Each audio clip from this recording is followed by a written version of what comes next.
Chapter 41 Hate. The river mussel lives in shallow waters. No river mussel can survive in the deep sea, let alone the weak water where all monsters do not grow. When Suzu jumped into the weak water, the clam shell began to dissolve. She was born with a demon fetus, with a light and beautiful pink on the edge of her shell, but the pink melted into the weak water, like drops of painful tears. She said to Mingyi that night, "I'm afraid of pain, don't let my clam shell break, it will hurt more than mortal bones." But when her clam shell melted a little bit, she didn't shed a single tear. She opened her eyes to look for the black figure. The clam shell was getting thinner and thinner, and her tender axe foot accidentally touched the weak water, and the pain made her tremble. She is still down regardless. 10,000 years of Jiao, he is strong and handsome, but lonely in cultivation, he has never had anything. He was lonely and cold, and he was always alone, falling into the weak water, and no one came to look for him immediately. Even though he cultivates immortality, Mingyi is also born as a demon body. How can it not hurt after being in weak water for 3 days? She didn't know how many bones a person had, and what kind of fragmentation they were in, so that she couldn't speak. When she hugged the black figure, only a thin layer of clam shell remained. She opened her clam shell to grab him and took him upstream. There is nothing in the weak water, no algae, no fish, and no one sees Princess Clam crying all the time, crying and taking him up. In fact, Suzu doesn't like to cry. As Xianxia said, she was a lawless little princess in Mo when she was a child. Knowing Mingyi, she began to have a steady stream of tears. At that time, she still didn't understand. She had such a hard life when she liked a man who was not so good, and there were always tears in her eyes. Little Clam was paralyzed beside Mingyi, her axe feet were full of blood. Her shell is almost transparent, but when a mortal comes and taps her shell lightly, it will break. She is contented to take him away in Mingyi clothes. He guards the common people, but the common people forget the **** of war. But she will always remember him. She remembered how he was fighting, and will never abandon him forever. When she returned to the bamboo forest, Xiao Dixian and Mushroom Demon all ran away. The bamboo forest was devastated, and Susu wandered with bleeding marks behind her. After putting Mingyi on the bed, she moved the water tank and soaked her body in it. She doesn't know how long she slept. Maybe 7 days, maybe half a month. Susu finally opened his eyes. Mingyi on the bed still didn't wake up. He couldn't even turn into his original form to heal his wounds, lying on the bed ignorantly. Demon God's blow, no one can bear it. She is very thankful that Mingyi did not fall immediately. Even if it falls into weak water, it is always good. She gave him the spiritual energy she had cultivated in the past few days, but the spiritual power of the two were very different, and doing so was nothing but a drop in the bucket. Suzu was not discouraged either. She took him to the spring for training. Mingyi has a deep cultivation base, and he can slowly recover on his own in a place with ample spiritual energy. He has been asleep in the spiritual spring of the world for 7 years. Suzu has been with him all the time. When he has time, he goes to find the elixir to restore his body. When he comes back, he sometimes sings for him and sometimes he binds his hair. Although he did not speak, did not wake up, his black eyes were tightly closed, but for Susu, this was the happiest 7 years. The battle between gods and monsters is still going on. They live in a corner and no one will bother him. He woke up until the 7th year. It was an early morning. She picked up the dew and came to feed him. She saw the man with his dark pupils looking towards the woods without sorrow or joy. Susu shook his hand, and the dew on the lotus leaf almost spilled out. She knew that because of the relic, he still hated herself, so she quickly fought a decision and turned into a handsome 16 or 17-year-old boy. Susu walked over with a smile, and said as naturally as possible, "You finally woke up." Mingyi did not respond. Susu was stunned. She turned into a handsome young boy and ran to him, but he didn't react at all. Susu stretched out his hand and waved in front of his eyes, without blinking his eyes. Her heart sank, and Mingyi's body was affected by her severe injuries and weak water. He has lost all 5 senses now. I lost hearing, smell, taste and vision, and even pain. While worrying, she breathed a sigh of relief and changed back to herself. She handed the lotus leaf to his lips and said softly, "Drink." When Mingyi wakes up, the world is terribly empty. He held the visitor's wrist vigilantly, and found that the starting hand was slender and unbelievably soft. He squeezed very hard, but she was not angry. Instead, she patted the back of his hand lightly, beckoning him not to be afraid. She took his hand and wrote on the palm of his hand, "I won't hurt you, just feed you water." He doesn't have 5 senses, but he can activate spiritual consciousness. The demon body is not comparable to humans, so he felt the itch in his palm. Mingyi remembered that he had been asleep for the past few years. It seemed that someone had been by his side. Sometimes her fingers passed through his hair to wash him carefully. He let go of that hand and drank the dew in the lotus leaf. Mingyi walked out of Lingquan, but couldn't tell the direction. A small hand grabbed his sleeve and pulled him towards one place. He followed her in silence. A true monarch without 5 senses is inferior to an ordinary mortal. He knows that he still needs to heal his injuries. But who is this person next to him? The skeleton is so small, it must be a woman. He was the first to think of Tianhuan, but Tianhuan lives in Xianxia, which is not like a fairyland. He stayed quiet and spent a few days finding out that he was in a quiet little bamboo forest. Is not Tianhuan? He suddenly remembered the clam essence. The muscle spirit with low spiritual power was born in Ma. She is not like someone who can fish him out of weak water. She doesn't have that ability. And she, so stubborn. Mingyi doesn't have the slightest affection for the muscle family, and he also hates the 6 impure little muscle spirits. Can't guess her identity. He doesn't know what attitude to treat her. But she is very happy, knowing that he can simply perceive things, and sometimes lead him out, let him touch the flowers in the forest. Her soft fingers touched his palm. It smells good, you can smell it when you get better. Sometimes she went to steal the nectar of other hornet, and was stung to cry. Although he can't see or hear, but if she doesn't let him hold her hand, he knows she has been stung. Next time, the nectar will be made into spirit dew. If nothing happens, feed it to him. There is a strange feeling in his heart, dense and dense, which makes people feel suffocating. The next time she went out, he held her hand. Don't go. She paused, and subconsciously withdrew her hand. When Mingyi thought she was leaving, his face was gently touched. It's very light and shallow, so light that it is almost imperceptible. She did not go out, weaving in the yard, curving lips, so good. After healing his wounds for a long time, he occasionally thinks of the immortal mist-filled Xianxia, the unfinished battle between gods and monsters. Didn't know how the Xianxia was. Without him, could Tianhuan hold the fairyland? But he thinks of her more often. He knew she would lie on the windowsill and watch him boldly. He was sitting cross-legged, and the wind from outside the window blew in, bringing the scent from her. She didn't know anything, and thought she was hiding it well. He hid the smile under his eyes, and treated it as if he didn't know it, and concentrated on practicing. Sometimes she deliberately leaned in front of him, because Mingyi couldn't see it, and she often bumped into her at first. He is quick to react and can always catch her in time after hitting her. But there are too many times. What does Mingyi do not understand? He thought this bad habit was too bad, so he simply avoided her. In those few days, she was very disappointed, lying in front of his window for a while and then left. Mingyi paused. She is not happy. I don't know how many days I was lost in Suzhou. One day, Mingyi ran into her again. Lips happened to hit her forehead. She looked at him blankly, and heard him say in a cold voice, "Sorry." She covered her face. "No, it's okay." Princess ran out of the bamboo forest with flushed cheeks and rolled several times in the clear spring. Mingyi sat down cross-legged and gently touched his cold lips.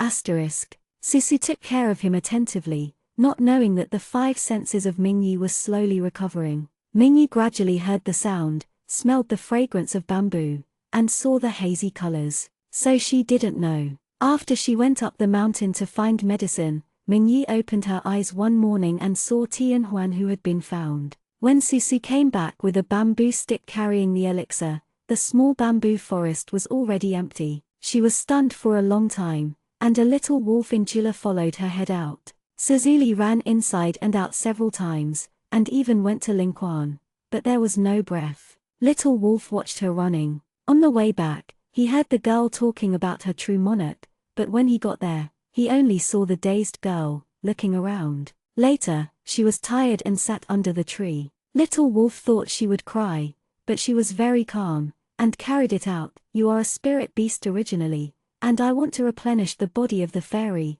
Count your luck. Okay, I'll heal you, so you can go home. She wrapped a knot on his hind legs, patted him, and told him to leave. He hesitated with a whoop and followed behind her. She turned around and scared him. Don't think that mussels don't eat meat. I tell you, I love meat very much. He looked at her startled. Susu kicked the bamboo beside him and said angrily, well, I really don't like meat. She waited in the bamboo forest for 3 days, but Mingyi never came back. She held the little wolf and stood up. He won't be back. I should go to Ma. She left all the spirit grass to the little wolf and touched its head. After the war between gods and demons, it is not safe everywhere. I heard Xianxia say, find a cave to hide it safely. You bring these things to look for it. If you get the chance, you might be able to transform yourself. Little wolf glanced at her, turned his head and ran away. Susu went back to Ma alone. Another 10 years have passed, and she has to ensure the safety of Ma. The battle between gods and demons is now about to end. I heard that the demon ***** is dead, and the other demons are about to be sealed into the abyss. This is good news for the 3 realms. Fortunately, Ma is no better than Wonderland. Both gods and monsters, neither of whom looked down upon them, was spared this time. Her spiritual power is no better than before, so she hurried to Ma. It was already half a month later. Ma was surrounded by fairy soldiers. There are several familiar faces in the fairy soldiers, and Susu recognizes them as the fairy soldiers of the Xianxia dynasty. The Ma river did not rise, and there was a burst of lifelessness on the river. Susu was stunned for a long time, and stumbled in. Others didn't recognize Susu, but the people in Xianxia knew her. After hesitating, no one stopped. Susu squatted down and picked up a dead coral. This is the toy of my childhood in the Ma Palace. She staggered forward and saw the dead bodies of countless fish and shrimps, until she saw a huge clam shell. The clam is lying across the river bank, and the years have carved shallow lines on its light golden clam shell. It used to be strong and beautiful, but now there is only an empty shell. Suzu picked it up, but found that he couldn't hold it. She is like a kid who has done something wrong, sobbing and calling for Father King. The fairy soldiers looked at each other. A female fairy wearing a battle armor came out, covered her lips and smiled. Look, the old monster is dead, the little monsters in the world cry so sad. Another female fairy in the same dress also smiled. A demon is a demon in the end. There is no big idea of right and wrong. Ma is so bold, and hides the monsters privately. It is not a pity to die. I don't have the strength. I dare to proclaim myself a king. The fairy touched Bai Ling in her hand. I can't handle the Jin Wu Ling's 100 tricks of the Saintess of Tianhuan. This old monster has cultivated for thousands of years. Suzu put down the clam shell, listening to these familiar voices dumbly. Without asking them why, she jumped into the Ma river. The fairy said in disgust, she dared to jump in such a dirty water. It's true that she came out of this kind of place. Another said, do we need to catch her? The saint did not explain whether to catch her. Catch it, the saint has finally found the true monarch, so she can't make trouble. They said, but they didn't want to go down by themselves and let the fairy soldiers go down to Ma to find someone. Suzu walked at the bottom of the Ma river, and the water was rippling. She understood that it didn't matter whether Ma rose or not. The river palace was destroyed, things fell apart, her palace collapsed, and the father's favorite pearl was broken into pieces. She coughed up a mouthful of blood, moved forward stupidly, digging under the ruins of her palace, and dug out a beautiful white pearl. She flicked her finger, the pearl destroyed the He Palace, and all the scenes before the father was killed are presented before her eyes. The scene is like a stream of light. After watching, she closes her eyes. Most of the creatures in the river do not shed tears in the river, and it is difficult to distinguish whether the phosphorescent light at the end of their eyes is tears or river water. In the battle between gods and demons, the gods sacrificed, and the remaining immortals began to capture the remaining demons.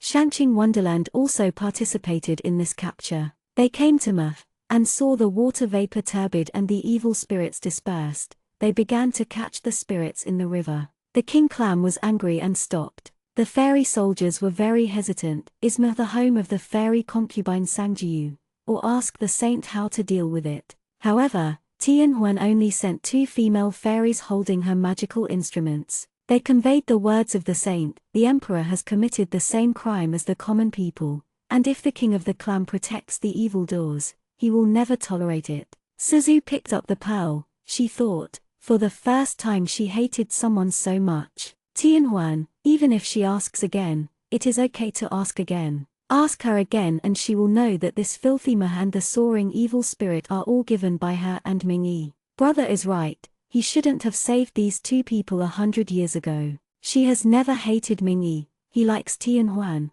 she doesn't blame him. He neglected her for 100 years, he had not remembered her for 3 years, and the bamboo forest left without saying goodbye. It was never the reason why she hated him. But today, she thinks of the summer 10 years ago, when she heard the butterfly monsters say enviously, the true monarch Mingyi used the most beautiful cloud brocade and mist in the world to make a natal magic weapon for the saint, which can protect her from evil demons. The excess cloud brocade also made a brocade mist for her. He made the world's best spiritual weapon for Tianhuan. The magic weapon later penetrated the body of the person she cared about most. She picked him up in Ma and fell in love with him in Ma.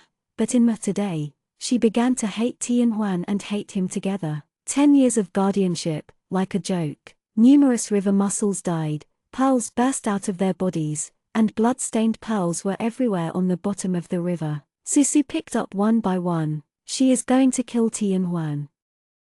Chapter 42, Senkin. It is not easy to kill Tianhuan. After jumping out of the weak water, Susu's body was already weak. The clam palace has been in the world for thousands of years. Before, they were not very weak. Suzu picked up all the pearls and walked into the palace. The deep sea is beautiful blue, and the clam palace in front of you is filled with lingering black air. She dived into the bottom of the river, pushed aside the water plants on the bottom of the river, and a tablet without words came into her eyes. Susu knocked down the wordless monument, and the bottom of the river shook suddenly. She got up from the ground, as if undecided. She dug down, fixed the watermark and lay quietly on the bottom of the pit. Susu held up the watermark. When I saw it when I was young, it glowed with a faint purple light. The water in Ma was clear, fish and shrimps swam around. The king of the clam said, Sanjiao, Sanjiu, this is a fixed watermark. Our clam clan was born with a demon body.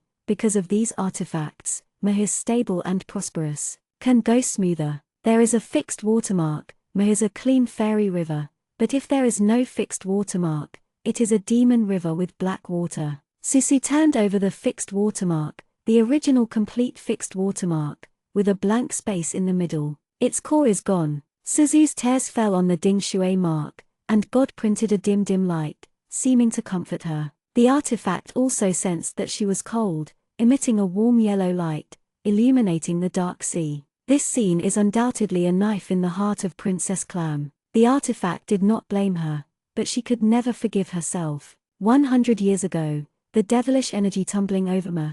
She watched the dark night with white robe and cloud pattern with her own eyes, protecting the world behind her. The area he protects also has Ma behind him. Princess Clam quietly peeked out of her eyes in the shallow water, and saw the robes of the fairy king in the sky tumbling, half-stepping. At that time, the demon ****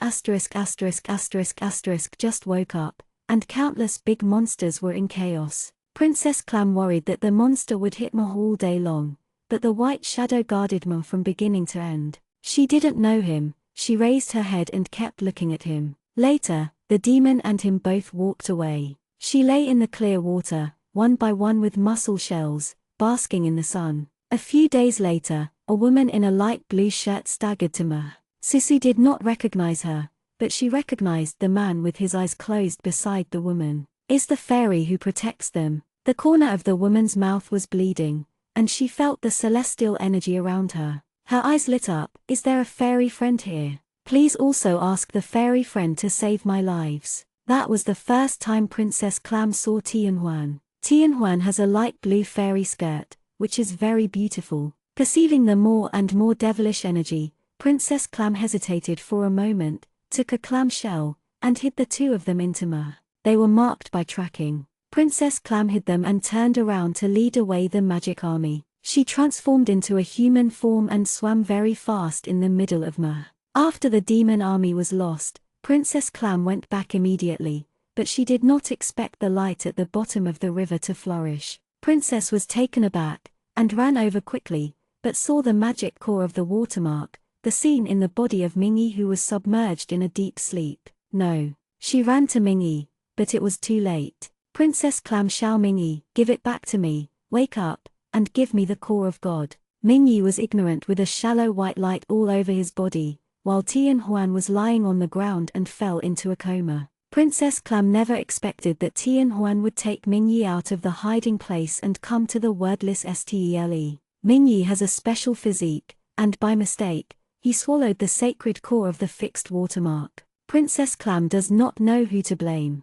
Mingyi didn't intentionally devour God's core, the saintess of Tian Huan who knew it was unconscious. She took them home, hoping to protect this immortal monarch who had been fighting for 3 months without sleep, but she did not expect to harm the muscles. Losing the core of God, Ma was turbulent, which shocked the entire Clam palace. King Clam rushed in angrily, raising his hand to kill the two Mingyi. She remembered the shadow in the sky who refused to take a half step back, and for the first time, she knelt down and begged her father. She made a mistake, she shouldn't take Mingyi and Tian Huan home. Princess was born to purify the water source. She resisted the piercing pain, shaved off her soul, and let Ma calm down. The entire Ma was diffused by white light, and Xianxia was angry and heartache. Even so, her spirit can only protect Ma for 10 years. Princess Clam curled up in the clam, whispering, "Don't kill him, he didn't mean it, he has been protecting the world."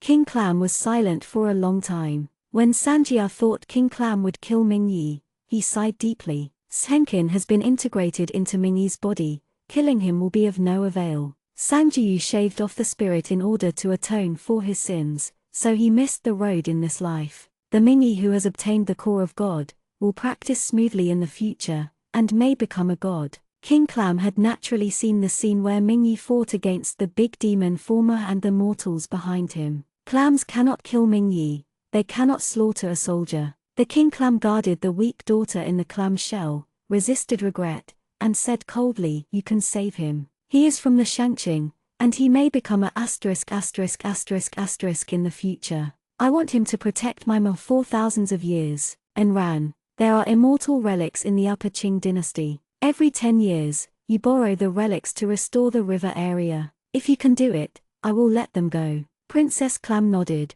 The King Clam touched her hair and said, "Go and kneel in front of the wordless stele until he comes to marry you." She knelt for a long time in front of the wordless stele, and personally buried the watermark without the core of God under the stele. The fish and shrimp in the river came to Princess Clam, and saw her kneeling down in front of the wordless monument. Her face was pale. Because she saved someone, she lost the watermark. In order to keep Mingyi Xianxia alive, she has no spiritual essence and no longer destined for the road. Father forced Mingyi to marry her. Her husband is destined not to love her in the future. She can't tell Mingyi everything. She can't tell him how many lives have died in Ma in the past few days. The road is difficult, and only those who don't owe can go on with an open mind. Mingyi must become a **** to protect Ma for 10,000 years. From the very beginning, she was a victim of this love. King Clam knows it, and Xianxia knows it himself. King Clam resisted his heartache and pushed his daughter out, hoping that Mingyi would have a place for the little princess. He has become a god, even if he helps a little princess who has no spiritual essence, and occasionally clears her staleness, it is all good. However, their clan counted everything, but they didn't count it. Mingyi was cold-hearted and deserted, and for 100 years, he didn't love the clan princess at all. Tian Huan Saintess who was selfless finally let the fairy soldiers slaughter Ma on the grounds that Ma was a monster. In order to save him and Tian Huan, Xianxia lost his spirit, his dignity as a clan princess, and finally his family and clan palace. She lay down in Ma to look at him. At that time, she was timid and sincerely liked him, but she never wanted to go to him. Fixed the watermark **** core and tied their fate together. If someone told her from the beginning that Zhu Mingyi and Tianhuan would be forever, she would definitely let them die by ma. bkuget.com debuts on bkuget.com on TV www.bkuget.com. She hated herself so much, and she hated them so much. Suzu put the blood-stained pearls one by one into the missing place of the fixed watermark ***** core. Fixed watermark engulfed all natal pearls, an entire Ma river, most of the clam pearls, are all filled in the ding watermark. The dim watermark emits a strong white light, and the river water waves become clear and gentle. Suzu put the watermark in his arms and walked out of the clam palace. Outside the clam palace, there were unpredictable fairy soldiers. They had long known that the Ma river was muddy and the undercurrent was surging, but only a moment later, the water in the river became extremely clear and peaceful. In a daze, they saw Princess Clam. Xianbing wanted to catch her. She calmly said, "No, I will return to Xianxia with you. Ma shelters the monster, and I personally apologize to Tianhuan Saint." The two fairies looked contemptuous when they saw her. When she returned to Xianxia, she looked in the direction of the main hall. "The mist is light, like a fairyland." Female fairy sneered and said, "Why, are you still wishful thinking?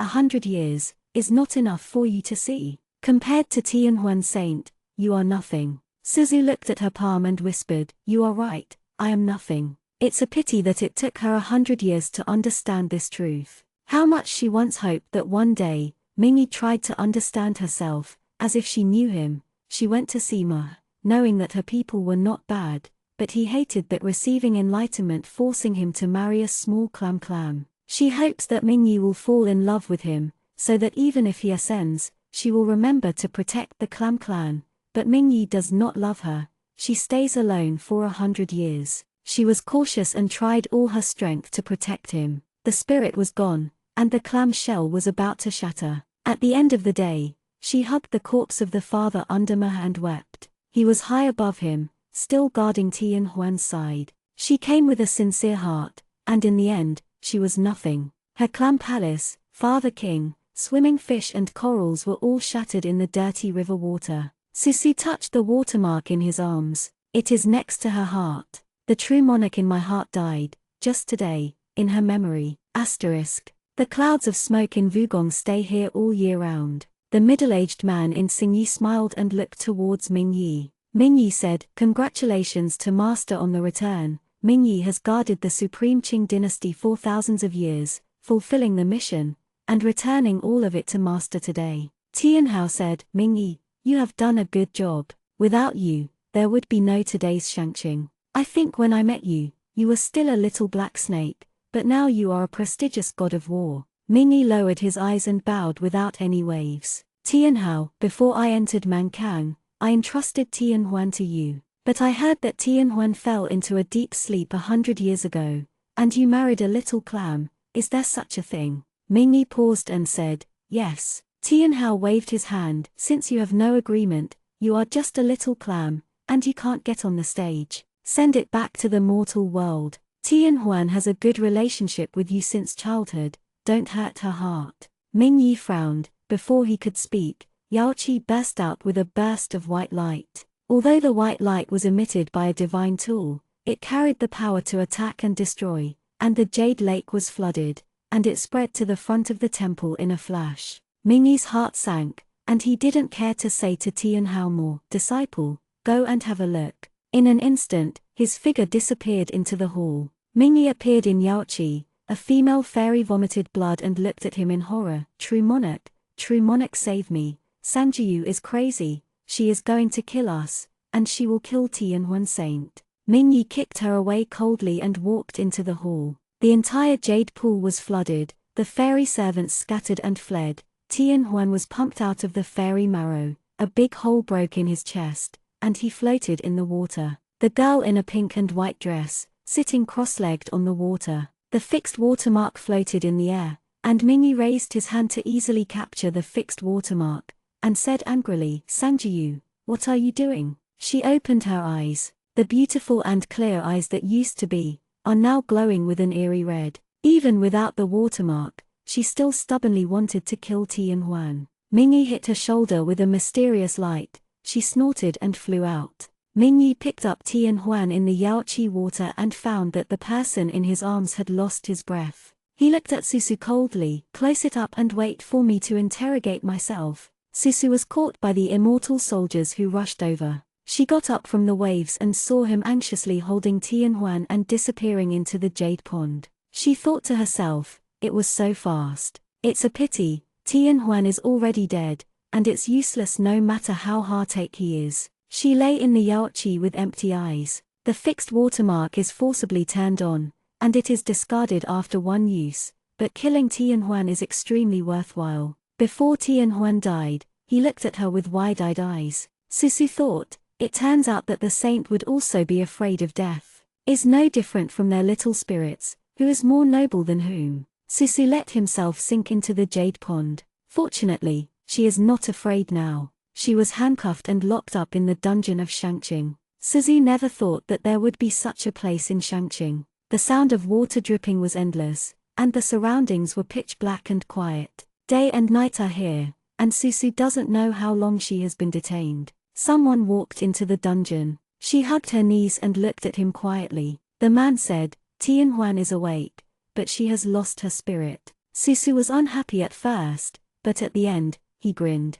Mingyi took 2 steps forward. Susu said with a hoarse voice, don't come here. He stopped, his voice still as cold as December ice and snow. I will let you out now, and you apologize to Tian Huan. I know that after the battle between gods and demons, you were invaded by evil spirits, and you didn't intend to kill her. Susu smiled. He came over in silence, trying to pick her up, but before she touched her, the little clam slapped his face with a slap. Mingyi, are you awake? I wanted to kill her deliberately. Unfortunately, I didn't have much power to destroy her soul in time. He squeezed her wrist and said coldly and stubbornly, no, it's an evil demon entering the body, you are controlled. She was in his arms, and he realized that she was so light. The soft body of the past is now so thin that there are almost only bones left. As if the sun can turn her away. Mingyi stand can't help holding her tightly. Repeated in a low voice in her ear, remember, you didn't mean to kill Tian Huan. If you apologize, nothing will happen.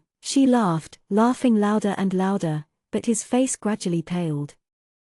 Chapter 43 is Sin. Mingyi held mulberry wine and stood in the dark. He suddenly did not dare to hug her to the sun, not wanting to see her gaze at the moment. In the end, Mingyi walked out of the dungeon alone. He understood that Sangjiu would not apologize. The fairy maid saw him pale, looked at him anxiously, and said, true monarch, the saintess of Tian Huan is crying. Mingyi said, I see. He walked towards Tian Hao Palace. Hasn't approached yet, as expected, I heard a cry of pain. God has spirit, immortal has spirit, and demons have magic roots. Ruined the spiritual root, no less than the pain of evisceration. Tian Huan came alive. Tian Hao has been using analgesic medicine for the past few days, still cannot relieve Tian Huan's pain. Once she woke up, she cried with pain. As soon as Mingyi walked in, Tian Huan grabbed his sleeve and sobbed, Mingyi, I hurt, I hurt. Tian Hao said angrily, the clam spirit dared to hurt Tian Huan, and made Tian Huan so painful. I want her to go away and pay for my daughter's suffering today. Mingyi said coldly, I won't allow it. He closed his eyes and said, Master, as I said, only when the Sangjiu demon enters the body will he be controlled and hurt Tian Huan. Since Tian Huan has woken up, don't pursue this matter anymore. Tian Hao said, you are still protecting the clam. It is possible that you also think that Tian Huan is wrong. She was ordered to pay the demon. What's wrong? You have been to see it yourself these few days. Ma is full of demon spirit. Heaven Huan has not wronged the clam clan. Mingyi said, the clams live in Ma and have never harmed anyone for thousands of years. Tian Hao sneered, are you trying to cover the clam essence to the end? Tian Huan has lost the essence of the clam. It is impossible for me to let go of the essence of the clam, unless, replace the essence of the clam essence with Tian Huan. Mingyi said calmly, Tian Huan has lost his spiritual essence. I don't know the spiritual essence of his disciple. Is it enough to compensate? Tian Hao was taken aback. The spirit of Mingyi, that is something that many people think of. Mingyi said, I gave my spirit to Tian Huan, as this incident has never happened. Since then, Xianxia has returned to master, and the kindness has also been returned to Master. Venerable Tianhao, there is only one killing order from the 3 realms. You'd better not waste it on the little muscle essence. After that, he will start to pump the soul. Tianhuan tightly grabbed his sleeve and looked at him incredulously. Mingyi, do you know what you are doing? You actually did it for that clam. Mingyi said, 100 years ago, she was already my fairy concubine, my wife. Tianhuan smiled miserably. Now, I have to tell you the truth. The clam people colluded with demons as early as 100 years ago. You said that Xianxia was controlled by demons. Others didn't believe me. I believe it, but it's not control. She is willing to do everything for the demons. Mingyi looked at her coldly. Tianhuan said, why did you tell her why she saw the message you left, but didn't want to wait for you in the bamboo forest? Because she was with a wolf demon at that time. You must recognize the devil's general, Xiaoxue. If you go to check, you will know that the mulberry wine was with Xiaoju for the past few days. Tianhuan looked at him with tears and dim eyes. Mingyi, don't you understand? Xianxia doesn't love you anymore. She has been with Xiaoju for so long, and the whole ma is full of evil spirits. Why should you give up for her? Qing is in disregard. Mingyi clenched his fists and pressed his lips. His eyes were always deserted, but at this moment he was sharper than ever. Shut up. Tianhuan sobbed and shook his head. Even you don't know where the demon qi comes from in ma. When the demon ****** dies, except for Xiaoju, who else has such a strong qi? For 100 years, even though she once liked you again, but now there is nothing left besides hate. Mingyi's fingertips are pale. He left a secret message in the bamboo forest and asked Xianxia to wait for him for 7 days, but he went back to look for her on the 7th day, but did not find Xianxia. Instead, I saw a strong demon spirit in the forest. Xianxia was happy to see him before, but now, she doesn't even want to approach him. Remember pen //fun // pavilion m // b // iq // u // etv.c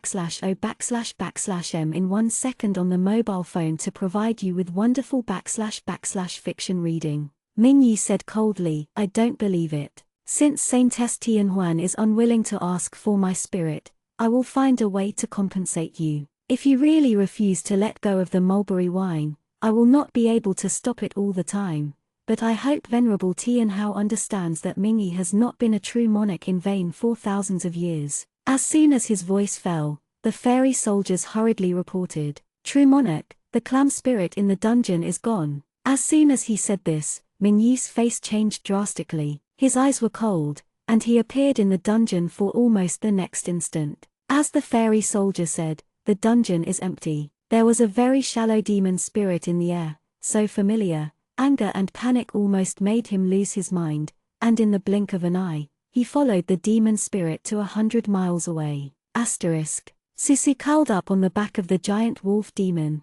Xiaoju's voice is soft. If you are tired, go to sleep. I won't let them kill you. Suzu whispered, I'm not afraid they will kill me. Xiaoju said, I can't hide from Mingyi when I enter the Qing dynasty. After a while, he will catch up. I'm not here without a chance. Don't be afraid. I'll be able to take you away. The situation is not so good. I am afraid you will have to suffer a bit if you follow me. Suzu asked, why are you saving me? Xiaoju said, you saved me. Susu smiled sadly, I also saved others, but they killed the father. Xiaoju sighed, Xianxia, kind and innocent. Susu opened his blood-red eyes, looked at the sky and muttered to him, am I a demon now? Xiaoju smiled softly and said, you are a fairy. Tears flowed down the corners of his eyes and silently slipped onto Xiaoju's back. She wiped it hastily, sorry, I didn't mean it. Xiaoju said, it doesn't matter. He took her across the golden field, and Susu discovered that it was already October in the world, and it was autumn. As Xiaoju said, they did not go far. The black-haired and white fairy, holding the fairy weapon in hand, waiting for them in front. Xiaoju put Susu down. Susu looked at the man in front of her. She thought Mingyi would be angry. After all, no one in the 3 realms knew the rules. True monarch Mingyi was the most respected. She also made plans to die here today. Susu Mingming knew that Xiaoju didn't take herself far, but she still climbed on his back. This about Mo is the most selfish time in her life. She thought, it is better to die in a beautiful world than to die in a dark dungeon. She was ready to face Mingyi's anger, but the cold-looking fairy in front of him, as if he hadn't seen the existence of Xiaoju, tried to smile and stretched out a hand to her. Come here. Mingyi said, Sangjiyu, I know he is coercing you, you and I will go back, I will not embarrass him. For 100 years, Susu has never seen Mingyi smile at herself.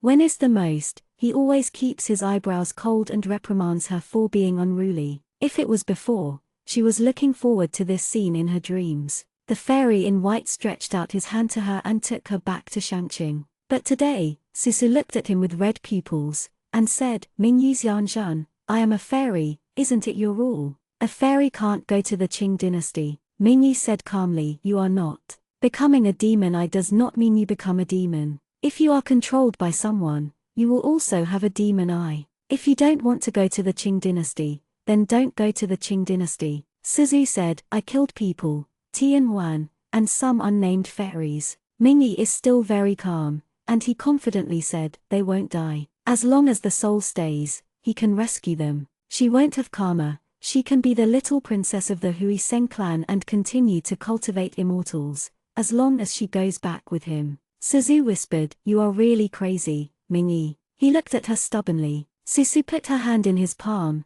Mingyi was stunned, and the color of joy appeared in her eyes. She asked softly, I will go back with you. Can you kill Tianhuan? Suzu felt his hand froze. She slowly said, kill her, crush her soul, so that she will never live beyond life. There are also those fairies. I heard that the bodies of the fairies turned into powder and sank into the river, which can ensure that the river is clear for 100 years. Mingyi, how many can you kill? She watched him slowly pale, and wanted to withdraw her hand. Mingyi refused to let go. He tightened his fingers quickly. The next moment, a cold light hit his hand, and he snorted, but his fingers tightened. Xiaoju transformed from a giant wolf into a human form, and looked at Susu worriedly. Susu said to Mingyi, let me go, Mingyi. For 100 years, just treat me as if I owe you and Tianhuan. Stupid, I can't afford to climb you, I prefer to lean towards you. Look, I know I was wrong now, and I won't get in your eyes again.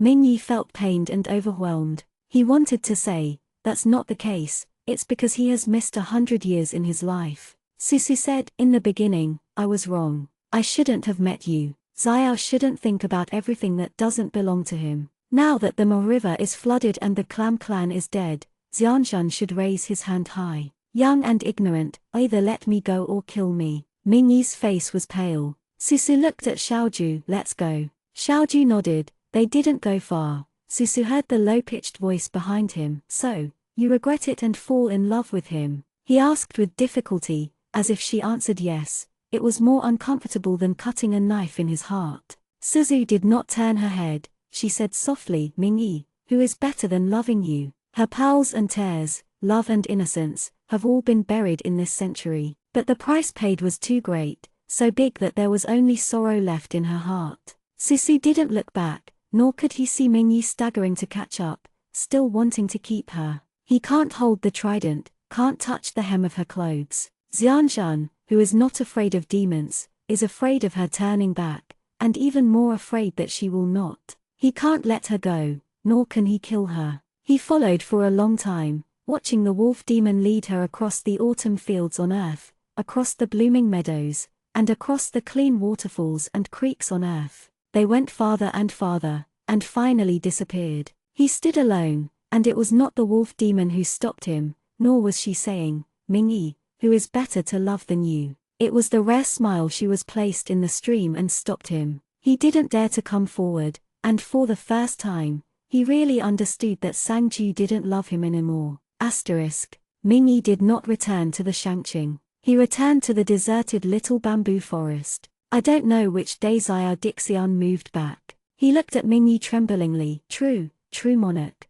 Mingyi nodded. I couldn't see it before, but now I close my eyes and I feel familiar everywhere. He stayed for a while, felt unable to stay, and left. Xiao Dixian settled down the mushrooms and butterfly spirits, and muttered, what a strange person. For Mingyi, a relationship does not occupy his life. From the point of spiritual awareness, every fairy dreams of becoming a god. They escaped the ruthlessness of the laws of heaven and earth, and gradually they were able to turn stones into gold and condensate into ice. Without a last resort, no one would give up halfway. Mingyi's practice is lonelier than everyone else. He added merits and virtues, and God loves him. At this time, he was about to become a god. He opened up the cave alone and practiced day and night. The dragon turns into a dragon, only one step away. There are so few gods left in the world. If he really becomes a god, he will be the hope after being abandoned. Above the cave house in Mingyi, one can often hear the legendary dragon chant. Tianhao came to visit,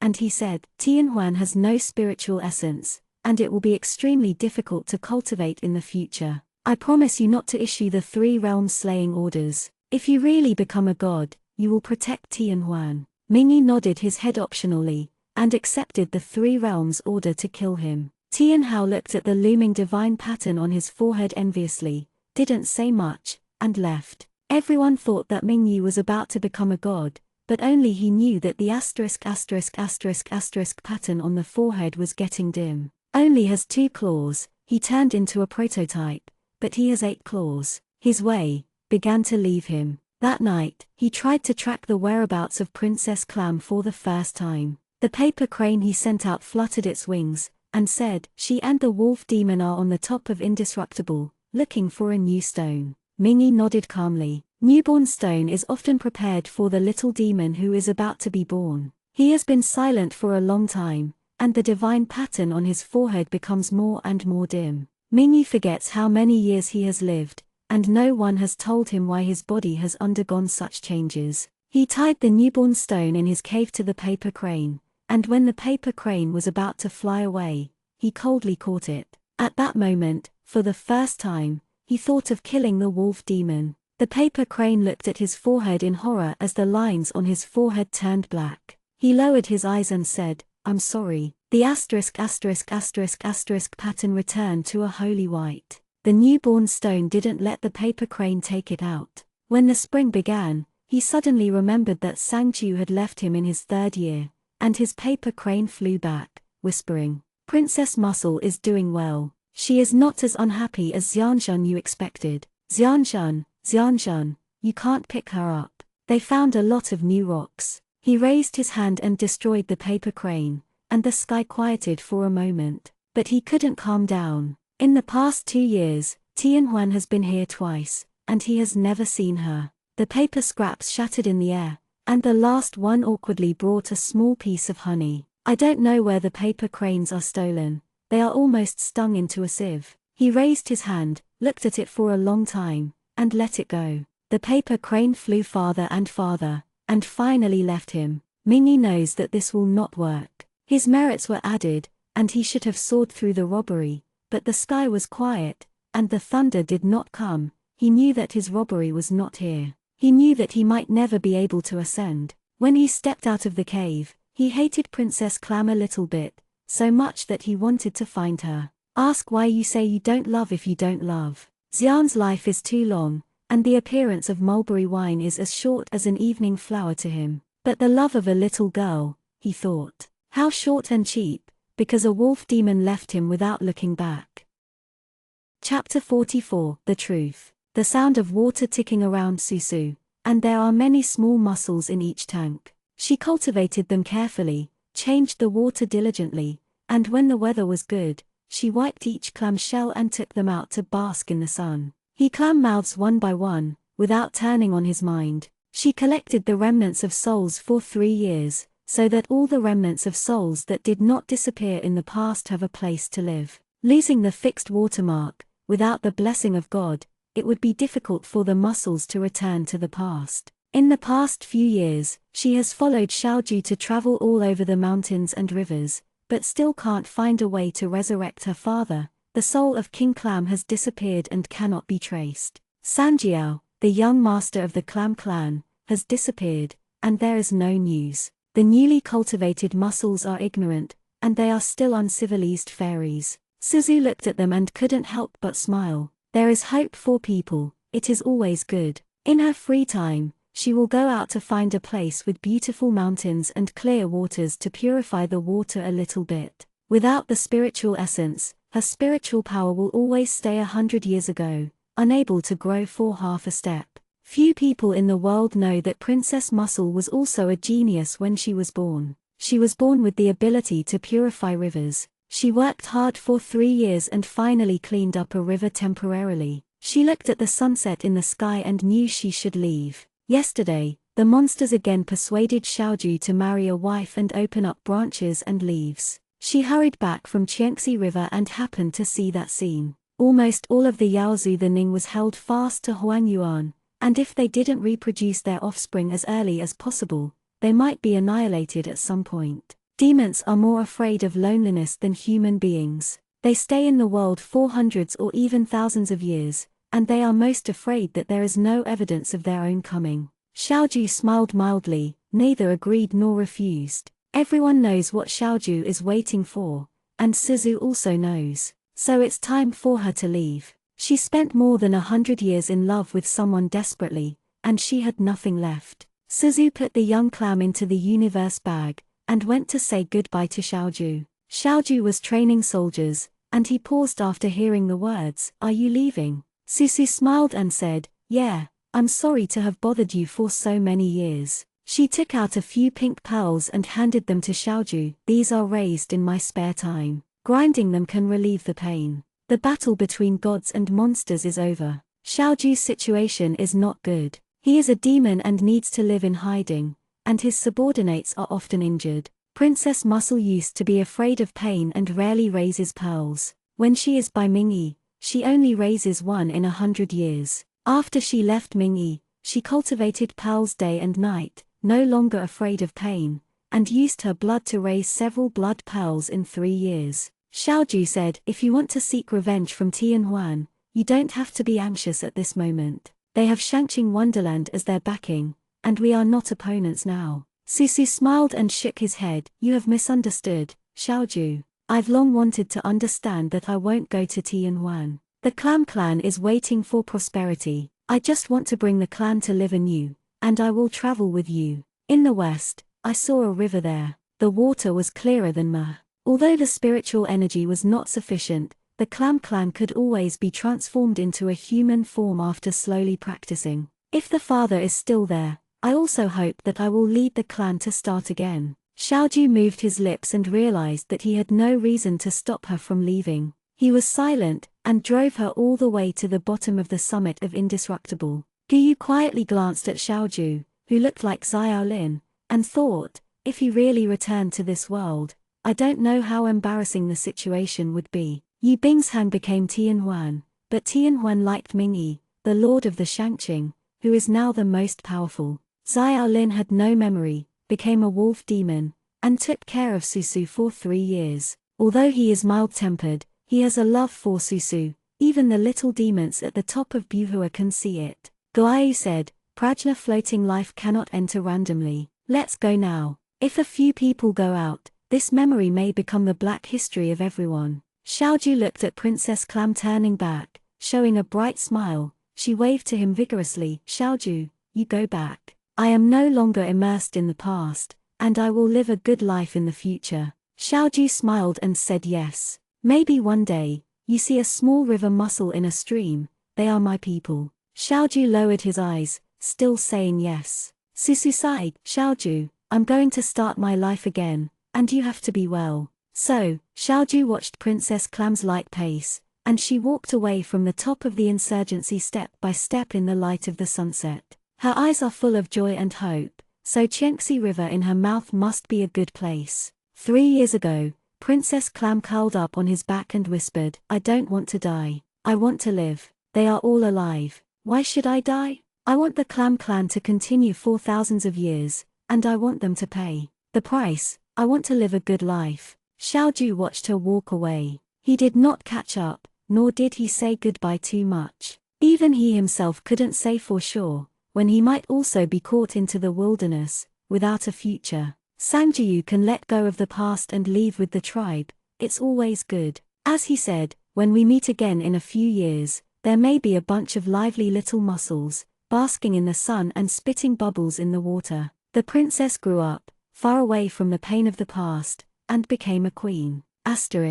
Sisu came to Xianxia River and put all the small river mussels down. The water flow was gentle and clear. The mussels adapted to it and moved their axe feet to swim away slowly. Sisu looked at them contentedly, and when they swim far away, she jumped down and turned into a white clam with a white clam shell. She was basking in the sun in the shallow river, closing her eyes and practicing. She is no longer the little fairy in the river, her Tao heart is fragmented, and she has long been semi-demonic. But her heart has never been so peaceful in the past few years. If possible, she would rather be a mussel without wit and live like this. She would rather have never loved anyone. At sunrise, she ran out to practice, and looked at the sky as before. Just never see the fairy king who fought for them again. These days, peace is rare. She counts the small river mussels that swim far away once a day, gently catches them back, and takes the trouble to patrol the Xianxia River. This is the case for ancestors from generation to generation, passed on from generation to generation. Until half a month later, Sisu received an unexpected thing, and the smile at the corner of her mouth faded. This is the first time she has received something related to Xianxia. Is half a clam shell. She felt cold with her fingers, staring at the half shell blankly, a dull pain that she couldn't bear in her heart slowly. Xianxia's mussel shell was cut in half by his life. Sisu knew the pain. When she jumped out of the weak water, she had tasted the pain of clam shell damage, the pain of broken bones, nothing more. Now that Xianxia's mussel shell appeared here, she didn't dare to think about what happened. The clam shell flashed, and a place name appeared. Sisu sat on the bottom of the river, the water waves gently surging, and the fish kissed her gently on the cheek. On the second day, she settled the small river mussels, asked the local fairy to take care of her, gave him a pink pearl of her own, and went to the secret realm of Fangan. Inside the Fangan secret realm, it has long been deserted, with only the pitch black that can't be seen by reaching out. This is a desperate and lonely place abandoned by the world. There is no fairyland in this secret realm, and it will only slowly corrode people's minds. I want to rescue a person inside, no one knows what the price will be. Xianxiao is inside now. Sisu doesn't know why his brother was in the Fangan secret realm, but she must rescue him. Now she doesn't have the magical watermark, she only has a few pink pearls next to her body. Sisu knows that it is far from enough, but the Clam clan is withered and the vanquished secret realm is dangerous, so she can only rescue Xianxiao by herself. The moment she stepped into the mysterious realm of Fangan, the figure of two figures slowly appeared. Tianhao smiled and said, "Daughter, you are really right. As long as she tells the clam that her brother is inside, she will definitely go in." Tianhuan closed his eyes. "Father, be careful." Tianhao nodded. "Sometimes, being a father is indeed not as thoughtful as you think. Once this clam dies, Mingyi may soon be able to fly into a god. At that time, as long as he is willing to help you, let alone the spiritual essence, you are not pure enough. The waterling roots will also become pure." This incident was a deep pain in Tianhuan's heart. She suppressed her tone and said displeasedly, "Father, don't mention it." Tianhao disagrees. Tianhuan was born with two spiritual roots of water and fire. Such aptitude is not bad, but the two spiritual roots are opposed to each other, and they are not destined to be a great way. There are only two things in the world that can help Tianhuan to temper the roots of the spirit. The same is the Huangding, and the same is the watermark. Huangding was in the Protus, but the watermark was acquired by the mussels in the world by chance and became the treasure of the river in the town. Tianhuan is dexterous and smart, cruelly hurting himself seriously, and finally found the watermark in the Clam clan. Unexpectedly, the magical tool didn't know the watermark for good or bad, and Shenking got into Mingyi's body instead. Tianhao was trapped in the secret realm of Fangan, unable to escape. He found a way for thousands of years, and finally knew how to get out of the Vatican secret realm. It was a person who was not weak in his cultivation and was trapped in the Vatican secret realm instead of himself. The Clam clan is really stupid, the Clam demon Xianxiao, if we really believe that we will let his sister go and volunteer to enter the Vatican secret realm to replace me. Tianhao shook his head and said, "It's a pity that the demon is a demon, and his cultivation is not enough. Thanks, you are smart, and you can get away for the father by looking for the help of Mingyi. Tianhuan looked coldly. I have said it, never mention this matter, and Mingyi can't let Mingyi know. She was faintly angry with Tianhao in her heart, and she blamed Tianhao, otherwise she wouldn't have done these things. The clan was guilty of his crimes, so he knelt down and prayed for Mingyi that day, saying that his father had only this opportunity to leave the secret realm before he would leave the bamboo forest. Tianhuan asked the fairy to return, and quietly erased what he said to the clam monster. Tianhuan felt powerless in her heart, and she didn't want to do these things either. But her spiritual roots were not pure enough by nature, and she was destined to not ascend, nor could she stay with Mingyi for a long time. She never thought of harming anyone. It was the little clam that took her place and insisted on marrying Mingyi. And Mingyi obviously doesn't understand the relationship between men and women, and he is also interested in muscle spirits. It's obviously her own thing, but she has been sleeping for 100 years, and she will soon be snatched away. How can Tianhuan be willing? One step is wrong, one step is wrong. Now she heard Tianhao mention these things, she was shocked, and she wanted her father to shut her mouth. But Tianhuan also understands that when the clan is in decline, as long as the Sangju dies, no one can know these things. Tianhuan couldn't tell, she always felt anxious. Seeing that her father still wanted to wait here, waiting for the opportunity to take away the essence of the little clam, she whispered, enough. She can't make it out, it's her good fortune, let's go. She felt uneasy, like a heavy stone was pressed in her heart. Sisu clung to the secret wall, watching them leave coldly. She hasn't completely stepped into the secret realm. It's not that no one will ever know, at least she has heard it now. It turned out that everything was a conspiracy that grew out of the silt from the beginning. Thinking of Xianxia entering the Vatican secret realm for her own sake, she almost bit her lips out of blood, and hatred filled her eyes. Tianhuan, Tianhao, Mingyi is also an accomplice. She opened her eyes abruptly, and she has become a demon pupil. Numerous ghosts surrounded him. However, what Sisu saw was the scene 100 years ago. She was lying on the bottom of the river, looking admiringly at the white-clothed fairy fighting for them. The picture changed quickly, and after 100 years, the old king clam was beaten to death, leaving only an empty clam shell. Countless clam monsters screamed sternly, the river was rolling, and the creatures were charred. Brother was severely wounded and taken away, step by step into the secret realm. She couldn't save any of them, and tears flowed from Princess Clam's eyes. She looked at the foreground tremblingly, and stumbled forward. She hugged the father's clam shell, her demon pupils were shining, and she couldn't tell what to night or eve, and cried, Father, I was wrong, I shouldn't like him. I will never love Mingyi again. I am not good, the person is me. I was blind, I killed the whole clam. Mingyi entered the secret realm, and heard these words. A pair of princess muscles with demon pupils said that they regretted loving him. He looked at her stiffly, and stabbed him with a dagger. She burst into tears and seemed to cry out for a whole 100 years. Mingyi raised his hand and slowly put it down. The dagger pierced his shoulder, and he held the dagger silently. After a long time, he realized that there was a lot of pain. But I don't know where it hurts more. Chapter 45. Finally. At that time, Mingyi didn't understand the hatred of Sangju very much. He was pierced by a dagger in his shoulder, and his strong Dao heart was not enough to cause him extreme pain. The immortal body is so powerful. He lifted his hand and erased the mark brought by the dagger in the blink of an eye. Looking at Princess Clam's demon pupil, he was silent for a long time, and said, I won't let you do anything. He stretched out his finger and clicked on the center of her forehead. The dim eyes of Princess Clam gradually became clearer. He thought that her emotions would calm down, but when she saw him clearly, there was even more bitter hatred rolling in her eyes. She patted his hand away, her voice was soft and cold, it's you. The lofty Mingyi Xianxia felt a little at a loss, his fingers trembled, and he said as he used to educated the fairy world juniors, even if there is a demon pupil, it is not irretrievable. As long as the Taoist heart is firm, you can still walk the right way. When Princess heard the words, she laughed like a joke.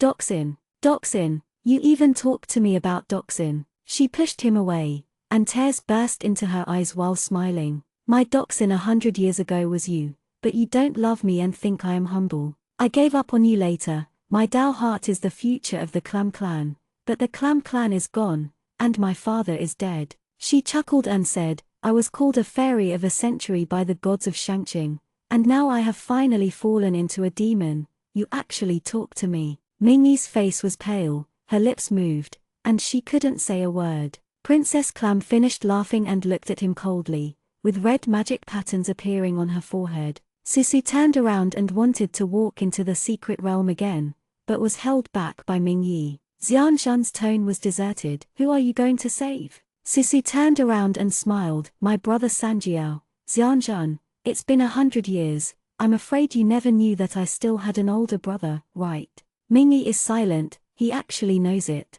During the years when he got along with the little clam, he began to try to get to know her slowly. The little clam loves to laugh and cry, bold, but cautious in front of him, like a child. She likes sweetness, and she loves to soak in the stream. She is very popular. Butterflies and flower monsters like her. Every bit about her, he knew, even if he didn't really look at the muscles, he tried to understand them later. But under the order of the evil demon, the Clam clan is gone. Mingyi lowered his eyes and said, I'll go in. He looked without joy or sorrow, and walked in front of Princess Clam, stepping into the secret realm before her. Suzu, when she wanted to go in, she found herself trapped in the barrier. I don't know how long it took. Mingyi brought out a scarred river clam. Brother. Susu carefully caught Sanjiao, who turned into a prototype. Sanjiao was so badly injured that almost his whole body was lost. She took Sanjiao away quickly without looking at Mingyi behind her. Blood was flowing from the corners of her lips, and the white asterisk patterns on her forehead all turned black. He watched her take Sanjiao farther and farther. He followed a few steps, and fell into the secret realm. Half of Mingyi's soul stayed in the secret realm forever. Mingyi fell at the secret realm exit, remembering that a long time ago, Sangju had only him in his eyes. He came back from an injury, no one can find out, but the next day there will always be a requisite elixir by the window. He naturally didn't like these things, and coldly ordered Xiani to take them out and throw them away. And this time, Princess Clam never looked back. In December, Mingyi heard that there was a witch in the world. She killed people and practiced. She also killed demons, and also killed a few supernatural immortals, devouring their souls alive. Cultivating demons doesn't need spiritual marrow. The witch's cultivation base grows rapidly. When the female fairy soul of the supernatant is crushed by her, Tian Huan can't sit still anymore. She came to the cave and pleaded, Mingyi, everyone has seen it, that magic repair is mulberry wine. You said that you will protect the supernatant forever. Mingyi opened his eyes. He walked out of the cave and followed his breath to find it. Mingyi saw Sangju murder with her own eyes. Her ink hair was flying, and a pair of demon pupils filled with happiness. Seeing him coming, she knew that it was not his opponent, and wanted to leave angrily. Mingyi closed his eyes and said, You killed 234 people. Susu asked mockingly, Can the fairy cleanse me this time so that I can go back to the right path? The battle between gods and monsters ended, and now she has become a monster dominated by slaughter. Mingyi was silent. The trident appeared in his hands. When Princess Clam was trapped in the fairy vessel, Mingyi said, I will lock you in Wanchen Mountain. After a pause, he said, I will guard you myself. Regardless of 100 years, 1,000 years, or 10,000 years. When she heard the words, she struggled violently in the fairy artifact. Even if she died in the fairy artifact, she would destroy the fairy artifact. Mingyi trembles, and almost subconsciously turns on the fairy. She fled without a trace. He stood under the moon for a long time, realizing for the first time that he never looked back. She is like that, and so is he. After that, the witch became more and more rampant. She looked around for broken artifacts, and finally heard that the green Qingshihua was used by her. Besides, she also found the Huoyum Ding. Everyone knows that the witch Sangjiu will die under the thunder sooner or later, but she will be crazy if she ignores it. Except for Jais, who guards the desert, there is no in the world. No one can cure her, and the person closest to God is Mingyi. But he began to retreat, turning a blind eye. The outside world began to spread that Xianxia was once the wife of the night. The former true monarch Mingyi gradually became infamous. In the 50th year, Jilei did not chop the witch to death. She was blooded all over, ran to the Shangqing, and killed the Tianhuan saint and the Tianhao venerable. Princess used a fire sun tripod and burned Tianhuan for 7 to 9 days in the upper clear air. On the last day, everyone saw Tianhuan scolding at first, then crying for mercy, and later, a little bit of it was burned into fly ashes, and mulberry wine held the Huangding and walked through the Shangqing. But there was no grass in Xianxia. The fairy flees, and there is no such thing as a fairyland in the Qing dynasty ever since. The wolf demon Xiaoju looked at her pityingly at the top of the mountain, her footsteps kept on, her eyes filled with the pleasure of killing. Step by step, she walked to the outside of the immortal monarch Mingyi's cave. Xiaoju catches up. Sangjiu, stop, you are not such a person. If you go on like this, you will be chopped to death by the sky thunder. You will never be reincarnated, and there will be no future life. Sangjiu waved him away. Her magic lines were so strange that she almost couldn't control herself and killed Xiaoju. Suddenly the thunder rolled over the sky. Xiaoju was startled, and subconsciously thought it was a sky thunder that was going to smash mulberry wine. But he did not expect the purple thunder to linger around the cave. It turned out to be a robbery thunder that was about to become a god. The three realms were shocked, and everyone looked at Jilei in horror. They are overjoyed. Mingyi God is about to cross the catastrophe, and if the catastrophe is successfully crossed, he can kill the witch Sangjiu. The door of the cave opened, and the immortal monarch, who had not been in the world for 50 years, walked out slowly. He used to be unsmiling and cold, but now his white robe is more holy. He walked towards Princess Clam. Two people, one in red and one in white. See Mingyi, all the cultivators have confidence. Xianxia, no, God, kill this witch. Yes, she can't die, kill her. Amidst the shouts of everyone, Mingyi stretched out his hand and gently stroked Princess Clam's cheek. Susu was stunned. Mingyi said, believe it or not, I know the 7 years in the bamboo forest. Know that you used to be cautious, timid and desperate to love me. You certainly don't believe it. The kiss printed on your forehead was not accidental, but deliberate. Princess Clam sneered and said, so what? The robbery thundered and rolled. Mingyi looked at her and said, Sangjiu, you asked me if you can wash away your sins and let you go the right way. I will answer you now, yes. Mingyi smiled suddenly, and for the first time in 160 years, he showed such a helpless smile. Replace your devil bone with my spirit. From now on, your merits are added, and I will bear all the sins. It doesn't matter whether you are clean, you are a little fairy, or you are willing to become a god. When the robbery thunder fell, the three realms were gloomy and there was only one spotlit. They saw that the fairy king Mingyi held the witch tightly, trying to use the robbery thunder, steal the dragon and turn the phoenix, and exchange the essence for her. Once he succeeds, he himself will die under the robbery. The **** pattern on Mingyi's forehead was dim. He clasped the person in his arms to prevent her from breaking free. He whispered, there is one thing I have always wanted to tell you, Sangjiu, this is the first time I am a husband. I don't know how to love you. I have done nothing for you over the years, let alone give you a bouquet of flowers or a gem. The princess muscle in his arms, tears shed silently. When I start to understand, you don't want anything. I didn't protect you, I'm sorry. He touched the cheek of the person in his arms and touched a tear. He paused and said softly, Sangwine, you are not a demon, but an immortal. Is that your husband is not good enough to make you a demon and a demon? The robbery thundered one after another. Princess Clam's depressed cry, no one can hear, but I don't love you anymore. I don't love you anymore. Mingyi **** pattern disappeared completely, and said calmly, I know. You don't know. She whispered. The Huangding fell in his hand, and Princess Clam vomited out blood. Mingyi tried to catch her, but found that her body was as soft as a paralyzed water. Princess looked at Mingyi, who was shocked, and said softly, you don't know anything, Mingyi. She looked at Jilei in the sky. Mingyi lost half of her soul, and it was already impossible to become a god. He forced the robbery, just to give her part of the essence. How much does he have? How much to give her? But a long time ago, when she jumped out of the weak water, she had no body to protect herself. She should have died long ago. Maybe earlier, she was a mistake when she met him. She killed so many people, and the thunder of the heavens struck her. She had long been fragmented, relying on the green Xianxia. She has survived till now. Is only enough to get here. The body of Princess Muscle dissipated a little bit. She didn't look painful. She stretched out her hand to the void. Instead she smiled softly, and said sincerely and happily, "Father, you have come to pick me up." The moment Mingyi touched her finger,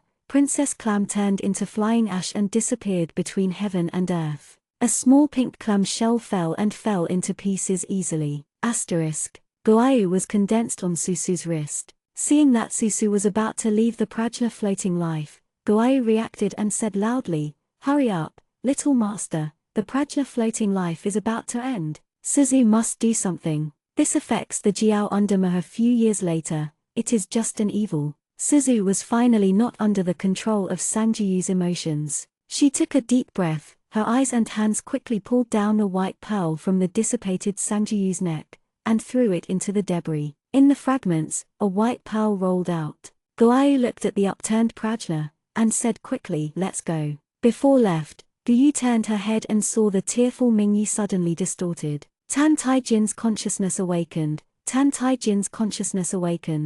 the painful Mingyi instantly turned into an expression of disbelief. He paused, and said coldly, "Trash things, for the sake of a woman, even abandoned the supreme power." Zhu also reflected that Mingyi's decision is about the Jiao in Mo after 1,000 years. Before the prajna floating life collapsed, Tan Taijin carelessly wiped away the tears belonging to Mingyi on his face, and sneered and said, "Why not become a demon? With supreme power, I am afraid that I will not be able to find a woman." Guayu watched him say to himself, "This is really too much." In the next second, the prajna floating life collapsed. Guayu followed Susu through this encounter, and vaguely understood what is going on in prajna floating life. It turned out that it was not that they chose to be the person in the memory, but the person in the memory that chose to be them. Sangjiyu hopes that she will be brave and firm like Suzu, not holding back her steps for love, and guarding the people. She chooses to let Susialai be herself.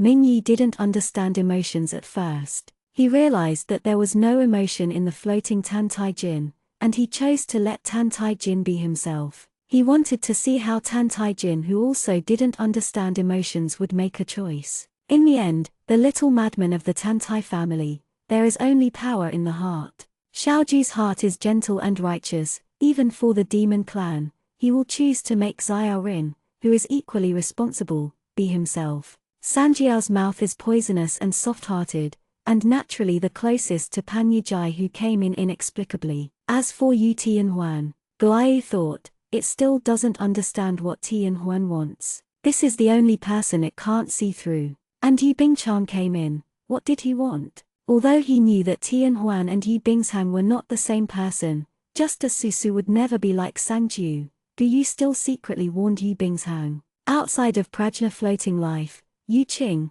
Ji Shishu, Nian Baiyu, and Yu Chufeng all looked up at the light of two things in the sky arguing. Several people successively ran out of prajna floating life. Guai teased her little girl and said, "How is it, little master? How do you feel?" Susu thought, in the floating life of prajna, Princess Clam's tears were too much, and her crying made her brain hurt. She rubbed her sore eyes, a bad love, but it was really sad. Sangjiyu's desperate feelings still remained in his heart. She replied, "Guyu, it doesn't feel very good. Even if I fall in love with someone in the future, I must not be as humble as Sangjiyu. If you are ruthless, I will rest." She should be Suzu first, then Suzu who loves others. Someone deserves to be loved, someone really deserves it.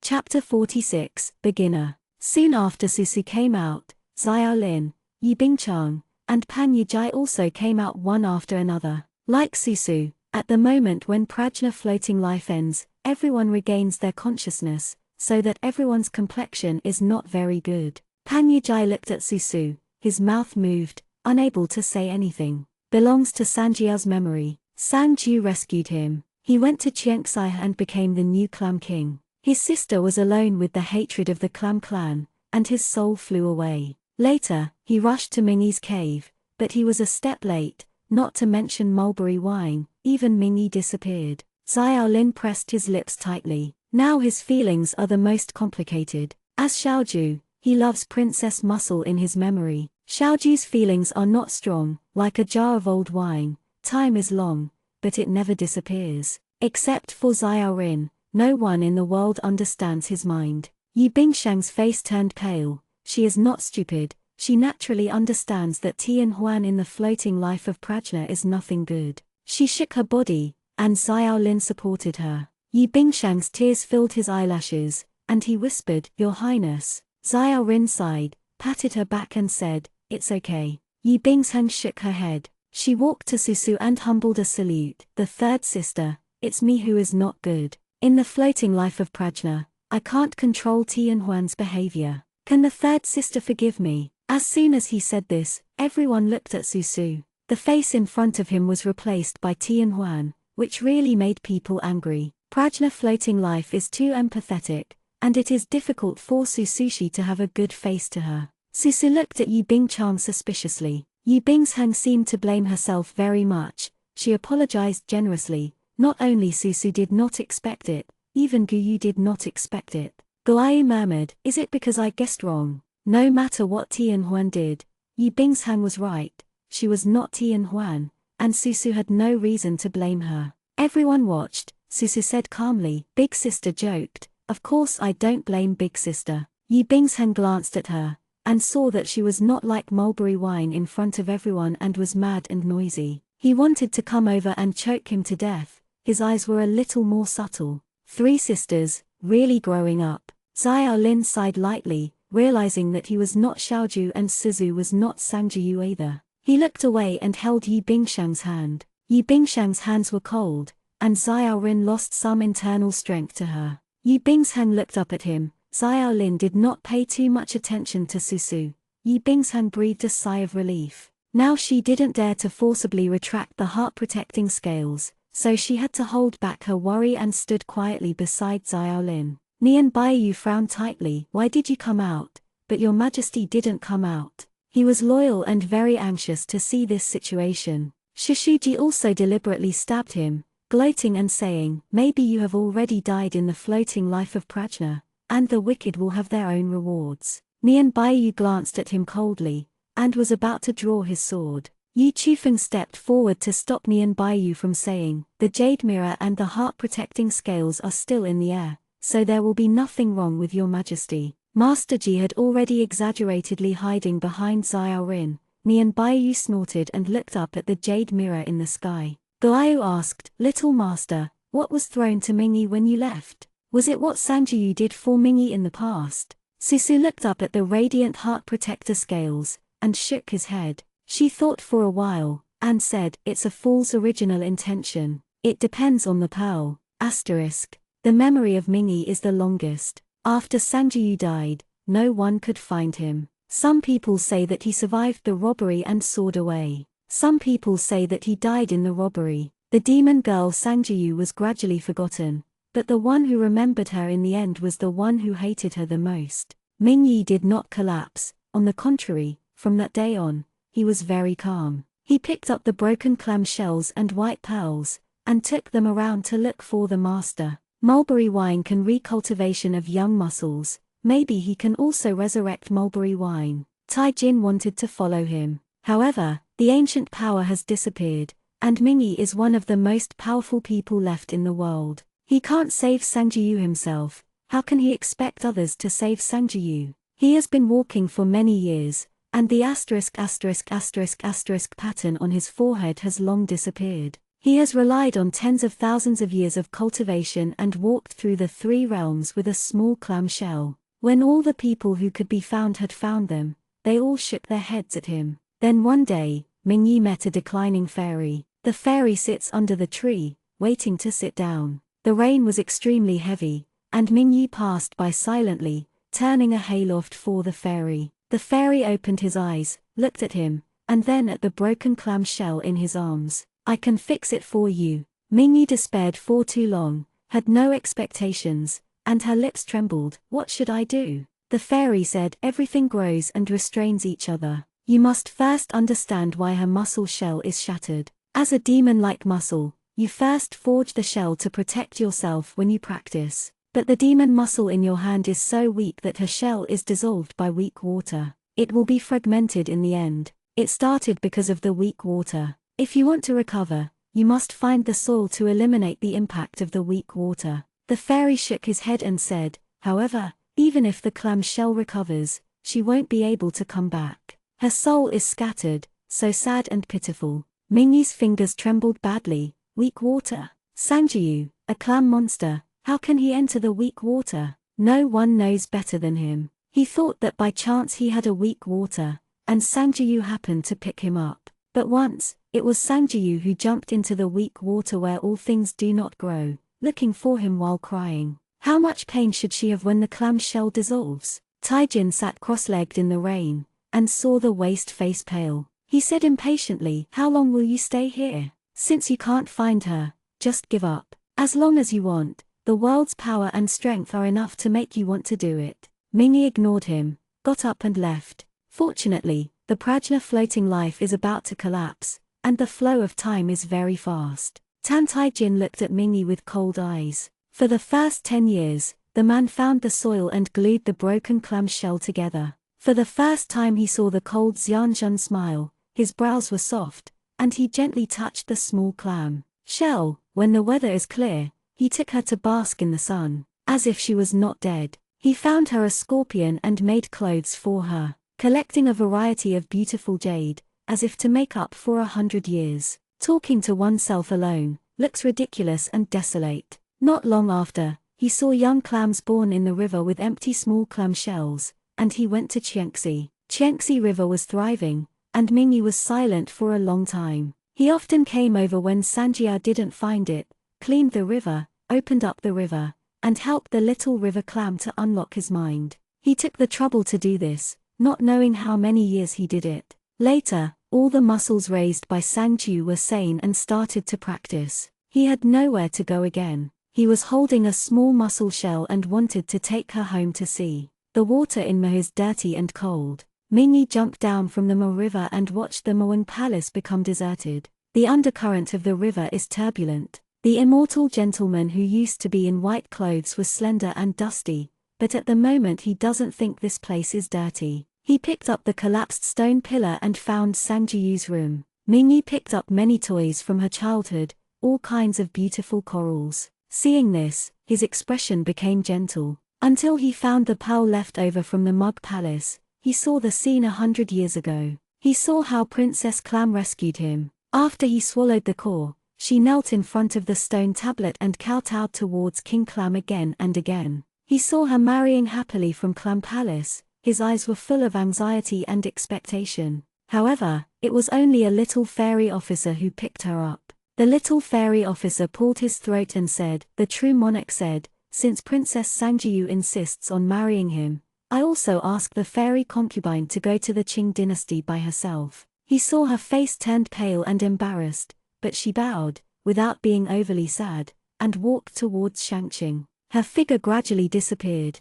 and the pearl in her hand returned to silence. Later, he knew all about it. Knows how she spent 100 years alone and insulted. Mingyi's eyes were red, and she burst into tears. Taijin's eyes flashed. After Mingyi knew the truth, his obsession was probably already in his bones. He said, since the immortal world can't find her, why not fall into the demon? How can you know that she is not waiting for you in the way of the demon? Looked at Mingyi because of his words, her dark eyes slowly turned red. Taijin walked over. Yes, that's right. Those gods insulted her, and when you were a fairy, you always ignored her. She must hate being immortal and don't want to come back. He watched with satisfaction as Mingyi's lips turned black, and his eyes gradually became cold. Tan Taijin curled his lips. Yizaivu, wait for the loan to go out and then clean up you. This kind of floating life, after all, I won. As soon as S words fell, a small pearl fell on Mingyi's sleeve.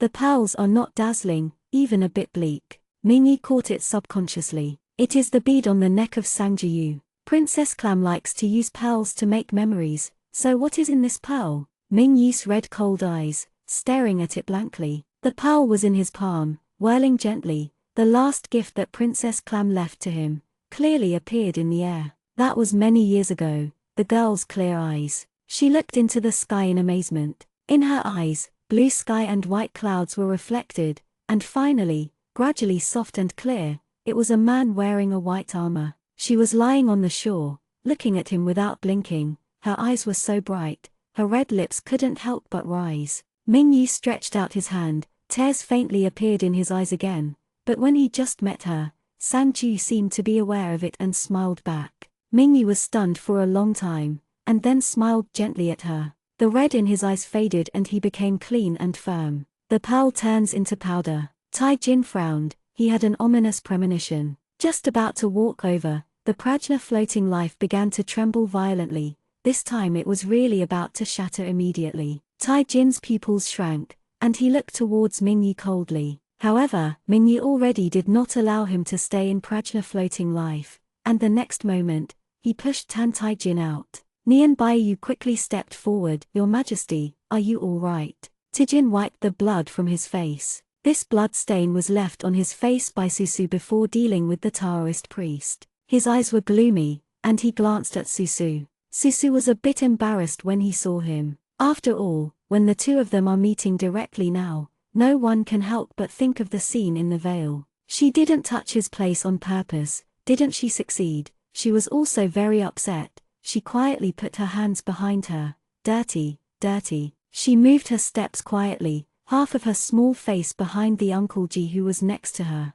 Tai Jin coldly opened his eyes, frowned and looked at the two competing objects in the air. This time, it was finally no longer evenly matched. The jade mirror in the sky shattered suddenly, and Xiao Lin and others were all overjoyed. In the end, immortal Jiao didn't choose to be enchanted. Hu Xinlin emits bursts of white light, and the resentment lingering on Jiao's body dissipates unwillingly. The heart protector flew back to Yu Bingshang's hands. Yu Bingchang held the heart protector tightly with both hands, and he was also relieved. Guaiyu said with joy, it really succeeded. Suzu is also very happy. That pearl is the original heart of Sangju, and it contains the scene of her first falling in love with Mingyi. She likes to shelter the heroes of the world, and loves Mingyi who fights for them, not demons. Mingyi could not find the mulberry anymore, so she sealed herself at the bottom of the Mo River and looked at her in the memory over and over again. Every time, she had to experience heart-piercing pain and be separated from the mulberry,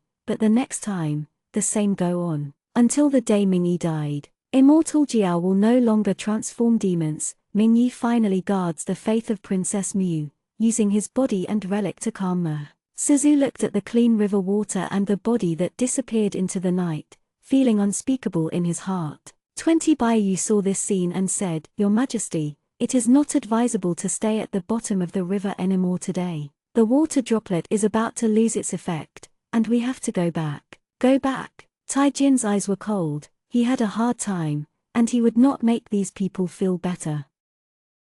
Chapter 47, Little Bastard. It was Uncle Ji who first noticed something wrong. The speed of the water wave is getting faster and faster, and the original clean river water, if there is nothing, is filled with lifelessness. As soon as Uncle Ji lowered his head, he saw the fingers of a Taoist corpse move. Shushu Uncle Ji's expression changed. No, go. The dead man absorbed the grievances and turned into a corpse demon. Susu was taken aback, and looked at the corpses of the Taoist priests. Sure enough, the grievances that had originally thought it would dissipate were disrupted at this moment and drilled into the corpses of the Taoist priests. I don't know what spells these demons have practiced. Their bodies can contain grievances, and they stand up under the control of grievances. They would have some spells before they were alive, and at the moment they all showed weird smiles and rushed towards the crowd. Shishuji knocked the dust on the head of the corpse demon with a sound. He yelled, This thing has become harder than the Iron Chuozi.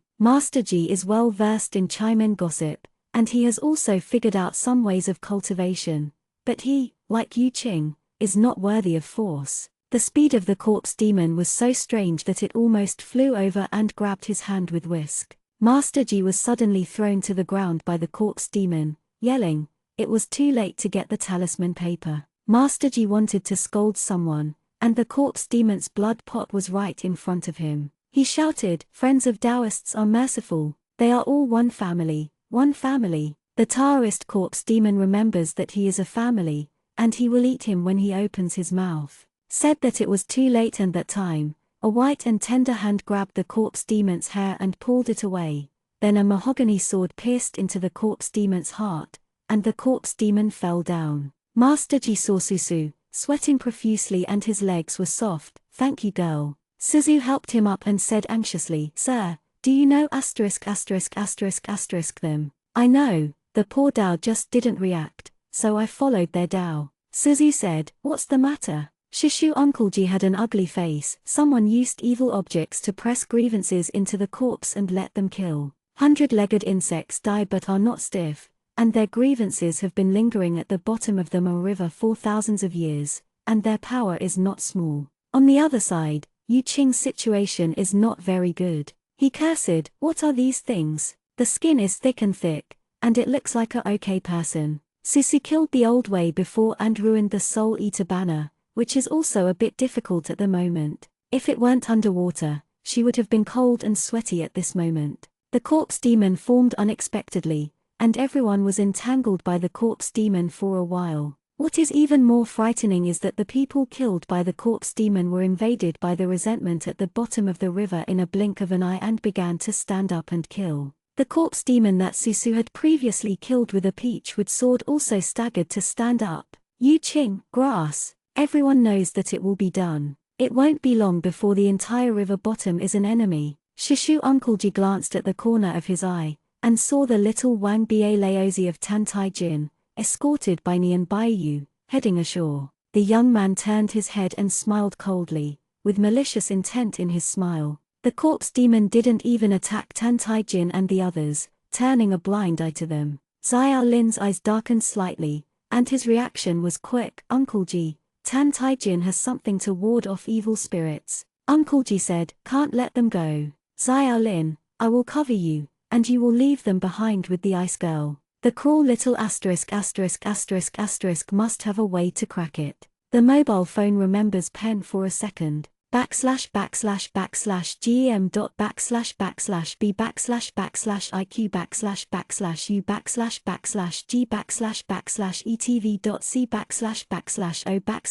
/u/etv.c//o/m to provide you with wonderful //novel reading. How many people would have to kill if these things landed ashore? If Tai Jin drove them to Daxia Kingdom, it would be an invulnerable army. Xiao Lin also knew the seriousness, and, apart from anything else, he hugged Yi Bingshang and chased after him. Yi Bingshang's face turned pale and leaned in his arms. After thinking about it, he put the heart-protecting scales in Xiao Rin's hands. Xiao Lin paused and touched her hair. As soon as Hu Xinlin reached Xiao Rin's hands, it immediately emitted a dazzling white light, leading them to catch up with Tantai Jin in a flash. 20 Baiyu said, "Your Majesty." Tijin looked back and saw Xiao Rin's hand protecting his heart scales, a bit coveted. He licked his lips and ordered, "Where is the Night Shadow Guard? Kill Xiao Rin." Several Night Shadow Guards around him immediately appeared, blocking Xiao Lin. Xiao Lin raised his sword to greet him. His martial arts were much stronger than Yu Yingguo.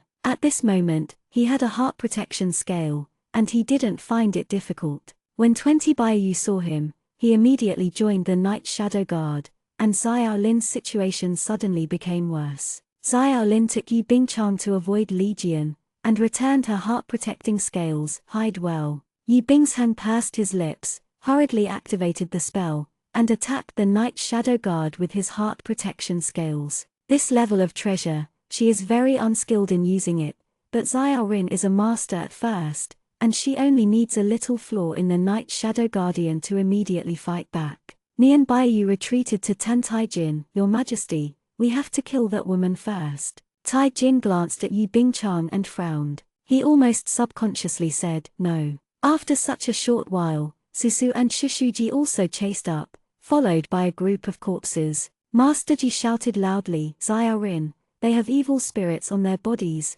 grab them." Xiao Lin knowingly touched the injured Yu Yingguo's waist, and he found a piece of warm yellow spirit. He raised his hand and threw it to Uncle Ji. Master Ji smiled, broke the spirits into small pieces and distributed them to the people around him. Suzu also got a piece. She was relieved. This thing can indeed ward off evil spirits. At least the corpses will not attack them. The corpse demon chased him closer, suddenly became confused, and continued to sway at the bottom of the river. Suzu said, "You can't let them out." "Of course." Shishuji said, "The route must be in Tantaijin." The enemy caught up, and Nian Baiyu immediately felt bad. They took a piece of the spirit, and the corpse demon was no longer a threat. With the heart-protecting scales in Yi Bingsham's hands, Tantaijin became the weaker side instead. "Your Majesty, we must leave." Taijin immediately said, "Go." Shishu Uncle Ji exclaimed, "Xiao Rin, don't let them run away." Xiao Lin's long sword struck,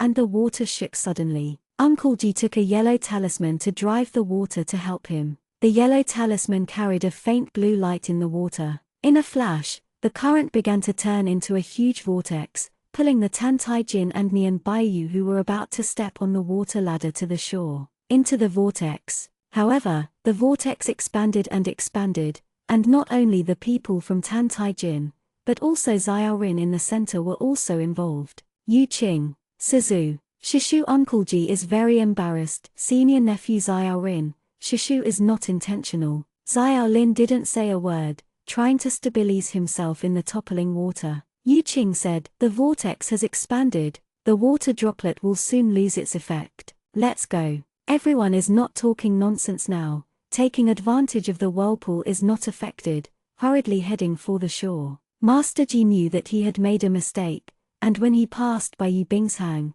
he also rescued her easily, and counted as helping Xiao Rin's nephew to protect the woman. At the center of the whirlpool, there are Xiao Rin and Tantaijin. Xiao Rin can still try his best to stabilize his body. Tantaijin has no martial arts, his face pales, and the fear of death made him feel a little flustered. Taijin raised his head, and saw people outside the whirlpool land one after another. He looked at them with sinister eyes. Night Shadow Guard is dead and left dead. No one can help him at this time. Until he saw a white figure. The sacrificial lines on the girl's body were beautiful and sacred. When it was dawn outside, the sunlight refracted in, and the golden lines on her body were shining with broken light, and she swam outside. Yu Qing and others tried their best to pull Xiao Rin in the vortex. Xiao Rin had good water ability. Using internal force, he broke the water flow and got out of the vortex. Yu Qing was overjoyed. "Go." People left one by one. On the way up Susu, she saw Yu Chufeng, who was dazzled by the current. She pressed her lips and fished him up by the way. The whirlpool keeps expanding, and there is a group of corpses at the bottom of the river, everyone rushing desperately. Susu finally climbed ashore and threw Yu Chufeng aside, unable to stop coughing. Fortunately, the place where they went ashore was far away from Tantaijin's soldiers, so they didn't have to face the enemy's encirclement at this moment. Shishu Uncle Ji was paralyzed on the shore. "The immeasurable Tianzin, I am scared to death." Seeing Xiao Lin coming ashore, Shishuji smiled and said, "Hey, I know you guys are great." Xiao Lin smiled helplessly. Qingyu suddenly asked, "Where is Tantajin?" "In the whirlpool." Xiao Lin said, "My sword aura separates Nian Baiyu from him. Now Nian Baiyu can't find anyone." Qingyu asked, "What about the corpse demon?" "Everyone is worried about this matter." Xiao Lin was silent for a while before spreading his hands. "I saw an orchid-shaped evil spirit lying in his palm. The spirit is perfect and precious at first glance." Susu was taken aback. "Is this from Tantaijin?" Xiao Lin nodded. Master Ji smiled with joy and gloated. "That kid wanted to harm people. Now that there is no evil spirits, he sinks to the bottom of the river. Not to mention the whirlpool, the corpses will come up and eat him alive." Yu Qing thought and said, "If he doesn't want to die, he has to find a way to kill the corpse." Xiao Lin had the same plan. He heard rustling footsteps in the distance. "We have to leave. The people from Tantaijin are on the other side. If we don't leave, we will be very dangerous." Susu looked at the evil spirit warding off in Xiao Rin's hand. It was a little bit funny. "Isn't this considered as self-inflicted and cannot live? Taijin made something murderous, and now he is trapped in the bottom of the river. The most terrible thing is that now everyone hates him so much that they gnash their teeth so that they won't save him."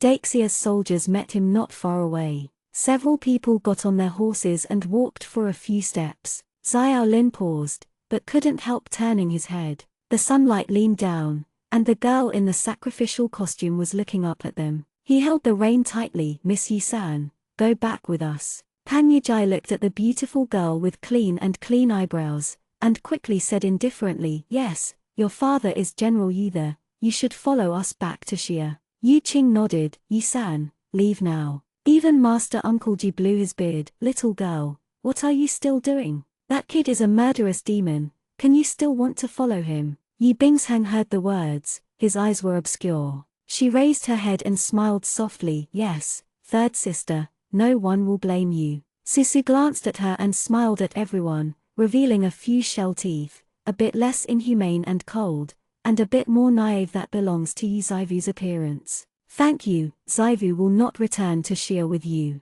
I still have important things to complete. The sky is high and the road is far away. See you later. Xiaolin pursed his lips and said in a low voice, so, take care. Susu waved at them. Pan Yijai glanced at her bitterly and cursed in a low voice, I don't know any kind of stupid woman. Master Ji sighed, little girl film. Although they did not approve of her staying, everyone had no ill will towards Susu. She was brave and righteous, and saved people from embarrassment many times. Almost everyone present had received her help, and no one would really hate her. Yi Bingchang leaned on the carriage, watching the sun rise high outside, and grabbed the car curtain with his hand. After a long while, she gently closed her eyes. When did the third sister get the respect of everyone? Last year, Yi Zaivu, who pushed her into the water with a vicious expression on her face, seemed to be far away.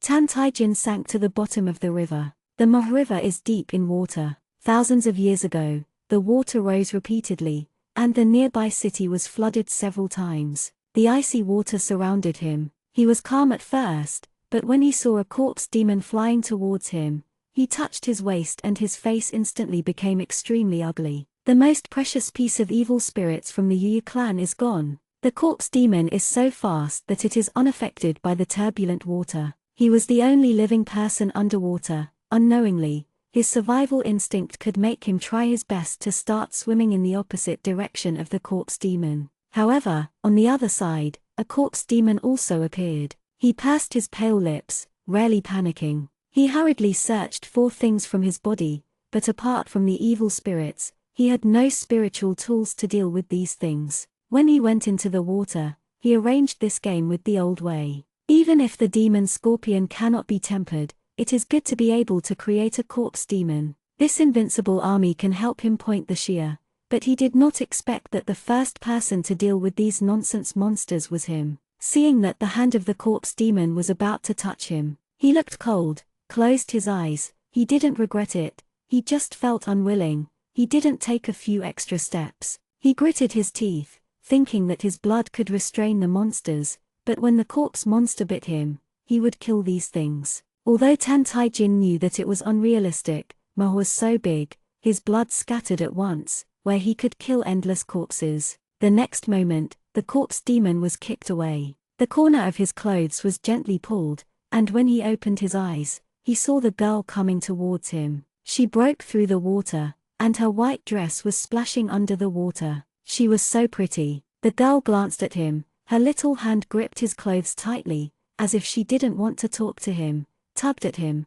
motioned him to follow her and leave. Taijin never thought that in this situation, someone would still come to him. He looked at her in silence, pursing his lips and said, "Why are you here?" The girl gritted her teeth and looked at him. "Of course it means marrying a chicken with a chicken, and a dog with a dog, little bastard." Chapter 48, Catch. Although Susu was angry with him, he understood that the situation is not so good now. She hurriedly gave him half of her evil spirits, bypassing the corpse monster and heading for the shore. It's a matter of life and death. Tan Taijin didn't talk nonsense with her, and rarely fell silent, and followed her upstream. The two finally got on the shore. Suzu lay on the shore panting, too tired to move. She hasn't rested for a long time. Tan Taijin by her side did not say a word, and sat up to wring the water on her clothes. Avoiding the water bead just lost its effect. If Susu did not go back, he would not be eaten by the corpse demon, and would drown underwater. The sun was blazing in July, and they quickly dried their clothes. Susu got up from the ground, she clapped the ash on her hands, and just moved her wrists tightly. Susu turned around and saw a gloomy face. "Where are you going?" She stared at Tan Taijin's hand, his fingers stiffened for a moment, and his grip became tighter. "You poisoned me, do you think I will let you go?" Suzu actually didn't want to leave either. She couldn't help but want to kick him when she saw his look like a debt collector. The tears of soul-extinguishing pearl in his arms warmed slightly, even though it was only a moment. Susu felt it. Guayu couldn't help but say, "Huh?" A person and a jade could not help but look at Tan Taijin with piercing energy. Tan Taijin frowned, and his tone was even worse. "What do you think of Jiyu?" "Okay." The next moment the tears of soul-killing pearl are no longer warm, they become cold. Suzu's heart is inevitably a bit subtle. "Don't hold me, I didn't poison you. I lied to you before. You see you are still alive and kicking. Okay, let me go." Taijin's hands looked like iron tongs, and he glanced at her, a mouthful of lies. "As soon as I let you go, you ran away." "I don't run." Young Junkiyu's eyebrows are a bit gloomy, which is completely annoying. Susu is very good at talking, but he didn't expect that he would not appreciate it at all. She didn't talk nonsense to him at all, and threw him down with a shoulder crossing. Tan Taijin snorted and looked at her bitterly. If he hadn't saved him a moment ago, Susu seemed to think that he was the one who was sorry and betrayed him. "Are you going to run away?" he asked in a dumb voice with cold black pupils. Susu rubbed his blue wrist. "Doesn't you understand me when I'm talking to you? I don't owe you anything. I told you I'm not going. Even if I want to go, it's your shit." The more she thought about it, the more angry she got. She simply twisted his waist harder. "Next time I will hold my hand. I will kill you. Kill you. Did you hear it? Fight the 5 scum." She was afraid that he would not hurt enough, so she pinched the thin skin and twisted it almost 360 degrees. Taijin's face turned blue. Guayu has been silent, and can't help but speak at this moment. "Little master, do you remember what Jai said? He must understand emotions in order to draw evil bones. Did you go against him like this?" Susu said incredulously. "You won't let me teach him. I want to kill him." After talking, she chuckled, as if she was amused by something. Guayu caught a glimpse of the young man on the ground with a gloomy expression, and he also wanted to laugh a little. Susu is merciless. Tan Taijin's waist is definitely black and blue, but he can bear it. But he didn't go to cover his injured place, and his face turned pale afterwards. She held her chin, looked at him with a smile, and said, "Remember what it means to save others by oneself. This time is a lesson. If you dare to hurt me again, I will make you hurt 10 times. He sneered. Susu heard the sound of footsteps. She looked back, and sure enough, Ju's army had arrived, and the leader was the hapless dog-leg sheep Kung. Sheep and Dao began to howl sadly all the way. "Oh my majesty, are you all right?" His chubby body tried his best to run in front of the soldiers. He was very happy. When he saw Tan Taijin, he almost cried with joy. Yangji went to help Tan Taijin diligently. "Your majesty, who is not long-eyed, dare to treat you this way, subordinate." Taijin kicked his fart, and it was even more irritating to hear which pot he didn't open and which one to mention. "Fuck, who let you touch the lonely sheep?" ****** talks with a smile. Don't touch. Tijin glanced at Susu, who was watching the joke next to him, and ordered with a dark face, "Get that woman up for Gu." Sheep ***** immediately closed his smiley face, in a pretending posture. "What are you still trying to do? Are you all deaf? Your majesty asked you to arrest that woman." Susu was amazed at his ingratitude. Is it possible that Aunt Lannan wants to betray him, with such a terrible character and vicious face, who doesn't want to stab him a few times? The night shadow guard walked towards Susu, and Susu looked at it.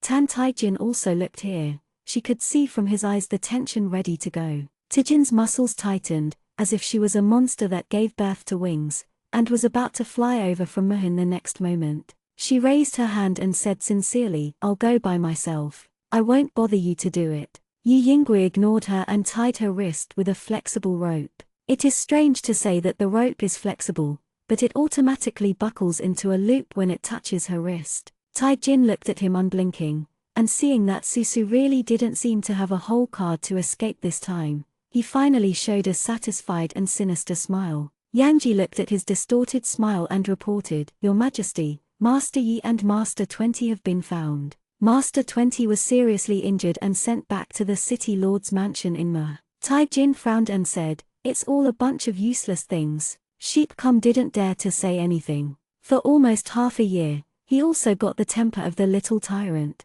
Tantijin hated all waste and liked capable people. Treating capable people, jewelry and jade are not hesitating.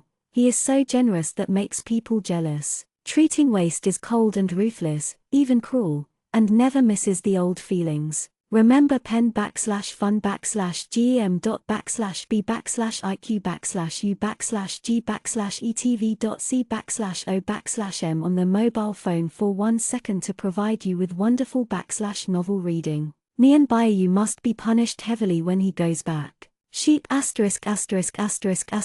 like a human spirit, in line with the principle of dead Taoist friends not dead poor Taoist. I am glad that I did not follow Xianxia. He didn't dare to plead for Nian Baiyu. This time Nian Baiyu did a bad job. Susu looked back at Ma. The water quality of Ma is now clear. If it is not deep enough, you can almost see the bottom at a glance. Mingyi and Princess Clam dissipated in the river, and they would protect Ma for tens of thousands of years, but it was a pity that Tan Taijin made a group of corpses. Originally there were only 20 or 30 Taoist priests, and later killed a lot of people. Now the corpse demon conservatively estimates that there are 40 or 50, is really a number that makes the scalp numb. The corpses have absorbed 1,000 years of resentment, and they are destined to not be easily killed. If these things go ashore, mortals will surely suffer. It is still necessary to find a way to let Tan Taijin eliminate these monsters. He and the old Taoist created it, and they must know how to destroy the corpse demon. Fortunately, the corpse demon has no IQ, and it is impossible to climb Ma by himself. Susu breathed a sigh of relief. Susu noticed that someone was looking at her. She turned her head and saw Tan Taijin. He met her eyes, turned away in disgust, as if she was something dirty, and burned his eyes. Back to Ma city lord's mansion, Tan Taijin ordered. Suzu was locked in an airtight room this time, and even the windows were sealed. She squeezed around and found that the door and window were not moving. She squinted her eyes and looked out. She could also faintly see a few shadows guarding the outside. It should be the night shadow guard. She shook the rope on her wrist. It was really a criminal treatment. The rope is not black iron, it looks very fragile. She sat cross-legged on the bed and tried to break it. As a result, there was a faint red light on the rope, which was tightened quickly to tie Susu's wrist. Susu took a breath of pain. She relaxed quickly, and no longer tried to break the rope. The rope returned to its original condition and was loosely wrapped around her wrist. "What is this?" Guayu said. "Little master, don't struggle. This thing is made of silkworms that grow up drinking weak water. The silk spit out looks very soft, but it actually keeps breaking free. The more you struggle, the tighter it will only tighten." Guayu was also puzzled after finishing talking about how the Yu clan of Tan Taijin also had weak water. "I saw the weak water coffin before, but now I still see this thing. Weak water, such an ancient and rare thing, turned out to be wholesale." Susu listened to Guayu's words, and didn't fiddle with the silk in his hand. She was a little wondering, how long did Tan Taijin weaken the water silk? Is it just to catch her today? She shook her wrist, and she felt that she had no strength and couldn't jump high even if she wanted to. Guayu looked at her sympathetically, and said, "Little master, I woke up too long, it's time to sleep. You must be more careful when you are by Tan Taijin." After a pause, it hesitated and said, "You saw it too. He doesn't seem to want to kill you." Suzu was silent for a moment, and said dryly, "It seems to be." Guayu also said dryly, "Everything is a practice, you have time to try. Give him some emotional lessons, move with affection, understand with reason, in case he will listen." Susu continued to laugh dryly, "Ha ha." Guayu had been embarrassed and walked away, and the jade bracelet fell into silence. Susu touched her cheek. Her face was a little hot. She didn't know much before, but she had been in Princess Clam's body and understood that love and affection would be more or less embarrassing. Especially what she did in the gauze before, is simply a lifetime of black history. When she thinks of how Princess Clam used to deal with Ming Yi, she has no love. If she was asked to treat Tan Tai-jin like this, she might not be able to help but rub him on the ground, and then chop him and kill him, which would be more comfortable. She touched the tears of the soul-killing beads in her arms, and muttered, "Should I go to Yu Bingchang and ask her if she is willing to coax a little pervert for the sake of the world?" Guayu ignored her. It was already a mature Guayu. Pretending to be dead and silent already represented its attitude. Susu said discouragedly, "Well, if he doesn't mess with me, I won't beat him." Asterisk. She really can't run away? Tan Tai-jin asked. Yangji glanced at the Xuanio boy, patted his chest and promised, "Your Majesty, don't worry. Weak water does not produce anything." However, the Yu tribe has weak water for thousands of years, and finally found two ways. First, let the weak water become ice, and second, let the weak water become ice. Water turns into silk, weak water turns into ice, which can keep the time stagnation in the weak water. Weak hydration silk can seal internal forces and make people know where to escape. Tijin rubbed the jade paw finger in his hand, and pointedly said, "I remember, the Yu clan is far more than this weak water." Yangji quickly said, "Your Majesty Mingjian, if you belong to the Yu clan, there is only a little bit of weak water left, and the subordinates have absolutely no private possession. I heard that Mrs. Lannon has always let people look after the weak water. Then one day, the weak water almost exhausted." Tijin said, "You mean Jing Lannon used the weak water?" "Yes, exactly. What does she do with weak water?" Sheep An tremblingly said, "This subordinate doesn't know." Tai-jin was silent, tapping the wall of the seat with his fingers, making the sheep flustered. Every one of them now knows that the little tyrant has a weird temper, for fear that he will take his own knife. Although the good things that Yangji has obtained in the past 6 months made him smile, his companion is like a tiger, and following Tantijin is simply seeking wealth and wealth. In the panic of sheepcom, Tan Tai-jin suddenly said, "Yeah." Sheepcom breathed a sigh of relief. Subordinates retire. Tijin looked at his back and thought to himself, the weak water of the Yu tribe might not have been hidden by someone. Doesn't Jing Lannon have a son? The weak water is likely to be used on her son. She hid the child well, and even the chiefs of the clan like Sheep and **** did not know that there was a young master who was more than 10 years old. How? Is it afraid of him hurting her child? He sneered. Jing Lannon knew that the child would indeed threaten his position in the Yu clan. Thinking of just letting the imperial doctors see if there is any poison in his body, the imperial doctors shook their heads. All of them said he was not poisoned. Yi Zivu didn't lie this time. He stood up with a sinister smile. Was caught by him this time. She didn't even want to run. She was finally in his hands. Where should I start torturing her? Chapter 49. Have a picture. Being an emperor is not easy. Tan Tai-jin hasn't ascended the throne, and there are already a lot of things piled up. He took people down to Mah and wasted almost a day. After washing and eating hastily, he began to deploy. Almost all the generals in the city died, and the civil servants all succumbed because of the human flesh banquet. Tijin touched his forehead with his fingers, rubbed his temples, suppressed his temper and discussed the attack on Xianxia with a few adults. After hard work, it was already dark. He didn't rush to rest either, and came to the yard where Suzu was detained. Tan Tai-jin asked Yu Yingguo, "What is she doing in there today?" Yu Yingguo said, "Miss Yi smashed the window at first, and then she slammed the door after she smashed it. When she found that she couldn't get out, there was no movement." Tai-jin bends his lips with satisfaction. "Did she eat yet?" The night shadow guard lowered his head, looked at the shadow of Tan Tai-jin, and replied, "No." Tijin's face suddenly became cold, and he said coldly, "She wants to run, so she went on a hunger strike." Night shadow guard was taken aback, and said truthfully, "Without your Majesty's order, no one would dare to send food to Miss Yi." Tai-jin was silent for a while, and told the eunuch, "Let me get some food." The ***** heard the words, but only asked, "Your Majesty, how do you treat that girl?" These eunuchs were all brought by Tan Tai-jin Ming-lang from the Ju State Palace. Tan Tai Ming-lang likes luxury and enjoyment. Not only did he bring along the eunuchs and court ladies who were waiting for others, but also the piano dancers and dancers. Now they all belong to Tantijin. The **** only followed Tan Tai-jin not long ago.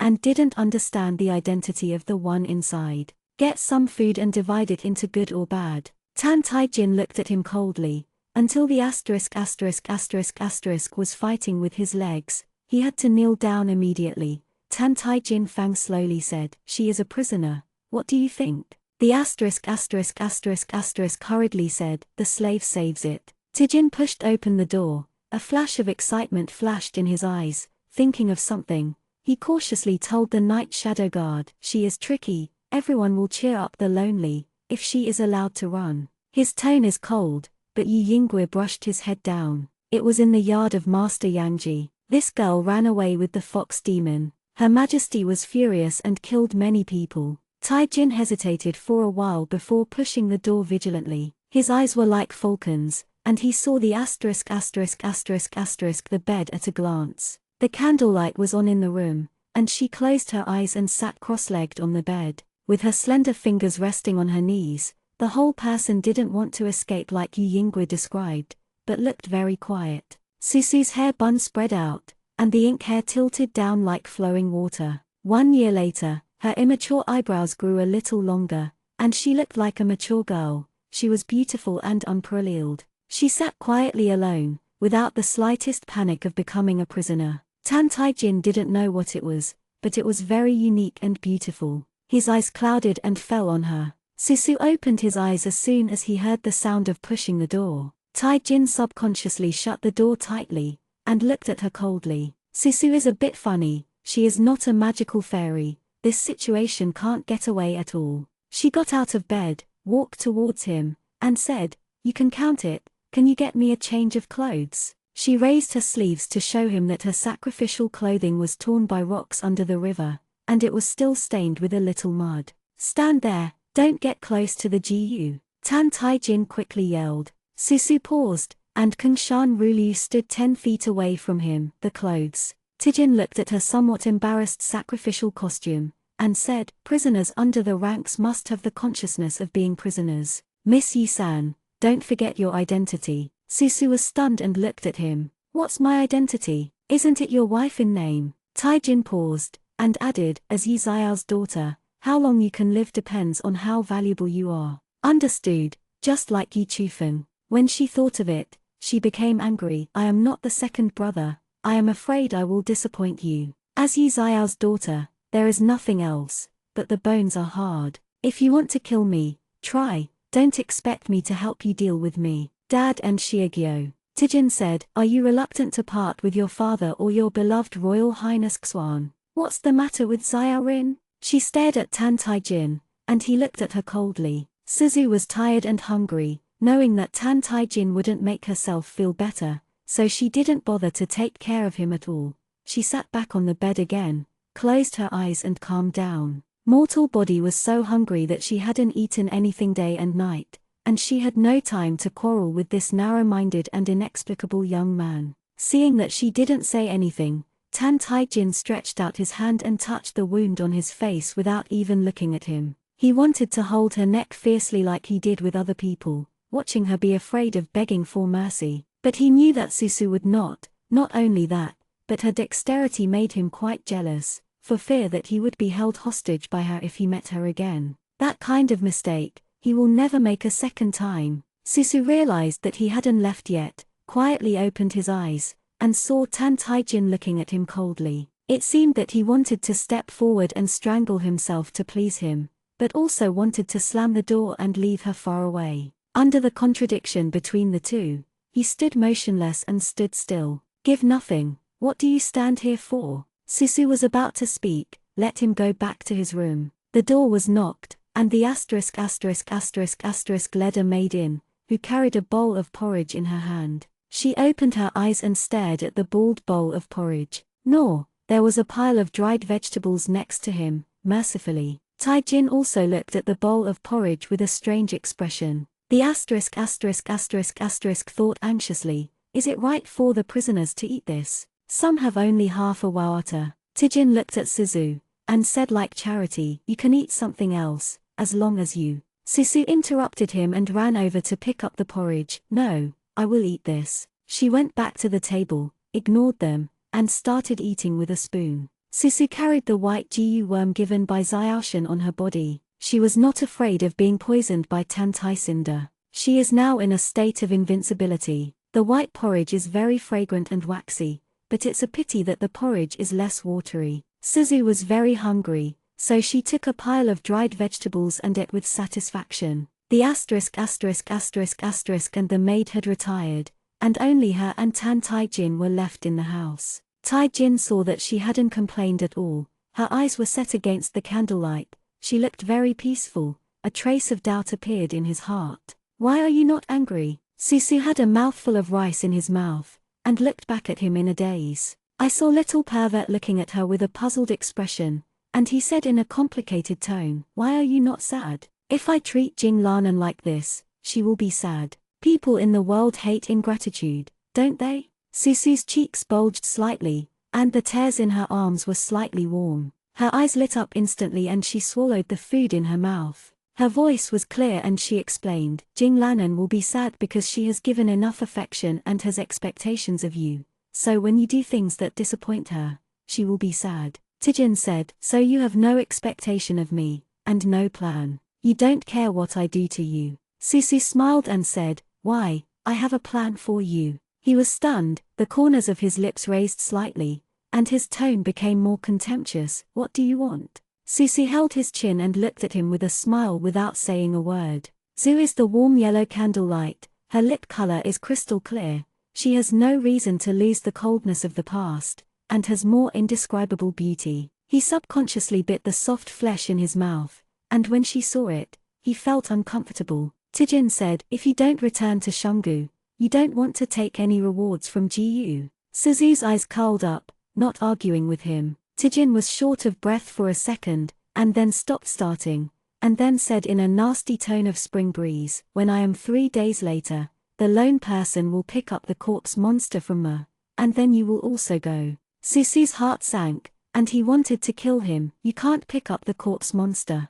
The corpse monster attacks people regardless of who they are. Even if you have an evil spirit, you can't give it to every soldier. You use the corpse monster to deal with it. Xia Rin, kill 1,000 enemies and hurt himself 800. Tai Jin said casually, so what? Isn't it normal to fight dead people? What is the difference between death in the hands of mortals and death in the hands of monsters? Besides, who told you that the lonely will use the army to fish the corpse demon? There was a smell of mockery in his words. Susu's face changed, and he figured out his plan. You want the people in the city to salvage the corpse demon? Tai Jin glanced at her. That's right, the people of Mo were also from Xianxia before, so let them go fishing for the corpse demon, and they would die if they died. Moreover, the death of a bunch of Xianxia people before the war could greatly dampen Xia Rin's morale. Soldiers never tire of fraud. Tai Jin took Susu there, and she also had the thought of using it. She was really good at it and she knew a lot. Suzu had a great effect in the past. He knows her character. In her eyes, he is a tyrant, but the people are innocent. Maybe she can find a way to restrain the corpse and make the corpse more smoothly driven by him. Susu suddenly showed a nice smile and said softly, if you are determined to do this, I can't help it, but I have an idea to sacrifice some people. I'll come over and I will tell you. She rarely speaks to him in such a gentle tone. Tijin was taken aback, staring at her bright smile, the girl's white sacrificial clothes spread out, and he recalled the scene underwater when she came through the water with a dazzling halo on the skirt. When he regained his senses, he was already close to her. Tijin subconsciously wanted to show a disgusting expression. She hadn't changed her dress, she looked dirty, maybe it was still smelly, but it was really close to her. Her eyelashes were like 2 small fans, and she blinked innocently. The holy girl became harmless and gentle. She doesn't smell at all, even she still has that unacceptable, albizia flower scent. He pressed his lips, tried to make his tone cold, and said to her the business, what way? Say, the way is. Susu's fingers clasped the bowl tightly and whispered in his ear. The next moment, she showed a bored expression, and smashed the bowl on his head backhand. I'll give you away. You are so bad and so bad, why don't you get thundered every day? Unexpectedly, her wrist was clasped by Tan Tai Jin. He was so close, he held her slender hand and buckled it behind her head. He laughed in a low voice, do you think I will be fooled by you? The girl was grasped by his wrist, and the weak water rope loop not only blocked her chance to use spells, but also made her weak. She used to be like a groundhog with teeth and claws, but now she is a weak little rabbit caught by him. Suzu said, "You let go." Taijin pinched her chin, and warned, "The lonely patience is limited, if you come here again."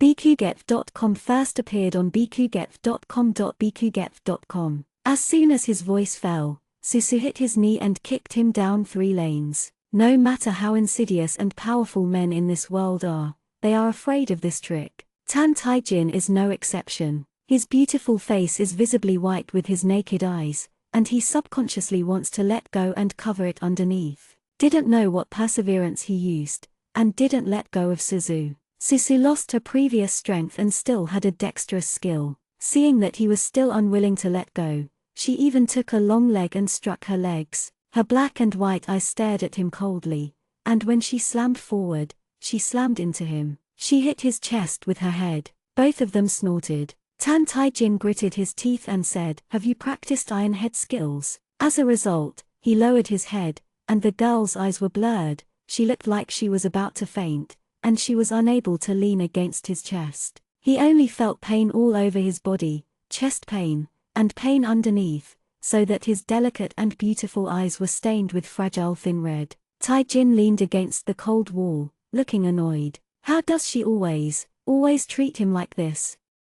Chapter 50, Guan Li. Susu slowed down, raised his head and grind his teeth at him. "This is the answer I gave you." She retreated with a single blow, knowing that her strength might not be better than Tan Taijin, so she quickly retreated far away from him. Taijin crouched slightly. The young man's face was pale, the corners of his eyes were flushed looking at her, and the masseter muscles slightly bulged. Suzu's anger dissipated for the most part, and he held back a smile. "Or you should go to see the imperial doctor." Taijin walked away. His walking posture is obviously not quite right. Suzu made a grimace at him, a little gloating. It's a good thing to cut off one's children and grandchildren. What will the devil leave behind? The ****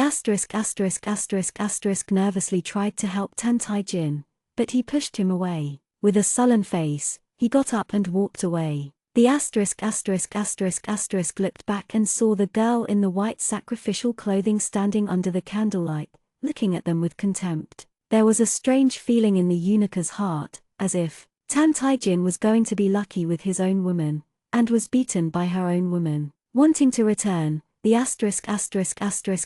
hurriedly followed. Suzu looked at the door closed in front of him and rubbed his hair, feeling very upset. Taijin wants to go frantically to salvage the corpse monster. What should I do? The other emperors trained soldiers to attack the city, but he was good. Before he became a demon god, he always thought about subverting Xianxia with the power of monsters. Suzu naturally didn't want him to really kill Xianxia, but she also knew in her heart that Tan Taijin would never stop. The violence in his bones would make him point his sword at the Xia, and then tortured and killed those who had insulted him one by one. He hates Xiaoguo, of course. He also hates Juguo. He doesn't treat Xiaxia's people as human beings, and he doesn't cherish the lives of Ju's soldiers. He wants to play with them to satisfy his pleasure. He is a madman who doesn't care about anything. No, maybe I care more about Yu Bingshang. At least in front of Yu Bingshang, he cleverly converged a lot. Susu had a headache, and couldn't think of a good idea to destroy the corpse monster.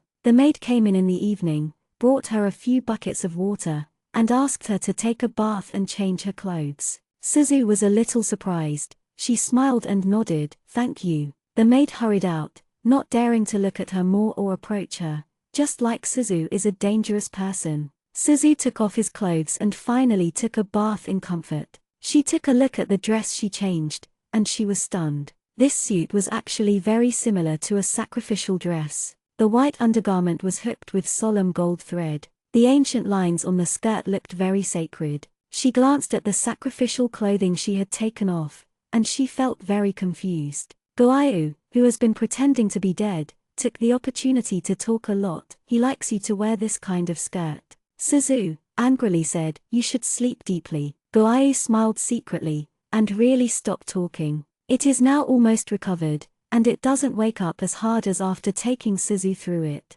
One master and one servant knew that Tan Tai Jin was a bit subtle to Suzu. It's just that the feelings of the young demon god, I don't know whether it is Ri or Hanbing. Guayu thought, Suzu must not have any feelings for Tan Tai Jin. She holds the tears of the soul-killing beads, and will deal with him sooner or later, without any feelings, so that she will not be sad in the future. After suffering from Suzu's place, Tan Tai Jin did not come for several days. Guayu once said, he is outside. After a while, Guayu said, he's gone. I don't know if it's passing by or something else. Tan Tai Jin has been very busy, Suzu is locked up, and he doesn't know the situation outside. Tan Tai Jin must be doing evil. It didn't take long for Tan Tai Jin to let people go to hunt for the corpse monster. Suzu was finally able to go out. The weather is not very good. It is rainy. She looked up and saw that today is very cloudy. It is not good for mortals to fish out the corpse in this weather.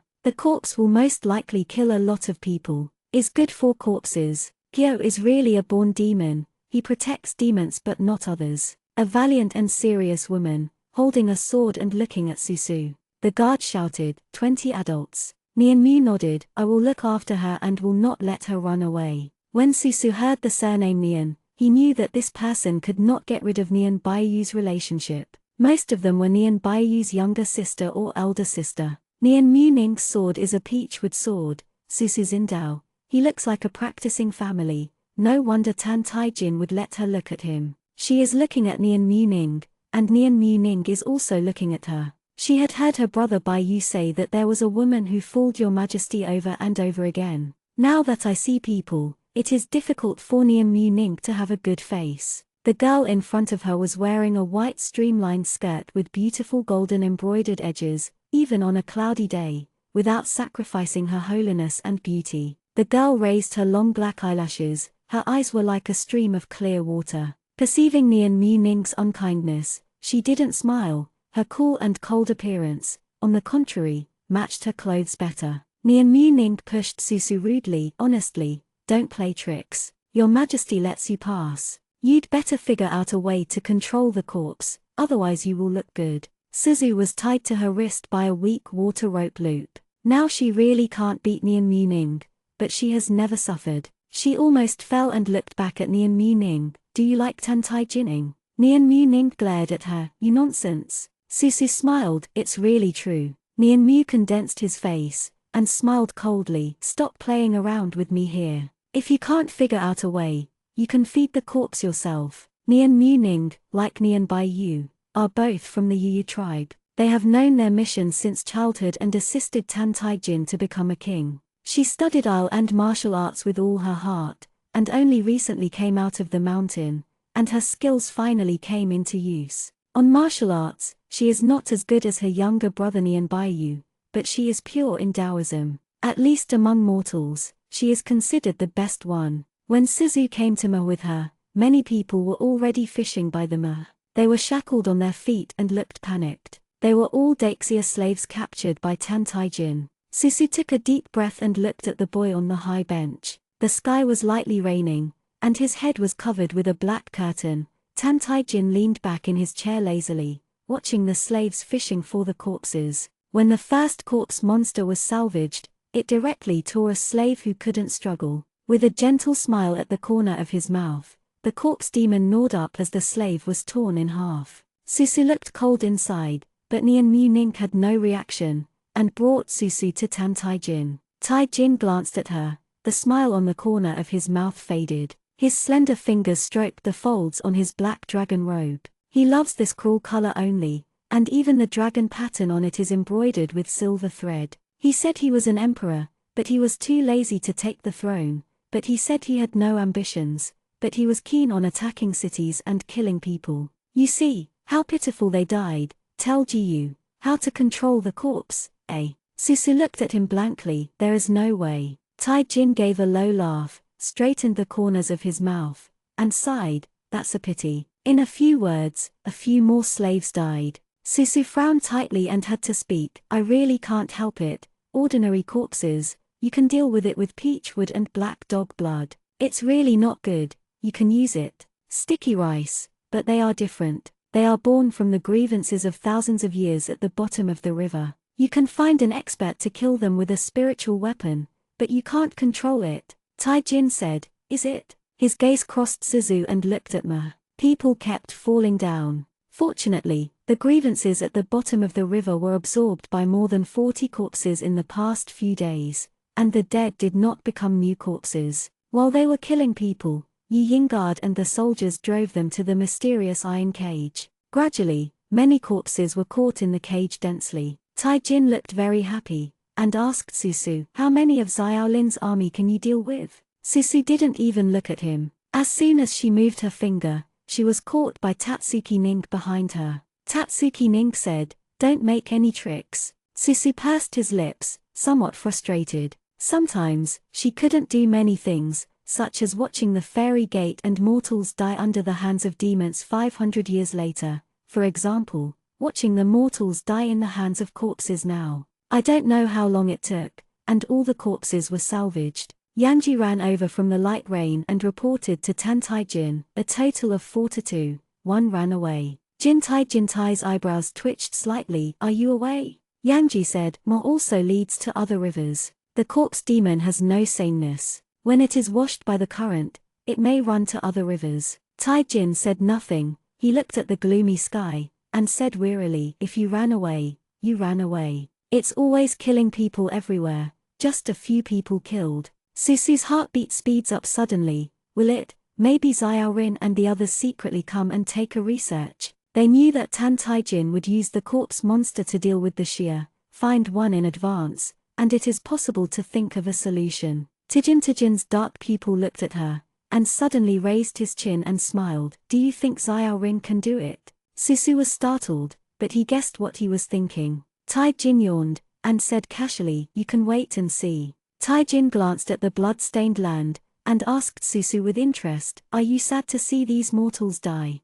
Susu Ling said coldly on her lips, "Neuropathy." He covered his eyes and laughed. Suzu felt that she must have not played hard enough the previous 2 days, otherwise a man would have died and would not be able to laugh. She understands. Tan Taijin probably knew that she had nothing to do with the corpse demon. A few days ago, she deliberately said to provoke her, and deliberately showed her this **** scene. If Susu is excited, or begs Xianxia prisoners for mercy, he will be excited. The look of her cold face now makes him feel happy. She took a deep breath, and realized that whatever she did would please him. She simply turned her head away, not seeing her or getting annoyed. Taijin didn't care, he was really happy. Achieved the goal, he returned to Ma City with a mighty group of people. He was sitting in the golden carriage, watching Suzu walking in the rain. She didn't play a role today, this is punishment. Nian Mu Ning also walked in the rain,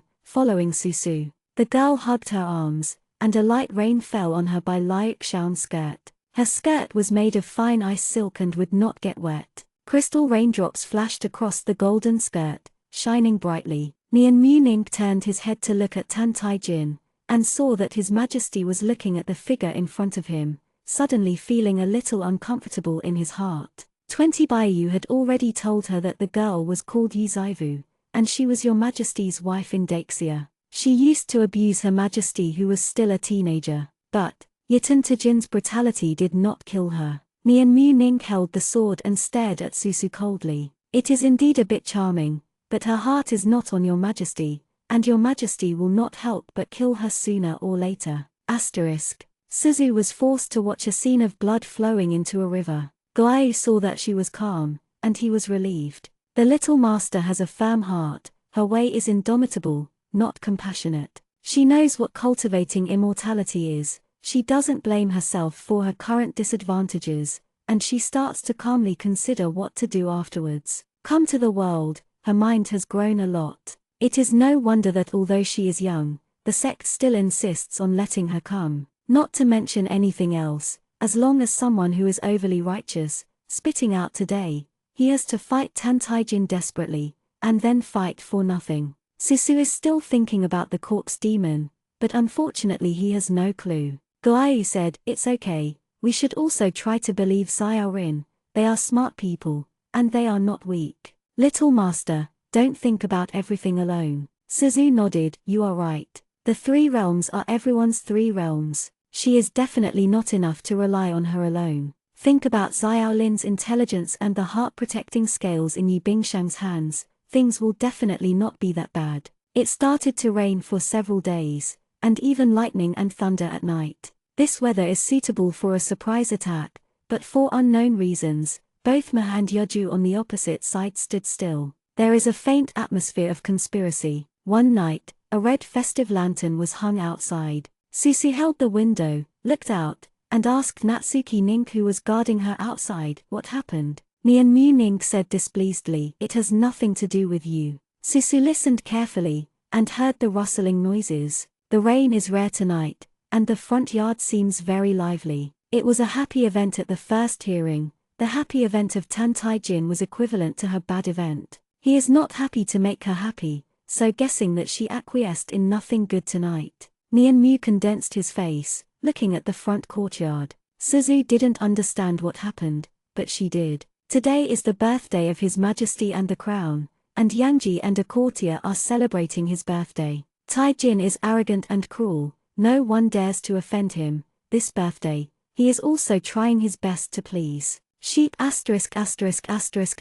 was very luxurious. After the corpse was fished, this banquet was like a celebration before the war, which boosted morale. I'm afraid there will be a war soon. Jugyo is good with silk and bamboo orchestras, beautiful women singing and dancing. You can think of how lively the front yard is. If it wasn't the girl in the room, Nian Mu Ning would have the opportunity to accompany Your Majesty like Nian Baiyu. This made her feel unhappy and complained quite a bit about Susu. Susu is also very boring to be locked up. Nian Mu Ning is a good young girl, but her words are pitiful. Only by satirizing Tantajin can she arouse her to say a few more words. So Soda couldn't hear the news, so he went to sit cross-legged and practice. This body has no spiritual roots, and with the flower of love, even if you can't cultivate any spiritual energy, you can cultivate a good state of mind. The silk bamboo outside gradually couldn't get into her ears. Guarding Nian Mu Ning watched the ants move under the eaves boredly.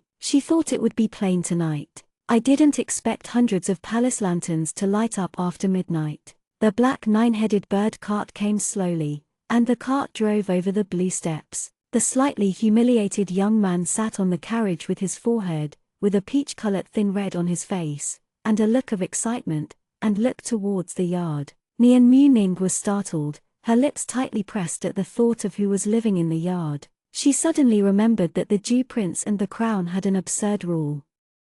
Chapter 51, Revenge. This rule seems absurd to Nian Mu Ning. After all, the Yu people have always been conservative. Ning Mu Ning's brows clustered unconsciously and looked at the boy on the 9-headed bird carriage. He pulled up his clothes and got out of the car. Many lush and leafy trees were planted in the courtyard, and the ***** trot diligently to keep up with him, blocking the occasional wet raindrops from the trees. Nian Mu condensed a gift. The young boy's gorgeous black robe melted into the night. He had a faint smell of alcohol. His complexion was extremely white, but his lips were too red. He stood still in front of the door. His footsteps paused slightly, as if he was hesitating. The great *****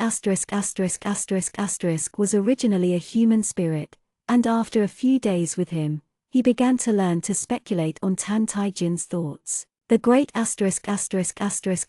said eagerly, "If Your Majesty is worried that Miss Yi doesn't understand what to do, there is a letter from Master Li for the servant." Taijin said, "Bring it." The **** handed the handwritten note in his sleeve to Tantajin. Tantajin didn't open it to look at it, turned and left, and ordered, "Let me take her to Kaoyang Hall." The ****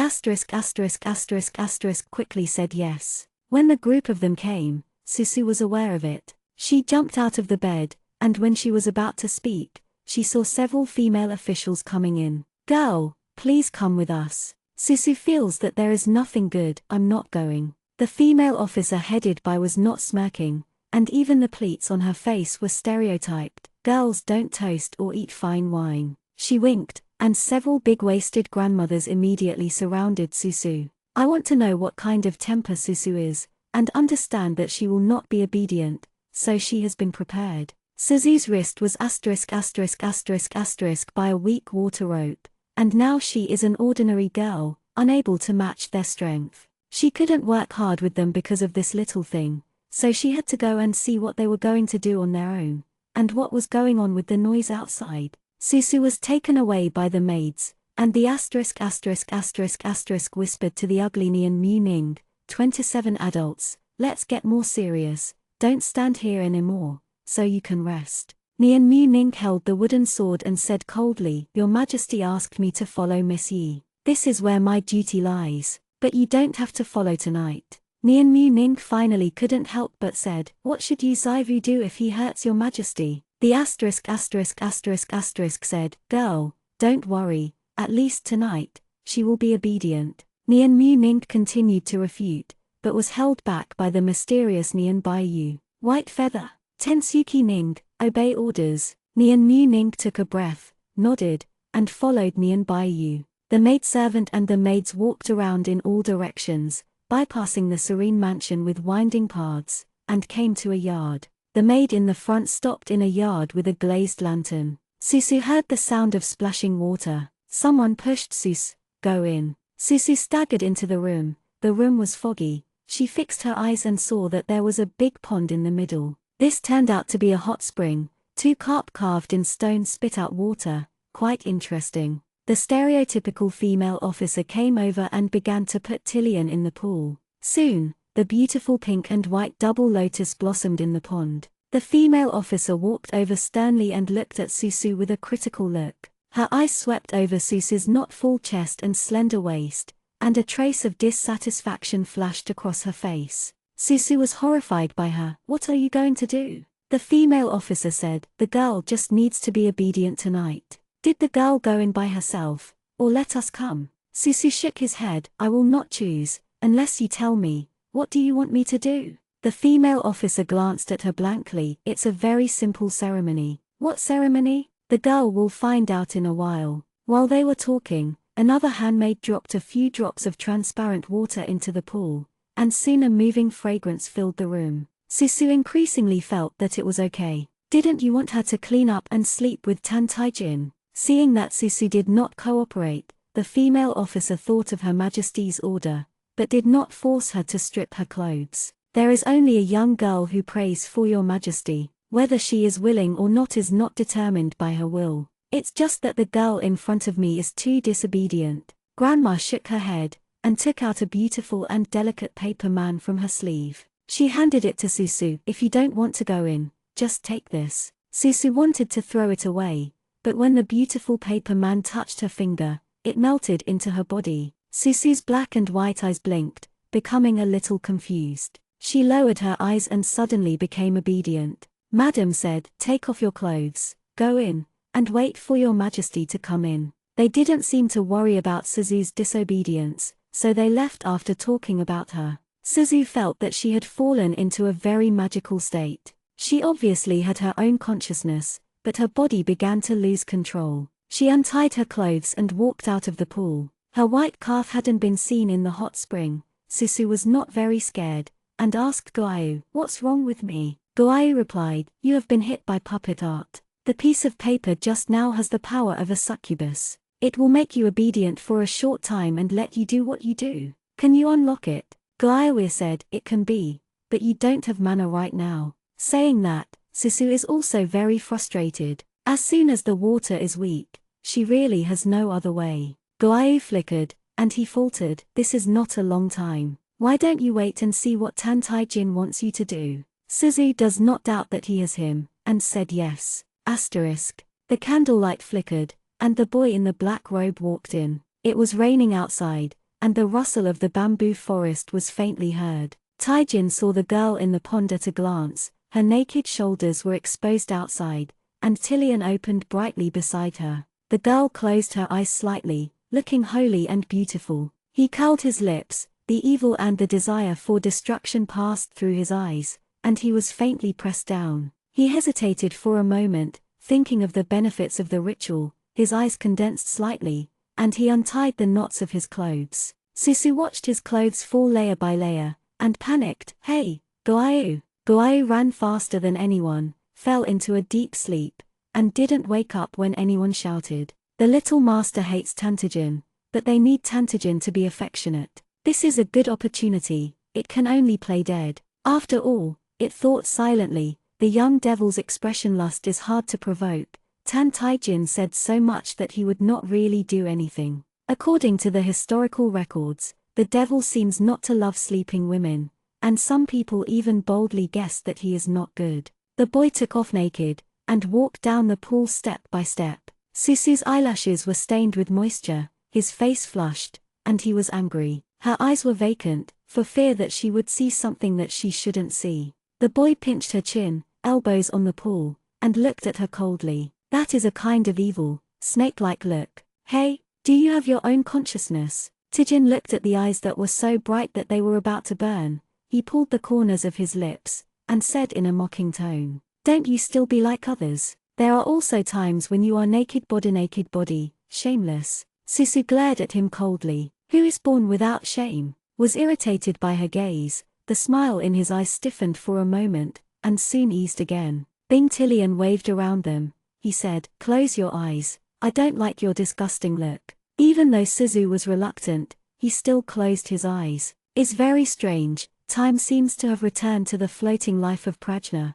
when she was a mulberry wine, blindfolded, and did a lot of shame. After coming back, I just want to erase that dark history. The situation is exactly the same at the moment. If you can't see it, your hearing is more acute. It's just that the leading person turned upside down and turned into Tantagin. She admitted that she was a little scared at the moment. The young man's breathing was close at hand, and she didn't know what he would do. Without spells, she can't defend the sword, she is just a mortal. Everyone is vulnerable and fears the unknown. He looked at her coldly for a while, and remembered everything in the floating life of Prajna that day. As Mingyi, he was desecrated by others for the first time. The lust thing seemed to him extremely dirty and disgusting. But that time was different. He pressed the corners of his lips, unwilling to recall the feeling. But a kind of almost revengeful psychology made him stare at her coldly and appreciate her rare panic. He cast his eyes down blankly.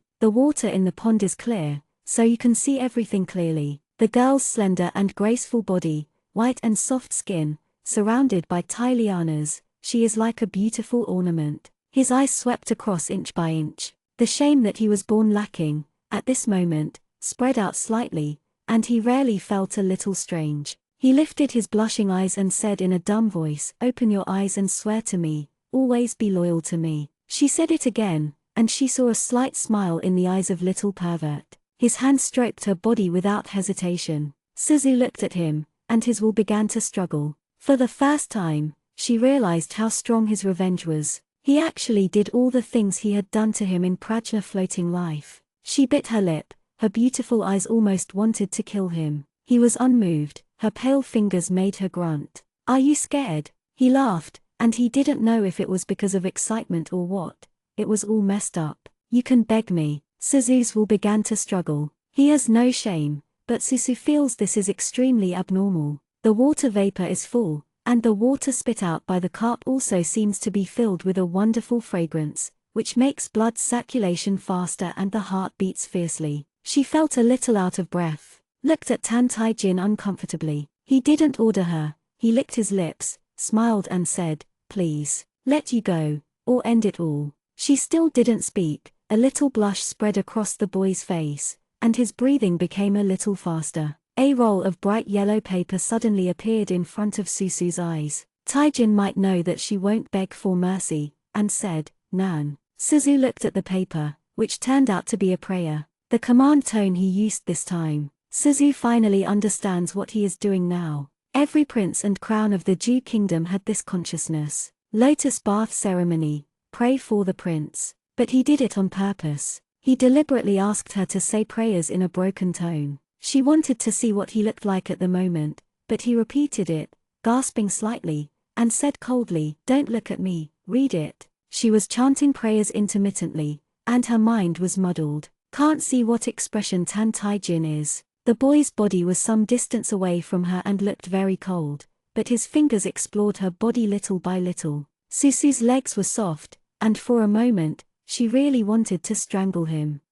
Chapter 52, Morbid. After she said the prayer, the surrounding double lotus flowers became more beautiful. The pink lotus is graceful and clean. Taijin's fingers withdrew from between her legs. Susu was ignorant, had never experienced these things, but she could perceive that he was deliberate, and his slender fingers didn't go too deep, so she didn't touch her face after taking it out. Susu's face changed. He touched there, and touched her face again. He pointed his finger down and stroked her lips. Susushing was afraid that he would let her open his mouth in the next second. What can't he do? He can do everything. The young man's breath is confused, and his tone is also rising. Please, was a bit of threat, and a bit of joy that he couldn't even explain himself. Susu took a deep breath, and a white bug crawled out from the clothes she had dropped next to her. It is very beautiful, with a pale light on the body. Taijin did not see it, but Susu suddenly saw it.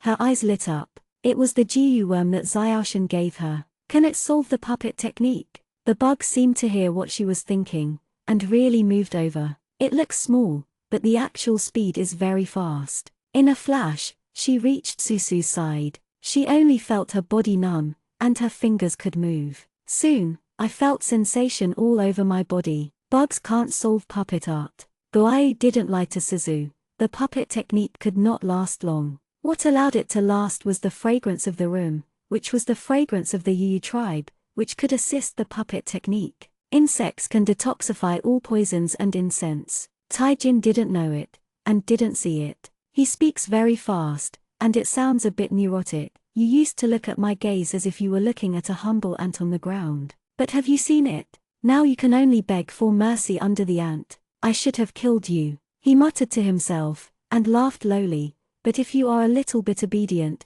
I can also not kill you for the time being. I am the emperor. He paused and said, in the future, he will also be the emperor of the great Xia kingdom. As long as you don't go against me, like today, I can. Which is this? A pair of arms resembling lotus roots tightened his neck severely. Fortunately, he was in the water. Susu didn't have to use force, only skill, and the boy in front of him drowned suddenly. Ahem. She swam onto the shore, picked up her dress and quickly put it on. Susu hooked his finger and hooked the cloth into his hand. Tan Taijin choked the water, only to emerge. She was strangled with a cloth and pulled to the shore. His ink hair was soaked, not knowing if it was because of a cough or something else. His pale skin was covered with a beautiful peach color. 3 points are pitiful, 7 points are fragile and sick. If it wasn't for this person's previous behavior, Susu would almost think that he had bullied him. She knelt down in front of the pool and met his cold eyes.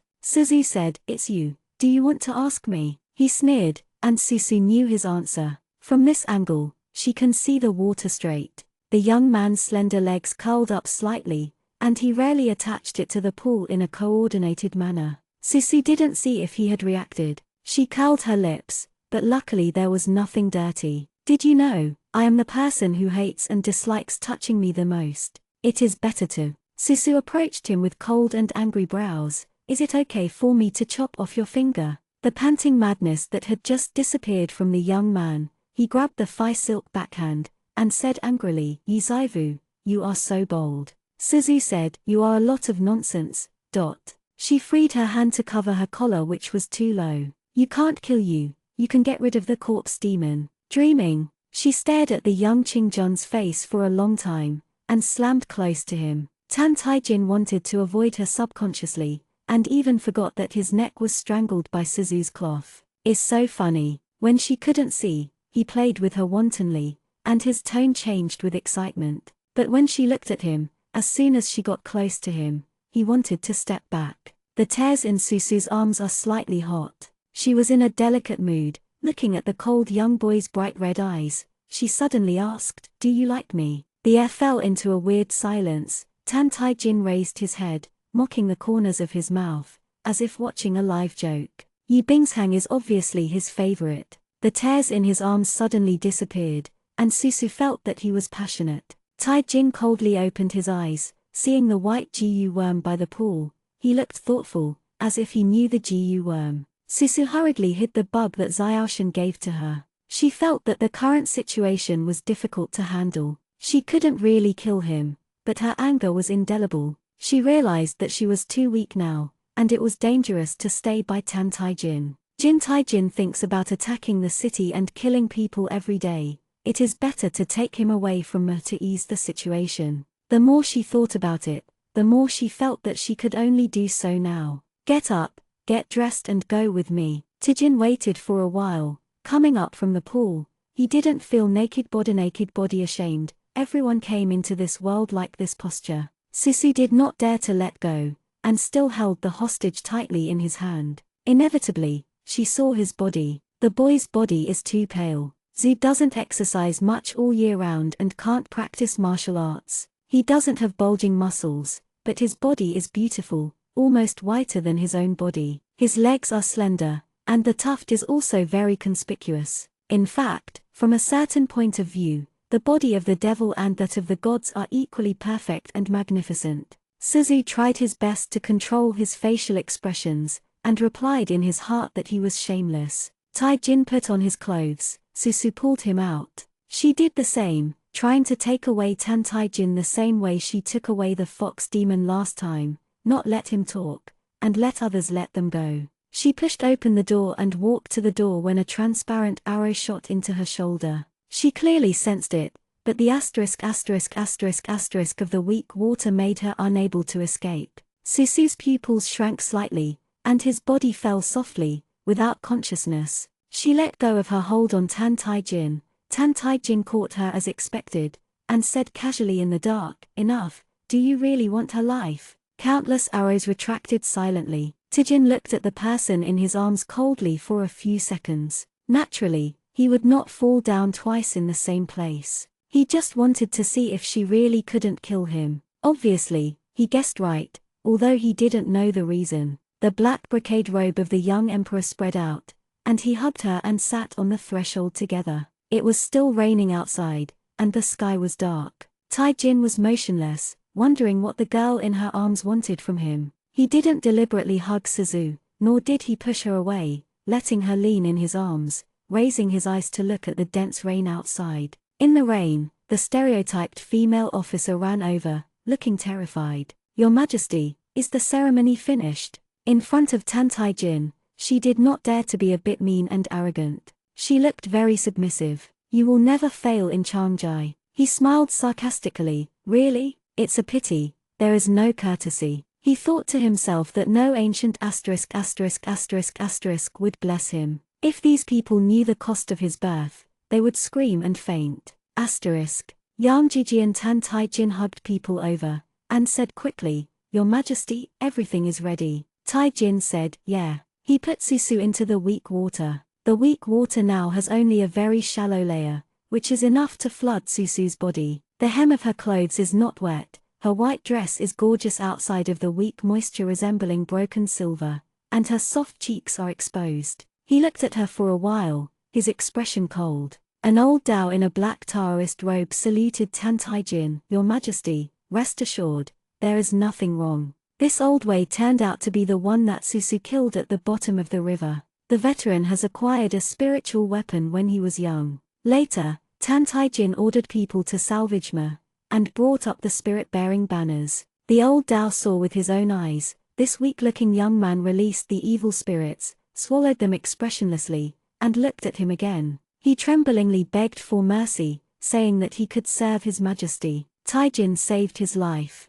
He did come up with a shameful idea. The old Wei glanced at the girl in the weak water, feeling resentful in his heart. If it weren't for this little girl, his 100 years of Taoism wouldn't be ruined once, and now he can only live in the spirit banner. Guai smelled danger and woke up. In fact, since the extension of the puppet technique, it regretted it faintly. With an inspiration, the Wanling Jiyu was released. Spiritual power is precious, and once you use it, Susu can't even return to that world. In serious cases, they would go back to the time when Susu was not born, so there might not be Susu. It is afraid of the disappearance of the Little Master and the destruction of the three realms, so it is hoped that the Little Master will let Tan Tai Jin understand feelings. But the Little Master is not happy. At this moment, it's creepy, it just wanted to forcibly wake up Susu. The next moment it was immersed in weak water. Guayu. The weak water where everything does not regenerate,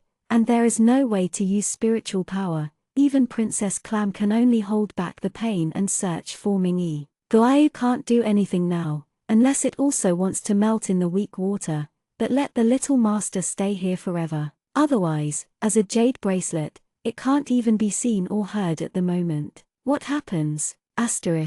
In the palm of Tan Tai-jin is a white bug.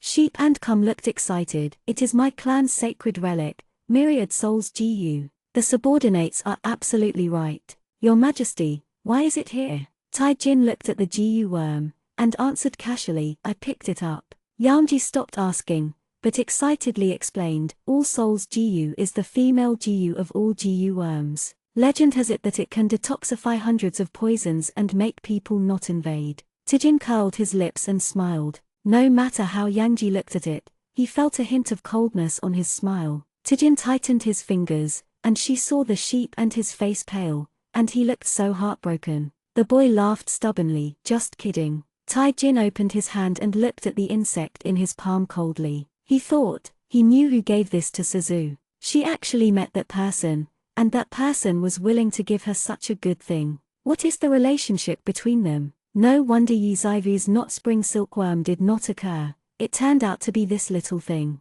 It's a pity that once the Jichun silkworm was planted to the point of death, the only antidote was destroyed by him. Even the Wanling Jiu can only guarantee that it will not attack, and it will not be able to solve the not spring silkworm. She will come back? The boy asked coldly. The old Dao said, yes, the poor Dao dare not deceive your Majesty. Tai-jin put the Wanling Jiu into the jade box and threw it back into Susu's arms. Sheep Kum said in surprise, Your Majesty. The boy said, go out. Sheep ***** hurriedly went out. The old Wei got into the spirit-bearing banner, and flew into the dusty locust wood box. Tantajin and Suzu were left in the secret room. It was still dark, and it rained all night outside, with the fresh smell of earth. Tai-jin sat leaning against the weak water, and the secret room was dim. He was sure that there would never be a second person or creature to see himself at this moment. Tai-jin took Susu's hand from the weak water. Neither of them is a monster body, weak water will not hurt them, but like 9 days of broken silver, falling from her fingertips. He slowly put her weak palm on his neck, and his breath was trembling. Young man, no, I should be considered a young man at this moment. It's just that he is too pale and fragile, no one will treat him as a mature fighter. He bit the corner of his lips as hard as he could, controlled the rapid groan moan, pressed her delicate fingers, and imitated her pinching himself. He didn't let go of his hand until he couldn't breathe. The girl's white and tender tiger's mouth was flushed with his rudeness. He panted, and a small moan rolled from his throat. He lowered his head to look at the unconscious girl, and touched her lips with his fingers. Don't like it? You can't help it. The boy put his fingers into the girl's petal-like lips, and for a long time, he smiled badly and contentedly. In the dream, the light and shadow intertwined, and a voice kept calling Susu. She took a breath, as if suffocating, covering her chest, subconsciously shouted, Goayu. Goayu quickly said, Little master, I am here. Guilt flooded Goayu like a tide. Goayu is not good. I haven't been monitoring the situation all the time. Now we are in a border town in Kangju. A woman picked you up and brought you back. Susu touched the jade bracelet and found himself in a strange place with a mottled wooden bed. It seemed that the family was not rich. Are we in Ma City? Goayu said, I started consciously, and I have already appeared here. Goayu told Susu about the general situation, and it was really sad. If the little master is unwilling to get along with the young demon god, Goayu will help the little master if he fights this life. Susu shook his head instead. Don't blame you. Is that she is too stubborn. Dad, Henjiang sect, the sentient beings of the 3 realms, they can't get into trouble. Goayu did nothing wrong. It really couldn't use spiritual power to avoid her getting along with Tantajin. Pumping evil bones is not only Goayu's character, but also her top priority. She touched her body, the 10,000 soul Jiu and the tears of soul-destroying pearl were still there. She said, Goayu, you are not doing anything wrong, go to sleep. How can she lean on it everywhere? Go to Tantai-jin recklessly, but she is locked by the weak water rope loop, which is because she didn't think well. Now the weak water rope loop is gone, and there is a gap in memory. She didn't know when she left Ma and came to Kangju. Kangju is close to Yeoju and belongs to the land of Xianxia. Before she fell into a coma, Xiaorin was stationed in Yeoju. Susu opened the door, and the dazzling sunlight came in. A woman with a flower headscarf was playing hogweed in the yard. Her eyes lit up when she heard the door opening. "Girl, you are awake." She wiped her hand on the apron, looking at Susu's gaze, as if looking at a piece of fat. bqget.com debuts on bqget.com on TV. www.bqget.com. Suzu can see greed in her at a glance. She touched the earrings, but she realized that they were missing. Suzu didn't say a word, and didn't mean to care about the woman. "Miss, how many months are it now? How are conditions in Yeoju and Ma?" The woman's mouth was dry, and she replied, "August, Yeoju has fallen, that Jew tyrant. It is said that he has made a group of murderous monsters. Week Swain Wang guarded the city for a month, and then had to retreat to Kangju. She was angry and cursed and said, 'We are also fighting here. Pity my poor man, serving as a soldier in Kangju Mansion. I don't know when I was eaten by the monster of the little tyrant.'" Susu didn't expect that after the transparent arrow hit his shoulder, another month passed in a blink of an eye. Taijin defeated Yeoju by relying on corpses or other monsters, and Xiaolin had to retreat to Kangju. She has a solemn expression and realizes for the first time that Tan Taijin is far deeper than she thought. He is so deceiving that she can't tell what is true and what is false now when she thinks about the two people getting along. He didn't blink his eyes when killing monsters, but sometimes he was too weak. There was a layer of cold sweat on her back, and she was scared for a while. She thought, before she had enough strength, she could not go to him again.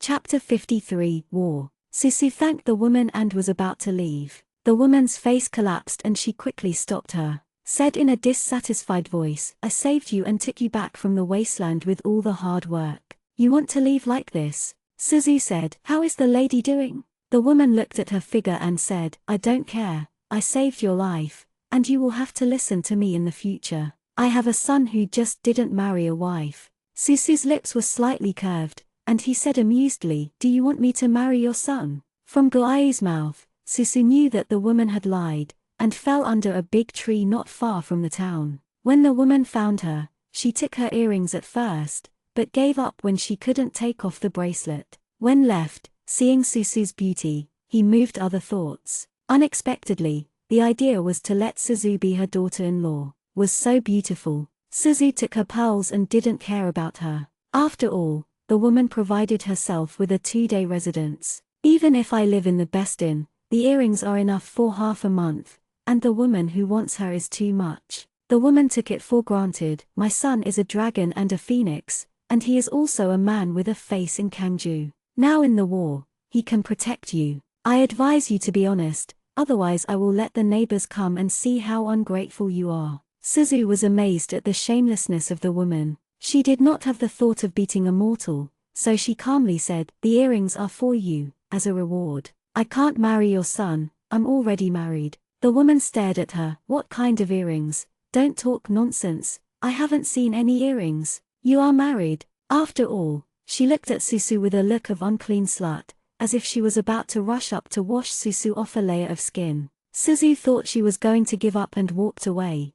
But she didn't expect the woman to grab her and her sleeves. "Then be a concubine for my son." "Yes, be a concubine. You don't want to run. This little girl is so beautiful that her fascinated son will definitely not refuse. But a little fox Maisie, she is blessed to see her." Susu turned around and finally got angry. She looked at the woman with cold eyebrows. "Are you sure?" The woman was frightened by her eyes for a moment. "What's uncertain?" Suzu's left eye turned a light purple. The leaves in the yard turned into sharp arrows, flying towards the woman. Where did the woman see such a weird picture? She hugged her head and screamed. "Fairy, you are a fairy!" Suzu flipped his finger, and the leaves followed the woman. The woman groaned and fell to the ground. The leaves also fell lightly to the ground. The woman hasn't recovered her soul. She leaned over a girl's face, and Susu smiled and said, "Mother, I figured it out. I'll be your daughter-in-law. How about you, Tilda?" The woman rolled her eyes and fainted.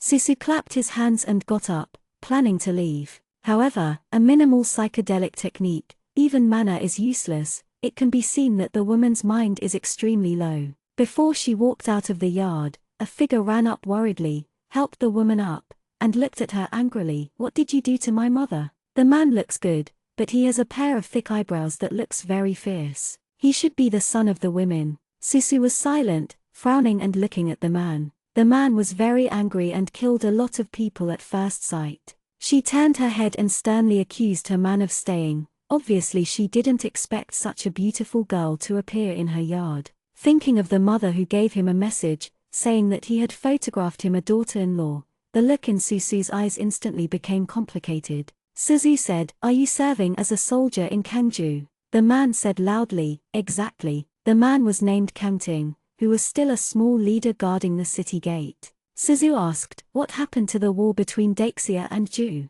Kanting was startled, and the girl in front of her was beautiful, and she felt a little bit indesecrate out of thin air. She has a gentle voice, but her eyes are cold when she looks at him. Kanting said angrily, "You beat my mother. I don't want to leave today." Susu shook his head. It didn't hurt her. If she can't afford to be wicked, after taking my things, she still wants to hold me. I won't scare her. Kanting naturally knows what virtue his mother is. He squinted his eyes and looked at Susu. "You stay and make amends for my mother." His mind moved slightly, and he wondered where his mother would find this beautiful girl. Although not as good as King Xuan's concubine, the girl in front of her was extremely pure and agile, no less than that of Princess Xuan. Susu saw that Kanting wanted to do something with her. Her eyes were cold, and she didn't show mercy anymore. After a while, she stepped on Kanting's back, and the face of the bearded man on the ground turned blue. "Let me tell you,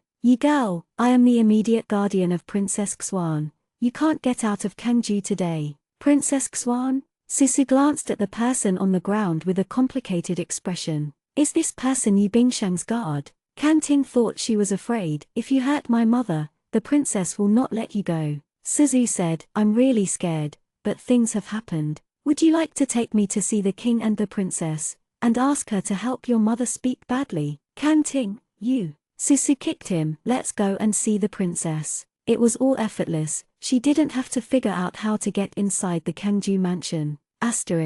Before Kanting was coerced by Susu to find Yu Bingshang, he had thought about many kinds of her tragic end, and he sneered. Yu Yata, who doesn't know the height of the sky, relies on her own skill, and thinks she can do whatever she wants in Kanju mansion. Now that no one in Xianxia knows, the princess is kind-hearted, holding a spiritual weapon in her hand, sheltering the city of Kanju. No one would explore that Yu Bingchang was just a side concubine, and now they assumed that she was Xiaorin's wife, and praised her and Xiaorin's perfect match. She has a beautiful appearance and is extremely short-sighted. When the wild girl enters, she tells herself about the girl insulting her mother, and then describes the girl as the spy of Jugyo. The princess will definitely punish her. With such thoughts in mind, Kanting took Susu to Kanju Mansion. The winding path of Kanju Mansion leads to the quiet, and the maid is fanning Yu Bingshang. She was sitting under the tree, her eyebrows frowned slightly. Why was she worried about things? Someone came to report, "Wang Hao, Commander Kang has an accident." A woman beat him and his mother, and arrogantly asked him to take her into Kanju Mansion. Yu Bingshang said in surprise, "What? The woman is outside." Yu Bingshang curled up his skirt, frowned and said solemnly, "In such a situation, anyone would dare to have trouble in Kanju and hurt my Kanju leader." Yu Bingshang walked around the rockery and saw Susu at a glance. "It's been a long time since I saw a girl in a white fairy skirt with light gold trim, looking at the lake in Kanju Prefecture." As people said, she was holding Kanting as expected. She was not afraid of any at all. Her small face was pale, with a touch of pink. Tai Jin did not torture her. Kanting saw Yu Bingchang, with a reverent light in his eyes, and then respectfully called, "Wang Hao." He hoped that Yu Bingshang would let the girl behind him be arrested and exiled for him. Unexpectedly, Yu Bingchang was taken aback, gently pressed his lips, and said softly to the girl behind him, "The third sister." In politeness, but also a little respectful. Kanting was dumbfounded, and then his face turned pale. Third sister. Everyone knows that Yu Bingshang is the daughter of General Yu the but the only daughter of the prostitute is the third girl in the family. Isn't the girl behind, the jewel in the palm of General Yi there? Susuing her, big sister. The two looked at each other, and Yu Bingshang suddenly scolded Kang Ting and said, "You must have done something to the third sister and angered her. You can insult the third sister as well. Don't apologize yet." Subordinates apologized to the third girl. Kang Ting knelt down uncompromisingly. As soon as he mentioned his identity, the people in Kangju Prefecture looked at Susu's eyes strangely. Susu knows everything. She is now not only Yi Xiao's daughter, but also the wife of the Emperor Zhu when he was pledged. If you ask Daxia people now, who you hate the most and who you fear the most, it will undoubtedly be the same answer: the terrifying and ruthless Emperor of Zhu. The secret atmosphere suddenly became tense. Zhu and Xia are still at war. Tantai Crazy Emperor's army is just outside the city wall.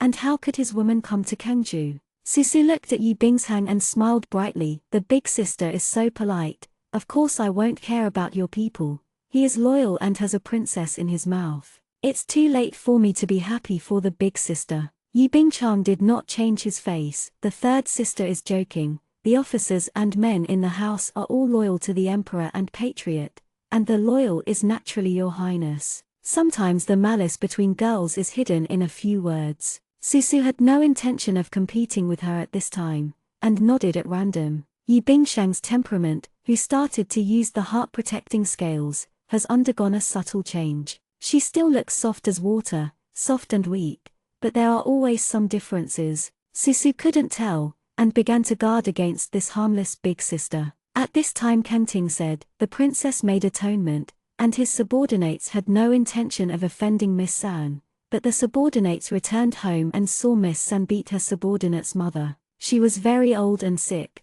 and saved Miss San. "But I didn't expect to be treated like this by the third lady. I would be angry for a while." Yu Bingshang sighed, shook his head and looked at Susu. Seems to be helpless with her domineering and ignorant, but she did not say Susu, only said to Kang Ting, "I will send someone to treat your mother. If there is anything, the Kangju government will do it all." Susu is really a big pot. The less Yu Bingshang doesn't blame her, the more he seems to be ignorant. Is the elder sister my elder sister, or the elder sister of this leader? Susu frowned questioningly. "Why didn't you listen to what I said, and condemned me arrogantly, believing that I was the one who made the mistake?" Susu saw that Yu Bingchang was about to speak again, feeling extremely boring. What are she and Yu Bingshang fighting over here? The battle was tight, and the evil bones of the demon god were not taken out. Su Suian said, "What big sister is willing to think and think? I have learned a lot during this experience, and I may be able to help kill the demon soldiers. I am a citizen of Daxia, and I also want to shed the blood of the general's father. Play for Daxia." Yu Bingshang was non-committal, and let Susu go to rest first. Asterisk. Miss Yu San's return is no secret in Kangju Mansion. It spread quickly, including the fact that Miss San insulted Kang Ting, which everyone knew. Xiao Ling came back from the tower and heard about these things. He cleaned his hands, and for some reason, he remembered the wronged Xiao Sang wine in Prajna Floating Life. He sighed softly. People go to Kang Ting's house and ask what is going on. His people are all very efficient, and they come back soon and talk about things in a rush. The old lady in Kang Ting is shameless. She knows her all around. She took the third girl's jewelry and wanted to force the third girl to be her daughter-in-law. Xiao Rin lowered his eyebrows coldly. Kang Ting will be dealt with according to military regulations. Is called under the subordinate.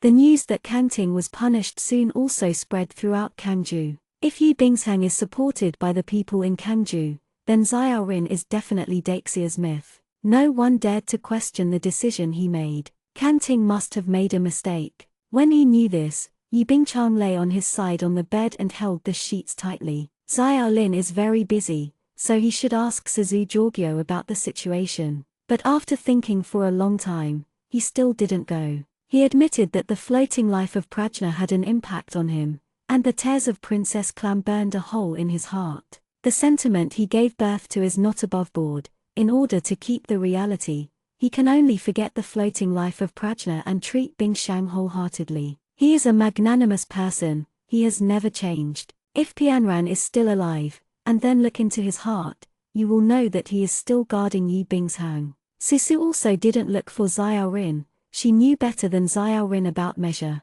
After all, a cultivator who doesn't love anyone, it's okay if she doesn't understand. Once she understands the twists and turns of the world, she will try to do better than anyone else. She wrote a letter, listing all the ways she currently knows to deal with monsters, intending to give it to all generals, and it is best to send it back to Yu Xiao as well. Yu Xiao is well injured, and he is also on his way to the border recently. The monsters that Tai Jin can drive are all little monsters, and the real big monsters are all suppressed under the wilderness. But the cultivator has not opened the fairy gate so far. Suzu knows why. The cultivators are mostly indifferent. Before the great demon was born, they saw the dynasty change as normal, and the world was able to occupy it. There are little monsters, such as the red flame bee, blood raven, and tiger demon, but the world has its own demon masters and terrorists to contend with. Except for Suzu and Guayu, no one knew that the demon **** was coming. The cultivator pursues supremacy and longevity, and the prosperity of the world is just a passing moment for them. Until Tan Tai Jin awakens, they will never care, including their head father, who was also a cold immortal cultivator 500 years ago. But the demon **** awakens, they want to take care of it, but it is too late to regret. Only when Susu let the pigeons fly, he heard the sound of war drums in the distance. In the dark night, I don't know who is saying, the tiger demon of Jugyo came here to eat people again. These words aroused everyone's panic. Since the start of the war, the tiger demon of Tan Tai Jin has tried to kill people every once in a while. The tiger is also cheap, with Taoist priests sent by Tan Tai Jin on his back, eat as many as he can, and run away after eating. You can earn money if you eat the generals, but you won't lose money if you don't eat the soldiers. Its existence is dissolving the morale of Kanju a little bit. Susu ran out and saw a torch burning on the tower. A tiger demon who was taller than the Kanju city tower roared at the soldiers. Xiao Lin didn't know when to put on his shirt, and calmly shot arrows at the tiger demon. Tiger demon knew that he was afraid of him, so he opened his mouth wide and ran away when he caught a few people. Xiao Lin's sword shot past, and the demon master beside him had a dignified face, and he also hit the tiger. The Taoist priest on the tiger's back quickly fought back. Soon the tiger ran away with its tail in between. This time it took 10 people away. Is the least recent loss. What makes people irritating is that a group of armored corpses on the opposite side are still gathering momentum around Tantajin. Xiao Rin's mentality is very stable. Let someone go and check whether something has happened in the city. After a long time, the soldiers came to report. There is nothing in the city, only. Xianxia paused. Kanting and his old mother are dead. S head was crushed to pieces, terribly dead, and a group of blood crows were pecking at it.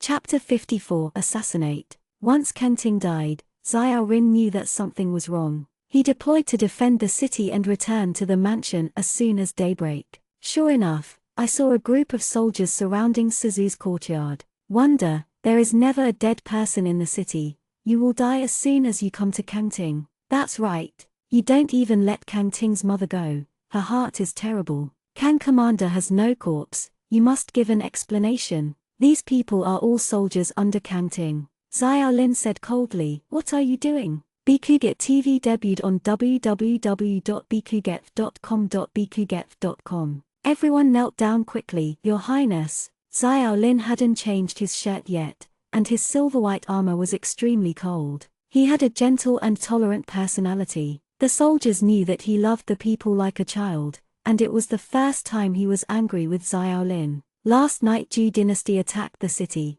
and an accident occurred in the city. You waited for the weak guards to be incompetent, to blame a woman for cowardice, to ignore the military discipline and provoke trouble was for rebel lion. How to punish? His Royal Highness, be in charge of 50 army sticks, drag it down. The soldiers who were picking up the matter were shocked and regretted that it was too late. They were dragged away, and the door in the yard opened slowly. Xiao Lin saw the girl coming out of the room at a glance. Susu pursed his lips. I'm back. Is it troublesome for you? Xiao Lin put his hand on the saber for a long while. He said softly, no. Uncle Ji followed behind Xiao Rin, and said cheerfully, "Little girl, I can run back from that lunatic, she's so capable." Susu glanced at the old man with white beard amused, and the depression in his heart dissipated a lot. Suzu said, "I don't know why I appeared in Kangju. You really should be worried whether this is Tantijin's conspiracy." Xiao Lin also became more serious and nodded.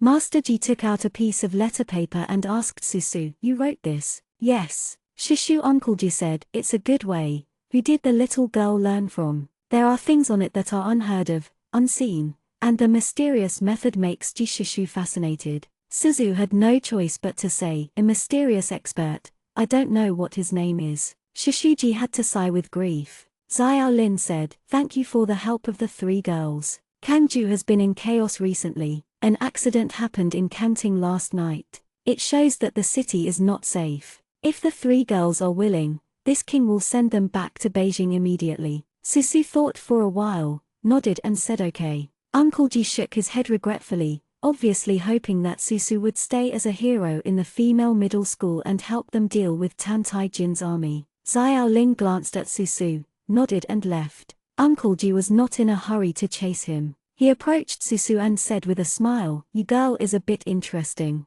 Seeing that my Xiao Lin nephew's mind may be shaken for you, I want to leave early." Susu said with a smile, "Mr. Ji, don't talk nonsense. Zaivu is a weak female stream, and she won't be able to help much if she stays. It's better to go back to Beijing and pray for Xianxia, hoping that my father, Royal Highness Xuan and Mr. Xuan will return victorious." Uncle Ji said mysteriously, "Don't blame the girl Chang. Mortals pay attention to the respect and inferiority of the concubine. She will be shorter than you when she is not married. You are a little girl, and it is a small disaster. When you come back, she will naturally be uneasy." Susu was angry and said, "Uncle Ji knows everything. The old man is not ashamed, but rather proud. Of course, when I was young." Suzu made a face and closed the door. Shishu Uncle Ji snorted, "Smelly girl." His temper was quite strong. Susu thoughtfully, Uncle Ji was willing to speak for Yu Bingshang, proving that Yu Bingshang is indeed a good person.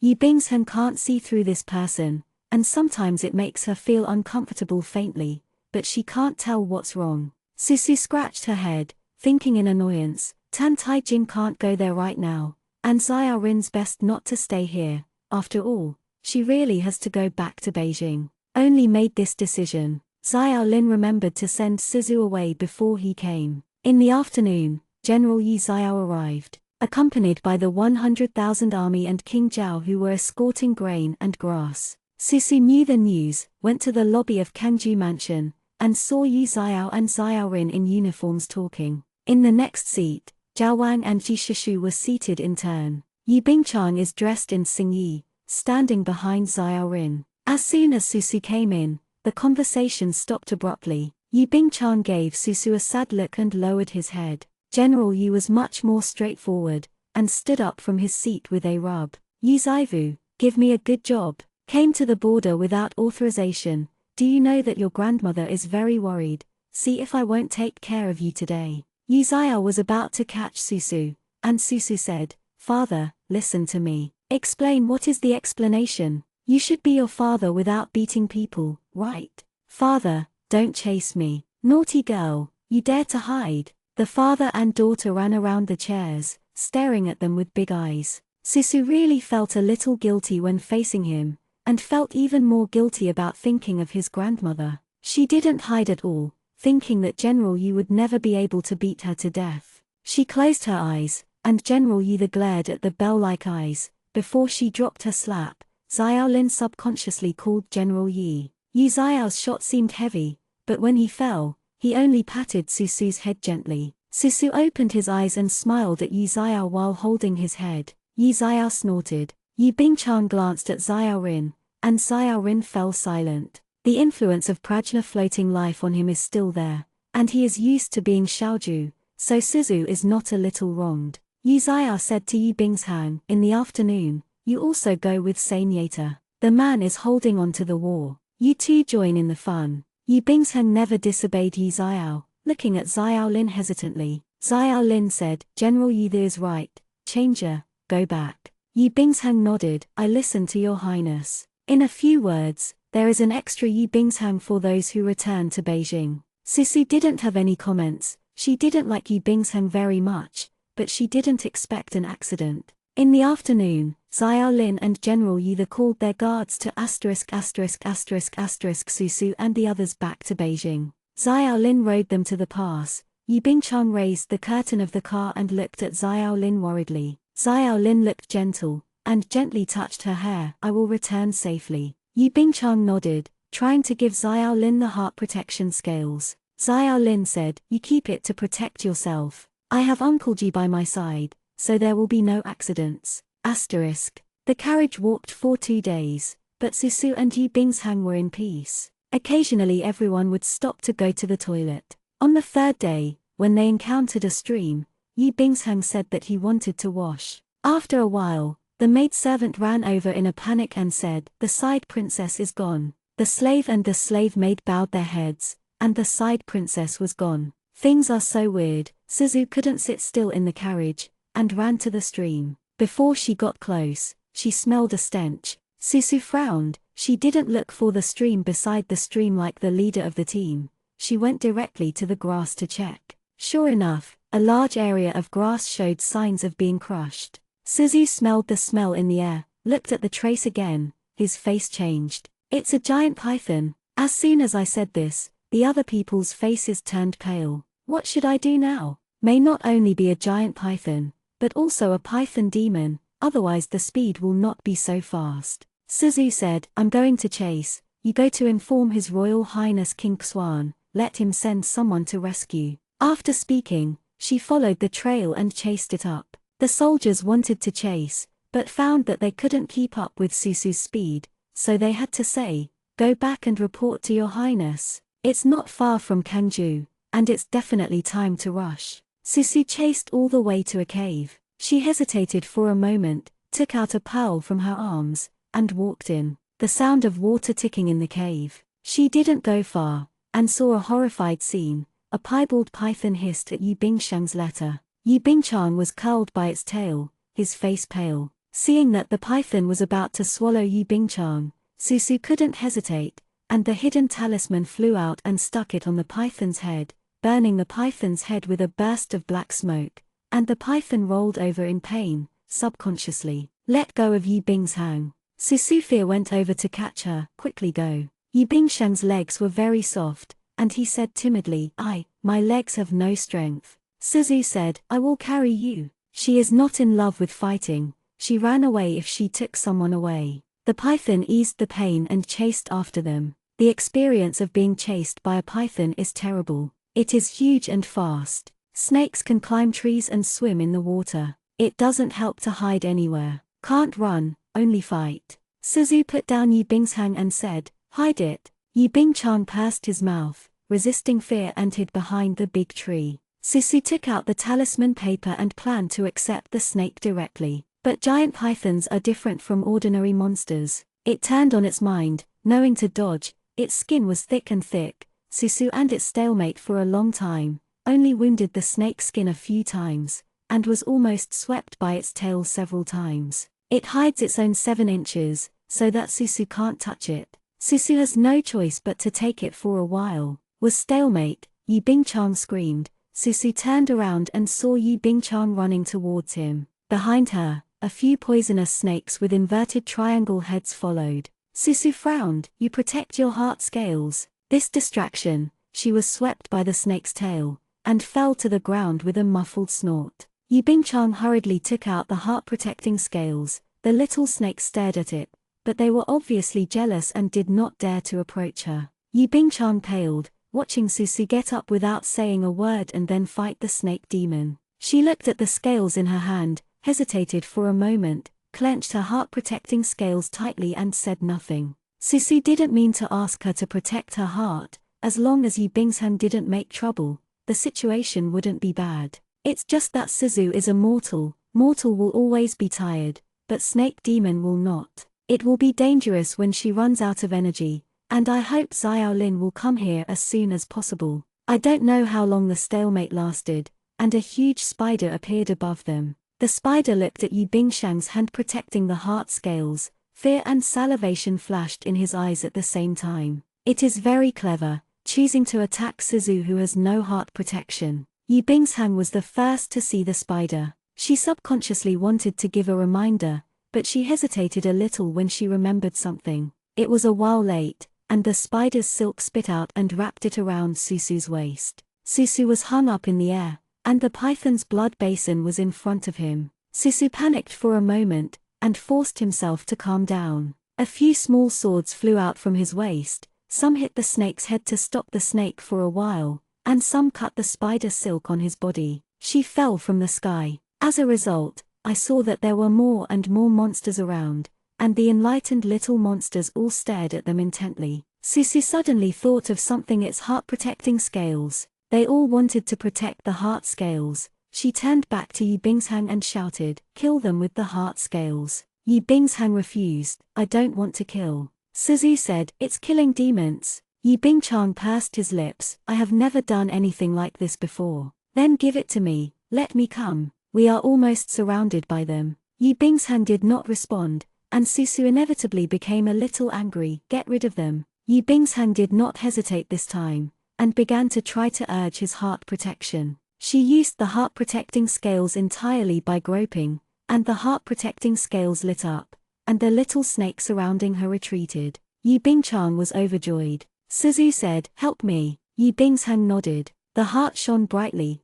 and Susu watched the python eyes change from black to red. Not only pythons, spiders, and other monsters also became restless red eyes. Susu made a low curse, and she reacted quickly, so she stopped fighting with the python at all, turned around and grabbed Yi Bingshang. Yi Bingshang said in surprise, "The third sister." Susu coldly said, "Don't you want to die with me? I will fulfill you." Yi Bingshang said flusteredly, "I didn't mean it. I don't know how to protect my heart scales. I just want to help you beat them." She was telling the truth, but it was also very irritating. Susu thought, she shouldn't have come to save Yi Bingshang. She wanted to see if Yi Bingchang would use his heart protection at the moment of life and death.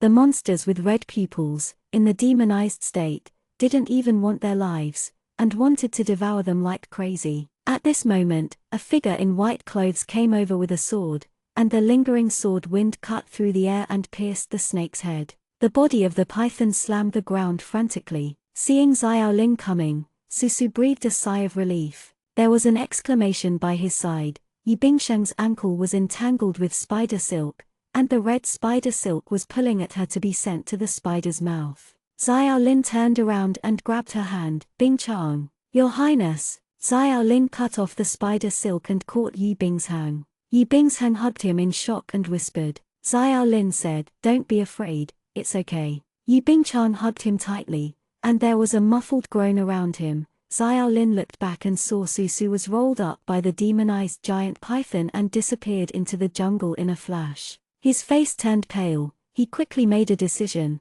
and said to Yi Bingshang, "You take the heart-protecting scales and walk all the way north. Uncle Ji is on the way. He will protect you." Yi Bingshang sobbed, "Are you going to save the third sister?" "Your Highness, don't leave me," Xiaolin said in a deep voice. "Bingchang, she saved you." Yi Bingshang closed his eyes. "Okay, Your Majesty, be careful." With a pale face, she took the heart-protecting scales and walked towards the road Xiaolin said. After leaving for a while, Yi Bingchang turned his head. Xiaolin was no longer visible. She wiped her tears and couldn't tell what it was like. Yi Bingchang clenched the heart protector in his hand tightly. The monster did not dare to approach her. She lowered her eyes and walked slowly out of the jungle. The heart-protecting scales exudes a soft light, and no monster dared to approach her.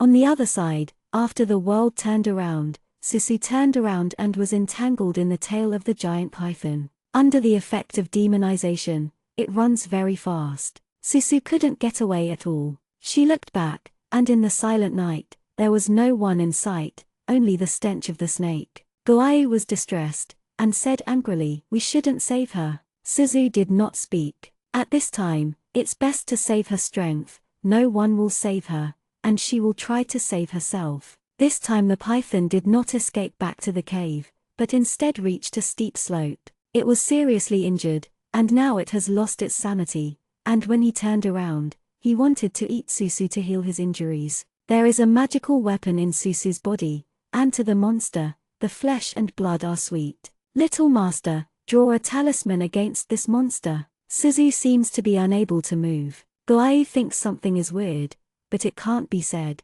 Fortunately, a white cloth held a sword against the snake's jaw, and Xiaolin stuffed a bead into the python's mouth. Guai recognized it, and said overjoyed, "Little master, he is a spirit warding off evil spirits." As expected, the body of the snake exploded soon. Xiaolin opened his hand to catch Susu, who was falling. Susu's clothes were covered with the blood of monsters, and without strength, he fell softly in Xiaolin's arms. She was pale, like the poor mulberry in a floating life. Xiaolin apologized in his heart. The part of the memory that belonged to Xiaoju made him feel a pain in his heart. "Can you still go?" he asked Susu. Susu gently closed his eyes, shook his head and said, "I'm out of strength." Xiaolin was silent, and whispered, offended. He leaned over and lifted Susu on his back. "I will take you out." The girl coughed twice behind her, obviously exhausted, leaning head weakly on his shoulders. "Go, little master." Susu still did not answer. Xiaorin protects the her back with one hand, and slays the monster she is chasing with the other. The girl behind her suddenly said quietly, "Thank you, Your Highness, for coming to rescue me." Fear and anxiety suddenly swept Guayu. A dagger suddenly penetrated Xiaolin's chest. Suzu held the dagger, his eyes were dull, and the corners of his mouth curled up. Chapter 55, Panic. Everything happened unexpectedly. Guayu watched Susu push the dagger into Xiaolin's chest. The dagger passed through his heart, and Xiaolin knelt down suddenly. With Suzu on his back, an ignorant little demon came over and was killed by him swinging his arm. Guai's heart trembled, and there was a terrible guess. "Little master, wake up soon. Don't hurt Xiaolin." However, Susu couldn't hear her. There was no color in her eyes, and she looked like a paralyzed water. The blood soaked Susu's palm. She blinked, and for a moment, her headache was splitting. Guyu's anxious voice rang in his ears, but Susu's sight was only dark. In a trance, she seemed to have killed a monster who was trying to hurt herself, and for a moment, the smell of blood was pungent. She fell off a person's back. The mist suddenly cleared in her mind, and her obscured vision finally saw something. There was a terrible blood in the air, but it was not from a monster, but... Susu turned his head and saw the man with blood spilling from the corner of his mouth. The blood on her fingertips was so hot that it was going to burn her. She killed Xiaorin. The trembling fear in her heart attacked Susu. She was chilled all over, and finally broke free of the force that tried to control her, and got up from the ground. What did she do? Susu tremblingly hugged Xiaorin. "Sorry, Your Highness, I. Big tears fell from her eye sockets, and Guyu said with difficulty, "Little master, you have been puppeted." Is not the puppetry in the pool that day, but the real sorcery puppetry. Guayu finally figured out why he and Susu woke up a month later, because it was immersed in weak water, invisible and inaudible, and I don't know what Tantai Jin did to Susu. This month, with the help of weak water, that person successfully controlled Susu, puppeted her, and let her kill Xiaolin. Others can't see that Susu is under control, and she doesn't even know it. The moment Xiaolin was pierced by the dagger, Suzu's puppetry was finally unlocked, but it was too late. The man on the ground was pale, his white clothes were soaked in blood. Guai saw Susu so at a loss for the first time. She came to this world and had never cried. At the moment, she cried like a helpless child. One hand lifted with difficulty and touched her tears. Susu choked down and saw a pair of gentle and tired eyes. "I know,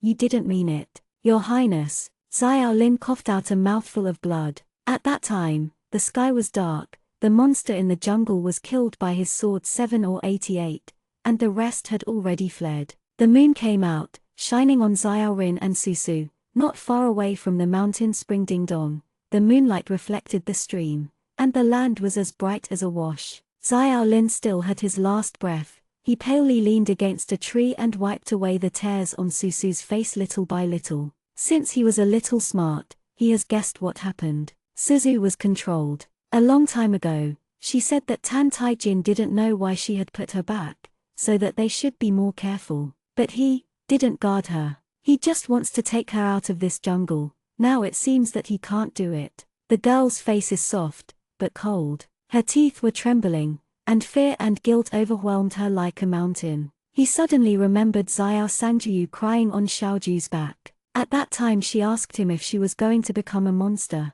She was so afraid that she would go bad. How did Xiaoju answer? No, you are a fairy. Xiao Lin paused, then smiled suddenly. Don't be afraid, I won't die for the time being. Susu raised his tearful eyes to look at him. Xiao Rin said, you can save me, I won't die. There is a medicine in my shirt. Feed me and I will get better. Susu quickly took out a bottle from his shirt. As Xiao Rin said, there was a red pill. Guai looked at the pill in shock, and suddenly understood what Xiao Lin wanted to do. It suddenly became sad, but it didn't stop it.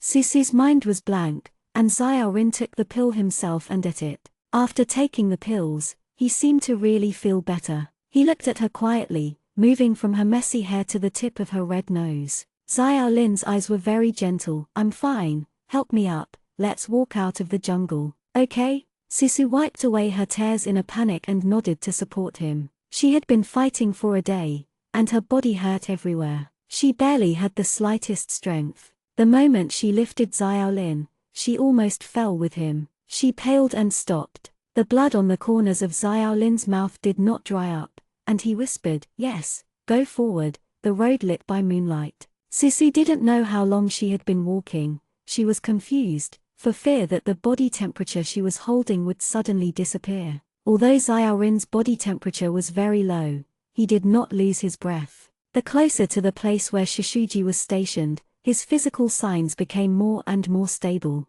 Until later, he didn't even need to press his body on Susu. He could stand up straight and continue walking. For a moment, Susu was hopeful that the medicine he took was really useful. It could heal his fatal wound and make him heal again. He stopped suddenly. The man looked like an immortal under the moon. His white clothes were stained with blood, and his elegance was not damaged in the slightest. Suzu asked, what's the matter? Xiao Rin looked at her, pursed his lips and said, go back first, and I'll be back in a while. Don't let people know that you are under control. Remember, I was injured by a monster. The snake monster is too powerful. Some minor injuries. No, yes, it's me. Xiao Lin watched her quietly. Susu's voice seemed to be blocked, and he couldn't say a word. She suddenly understood something. Her eyes flushed. Xiao Lin will die. He lied to her. Where in the world is there any medicine that can bring people back to life? Green Qingshihua had been eaten by mulberry wine.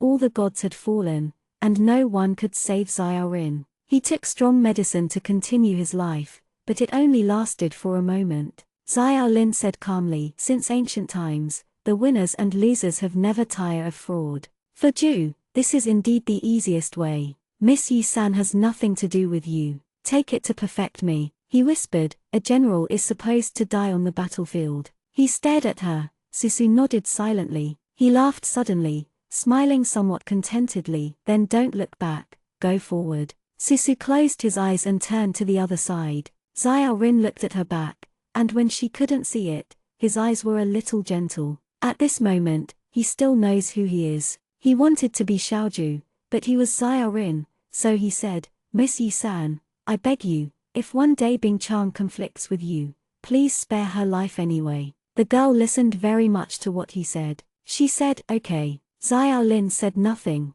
She stepped out of her sight. He whispered, sorry. In fact, there are many things I want to say. For example, this dynasty is turbulent and Tan Tai Jin is even willing to take advantage of it. What will you do in the future? Xiao Lin pulled out the dagger from his chest. There was no drop of blood on his chest, and his face was cold and pale, like the face of a corpse. He has no breath. Asterisk. For Susu, this night was very chaotic. She hugged her knees, and Guayu was silent with her. It knew that for the people of Xianxia, Xiao Lin was originally a godlike figure. If he let others know that Susu killed Xiao Rin, no matter what the reason, the Yi family would be full of copies. No one would believe that Susu was involved in puppetry, something unheard of, pale and powerless to argue with. Suzu will be spurned by the whole world, and her life must be difficult. If there is still a place to take her in, only Tan Tai Jin is left. Kei Guiyu knew that Suzu had never hated a person like this.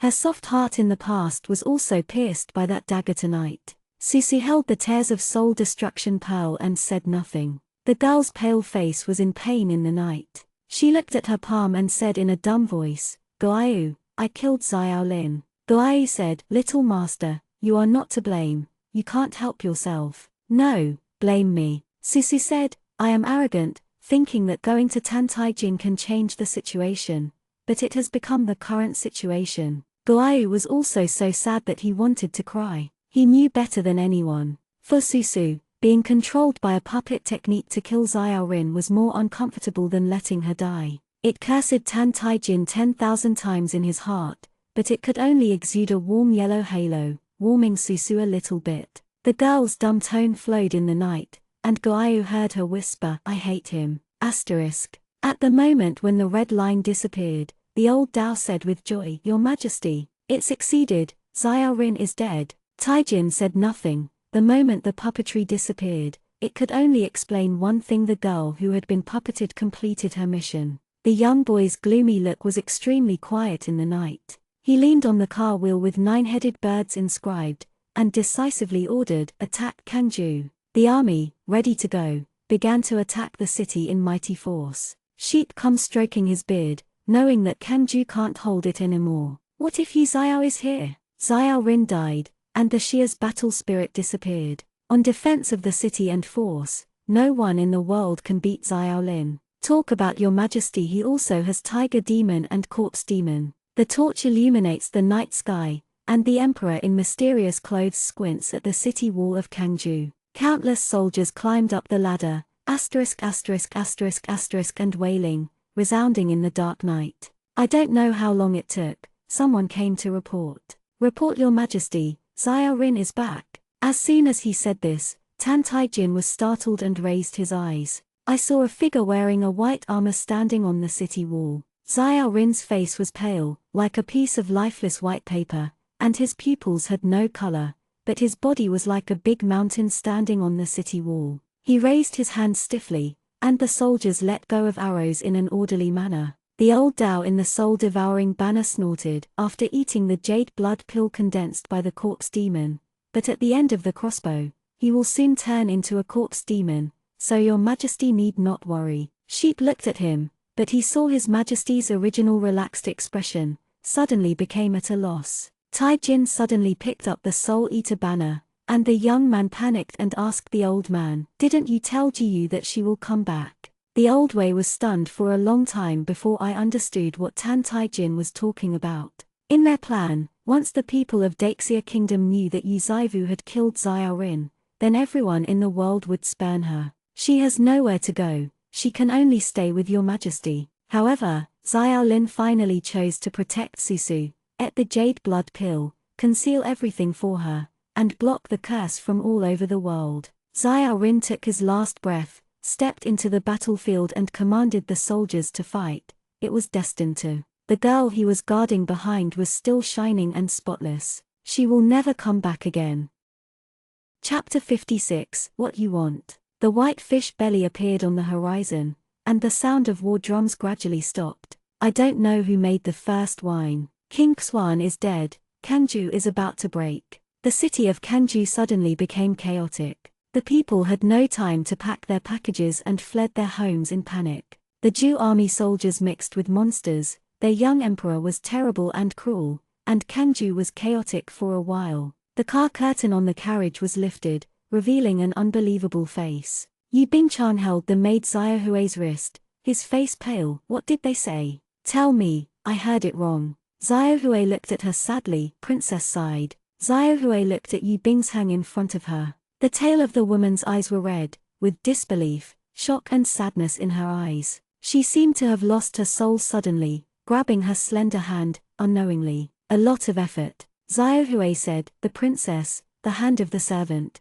Yu Bingshang let go of her desperately. How is it possible? How could your highness give to the princess? Kangju is in chaos. General Yida and the others will not be able to defend the city for long, and soon the Ju state army will invade, and the subordinates will protect you now. A commander in armor has blood on his face. Said quickly. The commander ran down from the chaotic tower and understood how bad the situation is now. His Royal Highness King Xuan guarded the city until the first ray of light came on. His Royal Highness wore a white armor, his face was already grey and grey. From the time Xiaorin was born, it was Daxia's hope. He fought to the last moment, and finally held his silver sword and died on the battlefield with the horse. The commander saw from a distance, another place in the vast sky, the young emperor on the nine-headed bird carriage, coldly watching Xiaolin fall. Behind the little tyrant, the flag on the wheel was blown up and down, like two cold wings. The corpse demon was chopped to pieces by Daxia's soldiers and the demon eliminator, but the soldiers of Ju State's energy, like tigers, climbed to the tower, like a broken bamboo. The tiger demon who followed closely roared and rushed towards the city gate. Everyone knew at that moment that Kangju couldn't keep it. Yu Bingshang's hands and feet were cold, tears flowed all over his face. Xiaohui supported her. The coachman quickly took his place, ready to take them out of Kangju. Everyone knows how dangerous it is to stay in a city that has been breached. Before putting down the car curtain, Yu Bingshang saw the girl coming by at the end of the long street. Is her third sister. The girl's golden skirt seemed to be adorned with sunlight, her eyes were cold. She watched the people in the city flee in a panic. The girl carried a sword on her back. She stared at the fallen flag from a distance, quietly listening to the cry of grief in the air. Her eyes were like a deep pond in December.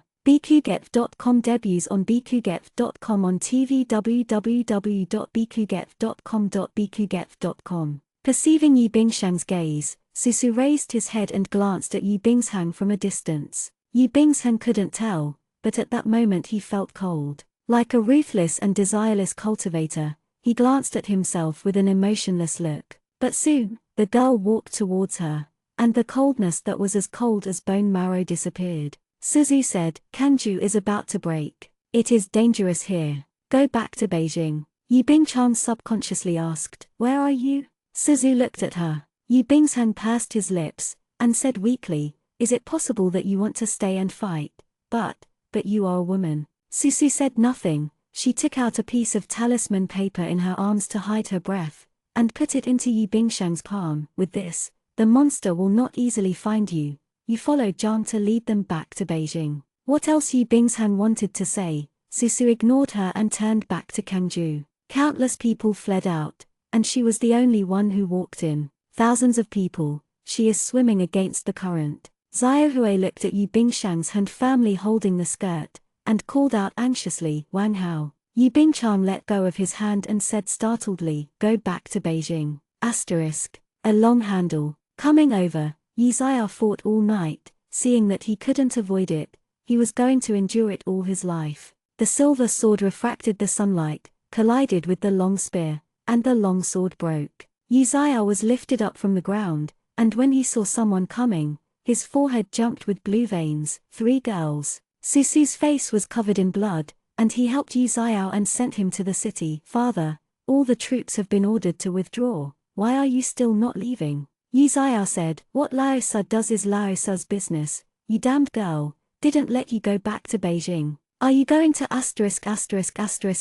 your grandmother to death? He seemed to be a lot older. King Xuan died on the battlefield, and Dad went back alive and couldn't explain it. Susu wiped the blood on his face and said calmly, you can't die. Daxia has lost a hero. Father, you are the god of war of Daxia. As long as you live, Tantajin won't invade Daxia so quickly. Guai thought she would be sad, but unexpectedly, she cheered up quickly. She seemed to grow up overnight, and the whole person became tough. Once Henjiang sect protected her, the brothers and younger brothers loved her, Guai accompanied her, and taught her the way of cultivation. Suzu is very talented and has not suffered many setbacks. But now, under Tan Taijin's puppetry, she committed suicide by herself. Guai could not spy on her inner pain, but knew the seriousness of the matter. Xiaorin, the 6th prince of Great Xia. From the beginning of his birth, the national teacher gave him his fate, and Xiaorin was related to the dragon vein.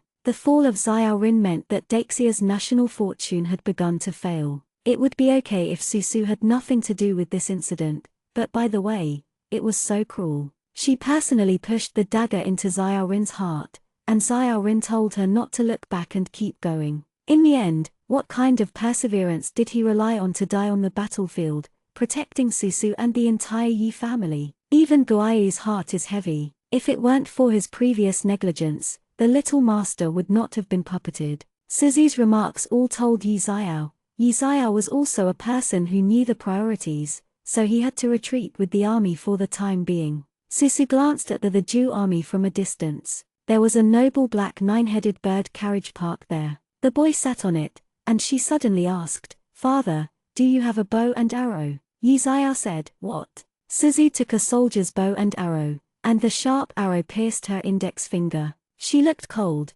pulling the bow and shooting the arrow. The sound of dying pierced the sky, facing the rising sun, shot straight at the young boy Xuanyi. Guai shouted, "Suzu, no!" She condensed the power of immortality. The bow and arrow with a light golden color passed through the two armies, and finally shot into the great Ju banner behind Tan Tai Jin. The flag fell at the sound. Nian Muning said in shock, "Your Majesty, be careful." She hurriedly flew up and took Tan Tai Jin to avoid the broken banner. When she raised her head, she saw Tan Tai Jin's face pale and frightening. The young man raised his head in embarrassment, looked at the place where the two armies were fighting, and whispered to himself, "She wants me to die." Nian Muning helped him up, and with her extraordinary eyesight, she naturally quickly understood where the arrow came from. Tijin laughed, fingers pressed against his lips, speaking quickly, as if to convince himself, "It doesn't matter, Xiao Lin is dead anyway.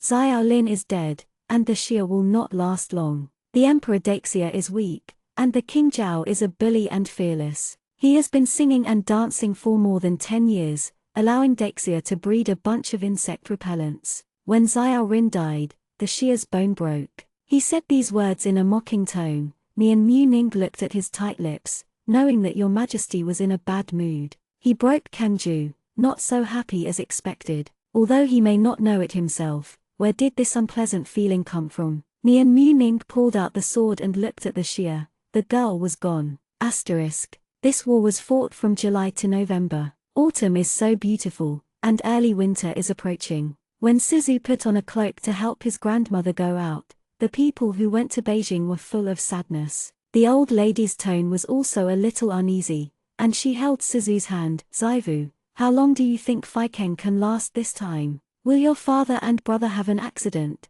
Suzu was silent for a moment, and smiled and comforted the old lady. "My okay grandmother, you have to trust your father. He has spent half his life in the army and has more experience in warfare than others. You pray to the gods every day, and the fairy will bless your father and brother." The old lady did not speak. Everyone knows that in the past 4 months, Tan Tai Jin's army has been unstoppable. Since taking Kangju, he has successively attacked Yuanju, Sichuan and Wufu, and even the generals of Yuanpei City defending the city directly opened it last month. The city gate surrendered. What a terrible trend. Yi Xiao and big brother Susu retreated to Feikeng and continued to guard the city. If Feikeng were to be captured by Tan Tai Jin, Daixia would be destroyed sooner or later. Susu accompanied the old lady to the incense. The carriage drove unhurriedly all the way, and the pressure of the army of Tan Tai Jin made the whole Shangjing died with a depressive atmosphere.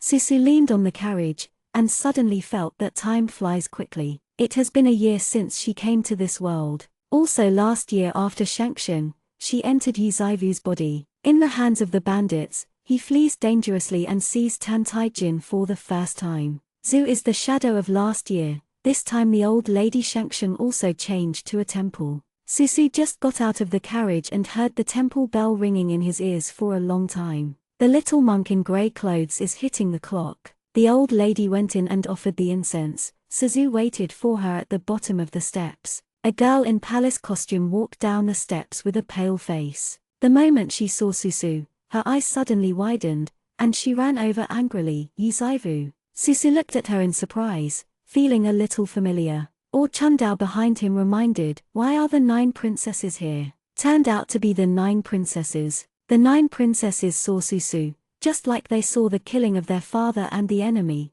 They grabbed the collar of Susu's cloak. "Yi Zaivu, do you have hatred with this princess?" Suzu slapped her hand away. "If you have something to say, and if you do it to me, I won't be polite to you." The 9 princesses looked haggard, and said with stern expressions, "You are all to blame for leading the wolf into the house and allowing Tantaijin to return to Ju as the emperor. You idiot can't control his heart, otherwise, or this princess won't be." Suzu asked, "You don't know what to do?" The 9 princesses stomped their feet, and said in hatred, "My father won't let this princess and Tantaijin be married." As soon as these words came out, let alone Susu unexpectedly, Chundao's eyes widened. Since ancient times, when you can't win a war, you can only ask for peace. Since Xiaolin's death, Deixia has been retreating steadily. The emperor wanted to make peace, but even planned to marry the 9 princesses to Tantaijin. You also know what my palace did to him before. The 9 princesses have a pale face, he will definitely torture this palace to death. Yes, I used to tease Tantaijin as a dog, except for King Zhao, the 9 princesses with eyes above the top. She really fell into the hands of Tantaijin, and she would definitely not end well. I don't care about it. You have to find a way for me. This is your father's decision. What does it matter to me? Susu said. You desperate woman, you are still his wife at the expense of you. Susu said blankly, "You are right, I just can't live up to it." Susu walked 2 steps, seeing the 9 princesses pale with fear, and remembering that she was Xiaorin's most beloved sister, she sighed and said, "Rest assured, 9 princesses, he will not agree." The 9 princesses looked at her in surprise. What? Susu thought, because what he wanted was Yu Bingshang. Chapter 57, and Kiss. Chundao looked worriedly at the back of the 9 princesses. How could the emperor make such a decision? "Miss, you said Proton, no, will your majesty Tantai agree?" In Chundao's heart, Tantaijin is still the 3rd lady's husband. How could the husband of the 3rd lady marry the 9th princess? Chundao muttered, "It's ridiculous." Suzu said, "There are even more absurd things." Chundao said in surprise, "What did the lady say?" Susu touched her head. Chundao pouted. "Miss went out the door, but she changed a lot when she came back." "Where did it change?" "Miss used to laugh very much, and her tone of voice was cheerful." Chundao nodded her eyes with her finger. "After the lady came back this time, there was no smile in her eyes. Especially when mentioning your majesty Tantai, her black and white eyes seemed to be quenched with ice." Susu was taken aback, then smiled lightly. "You are wrong. She is secretly alert, but even Chundao can see her emotions, which is not a good thing. Killing Xiaorin made her feel bad, and even Daoshin was affected. But Suzu's task is more ambitious, she should stay sober. Evil bone is the most important thing. There are 2 years left. If the evil bones are not extracted within 2 years, and the great monsters under the desolate abyss will come out, the world will be in chaos. Let Tantaijin understand love and hate." Susu thoughtfully. The old lady came out after a while. She wore a prayer bead on her wrist, and she was worried. Susu stepped forward to help her. Her face was even more sad. "My Zaivu is so good. What can I do in the future?" "Don't worry, Grandma, I'm fine." Suzu's identity in Shangjing is very embarrassing. He had been married to Tantaijin before, and that was enough for the ladies and ladies of Shangjing to look at her differently. Like the 9 princesses said, it is spreading outside now. Tantaijin used Yisan as a springboard, left the palace, and returned to Ju. Suzu was forcibly charged with 1 charge. Now Yi Xiao and Yi Qinzhiyu are still at war. No one dared to move Suzu. Suzu thought, if it weren't for Xiaorin, she would be scolded by people all over the world. After all, everyone knows that Daxia's defeat will be sooner or later. The glory of Daxia for more than 10 years has come to an end. It didn't take long for the Emperor Daxia to beg for peace. Shiagyo asked for a truce, and was willing to present jewels and jade articles, tribute every year, and also wished to send the 9 princesses and marriage. When the first winter snow fell, the messenger rushed to the battlefield and explained his intention to Tantaijin. Not long after, Jugyo sent a gift in return. Is the head of the messenger. The messenger's eyes widened, and his expression was horrified. The moment he saw his head, Emperor Daxia almost fainted. Susuo wrote a letter in the room. Her current identity is not to be seen, so she rarely goes out. She didn't know how to war, so she had to write down all the methods of restraining monsters on paper and send it to her father and brother. There is one sentence Tantaijin said, but when Xiaorin died, the Xia's backbone was broken. Now Manchu court officials almost all want to ask for peace. After Yi Xiao learned about the situation in North Korea, his heart was half cold. The main battle faction was the Yi family in the end. Yi Xiao held on hard, and in January, when the snow covered branches in Beijing, Ji's army pressed the border and hit Jiuguan. Jiuguan is the place where Susu jumped the river to protect Yi Qinzhiyu. But this time, Yi Qinzhiyu died. The little general was hit by dozens of arrows and died in Jiu. When the news came back, the old lady fainted on the spot. Susu's eyes were hot, and there was unspeakable sadness in his heart. It didn't take long for Yi Qinzhiyu's body to be transported back. Yi Lanian was married at the end of last year, and Yi Jaeyun has contracted a serious illness since he was frightened by the blood crow last time. There are only 4 young masters and Suzu left in the Yi family. Suzu took his younger brother and saw the soldier who helped him back to Beijing. Also saw the young general in the coffin. The arrow holes on his body began to rot, and his body was covered with stab wounds. The younger brother Yi Sai beside Susu looked at Yi Qinzhiyu in the coffin in horror, not daring to recognize him for a while. Suzu said, "Cow your head in the past and take your eldest brother home." The little fat man was pulled by her and walked through the process crying. They took Yi Qinzhiyu home. Chandao ran in a panic. "Miss, it's all talking outside now that the emperor has sent an envoy to ask for peace again." Susu heard this, with a bad premonition in his heart, and looked back at Chandao. His Majesty Tantai agreed this time, but it's just that Jigyo wants 10 cities within Jiuguan to exile the Yi family. Also, there is. Susu saw Chandao's uneasy expression, and said calmly, "What else can I say directly? It will never be worse than the Yi family's exile." Chandao said with an ugly face, "Your Majesty Tantai wants the emperor to send the widow of King Xuan over. That is, the big girl." Susu knew that there was such a day, so he wiped the tears from Chandao's face and said, "Don't cry, I know. Miss, proton him. When did he treat the big girl?" Tan Taijin's request shocked everyone. Instead of asking the 9 princesses, he asked Xiegyo to send Yi Bingshang over. Is a shame for Daixia. If King Xuan's widow really gave it to him, Xiegyo's face would be like stepping on the ground. bkuget.com debuts on bkuget.com on TV www.bkuget.com. Susu pursed his lips and did not answer Chandao's words. Did the emperor agree? The slave servant doesn't know. Susu said nothing. Chandao thought that Miss San would be very angry. Just like before, once you have a relationship with the eldest girl, the third lady will not be in a good mood. But the third lady is very calm, as if she had expected this day a long time ago. Susu entered the house and helped his grandmother up. In 1 year, Mrs. Yi, who used to be graceful and noble, has become very old. Susu personally combed the old lady's hair and found that half of the old lady's hair was already covered with silver wire. Wrinkles climbed up to the corner of her eyes, causing her to collapse in an instant. The old lady is well informed. She must have known about the fact that Emperor Daixia sent someone to ask for peace. Now that the eldest grandson is dead, the Yi family is gradually falling down, and even the emperor has the idea of abandoning their Yi family to keep Daixia. Susu picked up the comb. Before combing it a few times, the old man held his hand. "He wants a big girl, just put you on the fire," the old lady said tearfully. Susu shook his head and said nothing.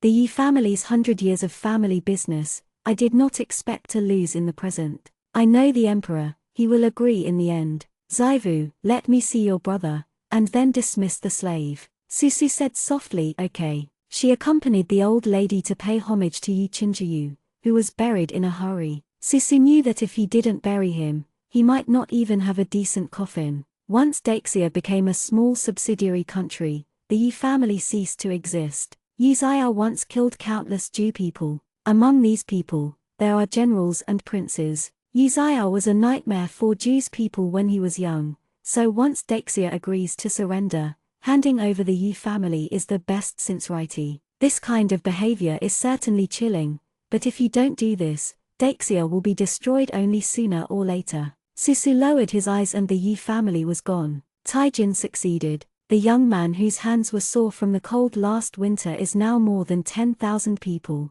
He also got the person he wanted most. When Sheep and Hezi came in holding the paper for peace, the boy in Xianxia leaned on the collapse and wiped a bow. Your Majesty, that wastefulness really agreed. Tijin's mouth bends in an ironic arc. Yangji glanced at Yi Chufeng, who had a faint expression next to him, and said, the Emperor Daxia agreed to send the Yi family girl, and the Yi family will be exiled soon. There is news that Yi Xiao has been recalled to Beijing. Yi Chufeng's fingers trembled in his sleeve. Taijin put down his bow and arrow, raised his black eyes, and said, other news. Oh, don't worry, Your Majesty, Miss Yi has been out of the country for 6 months. Hearing this news, she didn't think about it. Tijin still looked at him, unsatisfied. Sheepcom couldn't figure it out, and asked cautiously, could it be, Your Majesty would like to know other news? Taijin's bow smashed out, get out. The sheep was caught by a bow and jumped twice in the same place. Your Majesty, your subordinates know their mistakes,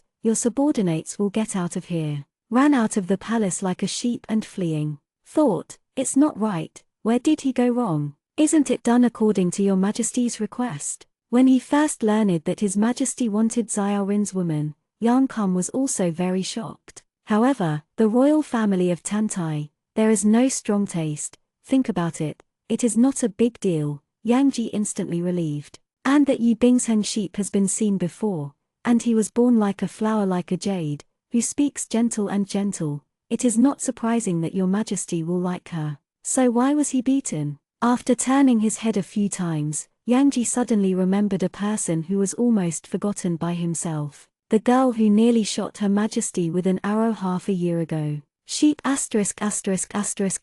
shivered. No. It's okay to want Yi Bingsheng, but if you can't forget someone who wants to kill him all the time, it's going to be fatal. Sheep muttered. So who do you like? The blood crow flew into the hall, and dew was warm like spring. The blood crow shook its black wings, gave a quack, and landed on Tan Taijin's sleeve. Tijin stared at it, for a long time. He picked up the crow and said coldly, shut up, I don't like a woman who wants to kill a lonely woman.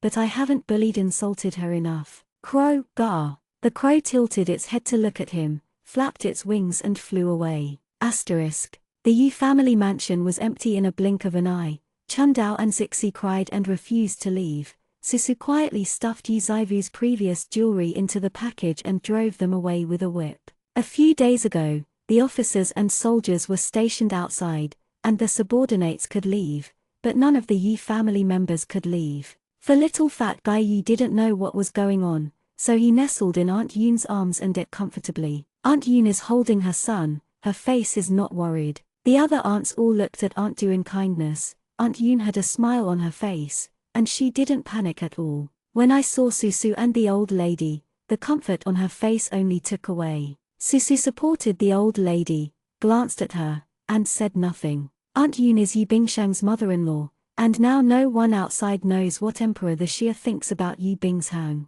They all say that confidants are a disaster, but if you do this, you can even ascend to heaven with your family. Auntie Yoon used to be cautious, but now her vague arrogance radiates from her. If I didn't know that the Yi family was about to be exiled, I thought that the Yi family was going to be promoted to make a fortune. In the eyes of outsiders, Yi Bingsheng is just around the corner to become the queen of the Great Jew.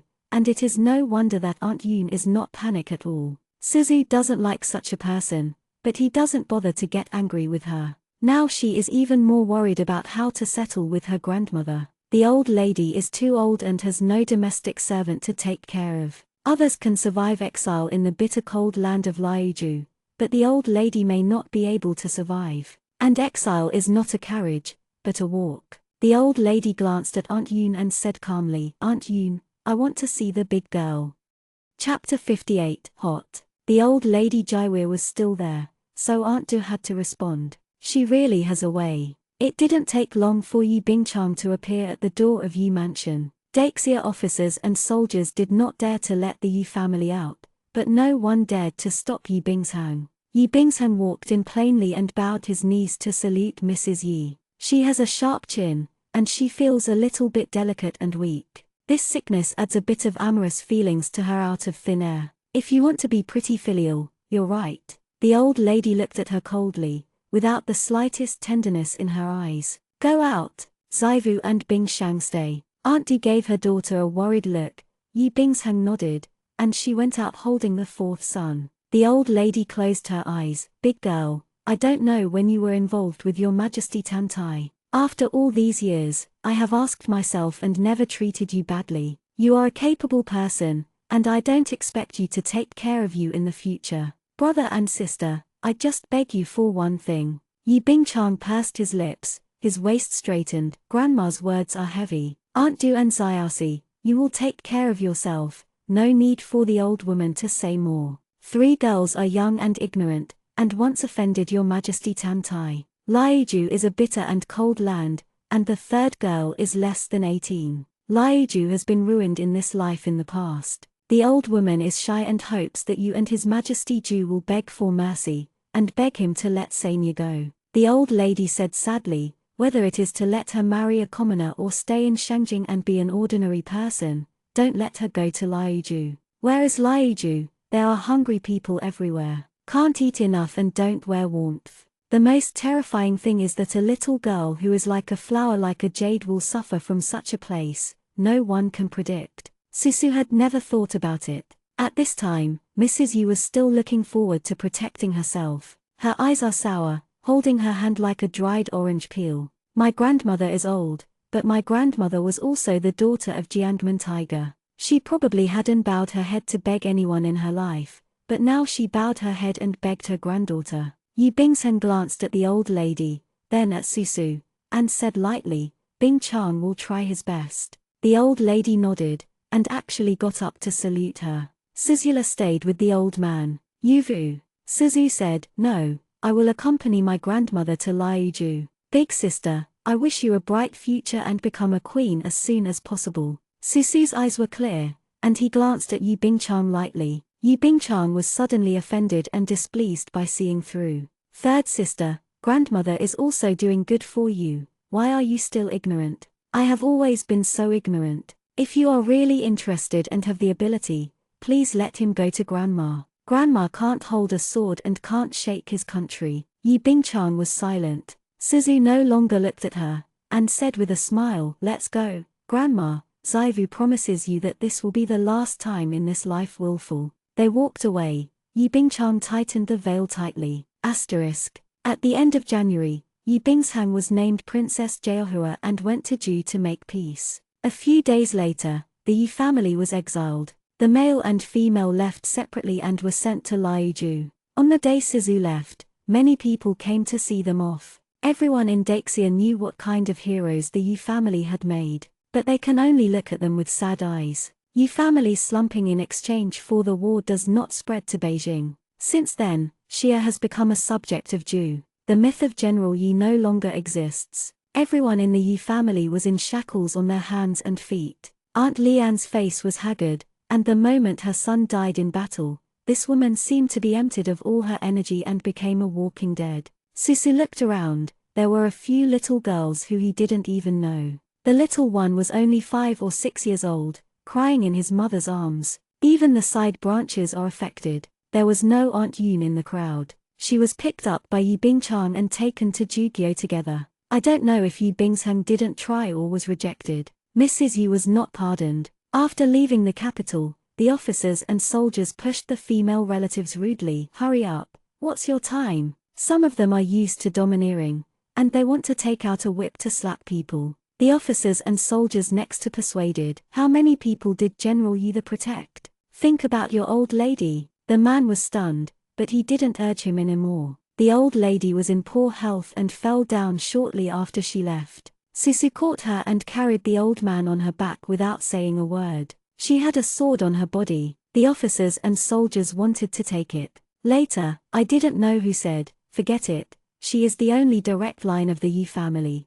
and I don't know how long I can live in Liuju. Susu looked at the grey sky, heard the sound of shackles in his ears, and felt the desolation of the change of dynasties in the world for the first time. Guai looked at her worriedly. Things have become so bad, will there really be a turn for the better? Asterisk. The surrender document was sent to Ju with Yi Bingshang. Yi Bingshang was dressed up in full on the day he arrived in Ju. The accompanying mother said kindly, the girl is really rich in this outfit. Everyone knows that there is no one in the harem of His Majesty Ju. The girl will have unlimited honors and favors when she passes by. Yi Bingshang whispered, "Don't say that. It's just that the girl's previously unlucky clothes can't be worn again. Your Majesty is not good to see anger. After all, Yi Bingshang has been married, and her ex-husband is the world-renowned King Xuan. Wearing that clothes is unlucky. Your Majesty Tan Tai's temperament was unpredictable. Yi Bingchang had better hide his past." Yi Bingshang nodded, "I see. There is a bit of melancholy between her eyebrows, which makes people feel pity. Mother thought that this is also a poor man." Yi Bingshang went to Ju with hundreds of stone jewels and jade, saying that it was for Yi Bingshang's dowry. In fact, everyone knew that this was the property sent by surrender. On the day when he arrived at the Ju Dynasty Imperial Palace, Yi Bingchang opened the car curtain and saw the young man in Xianxia on the wheel. He wears a golden jade crown on his head and a black dragon robe. The silver thread outlines the robe, showing a somewhat insane taste. Tijin looked at her, and Yi Bingchang followed everyone to salute him. Yi Bingshang felt a little nervous in his heart. When he was young, he planted seeds of kindness, and at this moment they took root, germinated, and blossomed. Tan Taijin was not her first choice, but he finally became the winner and stood in the highest place. Didn't know whether this emperor with a bad reputation would cherish and protect her like Xiaorin. Tijin got out of the car and helped her up personally. Yi Bingshang was flattered and raised her eyes, and saw a face that was so beautiful that she realized that this young and cruel emperor was born so well. Feeling his cold palm, Yi Bingshang's heart thumped. "Your Majesty, concubine, please forgive me." Tijin helped her up, smiled and said, "Xianxia is happy." Yi Bingshang didn't expect that he would be so open and easy to talk, and he was a bit surprised for a while. She was trying to figure out his attitude. Tan Taijin had already withdrawn her hand, and said in a gentle tone, "Welcome the princess into the Yufu Palace." As soon as he said this, Yangji winked at 20 Baiyu. 20 Baiyu's face did not change. Before Yi Bingshang came, they made a bet on whether Your Majesty would be lucky enough to be this married princess. Sheep and gambling club, 20 Baiyu said no. Yufu Palace was the place where the imperial concubine lived in the past, which meant unlimited honor. Tan Tijin came to pick up the people in person and put them there, which is enough to show that he attaches great importance to Yi Bingshang. Yangji thought cheerfully, after tonight, there will be one more concubine in the palace. Late at night, the outside came over to ask Tan Taijin where to rest tonight. Princess Jaohua is here, and the young and energetic emperor naturally has a place to go. Even Tan Taijin himself thought so. He was looking forward to this moment in his heart for many years. Yi Bingshang's unhappiness when he got married back then has all turned into dust and smoke. When I was young, the beautiful woman who smiled and helped him to medicate him and quietly ask for a peace sign for him is still alive in memory. He is naturally hard to empathize, and he has never felt kindness to people, but that was the first time he felt the taste of his heart. He stared at her blankly, unable to look away. Now that people are not far away, he can reach him with his hand, and he can even do anything. bqget.com debuts on bqget.com on TV www.bqget.com. He walked a few steps, and a terrible feeling of irritability developed in his heart. He took out the Solita banner and released the old ways in the Solita banner. The old way is now afraid that he will be terribly scared, and tremblingly asks, "What's the matter with Your Majesty?" Tan Taijin said coldly, "You once drew a teleportation array for Tan Timing language." Old saying, yes, get one for the loan. The old Dao said, "But painting requires a lot of Your Majesty's blood, and Your Majesty's body is noble." Before he finished speaking, the person in front of him stretched out his hand, "Take blood." The old way had no choice but to start drawing symbols. He didn't finish speaking, not only had to consume Tan Taijin's blood, but also his own skill. He finally developed a few traces of skill, and now he uses it all on it, and it hurts to think about it. But he didn't dare to refuse Tan Taijin. "The formation is good," the old way said. "Your Majesty stands in the circle, thinking about where you want to go." The young man Xuanyi paled because of too much blood. Tan Taijin paused, and ordered, 10 by you, Nian Muning. 20 Baiyu sister and brother appeared quietly, with a few night shadow guards. Taijin collected the soul-devouring banner, and stepped into the formation with Nian's sister and brother. Soon, his figure disappeared. The night when I went to Liuju, the weather was terribly cold. The Yu family's daughter is now a prisoner, with thin clothes. Even at night, they still need to hurry. Ningni and Mu didn't know where His Majesty would take them at first, until she saw the girl carrying the old man. Suzu's lips are chapped and her hair and dress are messed up. Her coat was draped over the old man, and her shoes were covered with mud. Even a small face is dirty, but her eyes were so clean and bright that she was dazzling. In such a desperate environment, Nian Mu Ning saw her smiling and talking to the old man on her back. The old man's glamorous face was a little softer. I don't know why, Nian Mu Ning suddenly felt worried. The Yu family is full of loyalty, and now that she has fallen into this situation,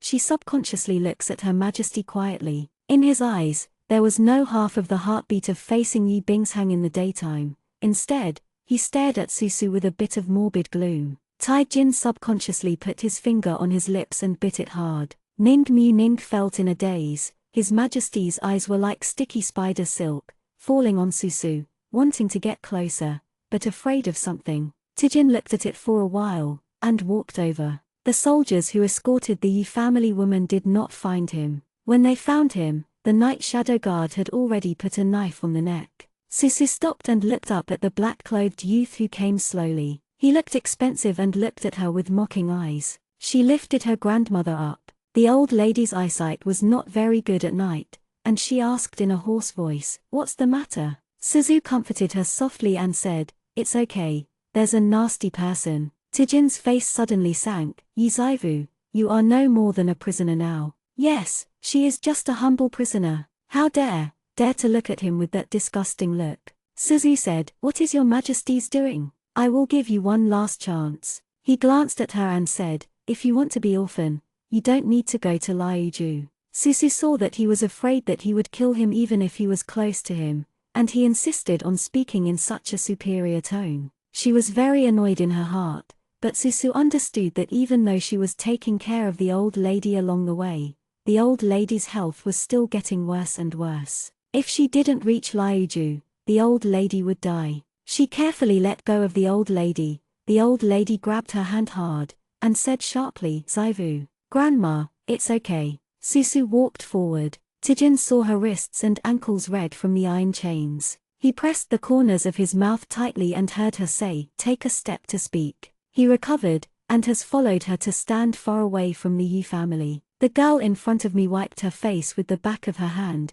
and raised her head to ask him, "How do you want me to beg you?" "What? How can I ask for it?" He was stunned, suspecting that he had heard it wrong. The girl shook her head expressionlessly. "You heard right. I lost, as long as you let my grandmother go, and promised to find a place for her to treat her illness and take care of her elderly care. Whatever I ask you, I can kneel, kowtow, or beg, or your Majesty, like other ways." He stared at her closely, and subconsciously said, "You want me to let Mrs. Yi go? You might look down on yourself too much." The girl looked into his eyes. "Oh, forget it." She turned around and left, her arm being caught. He pulled so tightly that Susu subconsciously wanted to beat him again. Susu turned his head and saw Tan Taijin with a cold face, his expression tense, and quickly said, "What anxious? I'm thinking about it." He spoke so quickly that Susu suddenly thought he was afraid that he would leave like this. "Then have you considered it?" Taijin looked cold,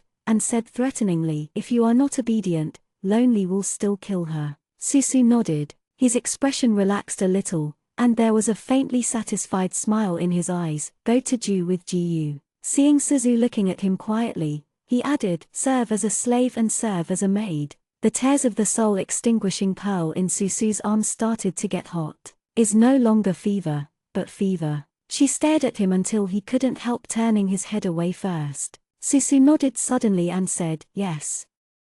Chapter 59, Angry. Susu returned to the old lady and told the old lady the matter. Suzu worried that the old lady would refuse. After all, for a woman from Jiangmen, sometimes dignity is more important than life. After listening, the old lady shook her head with a calm face. "I would rather die in Liuju than let you go to him." The old lady's trembling hand touched Susu's face. Silly girl, you were ignorant 2 years ago. He will have a better look at him. How can he let you go? Do you still have a way to survive when you go to Jew? The grandmother sees many humiliating methods. No, it's not something you can bear. Grandma is old and has enough life. Leave your grandma alone and find a chance to run on the road to Liuju. Susu was taken aback, his eyes were sour. She held the withered hand and whispered in the old lady's ear, "Don't worry, I will be fine." Susu showed a sly smile. He is exchanging terms with me, not taking me away. Hearing this, the old lady was slightly startled and realized something.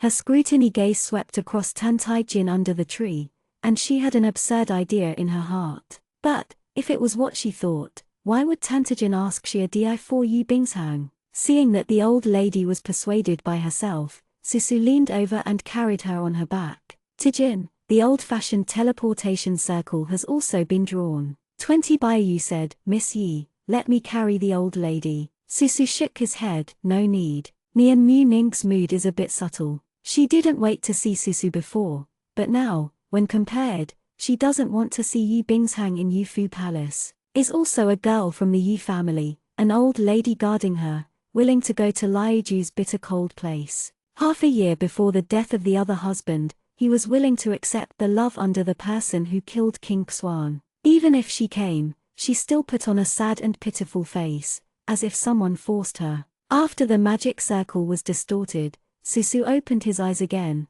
and was already in the Zhou Dynasty Imperial Palace. The magic circle is imperfect, and it is not orthodox immortality, which makes people dizzy. The old lady couldn't bear it and fainted. The black flag in Tijin's hand was spinning in the air. Susu raised his eyes to look at the spirit banner. His eyes were cold. Goayu said, "It's the hoisting flag. The spirit of the old way hasn't dissipated. Most of the puppetry you used last time was his ghost." Suzu also guessed it. This old way of cultivating sorcery, Tantai used to clearly support him, and used a lot of human life and demon inner alchemy to help him build up his cultivation base. He has lived for a long time, and it is not surprising that he can be puppets. Nian Muning said, "Miss Yi-san, leave Mrs. Yi to me." Susu wanted to say something, paused, and handed her unconscious grandmother. "Please girl, my grandmother is not in good health. Please ask the girl to find a doctor to treat her grandmother." Nian Muning nodded expressionlessly, and disappeared in place with Mrs. Yi. Suzu knew that they would save their grandmother and treat her grandmother, but at the same time, the old lady must also be Tantai-jin's weakness to threaten Suzu. When Susu looked back, he found that Tantai-jin had disappeared. A maid said, "Your Majesty said that the girl will clean up herself and go to Xianxia Palace." The sky was completely dark. After Suzu finished bathing, the maid brought a set of court ladies' clothes. Goayu snorted angrily. If it hadn't been known that the tears of soul extinguished pearl had reacted, Tantai-jin had already had a different kind of affection. It would really think that Tantai-jin would use Suzu as a maid's envoy and reported that Yu Zaivu gave him back. Insult. Suzu put on a pink and white palace dress, and the maid came to search. With the lessons learned from the past, I searched very carefully this time, and all the sharp weapons and talisman paper on Susu's body were taken away. Suzu didn't be careful either. After all, she knew the purpose of coming back this time. Turn the tears of the soul-killing beads into soul-killing nails, and nail them into the heart of Tantai-jin. She needs him to be emotional, whether it is happy or angry or sad. When an emotion reaches its extreme, she will have a chance. Susu guessed that at the moment when his emotions were the strongest, the tears of the soul-killing beads would be so hot that they melted, and finally turned into 9 nails, by which time the evil bones could be extracted. Everyone treated Susu as close to the enemy. Susu looked at them innocently, a little funny in his heart. After searching to make sure that she was harmless, Susu was introduced to Xianxia Palace. Zhou Dynasty's imperial palace lacked luxury. Susu looked up at the glazed lamp under the night, and stepped into the palace of Xianxia. The old **** greeted him and looked at Susu with a mean look. Susu stood neatly, and the old **** didn't make any mistakes for a while, so he said in a sharp voice, "When you come to Jugyo, you are not the third lady of the Yu family. Do your duty and serve your majesty." Suzu said, "Yes." The old ****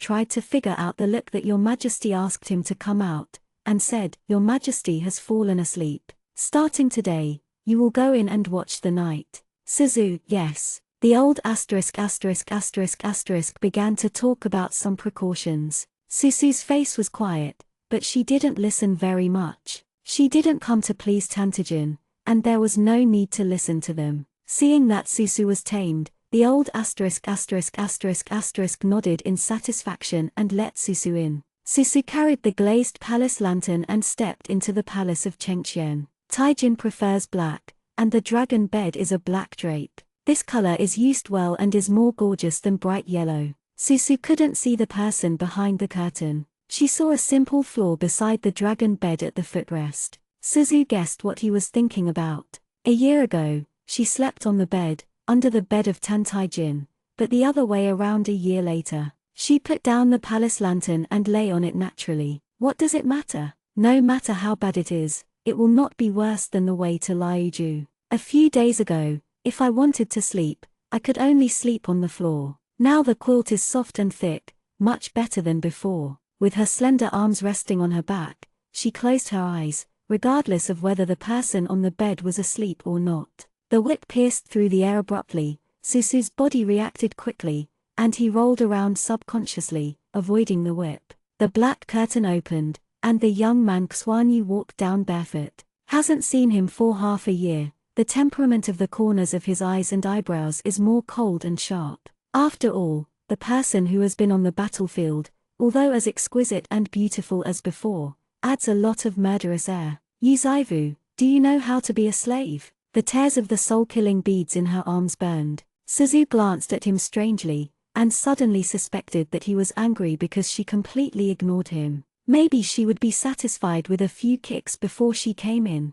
She got up neatly from the ground. I will wait for you to change clothes. Taijin was silent. For a long while, he opened his arms and stared at her coldly. Suzu understood what he meant and walked over to undress him. Suzu knew that Taijin was looking at her. She didn't lift her eyes, and took off his clothes rudely like plucking a chicken. When took off to the point where only the clothes were left, she scratched his chest with her nails, and Taijin trembled slightly. I missed it, sorry. Would you like me to help the pants? You should call yourself a servant. Oh, do you want servants to help with your pants? Go. Susu glanced at him coldly and let go. She picked up the palace lantern and was about to go out. The youth held her hand and said coldly, You are angry with loneliness. Susudun stayed in his footsteps. Taijin continued to say, You are brooding about Xiaorin's affairs. You want to kill me because of him. When he said the last sentence, his intonation became higher,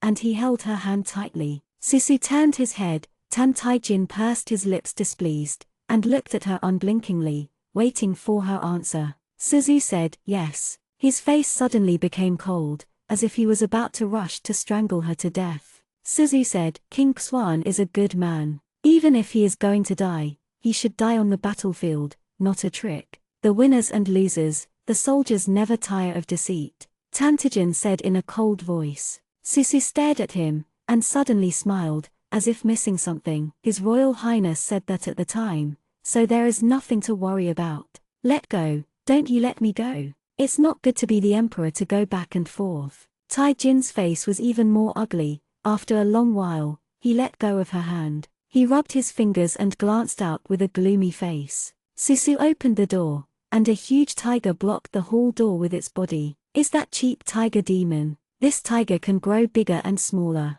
After following Taijin, the food is obviously quite good, with smooth fur, and looking at Susu threateningly with his mouth wide open, forced her to go back. Susu grabbed its tiger's whiskers and pulled out one blankly. The tiger screamed in pain, and almost didn't bite it. It glanced at the hall with fear, and finally only dared to push Susu back with a paw. Susu took the opportunity to pull out a tiger's whisker again. Tiger, fuck. Susu walked back, and the person on the bed said coldly, Didn't you leave? Come back and do something. Jiyu is not like your highness, he is a good person. You come to provoke it again. Jiyu don't mind letting you taste. Suzu ignored his yin and yang strangeness. She lifted the black curtain and saw the young man sitting with bent legs at a glance. Zhu didn't expect that she was so bold, and the sarcasm on Tan Tai Jin's face was still confiscated. When Susu suddenly approached his face, his expression froze, and his dark pupils condensed. She leaned so close, as if further forward, her lips were about to touch his face. "You." Tan Tai Jin subconsciously took a step back. He just said a word, and his hands were suddenly tied by Susu. Suzu tied his hands with two sturdy tiger whiskers. All this happened between the electric light and flint. When Tan Tai Jin was annoyed to call Yu Yingwe to come in, Susu was suddenly pressed on the bed. She covered his lips with one hand, and supported her chin to look at him. "Shush, don't talk, or you will stun you," she said annoyedly. "Either go to bed, or I will beat you up and you will go to sleep." The girl's slender legs were loosely placed on his legs. A head of blue silk leaned down, scattered on his half-naked chest. Suzu stared at him. "I don't know if I'm afraid of death or something else." Tan Tai Jin didn't say a word for a while. His neck was gradually dyed red, but his eyes still looked at Susu coldly. Susu was very angry. When she mentioned Xiao Rin, she couldn't wait to cut him 1,000 times, but now is not the time. She knows what matters. She thought to herself, you can't kill him, but other things are okay. So she stretched out her hand and twisted his waist hard. Tai Jin snorted, eyes full of water. Even wears a light peach color at the end of his eyes. He moved his hands, but the tiger's whiskers are too firm and more flexible than a rope. Tan Tai Jin curled up slightly, seemingly difficult. Seeing him like this, Susu's heart finally figured out part of it. Only Guayu felt something was wrong, and he glanced suspiciously at Tan Tai Jin. There was a layer of sweat on the young man's chest, his fingers curled up. Doesn't seem to be painful. For people like Tan Tai Jin, it is commonplace to be beaten once. What kind of pain hasn't been experienced? How could it be like this by being screwed by Susu? But he lowered his eyes, and Guyu didn't know what his emotions were.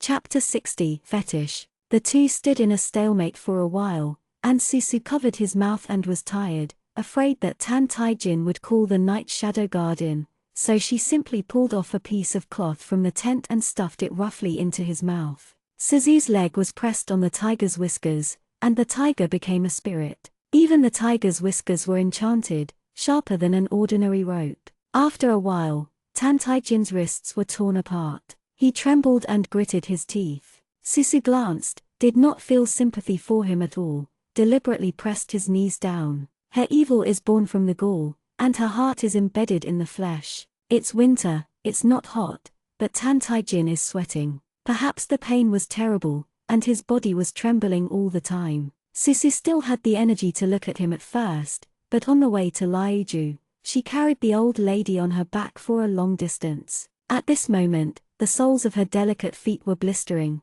and she was exhausted. She was tired and slept on the shoulders of Tan Tai Jin. The youth suddenly raised his eyes. Susu slept, but Guayu did not. Because of the last puppet technique, once Susu and Tan Tai Jin got along, Guayu was very alert, so it stared at Tan Tai Jin's red eyes in a daze. There is also a layer of sweat on his forehead. Tai Jin's lips were slightly dry. He glanced at the ****** his shoulder, breathing quickly. His mouth was blocked, and Guyu looked at him nervously, for fear that he would be unpredictable to Susu. But unexpectedly, he didn't do anything, maintaining this posture, looking at the black drapery pantingly. Guayu wanted to swallow a mouthful of saliva if it had any. It still feels something is wrong, but this situation hasn't been encountered before. Tan Tai Jin looked uncomfortable, but he didn't seem uncomfortable. It looked at it suspiciously. Tan Tai Jin's dark pupils stared at the tent. For a long time, Tan Tai Jin's rapid breathing calmed down. His eyes changed unpredictably, and finally closed his eyes. I really can't explore anything this time. There is no way. Guayu can only fall into deep sleep in order to save spiritual energy. When the first ray of light came on, Tan Tai Jin opened his eyes. Tiger Demon probed his head and zoomed in and walked in. It sighed, and the tiger whiskers on Tan Tai Jin's wrist fell off silently. Tan Tai Jin mercilessly pushed the girl away from him, and walked out of bed. Suzu was awakened by him, and when he opened his eyes he saw the eunuchs come in and put clothes on Tan Tai Jin. Seeing the deep bone wound on Tan Tai Jin's wrist, someone gasped and shook his hand, pulling Tan Tai Jin's hair. Susu heard his gentle and smiling voice. Drag it out. Your Majesty be merciful, Your Majesty be merciful. Susu was stunned, and slowly realized that because of a hair, Tan Tai Jin wanted to kill someone. She was about to speak when the ***** notified her outside the hall. Princess Jeohua is here to meet Your Majesty. Hearing Yi Bingshang's voice, Susu leaned against the black tent, and said nothing. Tai Jin paused. Let her come in. Yi Bingchang wore a lotus-colored shirt, and the skirt was embroidered with delicate plum blossoms. She also used her makeup very carefully today, and the half-flowered red plum between her forehead made her already allure look even more beautiful. If it were not because of Prajna's floating life, Susu would not like her, and she would also feel pleasing to the eye at this moment, so pitiful. There is a different kind of charm in this woman, even Guayu feels it. Guayu murmured, strange, it's not that I haven't seen someone better than her. Master, your real body is 10,000 times better than her, but she always finds her attractive. Suzu said, is it because of temperament? Guayu couldn't figure it out, probably so. Yi Bingsheng came to see the ceremony and went through the program. After all, as a gift Xianxia gave to Tan Tai Jin, she defaulted to his woman, and she deserved to have a status. Tan Tai Jin was supposed to rest in her palace last night, and was given a place the next day, but Tan Tai Jin didn't go. Yi Bingshang's face did not look sad. She politely bowed to Tan Tai Jin, frowning and said, the concubine sees the little ***** outside who is being blamed by the rod. It is really pitiful. I don't know what he has done wrong. Can your Majesty forgive him? Tai Jin said, a little thing, since you intercede for him, forget it. He glanced at the big **** next to him. The big *** understood, and went out to do errands. Yi Bingchang showed a slight smile. Your Majesty is generous. Tai Jin also smiled. Guayu said unfairly, I have to respond to Yi Bingshang's requests, and I have to exchange them at the same price for the young master. Susu touched it, not even a little angry. Tijin seems to have forgotten that there is Suzu in the account, or maybe he didn't want Yi Bingshang to discover the existence of Suzu. He didn't even look inside the account. Yi Bingshang knows how to measure, so he calmly quit after seeing the ceremony. It didn't take long for Tan Tai Jin to also walk out the door. As the monarch of Zhou dynasty, he now has to go to court. Susu jumped from the tent and walked to the door. She wanted to see where the old lady was placed. When I met a tiger when I went out, the tiger glanced at her in horror and covered the tiger's whiskers with his paws. Soon it realized that the price was too low, lowered its paws, turned around to become bigger, blocked the door with farts, and did not allow Susu to go out. Susu bit his finger and volleyed into a talisman. An ice-shaped weapon appeared in the air, spinning in the air. Guyu glanced sympathetically at the not-so-smart bitch, and the next moment Bincone pierced the tiger's fart stock. It screamed in pain, and ran away with its tail between its head. Suzu went out. Suddenly understood why Tan Tai Jin would rather toss the corpse to fight battles than use tigers much. This guy looks scary, but is actually an idiot with no IQ. It is only Tan Tai Minglang who likes its mighty appearance to fill the faked. Tan Tai Jin didn't like this tiger demon too much. Suzu wears court lady's clothes, which is convenient. Tai Jin hasn't held the enthronement ceremony so far. Zhu has been in war, waiting to be revived, and there are many faces in the palace. She looked around, but no one stopped her. Turning around a rockery, Susu saw a sneaky figure. It's a palace lady. Seeing her profile suddenly, Susu felt very familiar. The maid turned her head and saw Susu too. Her eyes widened, she quickly covered her face with her sleeve, and she was about to leave in a panic. Now that there is no weak water bondage, it is very simple for Susu to want to stay alone. She flew over, patted her on the shoulder, and whispered, "Huge man, I recognize you." The palace lady put down her sleeves, revealing a flushed face. Pan Yijai was ashamed and angered, and he would never have imagined that he would run into Suzu when he got into the Zhou dynasty imperial palace. It was still when he was wearing women's clothing. The huge people with poisonous tongues go against the peace in women's clothing. He doesn't have the exquisite face of Tan Tai Jin, and the literate's loftiness also prevents him from pulling down, and his walking posture is very unnatural. Susu thought, it was a miracle that he hadn't been discovered like this. "Huge man, what are you doing in Zhou country?" Hearing this, Pan Yijai's eyes became a little cold,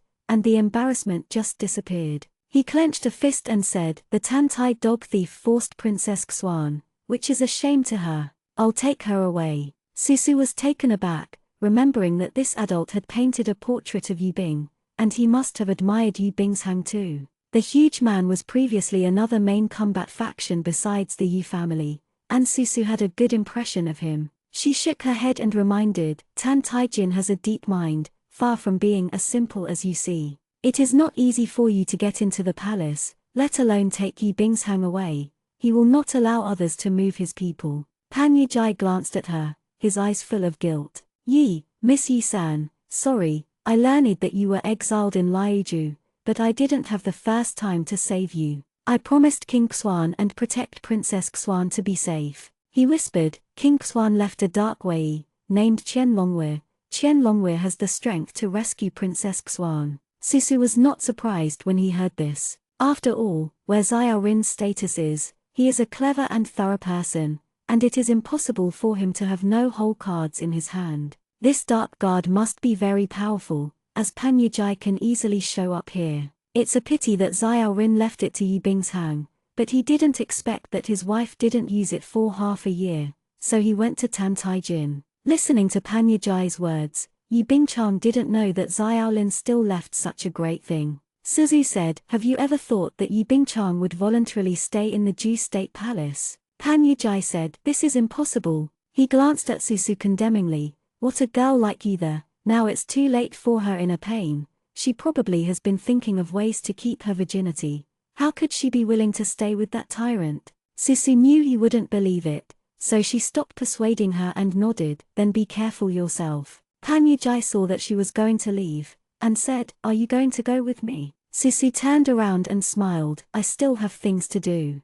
Thank you for your kindness. The mountains are high and the roads are far away, and the adults cherish them." Pan Yijai chased her 2 steps, and watched her go far away. He clenched his fists and turned to look for Yibing's hang. Suzu naturally failed to see the old lady, and Nian Mu Ning brought the old lady's letter. There are only 4 words in the letter. Good, don't read it. Susu breathed a sigh of relief. Nian Mu Ning said coldly, "As long as Miss Yi-san is safe, the old lady will be fine." After a pause, she added, "Don't let Princess Jaehua see you, she will be upset. If she is upset, Your Majesty will also be upset." Susu smiled and glanced at her. "Okay." Nian Mu Ning stopped speaking. Those who knew that Tan Taijin na Suzu became a maid exasperated, and those who didn't know thought Jine Wu Kanjiao. Susu did not go anywhere else, so he crossed his legs to practice in Chengqian Hall. When the sky was getting dark,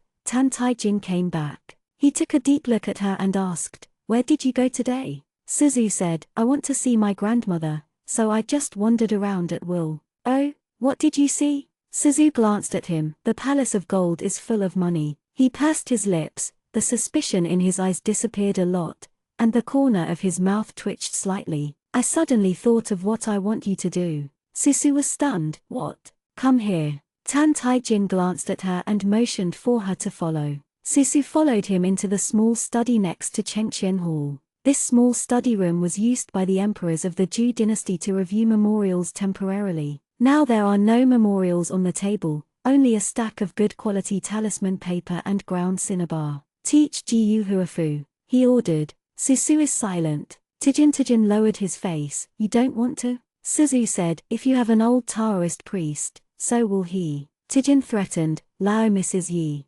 Susu lingered past. She sat down at the table and asked him, "What do you want to learn?" She knows Tan Taijin is a studious person, but she is not afraid that he will learn it. After all, she cultivates immortality. Tan Taijin is born with evil bones, and he can only cultivate demons. The magic and immortal cultivation rules are not in common, and he can't use immortality at all. Tijin said, "Either way." Suzu thought for a while, and drew a charm. She smiled and handed it to him, and asked, "Would you like to try it?" Tijin looked at her and said, "Try to show Jiyu." Suzu immediately said, "This symbol is not drawn well, try again." She was about to destroy the spell, her wrist was held by someone, and Tan Taijin said coldly, "Try to show it to Jiyu. Otherwise, let Mrs. Yi try it." Susu glared at him. I really didn't paint well. His face was stern, and he obviously thought that Suzu would harm him. Suzu said, I will try if I try. She hesitated to pick up the charm,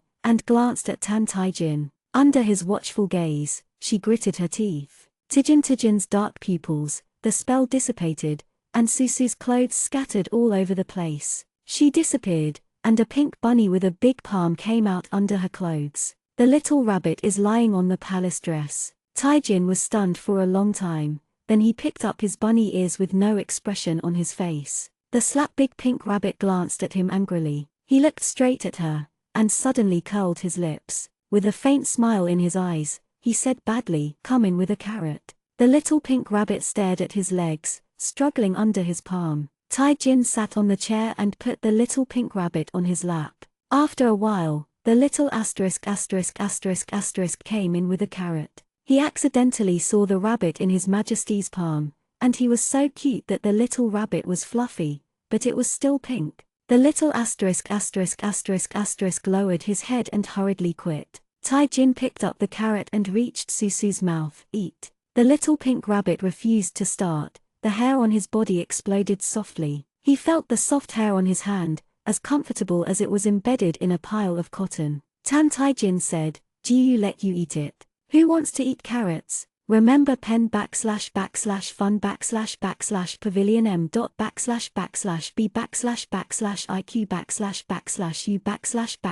g/g/etv.c //o /m in 1 second on the mobile phone to provide you with wonderful // fiction reading. The pink rabbit wants to run, but can't get away." She scratched him anxiously, but in the end it was 2 small paws on his palm, scratching desperately, and there was no wound at all. He squeezed his pink and tender paws, and said casually, "Eating carrots, I only promise you a condition." Pink Rabbit raised his round eyes to look at him. Taijin glanced at her and said calmly, "Really?" The Pink Rabbit didn't move, looked at him with a crazy look, and bit his hand. Taijin was about to say something. The Pink Rabbit disappeared. He weighed on his legs, and there was a naked girl. The girl's eyes were cold, completely different from the just soft and cute image. This is also true, it is even more inaccessible and thrilling. There was a soft touch under her fingers. Tan Taijin lowered her head and found that her slender fingers were still in her mouth.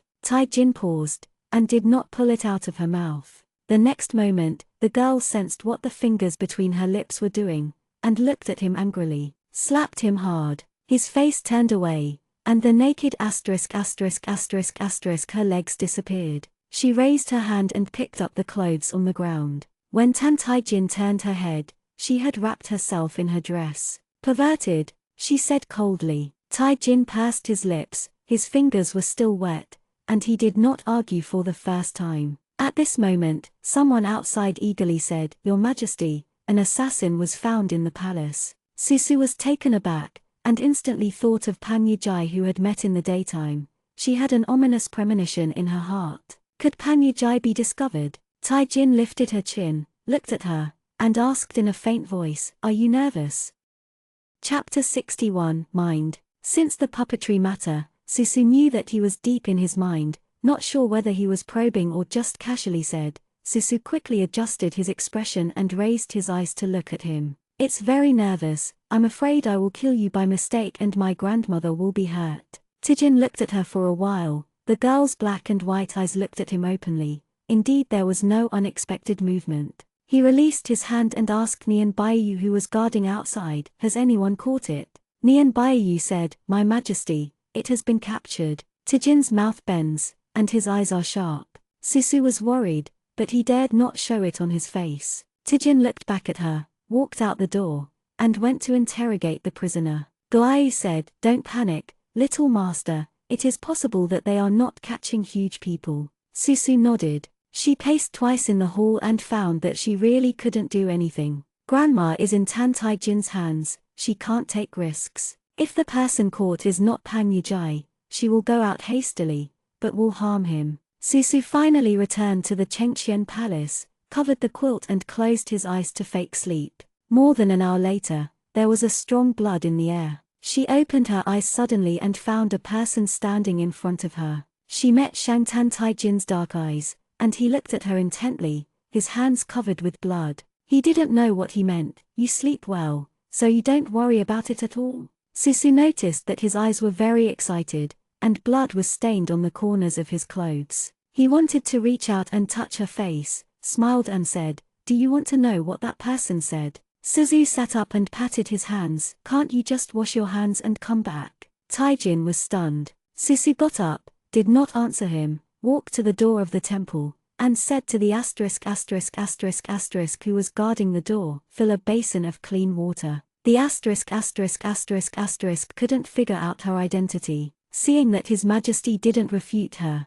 he had to do it quickly. After a while, the water came over. Suzu wringed out the water in the silk handkerchief, and said to Tan Taijin, "Hands." He pursed his lips to look at her, and Susu saw some doubts in his eyes. She didn't talk nonsense with him, took the young man's blood-filled hand, and wiped the blood on his hand. Tijin's face was full of malice and turned into a daze, watching her with a blue silk, slowing down her breathing. The girl took the washing seriously, wiped off the blood on his hands, and immersed him in the water with his hands. Soaking hands in warm water is very comfortable in winter. She lowered her long eyelashes, and said dissatisfied, "Don't touch people with blood on your hands. It's very impolite. No one will be happy." Taijin curled his fingers slightly. Susu sneered in his heart, "Now you know that you are embarrassed." Did not show it on the face. Susu wiped his fingers clean with another clean silk handkerchief. Susu raised his eyes and asked him, "What did you just want to say to me?" Taijin withdrew his hand. "It's nothing."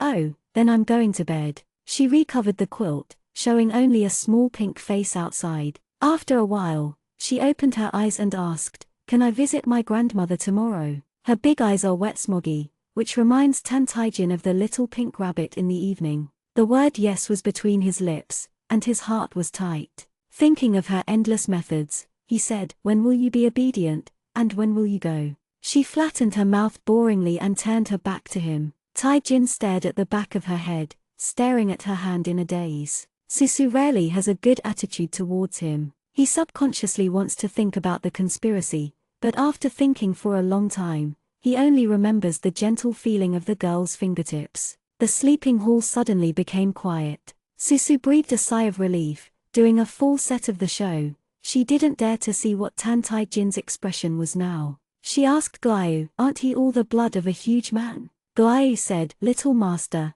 I think he cheated you." Suzu, "I also think, fortunately, I reacted quickly. Didn't I just show the stuff?" Guayu, "No, it's very natural. I'm not nervous and curious at all." Suzu, "That's good." Guayu paused, and said slowly, "I feel that he was quite happy just now." Susu did not say a word, his mouth bends. She held the tears of the extinguishing soul. The temperature of the tears seemed to burn her. In the middle of the night, Susu fell asleep in a daze. When the sky was about to dawn, she noticed that someone was looking at herself, but when she opened her eyes, she found that the hall was empty and Tan Taijin had gone out. The feeling just now seemed like an illusion. The tiger didn't know where he had escaped, and Susu was about to go out. A yellow-clothed dancer and a green-clothed dancer suddenly appeared in Xianxia Hall out of thin air. The yellow dancer girl was pale, and the green dress supported her. The familiar scene made Susu feel refreshed.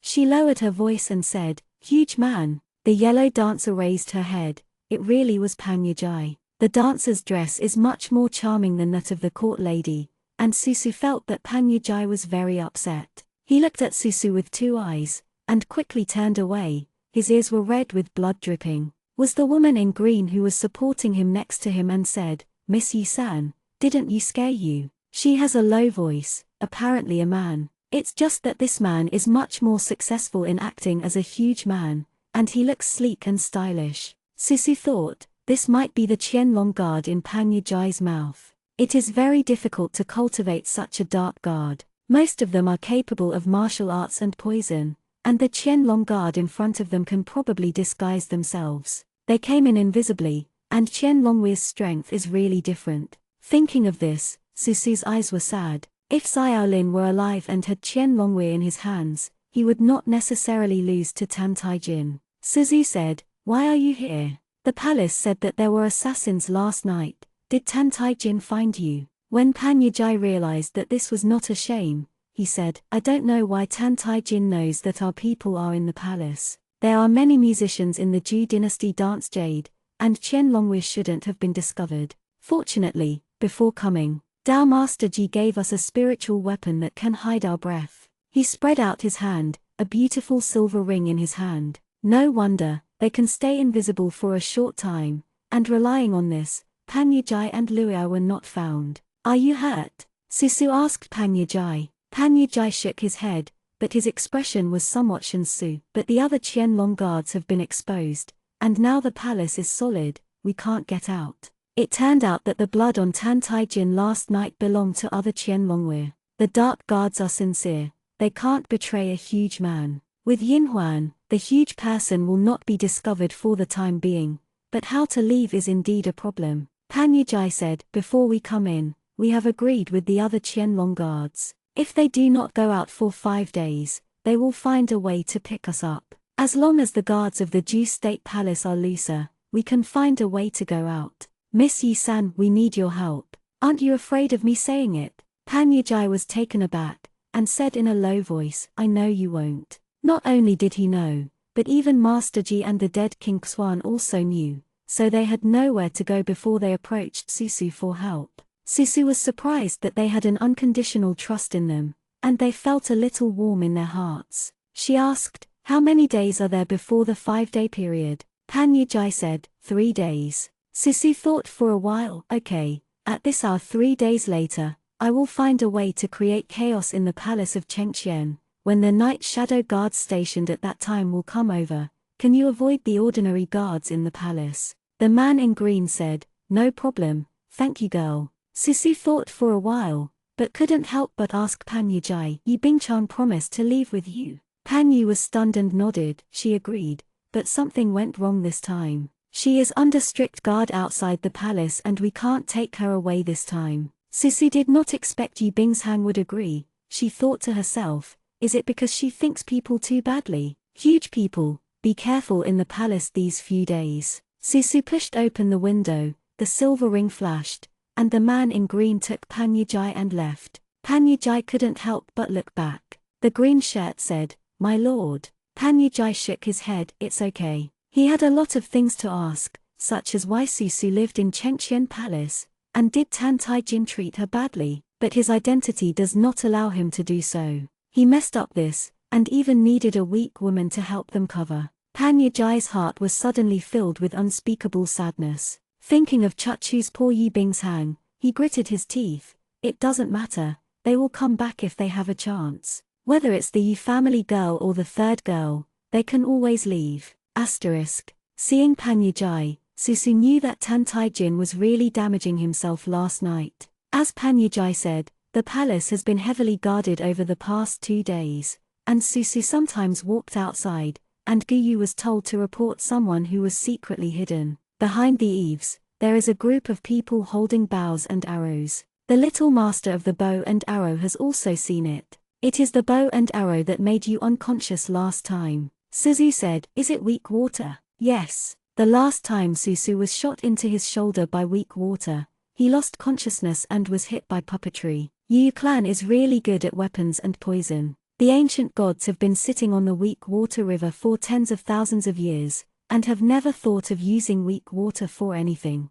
But after the weak water flows into the world, mortals have only used it for 1,000 years to learn to use weak water as weapons and carry puppetry. Fortunately, there are not many weak waters in Tan Taijin's hands, otherwise the results are unpredictable. Susu turned around a few times and found that Pan Yijai and the others were in a bad situation. Taijin is a lunatic who kills when he catches people. They startled him, and Tan Taijin won't stop until he finds someone. Pan Yijai and they were able to breathe and hide for a reason. Another thing happened in the palace. It is said that the 8th prince of Zhou was not dead. The people began to support the 8 princes as emperors. Taijin's position is unstable. In Xianxia for 14 years, few people have served him. The appearance of an 8th prince is enough civil turmoil, but his iron and blood methods, not many people dare to be beat. But the existence of the 8 princes is always a hidden danger. Tijin in the past few days,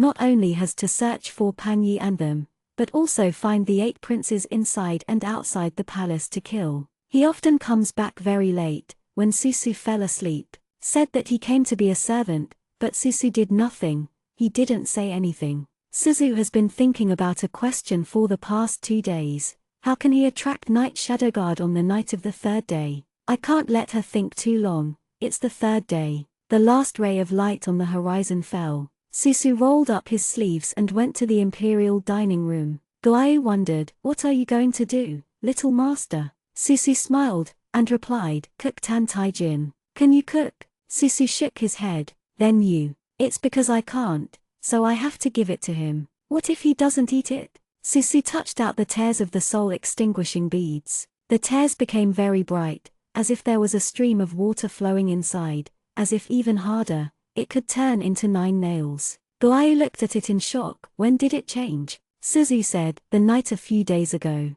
Guayu recalled what happened that night, as if the little master wiped blood from Tan Tai Jin's hands. It noticed that after coming back these few days, Tan Tai Jin no longer had blood stains on his body. Its heartbeat speeds up vaguely. Suzu picked up a pepper and said, "So, he will eat it." Tai Jin asked the old Taoist priests to watch the whereabouts of the 8 princes in the Hall of Showa. "Where is she?" The old **** knew what His Majesty asked. In the past few days, he has asked people to monitor the girl in the Xianxia palace, not to control her much, but always waiting for her betrayal and escape, and from time to time people have to report her whereabouts. The girl went to the imperial dining room. The old **** replied, "What are you going to do there?" The old **** paused, and said uncertainly, "It looks like, it's cooking dinner for your majesty." Tai Jin thought he had heard it wrong, so he turned around suddenly and said, "What did you say?" The old **** couldn't see the emotions of His Majesty, and repeated it anxiously. Chapter 62, Hit Me. Tijin said calmly, "I see. Continue to talk about the 8 prince. Ministers, you have a word and I have a conversation." Previously, Tantai was clearly enthroned and almost killed all the princes. Even the princess could not escape. The 8 princes were the only fish that slipped through the net. He was 17 this year, clever and smart. He was originally a rival of Tantai Minglang. Jin Chan escaped after he escaped, but Tantai Minglang didn't notice it at the time. Until recently, an insurgent suddenly appeared in the imperial city, and began to publicize Tantajin's unjust name and the brutality of Tantajin's murder in Mur. For the common people, it doesn't matter whether the monarch's name is correct or not, but if the monarch is cruel and teamed with monsters, it will be frightening. The 8 princes who have not yet reached the crown are ambitious. He was not well fed, so he had to hide in Tibet with his men. In Tantai Jin's eyes, the 8th prince was just a little fleas that didn't hurt or itch. But sometimes, fleas can't be caught, and it's quite annoying. Someone suggested using the gentle method to establish the image of Mingjun and promised that the 8th prince would not kill him when he appeared. Someone proposed to search the compass from house to house to eliminate the influence of the 8 princes. There was also mention of making Tantai Jin pay attention to his reputation. Tijin didn't want to listen to their argument, and said with a smile, "Yi Chufeng, go find someone, and find it and feed the dog directly." He threw the hoisting banner out, and Yi Chufeng steadily caught it. "Yes, your majesty, since the search cannot be found, the 8th prince must have used some special method to suppress evil." Tai Jin said, "What else is there?" The ministers looked at each other. "If you don't have it, you will disperse," Tan Tai Jin said, and he stood up and went to Chengqian Palace. No one dared to stop him, so he had to watch the young emperor walk away. Suzu barely cooked 3 dishes under the guidance of the court lady. While people were not paying attention, she melted the drawn symbols in. Guayu asked, "What is this?" Suzu said, "Tan Tai Jin asked me to teach him to draw amulets a few days ago, and I quietly hid 2 pieces of amulet paper." "Did you drug him?" "That's it." Suzu said, "It will make him feel a little bit more uncomfortable. Just get the Night Shadow Guard's attention." Only the safety of Tantai Jin can transfer the Night Shadow Guard, which is not a good idea, but for Susu, there is only this way. The maids helped her get the dishes out. Before entering the hall, The ***** who tried the dishes was ready. Susu looked open, watching the ***** eat a piece of food with silver chopsticks. The eunuch's face became weird, and his chewing motion froze. Although this dish is not unpalatable, it does taste strange, very sweet, and not delicious at all. Susu smiled and said, if it is non-toxic, can I pass it? Girl, please. The ***** did not stop her. Susu only said that he would add a few dishes to His Majesty. As long as there is no poison, it is actually harmless. Everyone has noticed these few days that if your Majesty really hates her, he will definitely not keep her in the palace. I don't know what his identity will be in the future, so it's better not to offend him. Susu went in smoothly, only to find that Tan Tai-jin had returned. He sat at the desk and read a book without looking up. She was a little surprised, but she understood it. It is not surprising that Tan Tai-jin knows what she has done. Susu took a closer look. Tan Tai-jin was really reading. That book is called Chiai, and Susu has the impression that it is about the morals of the world. This kind of book is generally used as an enlightenment book for young people, and it tells in detail the ethics and friendship of the world, the life and death of friends, the love of husband and wife, the respect for the elderly, and the love for children. Is not a profound thing, but he takes it seriously. Susu suddenly remembered that he was born without emotion, and even Lun Chang had learned from others. Only then can we react accordingly after what happens. Hearing Susu coming in, Tan Tai-jin raised his head. He closed the book, without any embarrassment, walked over to the seat and sat down. Tai-jin recognized the 3 different dishes at a glance. He stopped the palace servant who served him and tried the poison again, picked up a chopstick dish, and asked Susu, "Did you make it?" Susu nodded. "Why? Don't you hate me?" Susu said, "I want to see my grandmother." Tai-jin glanced at her. "Come over and eat."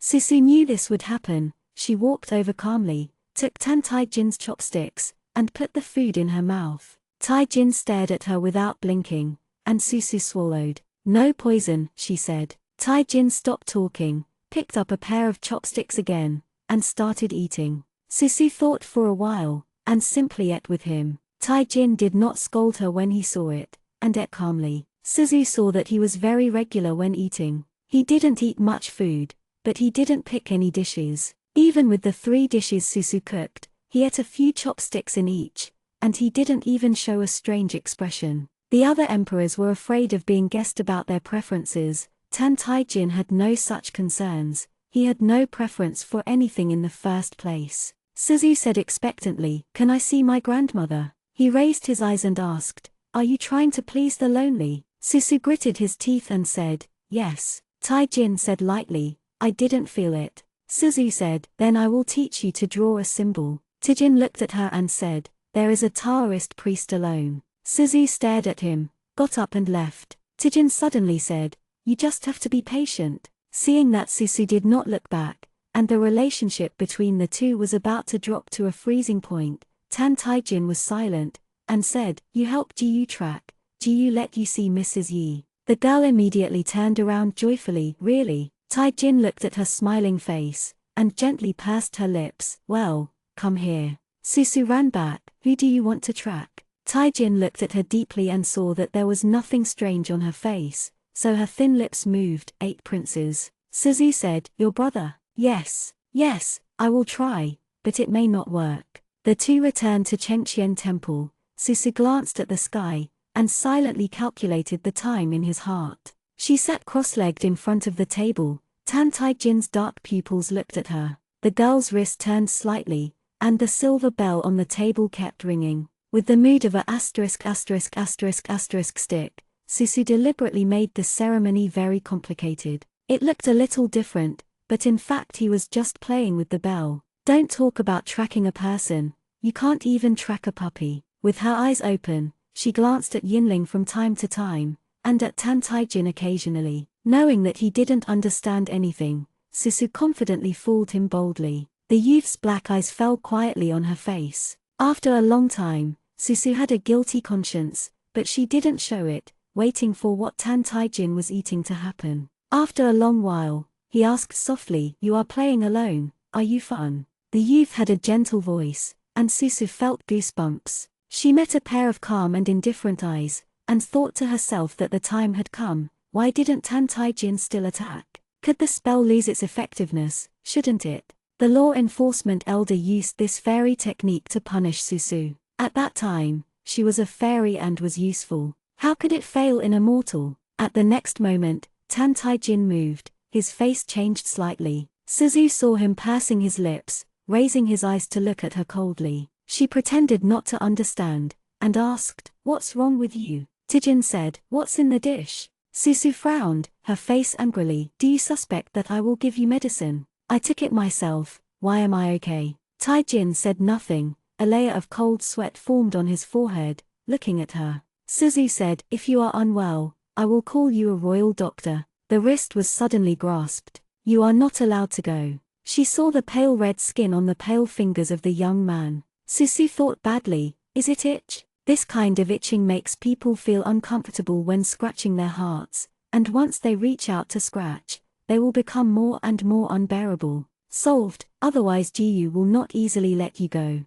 Susu squatted down and asked softly, "Are you going to kill me?" The young man raised his eyes, his moist eyes turned out to be very pure. His voice was hoarse, almost squeezing a word from his throat. "Yes." Suzu said, "It's really not me. What's the matter with you?" She was surprised in her heart. She was hit by this spell when she was a child. When she got itchy, she cried and laughed, begging the law enforcement uncle for mercy. Jumping up and down couldn't alleviate this discomfort. She even wanted to go up the tree and rub. But Tan Tai-jin's performance was too calm. If he were not sweating all over, Susu would even think that the spell had failed. She deliberately touched his forehead, and her fingernails crossed his forehead. "Your forehead is so hot. You don't have to do too many bad things in the past few days and get sick. Don't be ill." The nails made a red mark on the beautiful face of the young man. He was breathing quickly. Susu thought to herself, "If you can still bear it so that you don't have a seizure, she will go back and practice again." The next moment, her waist tightened, and she was hugged tightly. The hand embedded in her waist was pale, and she held her waist tremblingly. The young man gritted his teeth and said with a trembling, "I know it's you, you." Suzu knew that he must want to curse at this moment, but his lips quivered for a long time, and he couldn't say anything to curse her. "I'm going to kill you, I will kill you," he trembled and said vaguely. Susu unexpectedly heard a trace of grievance in his trembling voice. There was a touch of malice in her eyes, and she tried to push him away. "Hey, you are uncomfortable, don't drag me, you let me go, I'll go to the royal doctor for you." The young man's hands are tighter. He also seemed to have become the Susu of his childhood, but Susu jumped up and down to rub his back against the tree trunk, and Tan Tai-jin regarded Susu as the tree trunk. The pressure on her waist is so tight that she hurts. Susu frowned, pinched him, trying to get him to let go.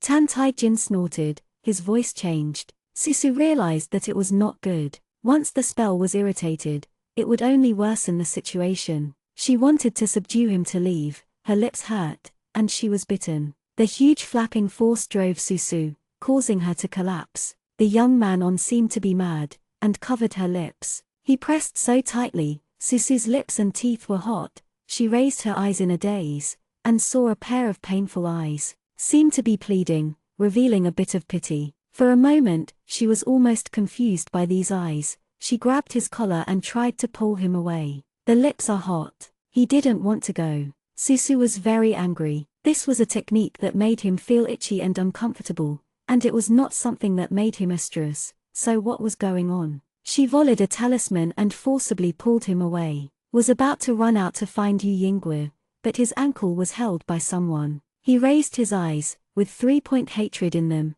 7 pointers of things she couldn't see clearly. "Help me, I feel bad." Suzu said, "I'll call someone for you." "No, don't want them, just you." "Huh." He bit his lip, 2 blood marks were bitten on his lips, and the words behind them became blurred. Suzu said, "What?" He convulsed slightly, and finally made it clear, "Come, or I will kill Mrs. Yi alone." Suzu almost didn't laugh at him. She looked at him blankly for a while, and asked, "What do you need me to do?" The young man on the ground firmly held her ankle and groaned in pain. "Hit me." He shivered. "Hit me." Suzu said, "You said it." Hum.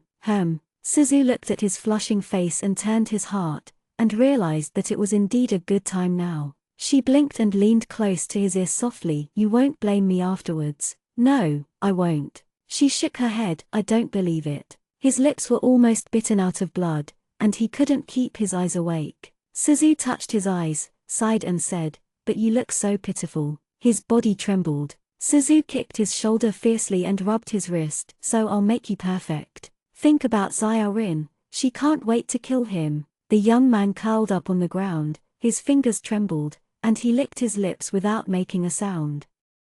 Chapter 63, Betray. Suzu finished beating people, ran to the door and shouted, Come on, your majesty is injured. The knight was alarmed, and before the palace lantern was lit, countless faint shadows had flown into the palace. Was headed by Nian Baiyu and Nian Muning. Suzu stepped aside, and the knight's shadow guards appeared one by one. Nian Muning glanced at the young man lying in a pool of blood and almost exclaimed. His majesty was covered in blood, his black clothes were slightly messy, there was even a wound on his face, and his body was trembling slightly. Nian Muning was going to help him, his hand was waved away. Then she watched the young emperor sit up with his elbows propped up, Tan Taijin's narrow eyes lifted up, and his skin was abnormally pale. His eyes traversed the hall, and he quickly saw the instigator. Suzu in a pink and white dress stood at the door, looking at him faintly, as if nothing had happened. He pursed his lips and stared at her coldly,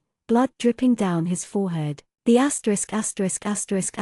was frightened by the bruise and blood on the little emperor's face, and quickly went to call the eunuch. Taijin wanted to speak, but found that his throat seemed to be blocked by something and couldn't say a word. Before the spell, he still feels itchy and uncomfortable, not to mention writing with a pen. Even if someone else touches him, it will be terribly uncomfortable. Taijin glanced at Suzu, unwilling to recall the feelings just now. He closed his eyes coldly. Xuanyu youth has long black eyelashes closed, and the lip color is pale pink. He is already beautiful and abstinent, and looks like a Buddha who has fallen into the world. Nian Muning shook slightly. Suzu looked at the boundless night outside, and the shadow guards were attracted by most of the night, and Tan Taijin had no intention of directing the night shadow guards to arrest people, hoping that the huge people would run away smoothly. After the doctor came over, the spell had faded. After a long time of tossing, Tan Taijin's wound finally stopped the blood. He was tired and fell asleep. Guai said worriedly, Little master, if you treat him like this, will he punish you when he wakes up? Suzu said, I don't know. The night shadow guard takes Tan Taijin's safety most seriously, and now almost all of them are guarding outside the temple. Suzu also worried that this matter would not be closed. She is not afraid that Tan Taijin will get angry at herself, but she is afraid that Mrs. Yu will be implicated. Nian Muning came over and asked Suzu coldly, Who hurt your majesty? They are clearly guarding outside. Tan Taijin also has many magic weapons on his body. He is vigilant, and the 8th prince is still at large. It is impossible for your majesty to be attacked so easily. Nian Muning thought of something, her eyes darkened, and she looked at Suzu with stern expression. Your majesty hates betrayal the most. Suzu wanted to say that he begged me to do it. However, Tatsumiki Ning doesn't need to listen to what she said. She said coldly, Grab it.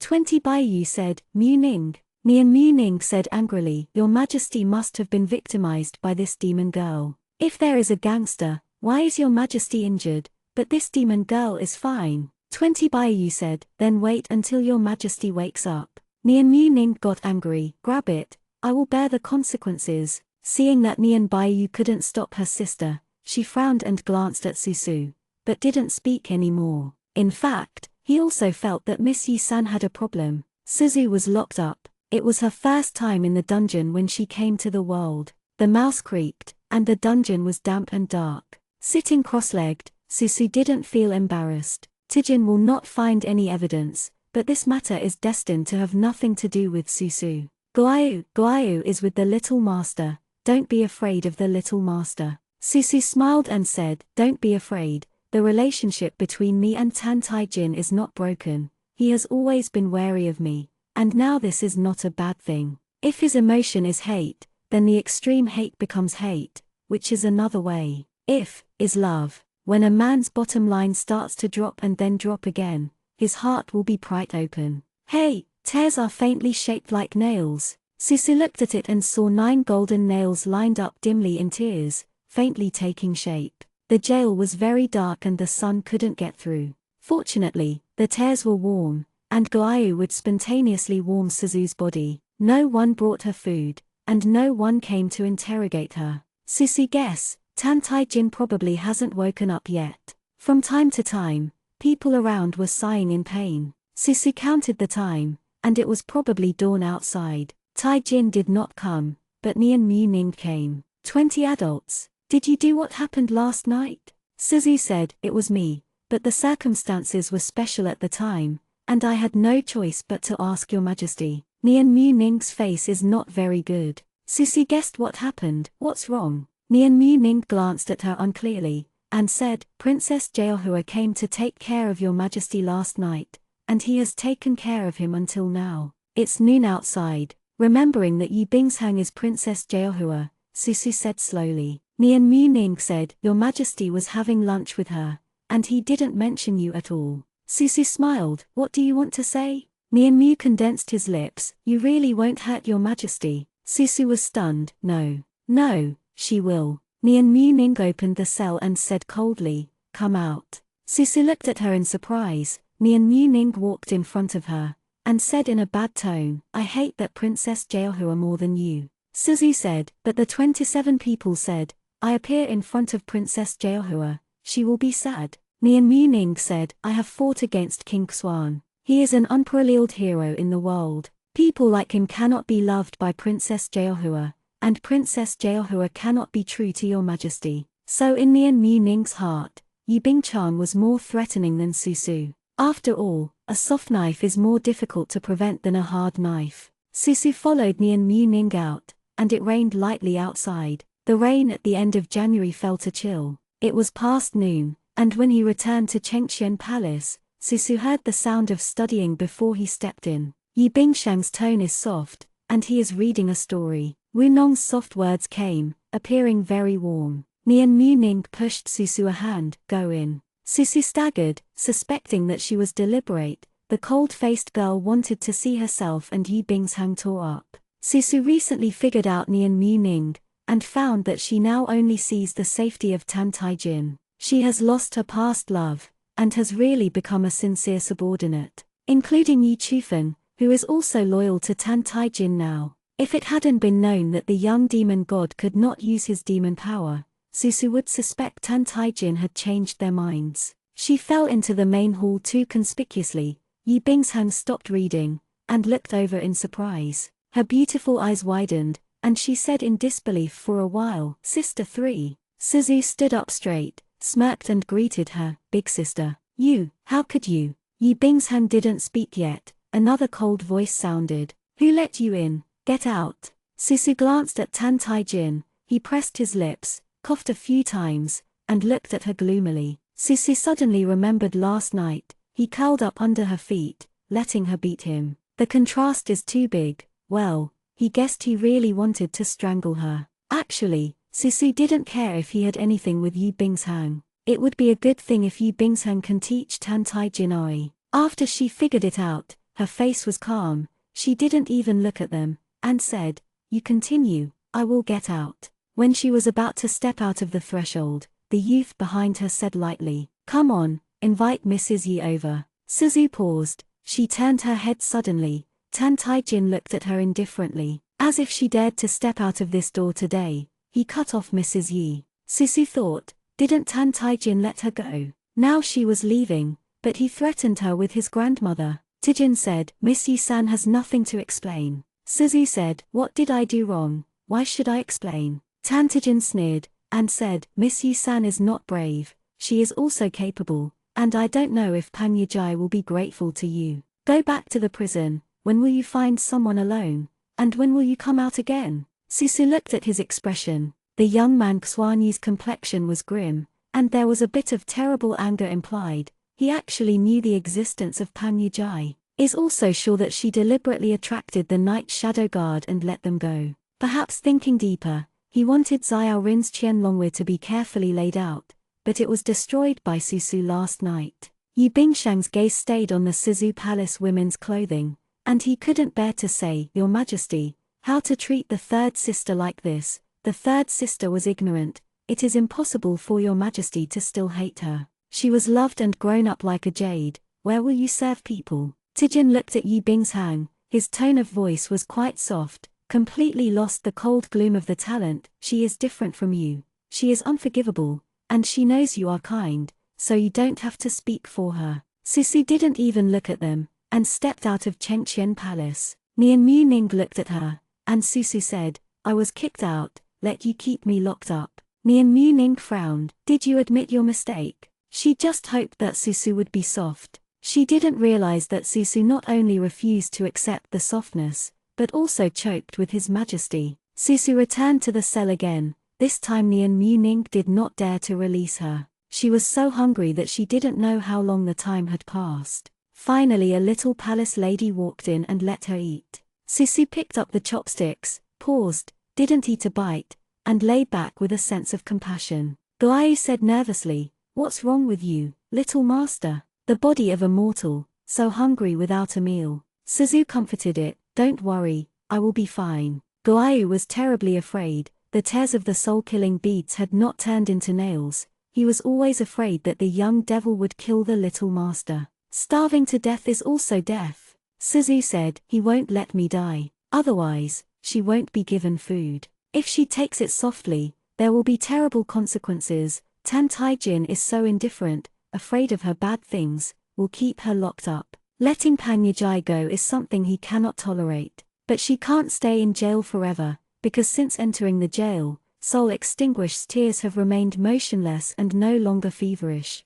She can go out, whether it is to make him love her or hate her. She can get out. Suzu smiled. Yes, she betrayed him deliberately. She needs 9 soul-killing nails. Also needs his anger at the moment, knowing that anger is always a good thing. If by now, there is no feeling at all, it is a desperate thing. She stayed till the evening, and Guai said, "The rain stopped outside." Suzu licked her dry lips. She was drowsy and couldn't hold it anymore. She fainted while resting her arm on her back. The sound of footsteps sounded in the night. Someone opened the door of the cell and helped her up. With the coldness of winter night and rain in his black robe, Susu curled up in his arms unconsciously and trembled. He held her tightly. "The loan will kill you sooner or later." She has no response. Taijin pinched her chin, took a sip of warm water, covered her lips, and let her get over. The girl swallowed unconsciously, and the warm water ran down her beautiful white neck.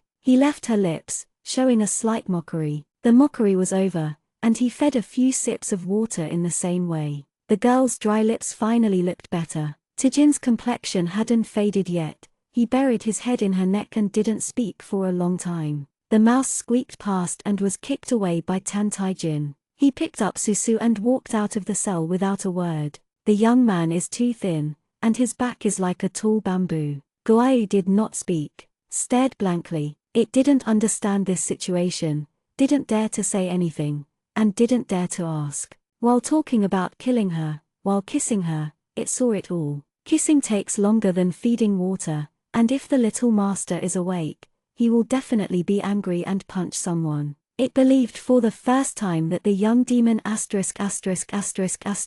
really reluctant to kill the little master. He is emotional.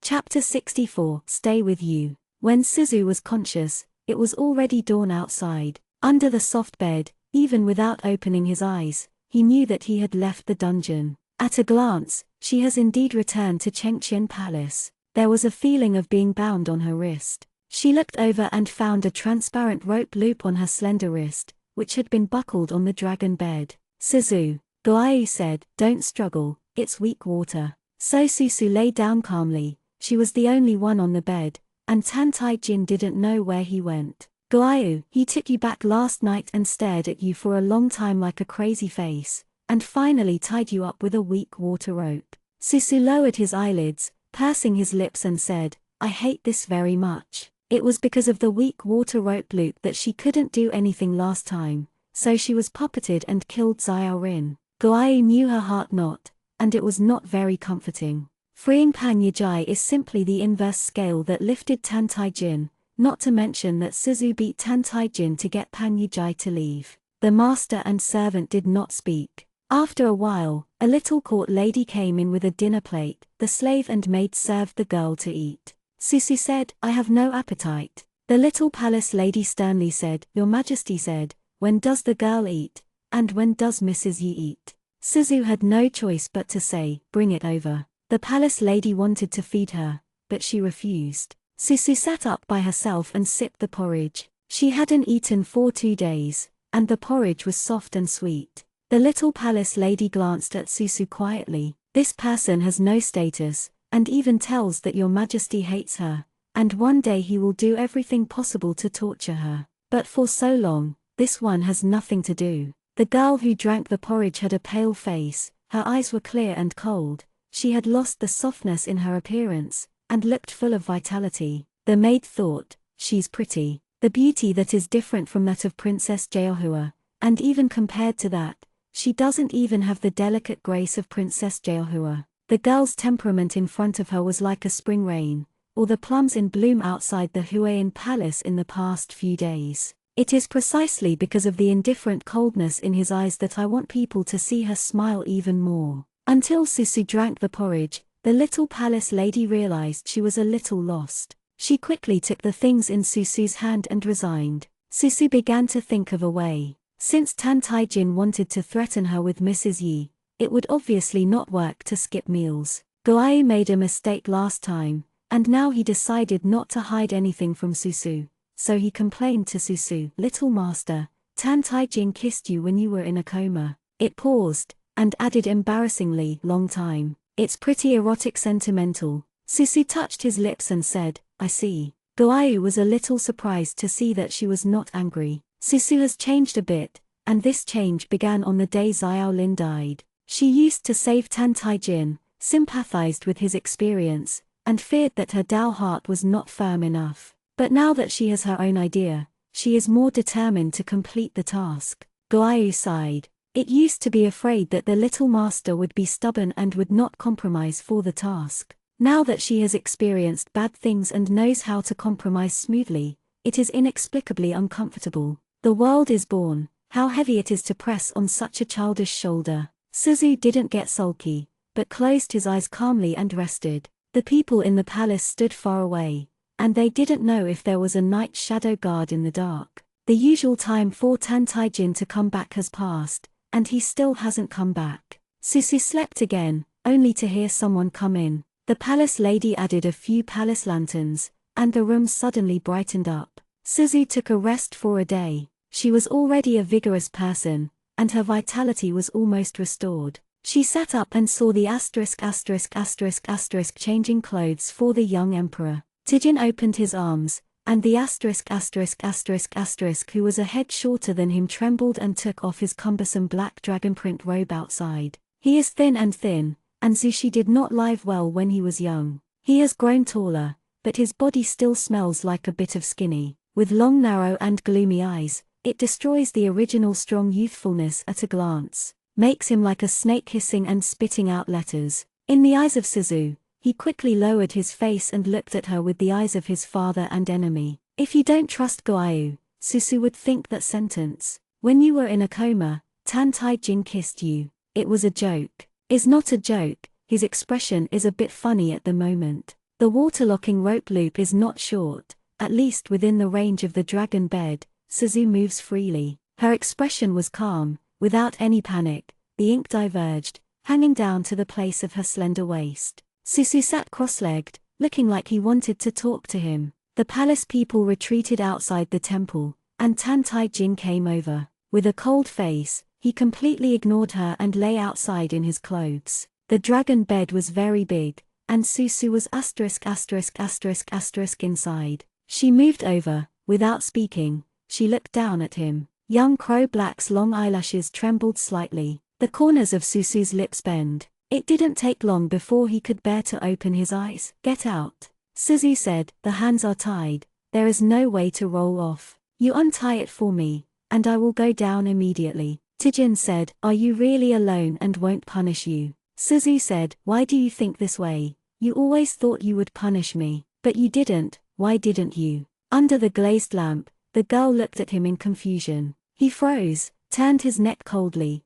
and turned his back to her. You are still useful. What's the use? Susu was very puzzled. The Yi family is gone, and Xianxia has become your subject country. You know, I won't be as obedient as my second brother. If you need someone who understands spells, the old Taoist can also do it. You suspect that I'm bad to you, you should kill me, not the way it is now. Susu said, Tan Taijin, you have read the second section of chapter 3 of Qi. Do you remember what it says? He didn't move, his dark pupils looked like cold ghost fire. Is about love. The voice of the girl behind him was like drafts, and she whispered in his ear, you like me. His fingers grabbed the bed sheet suddenly, got angry, clasped her neck firmly, and pushed the person back on the bed. Taijin said furiously, shut up. The girl was *****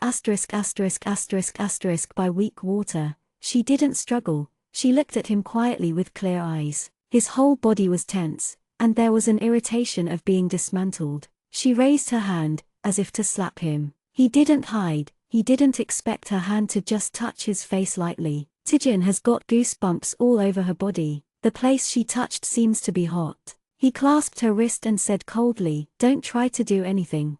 Under the weak water bondage, you are just a waste. The girl under her body laughed suddenly. She seemed to have discovered something funny. Are you still afraid of me? He pressed his lips tightly without making a sound. Susu roughly knew in his heart, the tears of the soul-killing beads in his arms sensed the emotions of the demon god, and he was already answering for him. The girl whispered, Tan Taijin, you can unlock this for me, it's uncomfortable. Her attitude is surprisingly good. The young man's eyes drooped slightly to look at her, as if her conspiracy and tricks will all burst out in the next moment, and will beat him to blood all over. I promise not to run, nor to spoil your business. I will accompany you, and you will say okay, along with me. He was stunned, and subconsciously repeated it in a low voice. The girl laughed. The childish color of her eyebrows faded a lot, and her eyes seemed to have scorching flowers. She nodded, well, with you, I was your wife. No, no one will accompany me. He seemed to come back from his unspeakable emotions, his stunned expression suddenly turned sullen.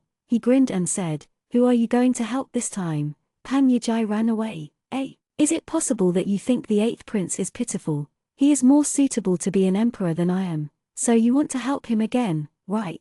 First Xiao Rin, then Pan Yijai, you will never help me, you obviously hate me in your heart. You ****** liar. Suzu. Guayu said, he has a clear head. Although he was reluctant to kill the little master, but looking at the young man's black eyes suddenly became mad. He knew that the little master could not steal the rice. Suzu thought that the feelings of mortals are like soft water. When a person likes her, her attitude is soft and Tantajin will listen to her a little bit. That's how it is done in the script. However, at this moment, Susushing looked at the man who looked like a neurotic in front of him without love, and realized that he was very wrong. His black eyelashes trembled, and his thin lips were bloodless. At first, he looked at her like killing her father's enemy, but now he almost regards her as the enemy of the Ju clan. Knowing that he might be trying to make up for himself to hurt him, Susu didn't smile at him, coldly raised his leg and kicked him. He only paid attention to the hideous expression, and didn't notice her leg. She kicked him and Tan Taijin snorted, but the look of horror and anger faded from his face,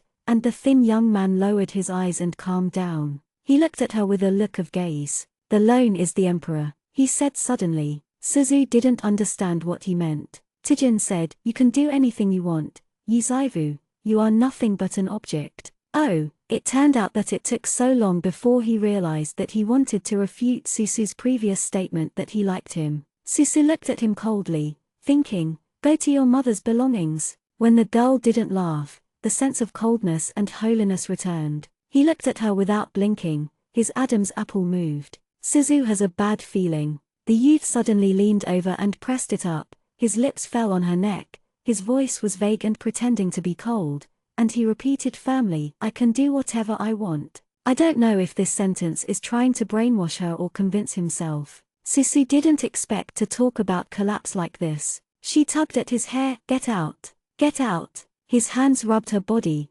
breathing quickly. Susushing tore off a few of his hair, The other party had a considerable amount of hair, and he just snorted and didn't care about it, and came to kiss her lips. She turned to the beginning, hiding and hiding, more tired than fighting. You are mentally retarded, and you still touch me if you don't like you. If you are in love, you will hold this quilt. It is also an object. Taijin's scalp was sore by her. You are like a madman, he said angrily. Susu retorted and said coldly, a madman is ashamed to say that someone else is mad. However, he is weak, but he is a man in the end. Susu is restrained by the weak water and can't get off the dragon bed. Don't move, or you will kill your grandmother alone. Bah, you are so shameless, why don't you die? Susu felt the stiff thing against him, his face was scratched by her, and he still refused to give up. At this moment, someone outside the hall tremblingly reported, Your Majesty,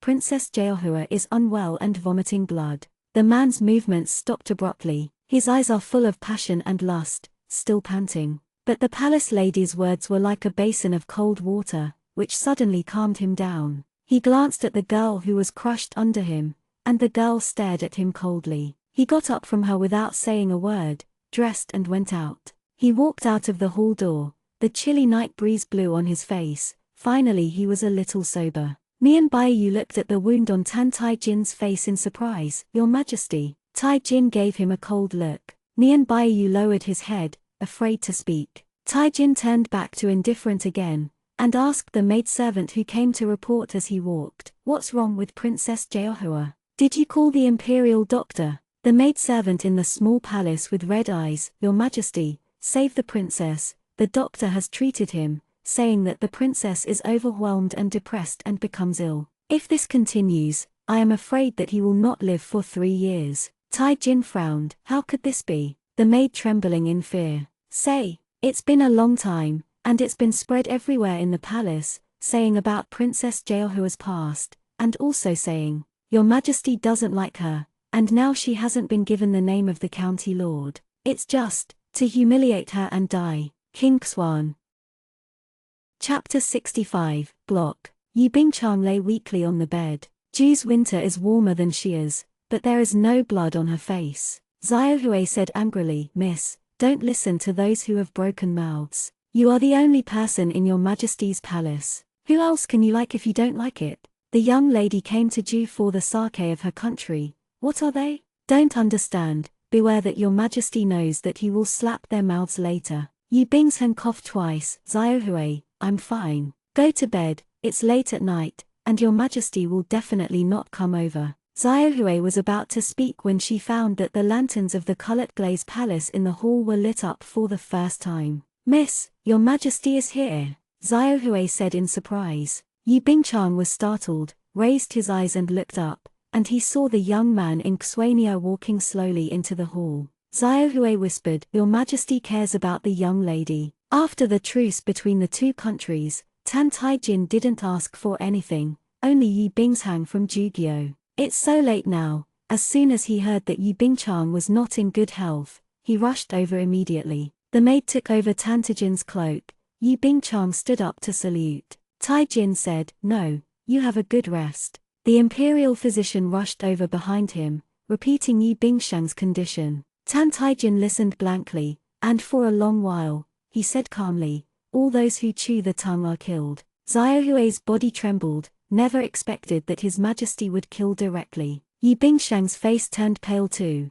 Anzu was afraid to scare her, and the youth's black pupils put a touch of gentleness. Don't be afraid, alone will not hurt you. Yu Bingchang whispered, My concubine believes in your Majesty. She looked at him sadly, seemingly very difficult to speak, and it took a long time before she made up her mind to ask, Does your Majesty really dislike her concubine? Taijin said softly, No, I know your past and appreciate your past kindness. If I really mind, I won't ask you to come. Yu Bingshang's eyes were tearful, and the hand in the quilt held the young man's palm. But they are really right. The concubine should have committed suicide at the moment of King Xuan's death. The concubine lost Xia Gyo's face and was ashamed of his Majesty. The concubine had no face in Ju. Taijin smiled. How can you take what the dead said? Yu Bingchang looked at him with red eyes. She was already very pitiful. Tan Taijin was silent for a moment, looking at her eyes, There was a slight throbbing in her heart,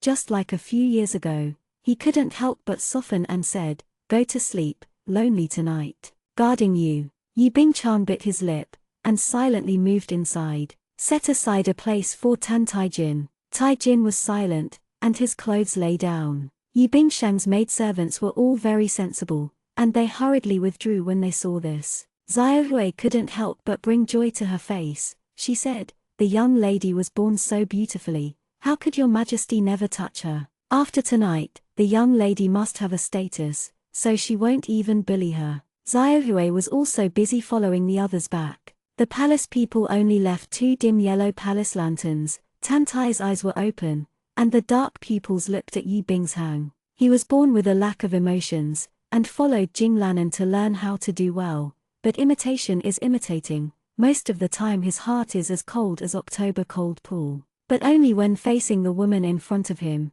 he will feel a little bit of complicated feelings in his heart. Yi Bingshang's pale face was full of red clouds. She lowered her eyes, her temperament was still as pale as a chrysanthemum, and her fingers trembled slightly to get rid of the clothes. "Thank you, your majesty, for giving my concubine a place to settle down." She took off her youth coat, and the other party held her hand. Yi Bingchan raised her eyes. Tan Taijin smiled and said, "You are unwell, don't have to sleep." Yi Bingshang's lips trembled, nodded obediently, and went to sleep. Taijin turned his back to her, the smile on his face disappeared, and he was stained with dark clouds. He has a cold expression, and there is no reaction under him. Taijin had doubted whether he had a problem when he was young. He was in the filthy summer palace harem, and he understood the affairs of the world at the age of 11 or 12. He has not only seen the affair between men and women, but also between men and men.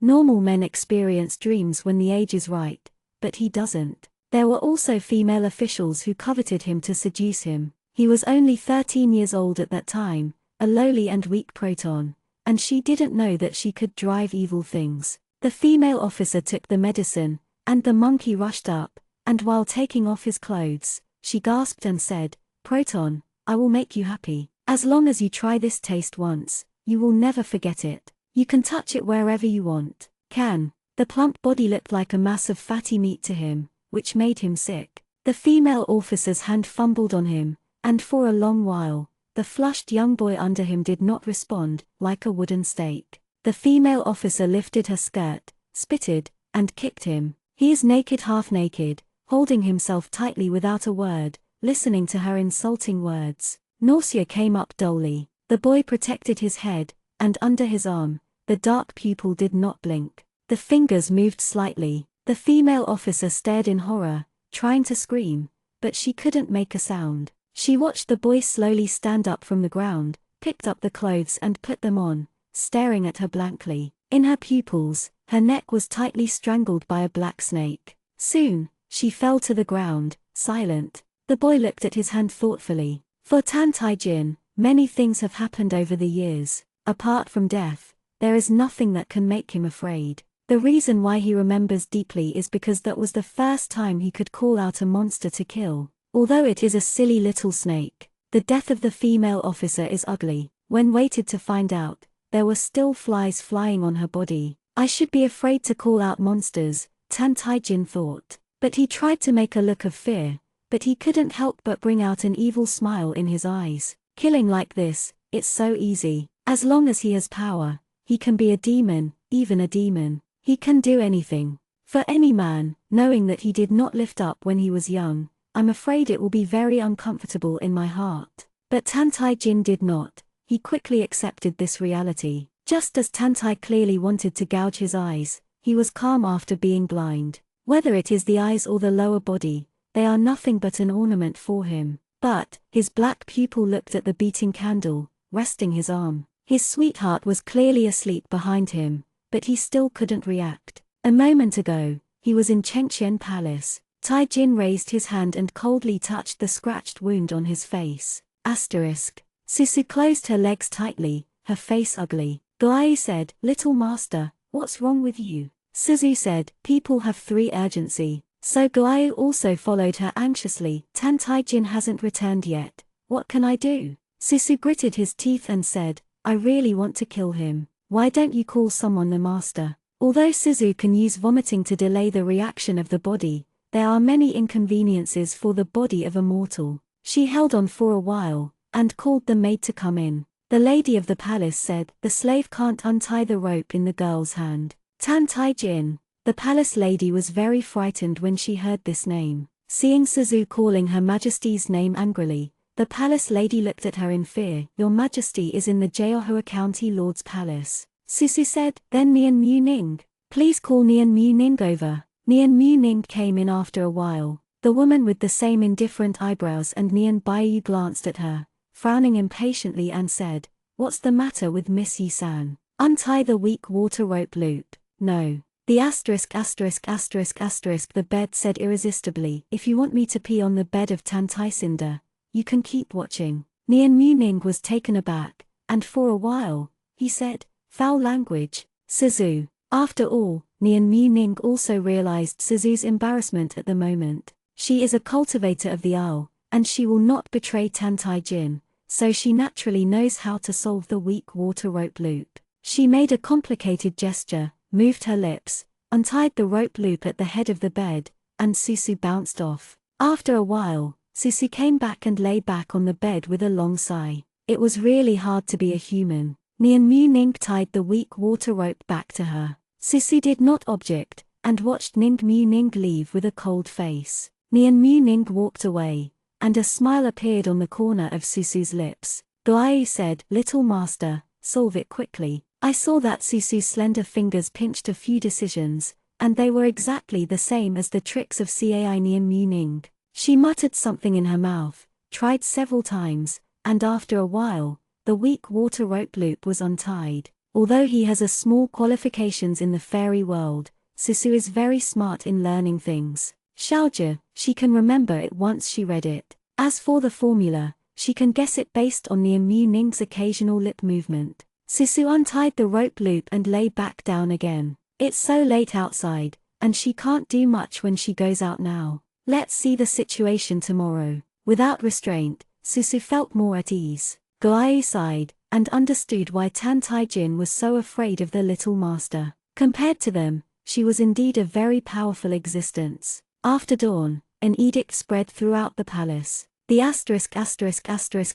held the black decree and said to Yi Bingshang with a smile and flattery, "Congratulations, Madam Hexi." Yi Bingchang got up from the ground, Young Boru contained a stream of spring water, and thanked him softly. The system of Jugyo and the Xia Fengfei is different. The level of the concubine from high to low is queen, madam, jiaoai, jiyu, ronghua, and beauty. Tan Tai Jin left before dawn. Then the imperial decree arrived. Yi Bingchang thought that there would be at most one jiaoai, but he didn't expect Tan Tai Jin to directly call himself Mrs. Jeohua, and his status was only under the queen. She was holding the imperial decree, and her mood was a bit complicated for a while. The boy who was not optimistic before, once became her future support. This kind of change makes people feel unspeakable. At this time, she inevitably thought of Xiao Rin. If Xiao Rin becomes the throne, the same will be given to her. Outside, it was said that Tan Tai Jin was a tyrant,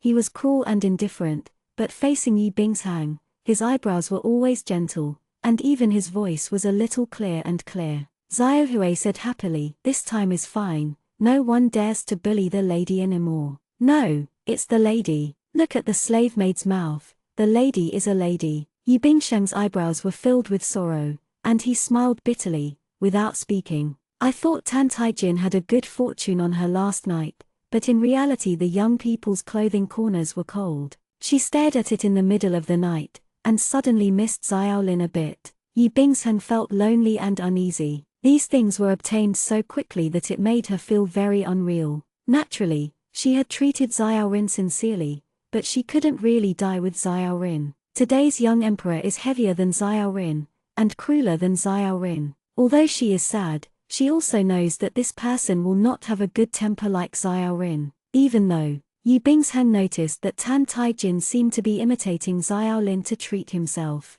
The curvature of the corners of his mouth when he laughed was very similar to Xiao Rin. These did not make Yi Bingchang feel at ease, but his heart sank. She remembered that there was a third sister in the palace who had never liked her since she was a child, and she was even more unhappy. She looked at the lotus pond in the palace and squeezed her sleeves tightly. Taijin supported his chin, looking lazily at the kneeling man. Yu Chufeng, it's been a few days, you said to Jiyu. No one was found. Yu Chufeng was silent, and for a while, he lowered his head. The subordinates are incompetent. No, you are not incompetent. Tan Taijin said with a smile, you are unfaithful, an unfaithful dog. It really annoys Jiyu. Yu Chufeng's shoulders trembled. You think Jiyu really trusts you, huh? In the soul eater behind Yu Chufeng, the spirit of the old Tao floated out. His body was very evil, and Jiji smiled and said, Your Majesty, I have found Pan Yijai's whereabouts.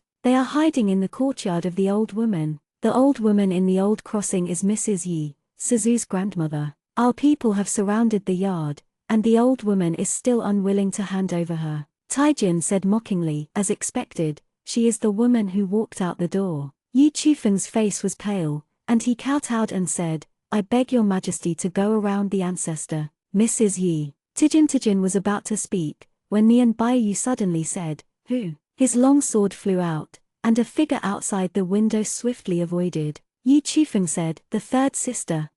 Chapter 66, Common Talisman. Susu didn't expect to hear this when he came out. Grandma actually hid Pan Yijai. Her heart sank. The old lady is a stubborn person. She is different from herself with tasks. The old lady has the honor and disgrace of her family and country in her heart. To Mrs. Yi Lao, Xiaolin is a hero. Pan Yijai is also a minister of Xiaogyo. Tan Taijin is the anti-thief instead. The old lady will never give Pan Yijai by herself. And Tan Taijin. Suzu looked at Tan Taijin with indifferent eyes. Will you hurt grandmother? Tijin said, If you hand over the culprit, she can enjoy her old age. If she is stubborn, she will never let her go. Suzu understood that he was murderous, and she said, Let me persuade grandma. She is too old to go against you. Taijin straightened up, and said lightly, I don't trust you. Let her go. She has the ability to take Mrs. Yi to escape. Maybe she will take Pan Yijai.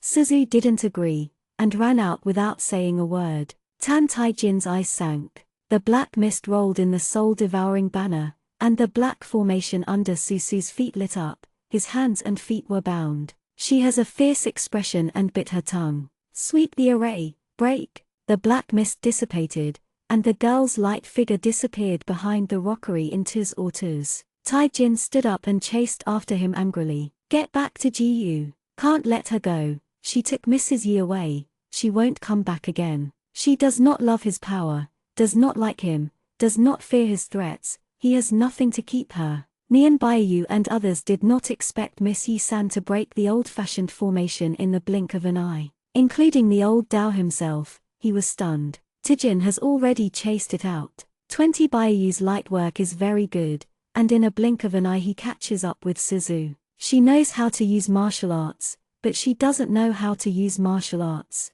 Suzu dodges Nian Baiyu's palm. She can't run Nian Baiyu, but he stops her way. Taijin can be rushed, his eyes staring at her like a falcon. He gasped and said, If you dare to run, kill Yu Chufeng alone. Susu was also very angry. Kill. He is no longer a member of the Yi family. Yu Chufeng lowered his head, his face pale. 12 peachwood swords suddenly appeared in the air, and Susu cursed low and rolled away. Sure enough, Nian Mu Ning also joined the battle. Susu used a spell, and Nian Mu Ning was able to resolve it very quickly. Suzu's body skills are not aggressive, and it is very difficult to beat 20 Baiyu. His siblings and brothers had a clear heart, and Susu quickly fell in love. Seeing Soda, Tan Taijin's clenched fist finally loosened. Suzu circled around and locked on the weakest person in the audience. With bright eyes, she deliberately ate Twen Baiyu a palm and flew towards Tan Taijin. Tijin subconsciously wanted to catch her,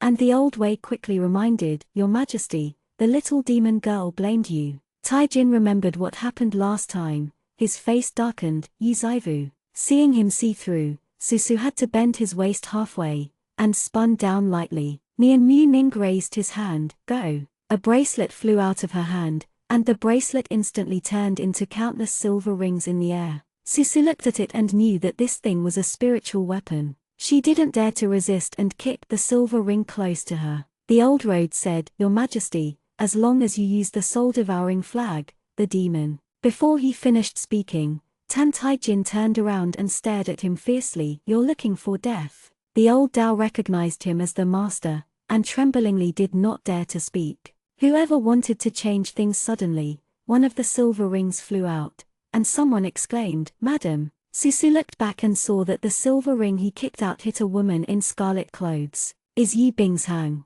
Yi Bingchang covered his chest and fell down pale. Xiaohui quickly supported her. Susu was at a loss for a moment, and understood that he had made trouble, and he did not struggle when he was captured by Nian Baiyu. Tijin's face was ugly. He picked up the dying Yi Bingshang and looked at Susu coldly. "If something happens to her, the loan will slowly settle accounts with you." Susu didn't expect that she almost killed someone. She stood there with a pale face. Xiao Lin's death was a knot in her heart. She cultivated the way of immortality, and it was a sin to kill innocent people, not to mention Xiao Lin begged her not to hurt Yi Bingshang. She is afraid that someone will die because of herself. Guayu said puzzledly in her mind, "Little master, Guayu has always helped you pay attention. The silver ring you kicked out can't hit someone. How could it happen that he hit Yi Bingshang?" Susu was stunned. "What?" Guayu can't lie to her. Since the silver ring, which is a spiritual weapon,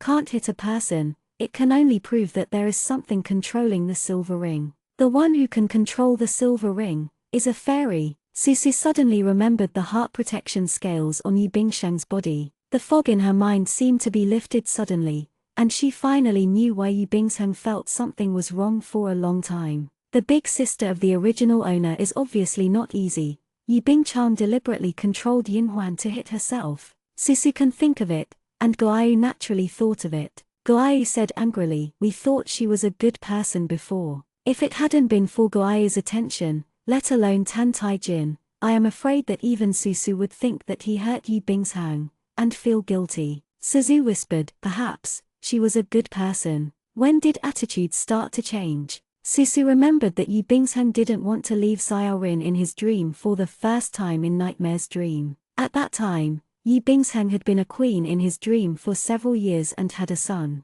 Susu suddenly raised his eyes. Asterisk. She was indeed a good person before. Seeing Xiaohui's worried eyes, Yi Bingshang thought so. Protecting heart scales protects her heart, her face is pale, but her life is safe. The magistrates hurriedly came for treatment. Yi Bingshang's eyes fell on the Emperor Xuanyi outside. Tan Tai Jin's expression was cold, and he didn't know what he was thinking. Yi Bingshang thought to himself, how would he punish the third sister? The third sister jumped up and down against Tan Tai Jin, and he would not give the third sister lightly. Yi Bingchang weakly covered his lips and coughed. She used to be a good person. She gave money to the distressed people in Beijing and set up a college for the children. She was courteous and worked hard to rescue small animals. No one looked down upon Tan Tai Jin, who was once a proton. But good people are also scared. She is a good queen in the Nightmare's dream. Finally, the husband changed his mind, and the son died, and her heart slowly turned to ashes. Since childhood, my grandmother has loved her third sister and eldest brother. Everything she wants is done by herself. But the third sister wants to fight with her. The three sisters obviously have everything, a distinguished life experience, loved by everyone. And I have to work hard for everything I want. Yi Zaivu was like a dark cloud pressing on her head and making her breathless. One day, he will steal everything from Tianhuan like mulberry wine. Yi Bingshang put down his hands and showed a comforting smile. Your Majesty, don't worry, my concubine is okay. The imperial doctor said, the madam hasn't hurt her heart, so she can recover after taking a good rest. Jin nodded, you have a good rest. Xuanyi's youth was cold and angry, and walked away. Xiaohui snorted, gloating, the third young lady hurt madam in full view. Your Majesty will definitely not go around her. Yi Bingchang put his finger on his lips, don't say that, the third sister didn't mean it. Madam, Yi Bingchang shook her head palely at her. Asterisk. Qianxian temple was burning incense, and when Tan Tai Jin walked in, the girl in pink hugged her knees and sat on the collapse. She was in a daze, and a cup of hot tea in front of her moistened her eyelashes slightly. Hearing his footsteps, Susu didn't turn his head back, and said, "Don't expect me to go and apologize to her. Now the weak water rope loop can't trap me. If you get close to me, I will beat you up at any time." Tijin said, "Do you think that loneliness will make you apologize?" "No." The girl raised her head. Suzu thought he would see an angry face, never thought Tan Taijin was very calm, glanced at her, and said, "Jiyu knows she did it on purpose." As soon as he said this, not only Suzu but also Jiyu was shocked. Taijin frowned. "What do you look at Jiyu?" Suzu said, "Do you know that she would call me if she had an accident?" Tijin said, "Whether she intentionally or not, you can't hurt her." Suzu looked at him with a surprised look. The youth did not realize that normal people would not react like this. He drank a mouthful of hot tea. In the hazy mist, he had red lips, like a thin, harmless deer. Suzu felt a little cold. Goayu shuddered, and said her heartfelt voice, "Is this a natural evil bone? There is no love thread, no real feelings." He imitated the emotions of normal people, but he was indifferent in his heart. He clearly saw through everything, but he acted according to the emotions he should have. In his heart, Yu Bingshang is the one he likes, so he follows Xiao Lin to protect her like Yu Bingshang. Taijin didn't even think he was sick. Susu's mind was spinning quickly. Didn't Yu Bingchang suffer this in vain? She was in a much better mood, suddenly holding up his face, treating a child, discussing and saying, "Hey, Your Majesty, let me go to my grandmother. I will teach you to draw common people every day,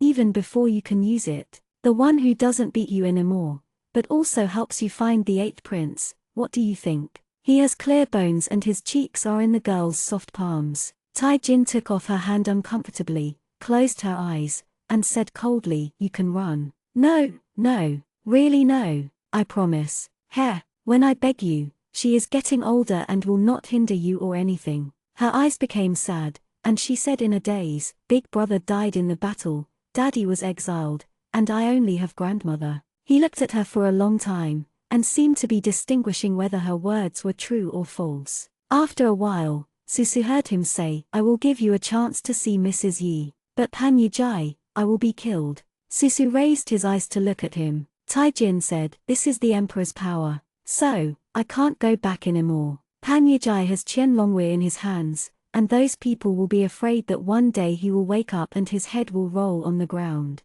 On the side of the couch, how can you allow others to snore?" Susu had no choice but to nod. The youth stood up, "Let's go." Susu hurriedly followed him. Before going out, Tan Taijin paused, and Susushing was afraid that he would regret it. "What's the matter? You just said that, remember." "What?" Susu didn't react for a while. His eyes were slightly cold. He glanced at her, and reminded, "Common talisman." The girl nodded earnestly. "Well, as long as you protect your grandmother, teach you common life charms, don't beat you, I won't run, and I will help you find the 8th prince." The corners of his lips moved, and he took the lead. Nian Muning looked at Susu warily, for fear that she would kill Tan Taijin. Susu followed Tan Taijin and came to a quiet courtyard. At this moment, the outside of the small courtyard is surrounded by heavy soldiers. Not only that, Guyu said, "Someone in the distance is holding a weak water arrow, and a huge person can't run away. Tijin is really going to besiege Pan Yijai."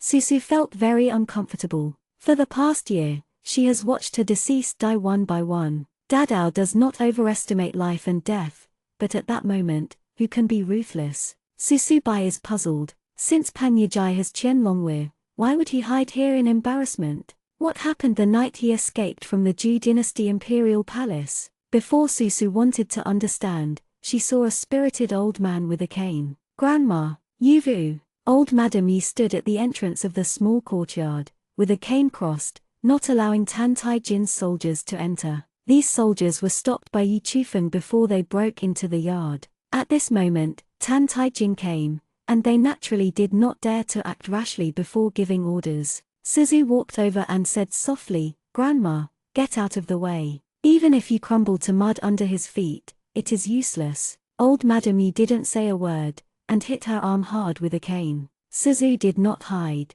Taijin looked at him coldly. "Old Lady Yi, if you are the same as the big girl, and you are also fond of this thief, you can get out and stop calling me grandmother." Susu read eyes without speaking. The old lady Yi trembles with her hands, feeling sad. Why didn't she know who Xianxia was? When the Yu family was exiled, only Susu was the only one holding a sword to protect a family of women and children. Susu carried herself on his back and walked from Beijing to Wonju. During the half-year of the war between Zhu and Xiaoguo, Yi Xiao said that it was the three girls who killed Yi Xiao and rescued Yi Xiao, guarded the city for Xiao Lin for a long time. If Yi Xiao hadn't forcibly sent her back, she might still be on the battlefield. The heart of three girls has never been on a man. In her bones is the soul of the Yi family, unyielding, tenacious, and upright. How could the old lady not understand? But if there is a little way, her evening mist will surely save Pan Yijai. It's just that the three girls don't want to see herself die here.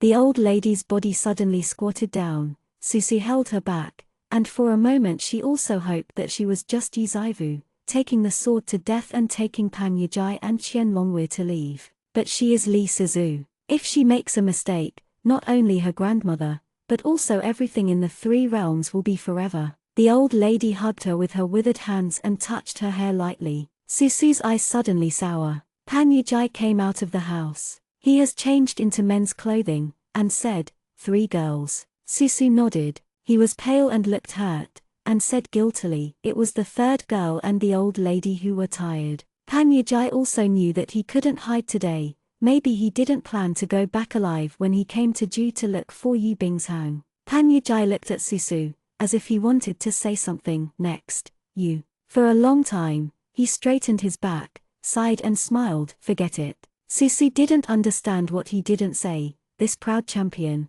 took a deep look at her, and was captured by Nian Baiyu. The wind blew the bamboo in the yard. Ju's spring is coming soon. Asterisk. Susu learned of Pan Yijai's death in early March. It is said that Tan Taijin did not interrogate anything. Humongous man hanged himself. He had poison between his teeth, his body was preserved, and his death was extraordinarily peaceful. Susu guessed right, he had already planned for this day. Xiaoguo was defeated, the Green Hills buried his loyal bones. As the main battle group, the Dao was a man of integrity. Taijin did not get Qianlong guard. This mysterious guard suddenly disappeared. Tan Taijin was furious and went out to find someone in person. 1 month after he left, his grandmother was also changed place by Tan Taijin. Susu didn't know where she was. The spring festival of Ju State, a beautiful scene in the palace. In the evening, the tiger demon walked in proudly, caught a few of them,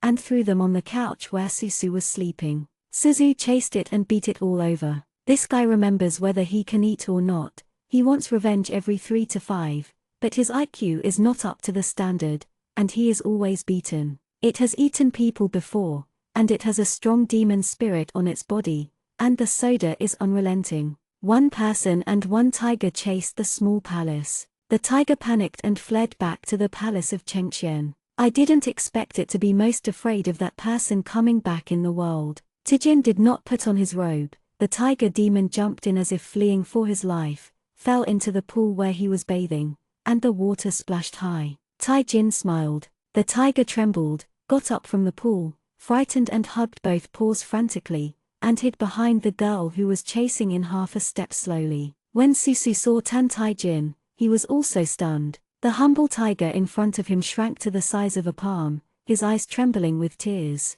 She picked it up mercilessly and kicked it flying. The mini tiger demon gave her a grateful look, stretched his limbs obediently, and flew out. I haven't seen you in a month, and the thin Tan Taijin feels a little more pale. During this period of time, he looked for Qianlongwei with a fierce spirit, but he couldn't even find a shadow, and he was in a bad mood. Suzu heard in the palace that he went into battle and killed many people outside the palace. Tijin did not find Qianlongwei, proving that his night shadow guard was inferior to Xiao Lin's Qianlongwei to some extent. Suzu was quite gloating in his heart. /Mao jumped out from the door.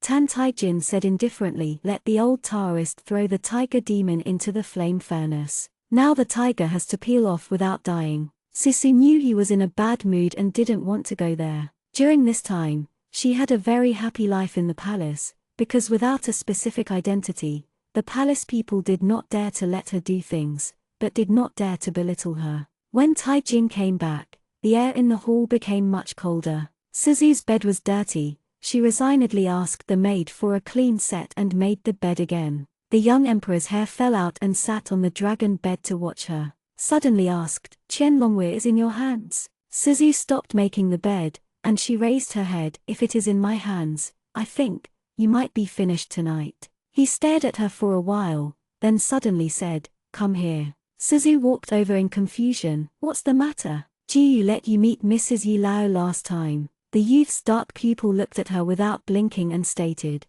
Suzu nodded. So what? So he pursed his lips, and said displeasedly, you should keep your promise. Suzu certainly remembers what he said. Of course I will not lie to you about looking for the 8th prince, but trace a person who needs his personal belongings. He has lived in the palace before. You send someone to find give it to me, let me figure out a way. Suzu was about to go back after speaking, suddenly his wrist was caught. She was still holding a pillow. What else? He pursed his lips, the displeasure between his eyebrows and eyes remained unchanged. The dark eyes are like beautiful obsidian, shining with cold luster. Somewhat unhappy being fooled, Goai reminded Susu in a low voice, you still said, teach him to draw common people's talisman. Oh yes, there is such a thing. However, Susu was not used to seeing this person and deliberately pretended to be puzzled. Anything else? Tai Jin saw her appearance that she couldn't recall at all, so she had to say, Kangxing talisman. Susu laughed, I almost forgot. Do you want to watch it now? The young emperor said, yeah. She forced him to remind herself. Tan Tai Jin's expression already wanted to choke her to death. Wei 11, bring the cinnabar talisman paper. After a while, the cinnabar talisman appeared in Susu's hand. She is not interested in playing him in this matter. She just wants to quickly finish the painting and go to bed. She used to teach Tan Tai Jin to paint common talisman, which is to present the beauty of the world in an illusory form before his eyes. Let him see all sentient beings all over the world. This is the spell of meditation. Suzu handed it to him after finishing the painting, and said, do you remember Feijia? Tai Jin did not speak. The moment the talisman was in his hand, there was no wind and spontaneous combustion. The blue light illuminates his face, and in front of Tan Tai Jin's eyes, the girl looks at him sleepily. Are you okay? I'll go to sleep when I settle down. Tai Jin pinched her chin. You play lonely. Suzu, inexplicably, slapped his hand away. What are you going crazy again? Tijin said, I didn't see anything. Susu was stunned. This is impossible. He was questioning his academic level. Seeing his expression, Susu didn't seem to be lying. She dipped in cinnabar and drew it again. This time Susu tried to show him herself. She saw mountains and rivers before her eyes. The world was peaceful, birds sang, and colorful clouds filled the sky. Look, it's okay. She stretched out her hand and fished out a faint cloud, and the common people's talisman instantly turned into nothingness. bqget.com debuts on bqget.com on TV. www.bqget.com. Tai Jin frowned and looked at her. Can't see. He still can't see anything. He could have seen it last time, but this time the spell dissipated, and there was still only the girl with pink cherry blossoms on her head. I can't see it alone. Susu was angry. She felt Tan Tai Jin was touching porcelain. His people were abused by Xiaorin's Qianlonghui, and when they returned to the palace in a bad mood, they caught her and fooled him. She immediately quit the burden. You can play with yourself. She just wanted to walk away. Tan Tai Jin subconsciously wanted to pull her. Susu did not turn his head back, and the candlelight in the sky flew over, burning Tan Tai Jin's fingertips, and he retracted his hand. You. Guai said coldly, he didn't lie, little master, it's because you didn't learn the common talismans well. Guyu whispered, when your father used the common life talisman to coax you to play, he didn't tell you that this kind of charm is only useful for people with common people. Tan Tai Jin could see it before because he only had power and the world. Suzu didn't expect it to be like this. And now, Guai was silent for a moment. The common people's talisman is burned out, and you are in front of his eyes. He can't see the common people. The emotion in the heart of the young devil is not pure anymore. Susu turned around and saw the young man's fingers flushed red. His pitch-black eyes stared at her, and his anger was filled with emotions that he didn't understand. Suzu knows that this is a good opportunity. She walked back. I am not good at learning art, sorry. He clenched his fist. He was about to speak sarcastically. The girl suddenly lifted his face and gave him a kiss. She casually said, "Apologize." The softness of S face made him froze. Reacted, he gritted his teeth and grabbed her neckline.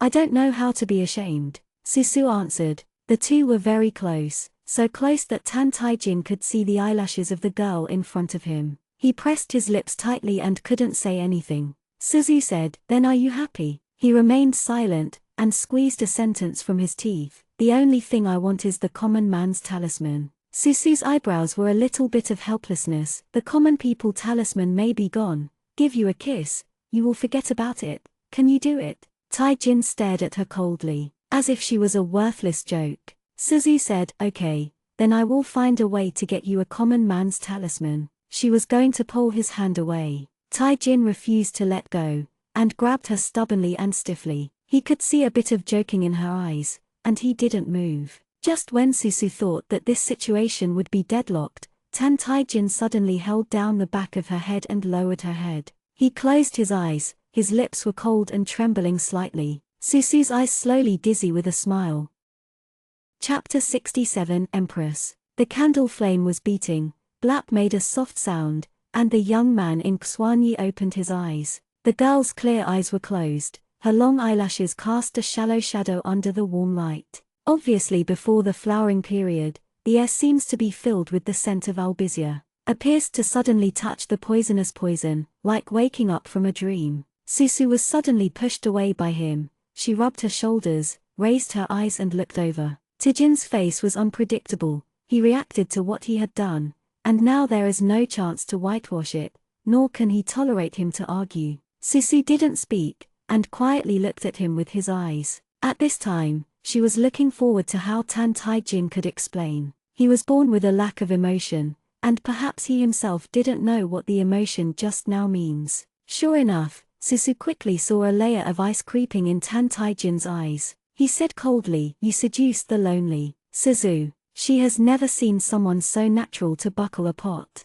"I gave you a choice." Susu gritted his teeth and said, "Are you going crazy?" Taijin lowered his eyes and touched his lips. Perhaps the residual feeling on it made him uncomfortable, so he quickly put down his hand in a concealed manner. "I don't know whether to tell her or to listen to her. I don't feel lonely. These tricks will not be useful at all. I won't let you see your grandmother or let you go out. You will die." Susu looked at him expressionlessly, raising his foot to get out of bed. "So like acting by yourself, you can just play it alone." "Stop," he said immediately. "Where are you going?" Suzu said, "Since my tricks are completely useless, I won't waste time. Let go, I'm going to sleep. If you don't sleep, I'm going to sleep." Susu lay on her couch and closed her eyes. After a while, she heard the rustling sound of the bed. Guayu said, "Tan Taijin is here." Her small couch is not far from the dragon bed. Tan Taijin doesn't know what illness she is ill. So far she has not arranged a place to live for her.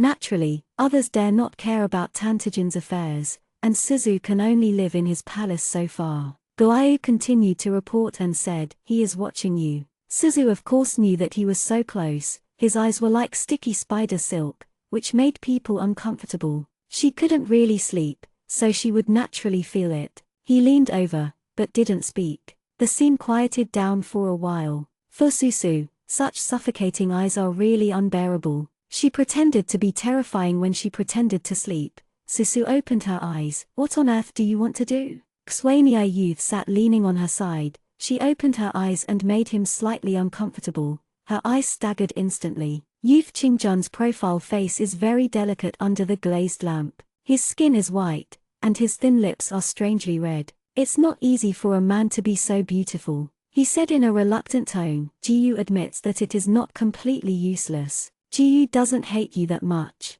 Susu pillowed his soft arm and yawned to look at him. There was a thin layer of water in her eyes. He glanced at her from the corner of his eye, hesitated and said, "Tell Jiyu, what do you want?" Taijin looked at Susu warily and eagerly like a stingy businessman. It seemed that she had something he coveted in her hands, but it was easy to get him out of it. While he was terrified of Suzu's terrible consequences, he couldn't help approaching her. His expression is tense, waiting for the answer. Susu thought, "I want your life." However, it is impossible to say that. The man in front of him is a stingy and selfish frightened bird. When she is harmless, he can make up 100 vicious purposes for her. How can he know that she is here to take his life? Don't look at this man staring at her eagerly now. With his evil nature, knowing the truth may choke her to death the next moment. So Susu blinked and said, I want to be a queen. Human women, not all such pursuits, including Yi Bingshang,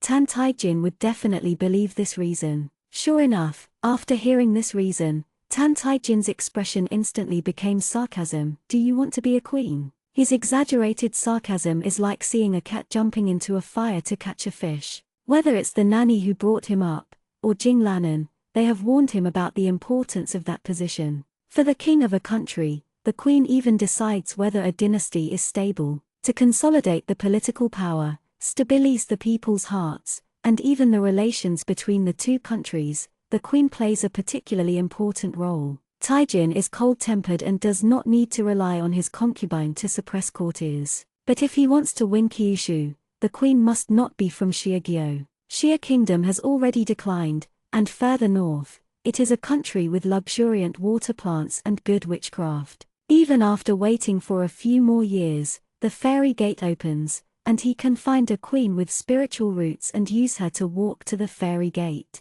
After all, he has seen a wider world. For others, prajna floating life is an unforgettable feeling. But for Tan Taijin, he saw the mighty power of Xianxia Mingyi. One sword can split the mountain, and one hand can pick the moon. Set the watermark, Buddha relics, there are countless treasures in the world, and he has the opportunity to get the power. Mingyi is stupid, he is not stupid. If that kind of power is given to him, he won't care about mulberry wine. What kind of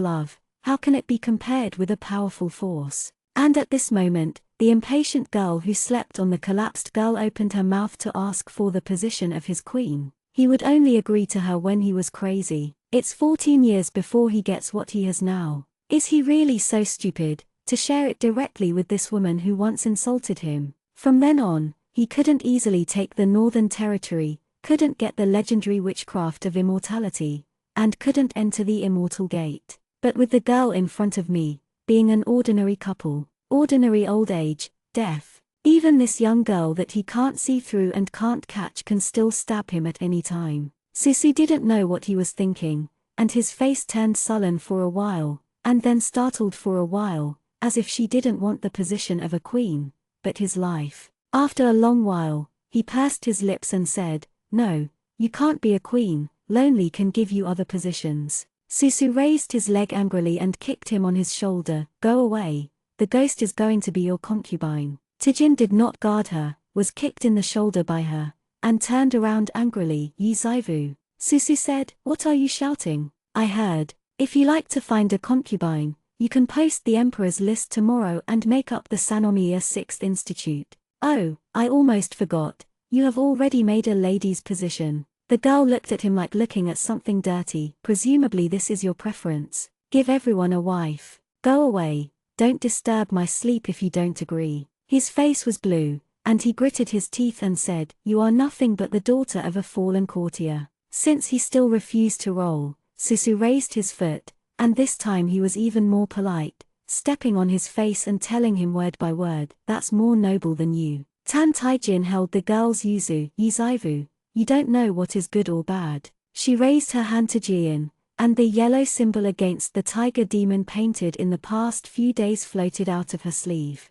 A tongue of fire sprang out in the air, instantly scorching Tan Taijin's collar. The girl has turned around and ignored him. After the beginning of spring, the palace gradually became lively. Xianxia came back early and saw countless maids picking apricot blossoms. They were holding red cedars and carrying red baskets, and they knew at a glance that someone had ordered it to do so. Wei 11 stepped forward and explained, Your Majesty, it's the beginning of spring, and the time past will be our blessing day for the great week. Pray to the gods and bless me in the weather and prosperity, and the country is peaceful. Madame Jailhua has been preparing for these few days. The cleanest apricot flower, sent to the astronomy station. The apricot flower fell in Tan Taijin's hands, and he sneered, Pray to God. Wei 11 didn't hear the sarcasm in his words. After the white apricot blossom, a delicate and beautiful figure came out. Seeing Tan Tai Jin, a gentle smile appeared in her eyes.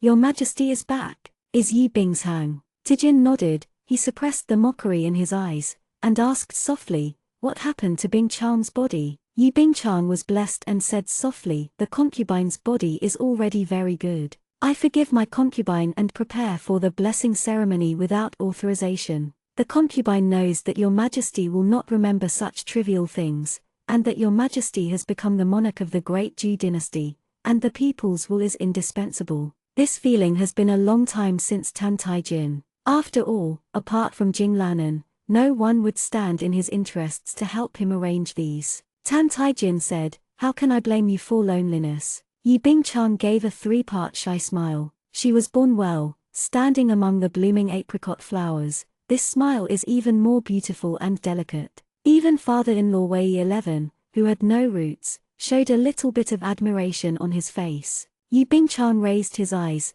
thinking that he would see the stunning infatuation in the eyes of Emperor Xuanyi, but he did not expect that his expression would still be gentle and smiling. Is not too cold, but not fanatical. She didn't show her complexion, but a little doubt arose in her heart. Why? Why is it useless for Tantijin? No, it is not useless, at least the little tyrant treats her better than others. But when she lived in Baiwan, the arrogant Pan Yijai capital became fascinated and his face flushed. Tai Jin's reaction was too flat. Yi Bingshang thought quietly, she learned from his population that your Majesty is much more indifferent than the others, maybe his emotions are very restrained. Xiao Lin's feelings are not as gentle as water. Thinking of this, she was no longer irritable, and left with a group of red-robed palace servants. As soon as she left, the smile in Tan Tai Jin's eyes disappeared. He crushed the apricot blossom in his hand and stepped on it. Wei 11 trot to follow him, and asked Tan Tai Jin fawningly where he had dinner today. This is a somewhat interesting question. After all, Madame Jeohua has a rare heart, and no matter what the little tyrant, he must comfort Madame's heart. Tijin hadn't spoken yet, and his eyebrows instantly became cold. Wei 11 looked up and saw the pink girl squatting on the ground, holding a jade bowl and spoon in his hand, feeding a yellow-shirt man drinking water. Suzu, the man opened his mouth. He has a sturdy face, slightly square, looks very masculine, and with a little honesty. Tai Jin looked at him coldly. Susu realized his arrival and raised his head to give him a look. The yellow-shirt man looked at Susu eagerly, and Susu took another spoonful into his mouth. He was beaming with joy. Suzu wants to feed her, her wrist is suddenly grasped. She raised her eyes and saw a face terribly cold. The little tyrant in front of him tilted his head and asked her softly, what are you doing?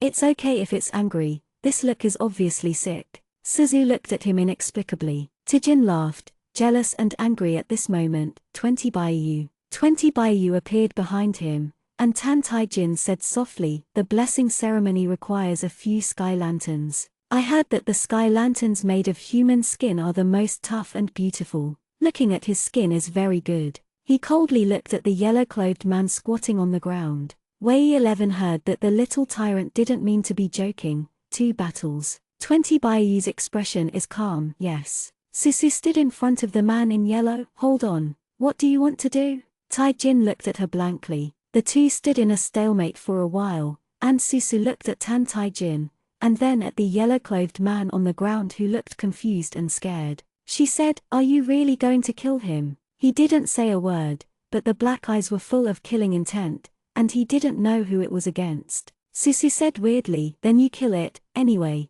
he is your tiger demon. As soon as he said this, the cold anger in Tan Tai Jin's eyes froze, and he looked at the man in the yellow shirt on the ground. The man in the yellow shirt smiled coyly. If there is a tail, it is probably already scared to wag the tail. It's just asking for a rune water to clear the odor. How terrible it is. After finally being transformed in the flame furnace, it also wants to cultivate well. Why did the little tyrant want to kill him again and even skin him?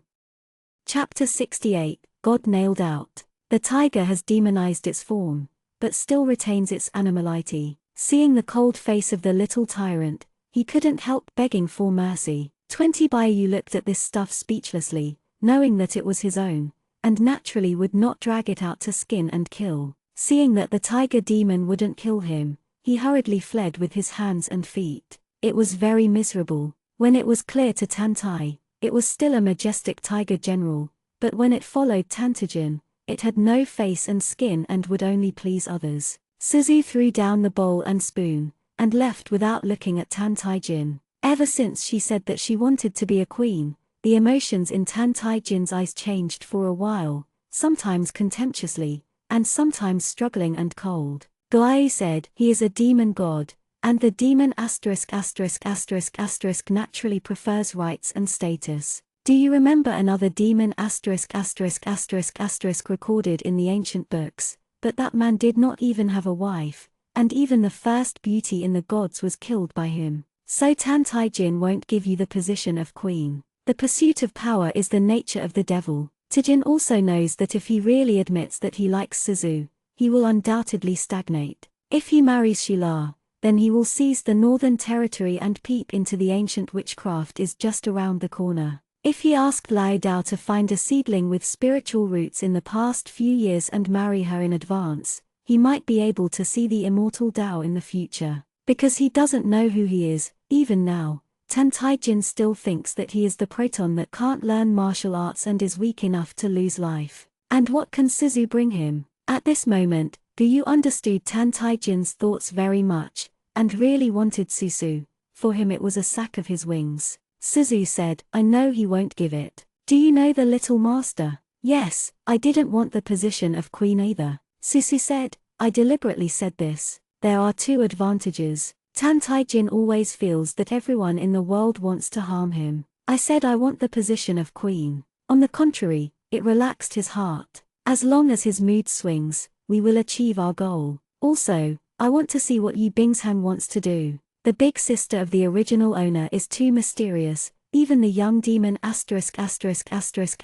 pity her. There must be some secret in him." Taijin's mood has been fluctuating over the past few days, and Susu has ignored him either. After the transformation, the tiger demon disappeared. One day, Nian Mu Ning gave Susu a strange look and said, "The tiger demon was thrown into the soul-devouring banner by Your Majesty. Your Majesty said to let the tiger demon and the old Dao learn art. The tiger is now crying in the soul-devouring flag every day." Suzu expressed sympathy for this.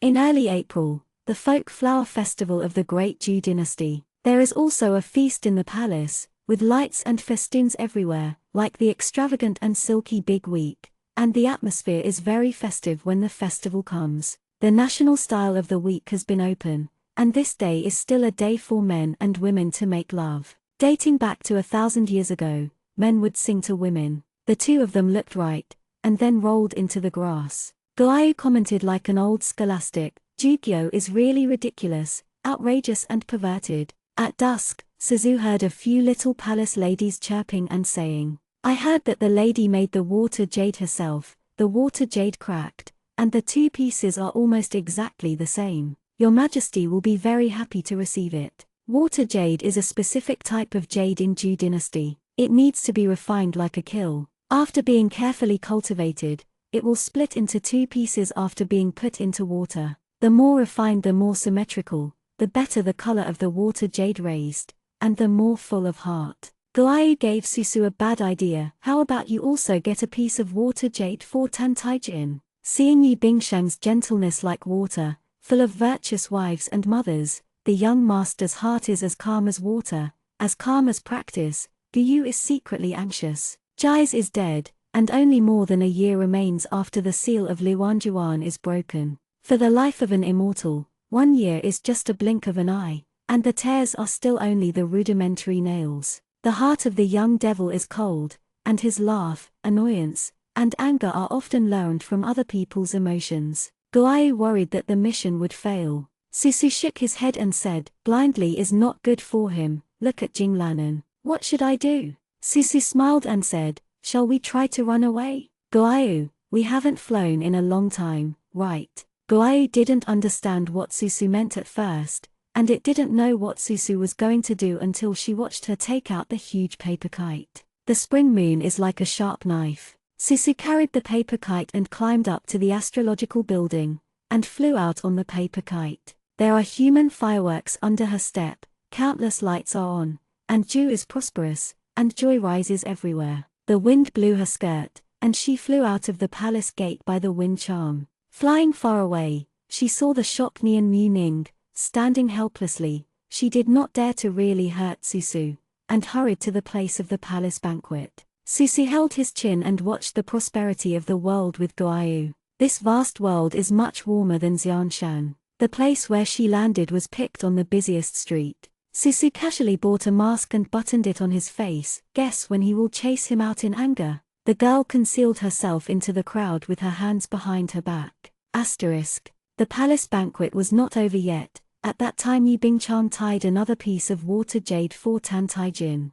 May your majesty fuse Wushuan, peace and prosperity. She smiled slightly shy, and she was more beautiful than Huajiao. Taijin was silent, and the corner of his mouth was pulled up, revealing a gentle smile. Yi Bingchan looked at him, and could vaguely see the shadow of Xiaorin from his expression. She wanted to frown a little. The sound of the silk and bamboo orchestra is constant, the dancers are spinning lightly, and the sleeves are flying, like a gorgeous dream. In the next moment, Nian Mu Ning hurried in and whispered to Tan Taijin. Yi Bingchan watched as the gentle mask on the surface of Tan Tai's cinder disappeared, instantly becoming cold and terrifying. His eyes gradually turned gloomy, his breath made his chest rise and fall, and he looked at everyone present with a vicious and hateful look. The courtiers underneath were intertwined, without even realizing it. The Emperor Xuanyi suddenly got up. Everyone looked over. His sullen face wore a slightly watery smile. There's nothing to do. Go ahead, and all the Hings will be gone. Everyone feared him more than respected him, especially the courtiers who had been eloquent in the past, quickly saluted him and retired. A black bow was handed to the Emperor's hand, as if he was going to catch an unobservable prey. He walked out in a hurry. Yi Bingchan looked at his back and understood that the bow would not actually shoot arrows. He just wanted to scare the disobedient girl. Yi Bingchan got close and heard Nian Mu Ning speak. Taijin walked a few steps before suddenly turning back. Yi Bingchan tears across his cheeks, staring at him crying. Tan Taijin was silent for a long time, and revealed a slightly stiff smile. I forgot to give you a gift, 20 Baiyu. Take his wife to the treasure house, and send everything to the wife. Yi Bingchan looked at him pleadingly. He turned around and strode away. Xiaohui said worriedly, Madam. Yi Bingchan wiped away the tears on his face, calmly murmured, it's still not possible. Nian Mu Ning and Yi Yingwe followed Emperor Xuanyi, and most of the women on the street wore masks. People come and go, laugh everywhere. Tracking a young girl is not easy. Nian Mu Ning said, Your Majesty, it is impossible for Miss Yi San to leave. Her grandmother is still in our hands. Tijin's tone was harsh, and he couldn't hear anything. Jiyu knows that she will run, and Jiyu should break her leg. People are cold. Just as his mother's existence hindered his birth, he would choose to kill her without hesitation. Suzu is entirely possible to abandon her old and useless grandmother. Nian Mu Ning watched His Majesty roughly break a purple-clothed woman's shoulder, and pulled off her mask. Seeing that it was not the person he was looking for, he threw him away. He looks like a betrayed, extremely sad and angry man. His eyes are red with anger. She broke her promise. When she found her, the orphan would throw her and the old woman into the snake cave together. Nian Mu Ning did not dare to speak. Zu was an illusion. She could hear a bit of grievance and confusion from Her Majesty's anger. The third girl Yi is very capable. If she really ran away, few people in the world could find her. They walked for a long time, and the evil spirit of Yu Yingwe made people retreat again and again. Taijin suddenly stopped. At that time, he was standing on the Bugi Bridge. Under the bridge the lovers were in pairs. He looked at a pair of young men and women with gloomy eyes, and suddenly sneered at the corners of his mouth. Nian Mu Ning had a bad feeling in his heart. His Majesty's arrow hit the bow. He aimed at the crowd and hit one of the men's knees under the bridge. The woman walking with the man screamed. The festive atmosphere suddenly became chaotic, and Tatsuki hurriedly said, Your Majesty, they are your people. In the cold spring, the young man laughed in a low voice in the night breeze. Oh, who cares? He shoots arrows and starts to kill. Nian Mu Ning's face is pale. She is different from her younger brother Nian Baiyu. This is the first time I have seen Tan Taijin's cruelty and cruelty. The people at his feet looked like pigs and sheep in his eyes, with blood in his eyes, and even sporadic smiles. Her mind went blank, and finally took out a mask of black and white fangs to put on Tan Taijin. Can't lose the people's heart. She has cold hands and feet. Just before the scene was completely out of control, a man in a blue skirt kicked away the bow and arrow in Tan Taijin's hand. The incoming green silk is like a waterfall, catching the falling bow and arrow, coldly aiming at Tan Taijin. Nian Mu Ning quickly opened the hand of the person to protect your majesty. Taijin threw his mask and said calmly, "You are back." He stretched out his hand to take off the silver butterfly mask of the woman opposite. The flowers in the world are in full bloom. Under the mask, the girl's cold eyes, like a knife in the night, looked at him with a bit of anger. Taijin stared at her coldly. Ning Mu Ning's heart, it is inevitable to think of the snake cave punishment that His Majesty said earlier. The chaos of the crowd is not over yet. Amid countless screams, the young man in Xianxia suddenly hugged the girl. He hugged her tightly, as if trying to thwart her. But she really wanted her to die and would never give her a hug. He looked at the lanterns in the moat with dark eyes, and said a word in Susu's ear. Susu was stunned. What? The screams overwhelmed the young man's whispers, and she only felt that the strength of her waist seemed to crush her. He pursed his lips, not repeating it again, looking coldly at the river flowing underneath. Guayu beeped softly. He said, "Let you be a queen, and running again will really kill you." Susu was taken aback and smiled. The 3 golden nails revolved in tears, and Guyuki said, "The 3 soul-killing nails have come out. There are 6 left. Tijin has not been very happy. He lowered his eyes to play with Suzu's silver butterfly mask, as if she had murdered his whole family as terrible. Suzu rarely sees him pleasingly. She deliberately said, "I want a blue phoenix robe, embroidered with a red phoenix." He was cold and silent. Susu didn't want to be a queen, but seeing him look like a debt collector and the sky is falling down, Susu felt happy. She tried to manage her expression, imitating his cold face. "Laugh as you want," he said in a deep voice. He had said this before, when he was blinded by one eye, and Susu picked him up. But today Susu is not welcome. She buried her cheeks in her arms and burst into laughter. He pressed his lips, and grabbed the silver butterfly tightly. After a while, I saw that she was still smiling. Tan Taijin couldn't bear it, and squeezed her chin. "That's enough, just give it to the lonely enough. Lonely letting you be a queen does not mean that alone will bear you." The girl blinked her watery eyes, smiled and said, "Oh." He stared at her for a long time, gritted his teeth and said, "If you lie to you again." Tan Taijin had a bit of coldness in his eyes, like 2 clusters of dark fire. Susu knew that this time Tan Taijin didn't plan to make fun of her, skinning her bones. He did it completely. If she really betrayed him, or ran again, he would definitely hate her to death. Suzu looked at the young black eyes, and a chill came from his spine. She quietly touched the 3 divine nails that had formed in her tears, and she was sure in her heart, 100 years later, the person in front of me is nothing but a handful of yellow sand. Chapter 69, Hijab. After the flower festival, the news that Your Majesty will prepare for the enthronement ceremony will spread throughout the Zhou dynasty. Some people in Zhou's state do not recognize him. Tan Taiminglang ascended the throne that year, and seriously took the imperial edict of the Zen position. Don't say that Tan Taijin kills his brother, and there is no voice of virtuous monarchs among the people. He is warlike and likes to kill. Some time ago, in order to find the 8th prince, soldiers searched from house to house, causing the people to complain. But there are many people who support him. After all, because of Tantijin, Xianxia became a subject of Zhou, and the whole week swept the previous depression and exalted. Taijin never held the enthronement ceremony, but he suddenly decided to hold it at this moment. After officially ascending the throne, the country title will be changed, and many policies will also be changed. This means that in the next few years,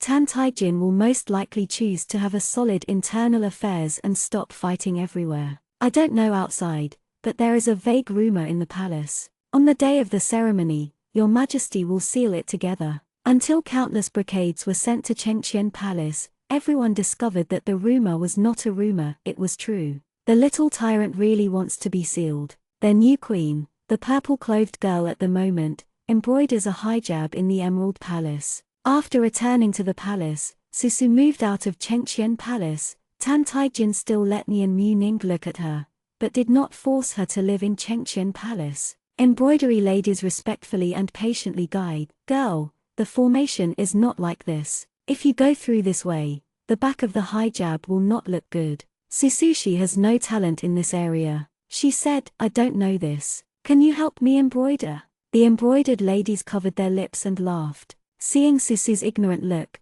some people said, "Girls are talking and laughing. The Jews' rule is to embroider the hijab by hand when married to a daughter. This hijab integrated into the heart of the newcomer can bless the world forever." Another said, "Furthermore, Your Majesty has ordered that the girl must finish embroidering by herself. The phoenix robe doesn't need Suzu to do it. There are still 2 months before the ceremony. Normally, there is no time to embroider the hijab." Susushing has no love, picked up the silver needle, and continued to learn from the embroiderer. Guayu comforted and said, "Forbearance. He just wants you to embroider the hijab, but you want his life." So Susu Berai followed the embroiderer to learn embroidery, and went out in the evening for a walk. Zushi Tan Taijin was in a good mood, and the tiger demon was released, but it was forbidden to transform in the palace. Susu occasionally saw it. It was basking in the shade of a tree with a tiger body. Suzu ran fast before he passed.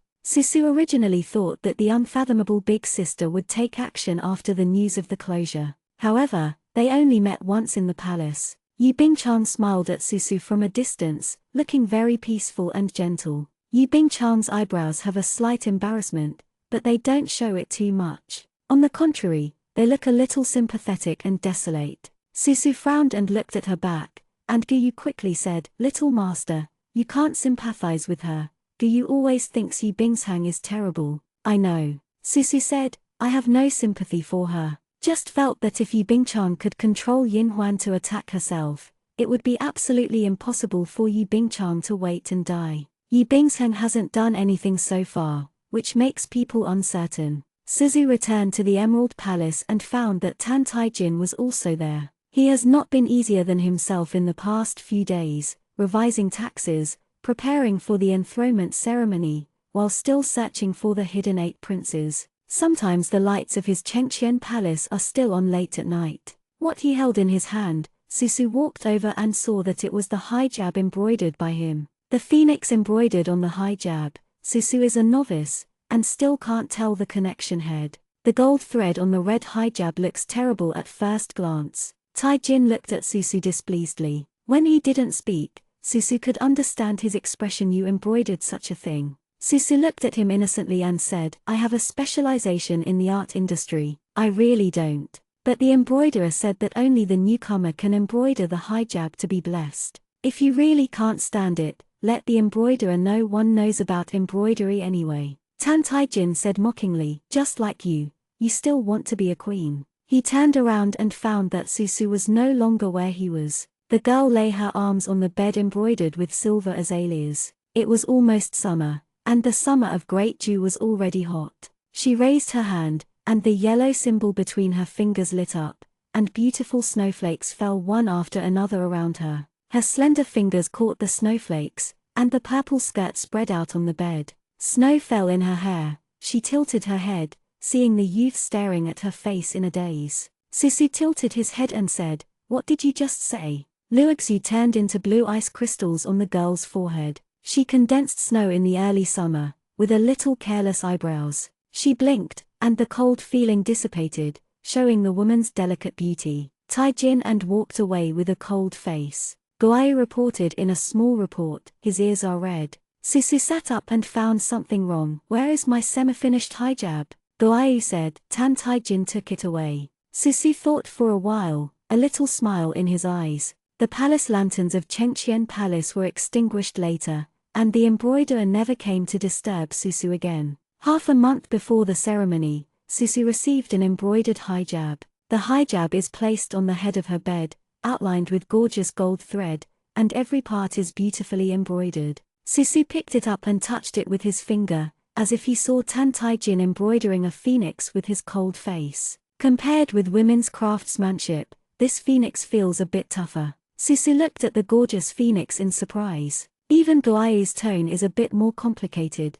saying, the children who grew up in the cold palace have all kinds of life skills. An evil demon actually believed this, hoping that the gods would bless him. It's funny, and it's complicated to think about it. Susu put away the hijab and pressed the corner of her lower lip slightly. This is the first time in her life to lie to others, and she seems to have succeeded. Asterisk. On the second day after Susu got the hijab, the news that Tan Taijin was planning to make Susu as the queen, for some reason, reached the court. If Tan Taijin wants to stand after someone else, the ministers will absolutely not dare to take care of his family affairs, but Susu. The existence of Yi Xiao, the general of the enemy's country, has suppressed Ju's breath for nearly 2 decades. Now your majesty wants to marry Yi's daughter. The civil servants all thought a long way. In the event that Yi's daughter had ambitions and gave birth to a prince, the Ju would indirectly fall into the hands of Yis. The ministers immediately decided to enter the admonition.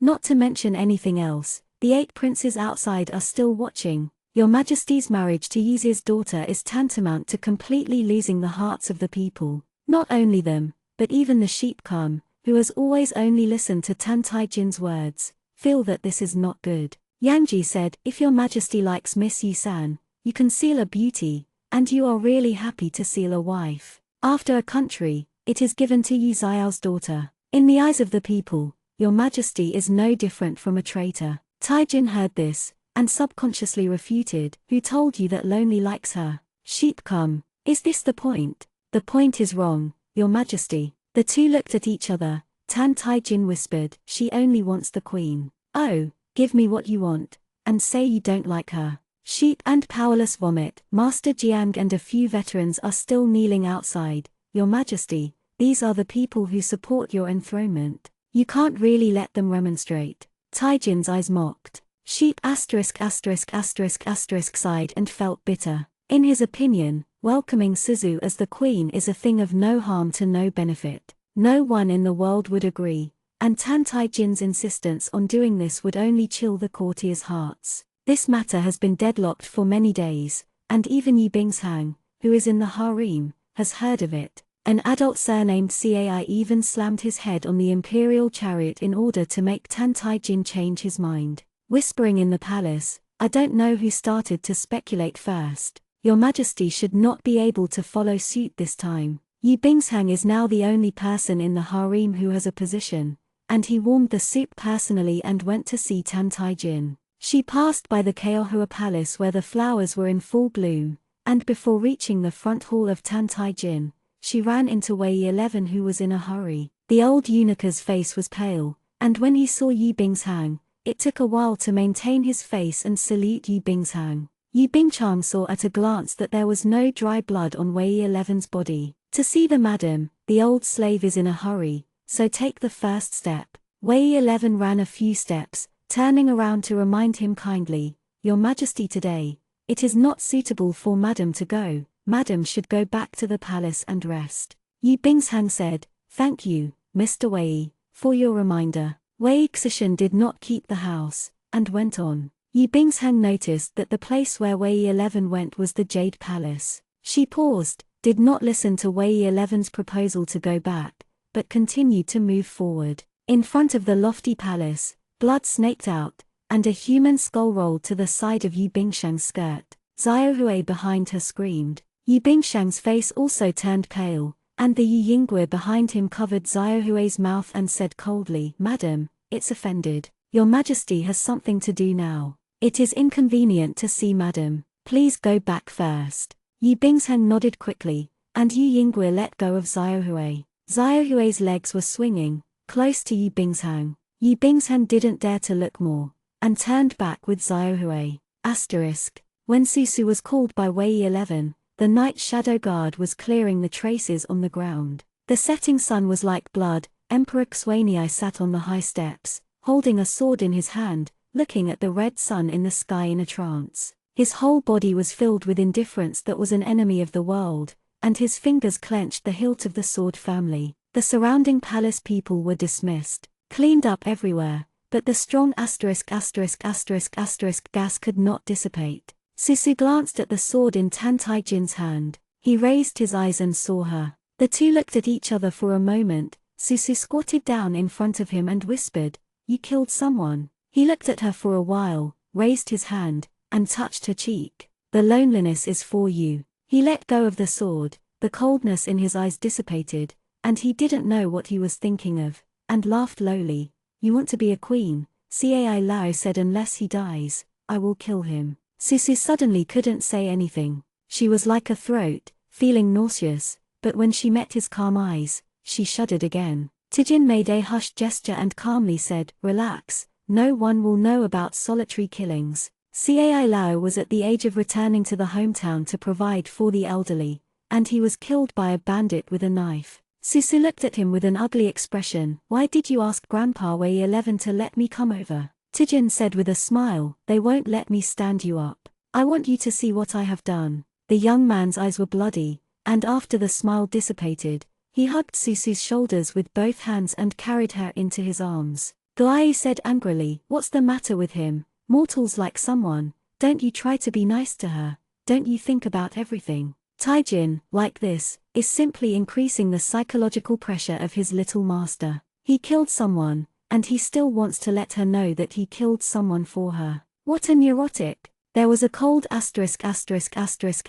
smell of rust in his arms, and Susu turned to the side, with an urge to put his face on the ground. He said, "Yi Zaivu. Say." Susu said irritably, "It doesn't work at all after setting you up, and it makes the lonely a lot of trouble. Did I force you? So, if you treat me badly in the future," he said to himself, whispering in her ear. His tone was low and cold, like a poisonous snake desperately entwining her. "I won't let you go." She raised her head and saw the youth's cool look, a little dazed at the hiding place. Maybe he doesn't know if it's right to take this step. Gave up fighting, gave up the determination to seek strength all the time. He saw a deep pit in front of him, knowing that he might fall to his head if he walked in, and he had nothing, so he went. Susu put down his hand and let out a low The chest beside his ear throbbed extremely calmly. If it hadn't been for knowing that the devil god was born without emotion, she would think all this was absurd, like a joke.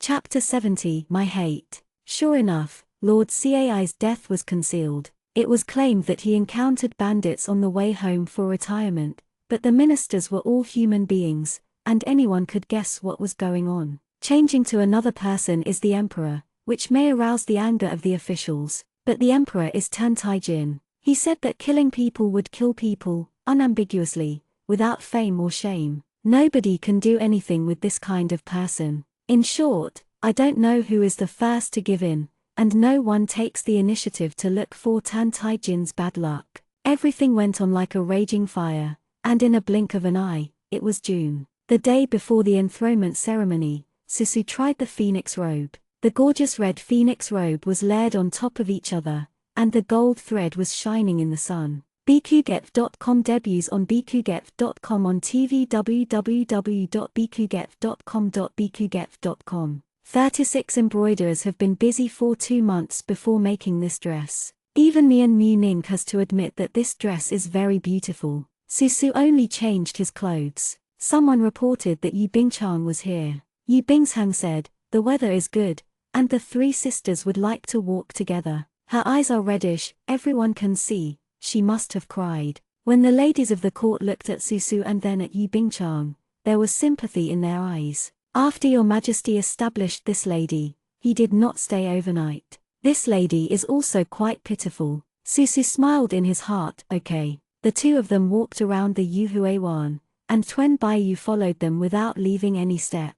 Yu Bingsheng smiled bitterly and said, "The 3rd sister might think that I am here today to say something provocative. But in fact, after the death of His Royal Highness King Xuan, I understand that after all, I am a blessing, not comparable to the 3rd sister." Suzu said, blessings are all dependent on oneself to accumulate fate, and it is nothing to trust others." Yu Bingchang was startled slightly, nodded and said, "That's not bad, it doesn't matter anymore. The 3rd sister will be the queen of the Great Jew tomorrow. I want to ask the 3rd sister one thing. Can you help me ask your majesty for grace and let me out?" Gong. Whether it is looking for a life in a particular village outside, letting me return to Xia is a gift to me. She looked at Susu pleadingly and held Susu's hand. Suzu withdrew her hand. Mrs. Jaohua wants to ask for grace, but she can go by herself. I'm afraid I can't help much. Beauty weeping tears is not lethal to Susu. She tore off Yu Bingsheng's hand.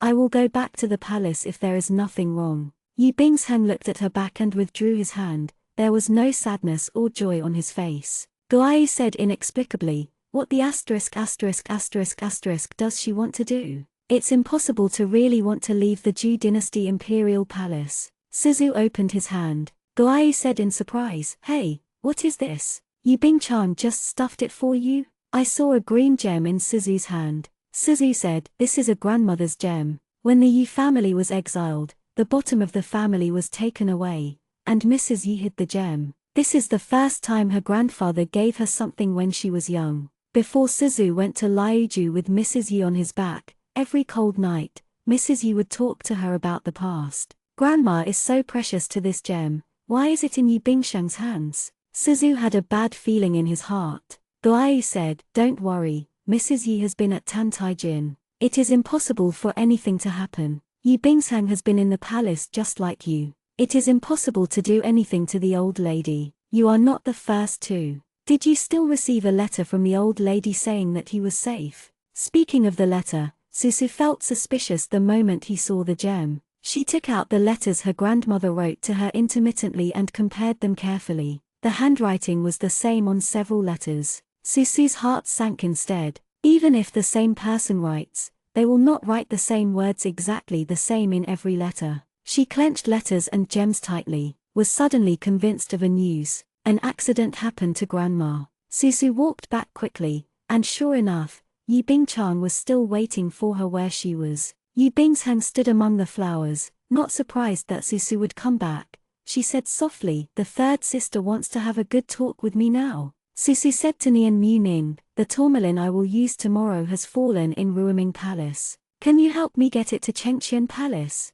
Nian Muning frowned. Suzu said, it's okay to let others take it. Tourmaline is such an important thing. How can Nian Muning let others take it? She whispered to Yu Yingui to look after Suzu, and go to Ruiming Palace. The two sisters walked to the rockery. Susu took out the gems in his hand and said, what's the matter? Yu Bingchan also changed his weak posture, looking at Susu with a complex expression. Don't blame me for looking for you at this time. My grandmother did something wrong. His Royal Highness King Xuan left a dead warrior called Qianlongwei. Previously, the huge man hid in his grandmother's residence, and then he died. Qianlongwei didn't know. What you traced, this dead soldier, your majesty wants it, and the 8 princes who live in the folks also want it. Suzu said, so you have to tell me that the 8th prince didn't dare to provoke Tantaijin, so he arrested his grandmother and wanted to ask Qianlongwei's whereabouts. That's right. Yu Bingchan pursed his lips and said, you can't visit grandmother, but my mother can. She went to visit grandmother some time ago and only found this gem. Susu Leng looked at her coldly. Guai whispered, Yu Bingchan should be telling the truth. Yu Bingsheng continued, the 8th prince released the news a few days ago, asking people to exchange Qianlongwei for the life of his grandmother, otherwise. Yu Bingsheng said in a deep voice, tonight is when my grandmother died in Huangquan. This news is known to everyone in the capital. Do you remember the time when your majesty left the palace? It was when he went to find the 8th prince rebels. Your majesty is hiding from you, and the palace people dare not tell you. I didn't want to take this risk, but that was my grandmother, the third sister. Yu Bingsheng looked at Susu. Qianlongwei, is it really in your hands? Susu sneered, no. Suzu said, I don't care what calculations you make. If you let me know that your grandmother's accident is related to you, I will kill you even if I treachery. Lao Madame Yi is the only person who came to Susialai to give her family affection, and Susu did not want Madame Yi to have an accident. But the time given by the 8th prince was Zishi. Susu had to find Qianlongwei at Zishi, and would use Qianlongwei to replace him. This is absolutely impossible. Yu Bingchan lowered his eyes, and said warmly, you think I have bad thoughts? Maybe I do, but I sincerely hope you can save my grandmother. Suzu said, bring it to protect the heart. What? Yu Bingchan looked at her in surprise. Suzu said, since you really want me to save people, give me your bargaining chip, and I will rescue my grandmother. Yi Bingchang took a step back. Susu smiled and said, look, so don't say anything good for your grandmother. Yi Bingshang, you only love yourself. Yi Bingshang almost subconsciously retorted, no, how do I know? If you take things, will you save people? Susu glanced at her, stopped talking nonsense with her, turned and left. Guai said, what should I do now? Save people. Are you a queen? Susu said angrily, life is a matter of life, what kind of queen to be? Her goal was not to be the queen of Tantaijin, let alone before Zishi. She should have time. Taijin didn't want her to save people if she was hiding from Suzu. If you want to be more cruel. Tantaijin also wanted to draw out the Qianlong guard in the dark, so he let the 8th prince arrest his grandmother. Even more, Tantaijin felt that Qianlongwei was in Suzu's hands. He was afraid that Susujin would give Qianlongwei to the 8th prince. By then, the 8th prince would have a better reputation than him, and he would have power in his hands, which would be enough to shake everything about him. If the 8th prince really killed Mrs. Yi, Susu would never give Qianlongwei to the 8th prince anyway. However, Qianlongwei is not in her hands. Susu admitted that Yi Bingchang is very smart, even if this is a trap, she still has to go. Suzu wrote a letter, telling Tantaijin that he would be back before tomorrow. Guai reminded her, little master, don't put it here, do you still remember the lessons learned from Prajna Floating Life, Mingyi and Sangjiu? Susu immediately thought of Mingyi leaving a word for Sangjiu, but it was erased by Tian Huan. She took the letter back and burned it with talisman paper. If someone finds out that she is missing before tomorrow, everyone who enters the house will see the letter of condensation, and will naturally report to Tantajin. She closed the door and told the maid outside the door that she was going to rest so that she would not disturb her. Susu urged Qingshihua and drew a teleport spell. Blood gurgled from her fingertips, her face was pale. Susu glanced at the hijab with the red gold thread next to him, pursed his lips, and closed his eyes. The next moment, she disappeared in place. Yi Bingchang took the silver ring and appeared in Suzu's room. Looking at the lingering water mist in the air and the faintly condensing water mist, she whispered, it's pretty smart. The heart protection scales in her arms radiated silver light.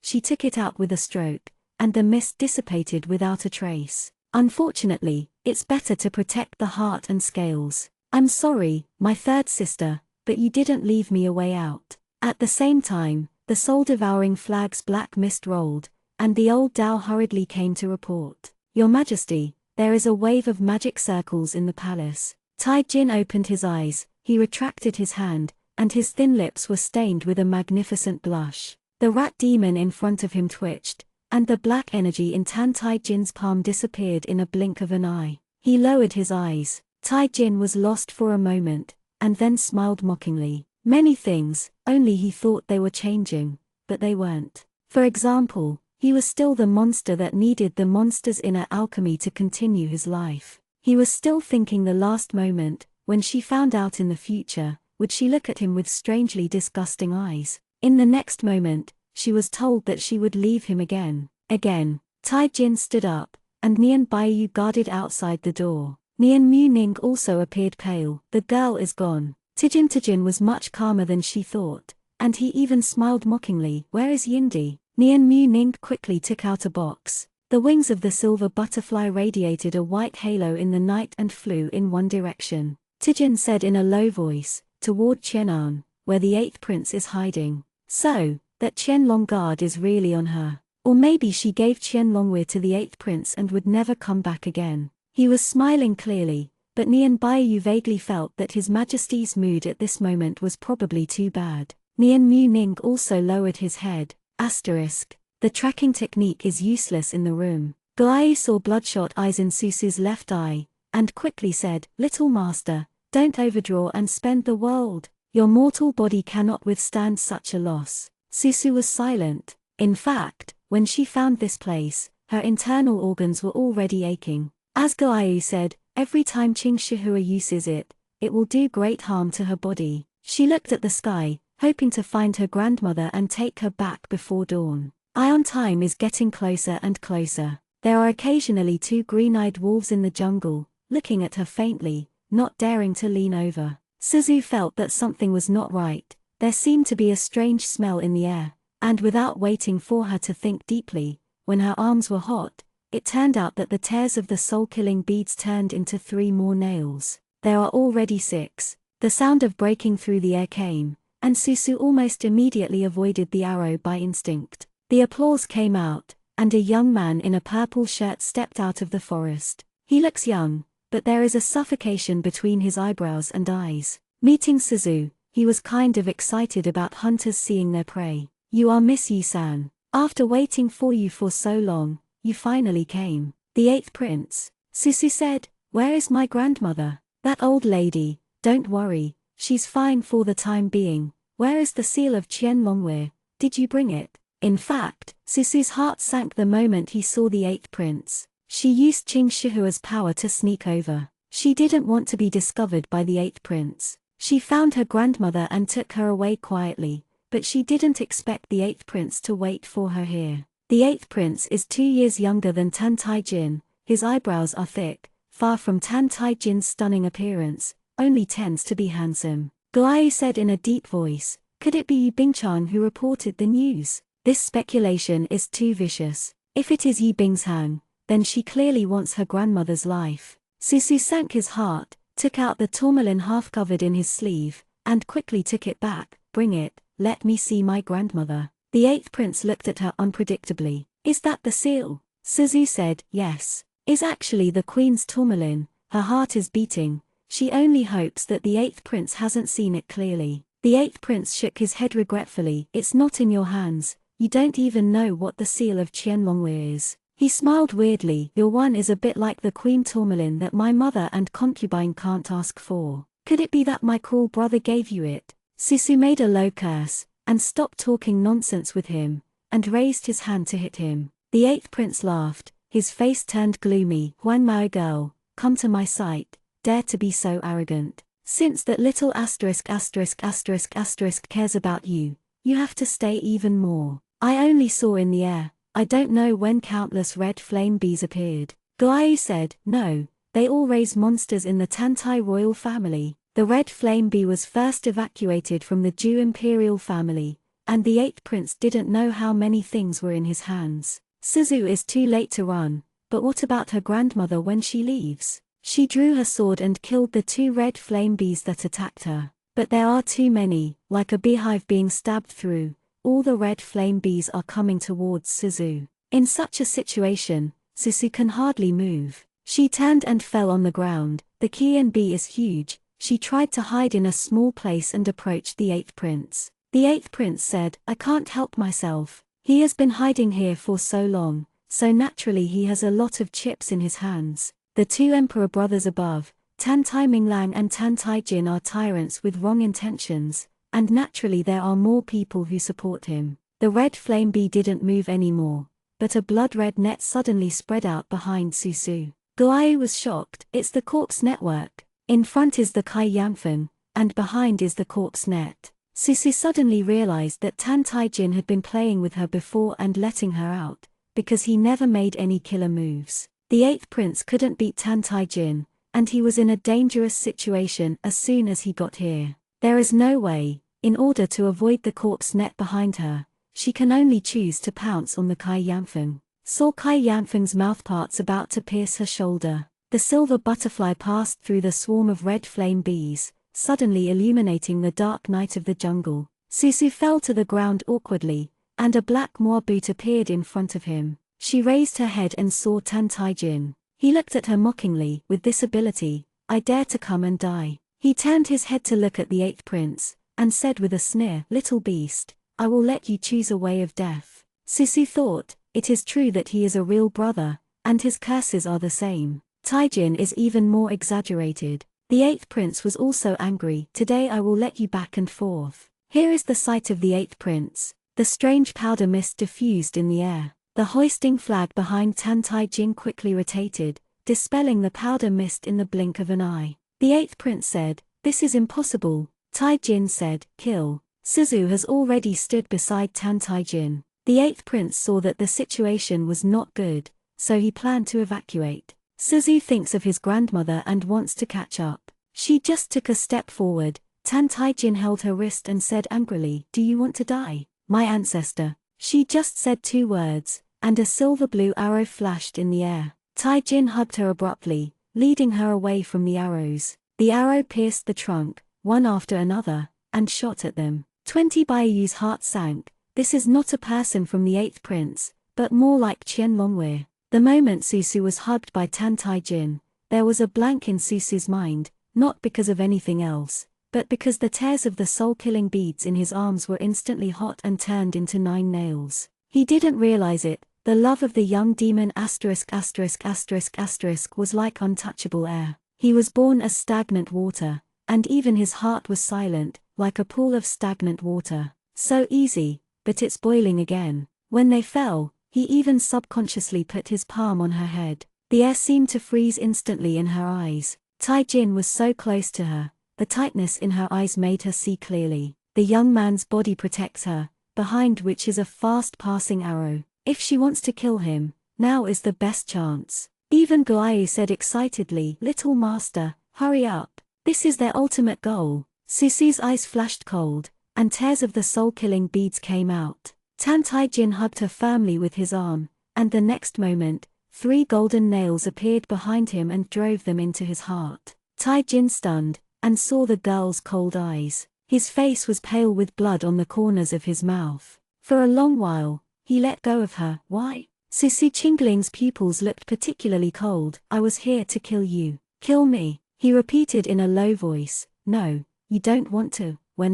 The 3 soul-killing nails entered his heart again. His face was as pale as paper. He suddenly raised his head and looked at her with a cold look. Black spread in his eyes. "You have been lying to me. You never liked me. You are just like them. Just want me to die." Susu felt that something was wrong and wanted to nail the last 3 soul destruction nails into his heart. He suddenly curled his lips strangely. The night breeze in June became cold for a moment, and it brushed Susu's hair. At the place of his heart, a blue scale faintly lit up. Guayu gasped. Yi Bingchan gave him the heart protection scales. The last 3 nails hit the scales of the heart protector and shattered. The youth's face was as pale as a corpse. He raised his hand and Susu flew out. She overuses Qingshihua, which is the end of the crossbow. She was hit by the scales of the heart protector, and a mouthful of blood came out. A sword crossed her neck. Susu's heart sank infinitely, and his mind and body were cold. 3 soul-killing nails, broken. Her mission failed. But what's more terrifying than this is that the young man squatted down to look at her. The blood on his mouth kept flowing. "Do you think I am stupid and ridiculous?" Suzu coughed violently. He pinched her neck, crying and laughing strangely. "My love for you is not rare. Then try my hate." Susu couldn't say a word. Her heart protection flashed, and she fainted. Today is 15. Someone said so in her ear. 15? She didn't react to what the word meant, until a pair of cold hands unbuttoned her clothes carelessly. Even on a summer night, the coldness of the air still made her shiver. Susu suddenly opened his eyes. An icy dungeon. She was lying on a simple bed, all around in darkness. She couldn't see her fingers. The breathing around his ears became clearer. She wanted to move, and found that her wrists and ankles were all **** by weak water. Suzu tried to use the previous method to unlock it, but found no effect. Those cold eyes in the dark watched her struggling mockingly. Suzu's heart sinks infinitely. She wanted to talk, but she found her throat was sealed and she couldn't say a word. "Is it scary, isn't it?" He laughed in a low voice, speaking nervously. "A few days ago, day and night, I feel like you. A person is in the dark, always looking forward to the light tomorrow. But you see, no one in this world will save me, just like now, no one will save you." Suzu's hand touched his body and found that he was wearing nothing. She almost immediately withdrew her hand. Her reaction made him sneer again. "You may have laughed at me many times in your back. Look, that idiot named Tan Taijin, you have beaten him, scolded him, humiliated him, and he is still reluctant to kill you. He even thought about making you a queen. Die as old as an ordinary person. He was so stupid that he even knew that you would leave him again, but still chose to come to you, because he was afraid that you would be killed by the beast of the 8th prince. But Qianlongwei's arrows, 6 nails that drove into the heart, let him see clearly, he is really cheap. When you killed me, did you hesitate a little? With a desperate and crazy tone, he yelled in her ear. Susu had an unspeakable panic in her heart. Her body was hot and she was short of breath. She wanted to find the GU worm that Xiaoxian gave her, but found that the GU worm was gone. Every 15th of March, she finally remembered what it was. Spring silkworms. She had survived once, knowing how difficult it was. But now, the GU worm disappeared, and her silkworms broke out again. The man held her and looked at the dark secret room with her. He said dumbly and viciously, "Don't worry, I know you are not rare to be my queen. I won't be so stupid anymore. Isn't it rare to be a concubine? You can't even do a concubine. Just die here, stubbornly dead." He grabbed the girl's hair. "Perhaps you can start crying. If you take a gamble, will I pity? Ha, don't you cry?" He laughed, as if he had discovered something funny. "It's okay, the night is still long. Tonight was originally your post-closing ceremony, but now it is not. The penalty has begun." Susu could not speak. The stone bed under him was as hard as ice. The man next to her whispered like a demon in her ear. Guai didn't react, and he couldn't see the dark night. She felt the unusable fear of the five senses for the first time. She was extremely uncomfortable. Her fingers clasped the stone bed under her, like a dying fish. He grabbed the hand, and said sympathetically, "How pitiful, why don't you beg me?" "Oh, I forgot, you can't talk now." He still laughed lowly at first, and then stopped smiling, humming down the song he heard in Xianxia as a child. That is the lonely night of countless palace people, a song used for entertainment. In those horrible and lonely nights, he could not learn anything. He learned these dirty things. Now, he sings to her. The girl was trembling in his arms, her fingers were bleeding from the nails, and several holes were made in his skin. He held her hand, kissed her lips, and easily crushed her finger bones. "Does it hurt?" "Not as painful as the pain in my heart." In the darkness, bleeding from the corner of his mouth, he laughed and continued humming.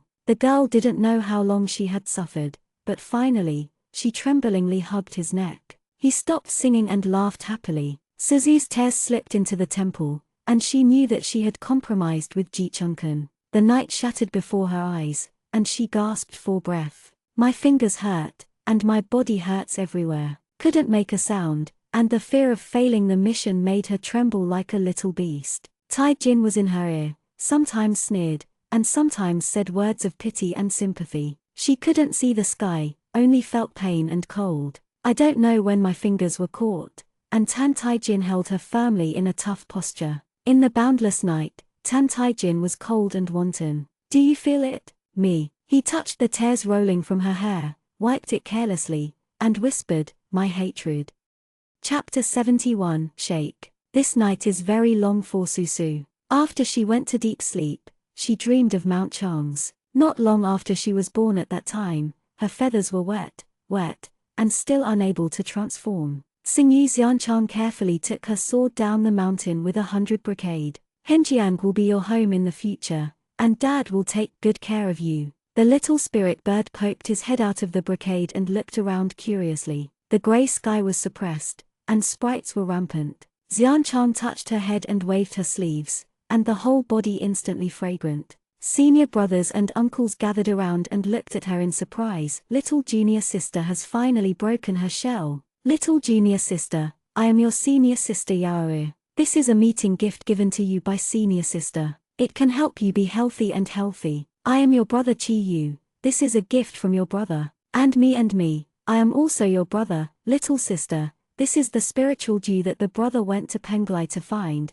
I don't know if the little sister can be a milk." The decay of the fairy gate, this new and agile life, like a clear spring poured into the lifeless mud, instantly made Henjiang sect become lively. The elder sisters will secretly collect spiritual honey for her, and the elder brothers will take her to secretly enter the secret realm to play. Someone taught her the sword, and someone taught her how to do it. Whenever she made a mistake, the big brother sighed helplessly, protected her behind him, and carried all the punishment for her. In chaotic and ****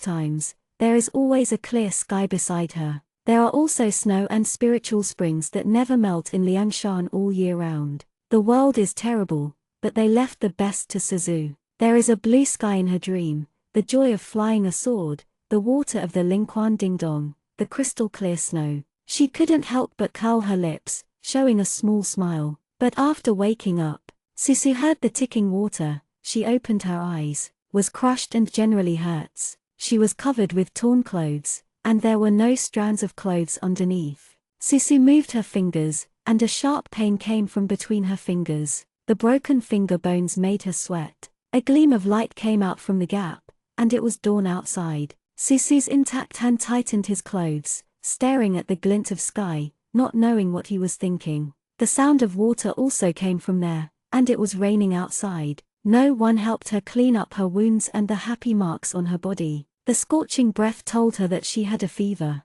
Suzu sat up from the stone bed strenuously and wrapped himself in his clothes. Weak water radiated silver light in the dark environment. Susu walked under the gap, sat weakly at the foot of the wall, and opened his mouth to catch the rain. Her dry lips were a little moisturized, and Susu felt much better. She hugged her knees and buried her cheeks in her arms. In this life, she rarely has such a desperate and vulnerable time, not only because of last night, but also 3 broken soul nails. She watched them hit the heart-protecting scales and turned into powder, and the heart-protecting scales also had golden cracks. She failed, lost herself, and lost all sentient beings. Suzu has never had such a negative emotion. She thought, maybe the teacher shouldn't give her this task. She is just 100-year-old Xianxia. How can she carry such a mission? She can't even stop the soul-killing nail from breaking. She just walked out of the fairyland that was cared for by the people,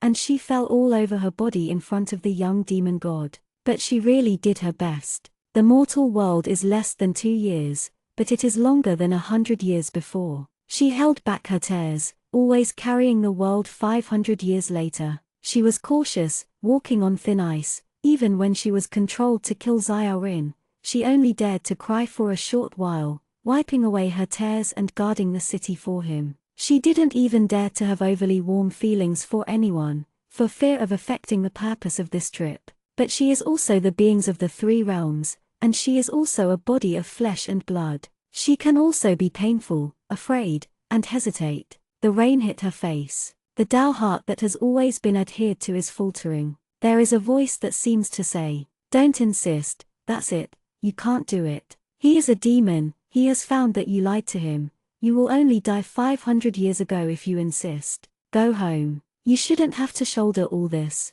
Let your fate go back to your time. Even if you really die, it's easy and comfortable. You protect the 3 realms, who will protect you?" Susu hugged herself tightly and gritted her teeth. She touched the icy stone wall, which was as cold as ice. Even if it was summer, it was still cold and shivering. There was no way out on all sides. Guayu fell silent, and the spell she had painted on her fingertips had no effect. She was trapped in a chaotic space. This place is like the cage Yanran used to use. People can only be imprisoned here. She can't go anywhere. Even Guayu can only be forced to sleep. Suzu covered her eyes. Xianxia started to hurt again. Because of fear and illness, this time it hurts more than ever. She endured it for a long time, and when she opened her eyes again, she found that she couldn't even see the ray of sky clearly. Susu rubbed her eyes, a terrible silence attacked her, and for a moment even the ticking sound of water disappeared.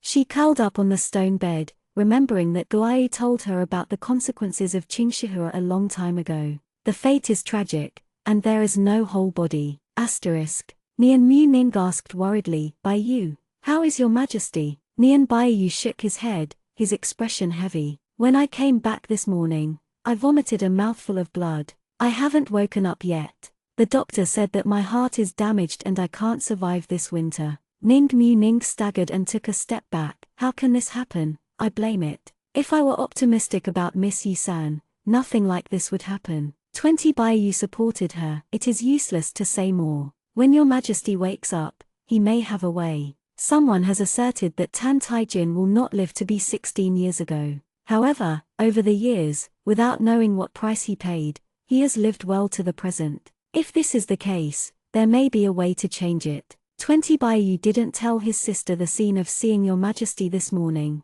and he still feels complicated when he recalls it. His majesty's mouth was stained with blood, his eyes were hollow and woody, but his dark eyes were filled with monstrous resentment. A dark trace oozes from his chest. He pressed his heart firmly, and returned to the Xianxia palace as if escaping, vomiting a mouthful of blood, and passed out into a coma. It is rainy in summer in Jew country. In the afternoon, the light rain still didn't mean to stop, and Mrs. Jailhua came to visit Tan Taijin. Nian Baiyu followed Yi Bingchang in silence like a shadow in the dark. Yi Bingchang said, Master 20, my concubine just wants to talk to your majesty alone. Nian Baiyu shook his head slightly, staring at the ground without squinting. Yi Bingchang had no choice but to let the night shadow guard stare, took out the veil and wiped off the sweat on Tan Taijin. Beside him, Yi Bingchang saw the cracked heart protector scales. She changed her face and quickly picked it up. Sure enough, the silver heart protection scales were densely lined with golden lines. She tried to feel it and found that it didn't respond. Yi Bingchang's face was extremely ugly for a moment. She realized an irreversible fact, and her heart was broken. What happened to Taijin? How could Qian Longwei really break the scales of the heart protector? Her face changed a little, and she was gasping with distress, but under the stare of Nian Baiyu and others, she could only be forced to calm down. It was done, and she couldn't help it even if she regretted it again. Protecting heart scales is broken, in exchange for Suzu's threat is lifted. For Tan Taijin now, Suzu is a traitor with Qian Longwei. Being a mortal, holding the heart-protecting scales can't play the role to the extreme, and it will attract monsters. Today's situation is not bad. Convinced herself that Yi Bingchang wanted to tuck the quilt for Tan Taijin, and a sword blocked her hand. 20 Baiyu said, My madam has visited your majesty, so please go back. The embarrassment on Yi Bingchang's face flashed by, and he nodded with a smile. Taijin woke up in the afternoon of the next day. He also realized that his body was not well, and called out the old way in the soul eater. What is in the lonely heart? Can you get it out? The old Dao tried it, shook his head and said, Your majesty has no power and power. I have never seen such an evil thing before. It seems to be embedded in your majesty's heart and cannot be taken out. Knowing the news, his hand touched his chest with a cold expression. When the old Taoist thought he would be angry, he indifferently curled his lips and said, Then keep it. Right and left are nothing but pain. Is just a little painful. Find a few more monsters for Jiyu, and catch those who meet Xianxia. The old Taoist priest quickly said yes, knowing that Tan Taijin wanted to continue to rely on the monster's inner alchemy to continue his life. If it was said that his lifespan required a year to kill a demon, now I am afraid that Yu will dig out the inner alchemy of the demon to fill his lost life. 20 Baiyu was about to leave with the soul-devouring banner. Tan Taijin said coldly, Let Yi Chufeng go. Your Majesty. Taijin said, Yi Chufeng has a fox demon and half an inner pill on him. He is more useful than you to catch the big demon. Nian Baiyu and Lao Dao looked at each other. Both of them were incredulous. Yi Chufeng actually has half an inner alchemy of fox demon Yanran in his body. No wonder your Majesty wants to keep this man and work for him. Nian Baiyu nodded, and went to Yi Chufeng with the soul-devouring banner. Taijin was silent, his face pale and indifferent. Nian Mu-ning stayed in the hall and looked down at the ground. She felt a little uncomfortable. His Majesty, who was preparing for the enthronement and post-approval ceremony a few days ago, had bright brilliance in his eyes, but now, there is nothing left in his eyes. She thought that His Majesty would ask the girl in the chaos chamber about news, but she didn't expect that he just turned his back indifferently, and didn't care about anything. It's like, that person is dead and has nothing to do with him. Nian Mu-ning waited till dusk, but did not see Your Majesty ask her. She had to whisper hesitantly, Your Majesty, she is sick. From yesterday to now, she only drank some rainwater. The young man opened his eyes, looked at the silver pattern on the dragon bed, and laughed in a low voice. Send someone to see. Don't let her die. She doesn't deserve to die so easily. Nian Mu-ning, yes. Suzu has been sick for a long time this time. Xianxia's power couldn't be exerted. She became a complete mortal. Losing the connection with Guoyu and the wings of the spell, she fell asleep in a drowsy state, unable to distinguish between day and night. Every time, a maid will come in to help her scrub her body and give her medicine. The spoon was handed over, and she swallowed unconsciously. The tenacious will made her try to live, but Xianxia's backlash made her body start to get worse. She can't eat. The maid thought she didn't want to eat, so she looked at her coldly. Are you still the future queen? If you don't eat, you can get your majesty's pity. I urge you to save it. Your majesty said, you can starve to death if you don't want to eat. The maid took the food box and left. Day after day, Susu became more and more haggard. Occasionally when she was awake, she would engrave the character gem when the light came in until the 6 characters of gem were engraved. She just realized that she had been imprisoned by Tan Taijin for at least 1 month. The world is already July, but she doesn't want to die, she still wants to live. The shaking of Daoshin is not enough to destroy a person. As soon as she has energy, she will look at the sky, hoping to see the clear weather. Taijin never came to see her once, as if he had forgotten that there is still a girl in the world whose desire for love and evil desire to die. Even though Susu wanted to try to live, she was still visibly haggard. One day she woke up and found that she couldn't see clearly with her right eye. The water that the maid handed over, Susu fumbled for it, and the bowl was broken to the ground. The maid wanted to get angry at first, and when she saw her lackluster eyes, she said in a panic, You can't see it? Susu pursed her lips, did not speak. The maid ran out in a panic. Even the broken tiles had no time to clean up. The darkness in front of Susu's eyes, she thought to herself, she actually has one last chance. Live or die. Chapter 72, For Whom? Can't see? Tan Taijin was very calm when he heard the news. The maid girl was afraid that Tan Taijin would blame Susu on herself, and she shuddered. Your Majesty, do you want an imperial physician to treat the girl? The young man in Xianxia curled his lips ironically when he heard the words. As long as she keeps her breath and eyes, what's the matter with her? The maid understood what he meant, and she was deeply relieved. The rainy season in July has not passed. When the sheep came in, he saw that His Majesty was raising a pot of flowers. The flower was not in full bloom. There was only a small flower bud, which turned out to be an ice blue flower, like a beautiful ice crystal. Sheep *****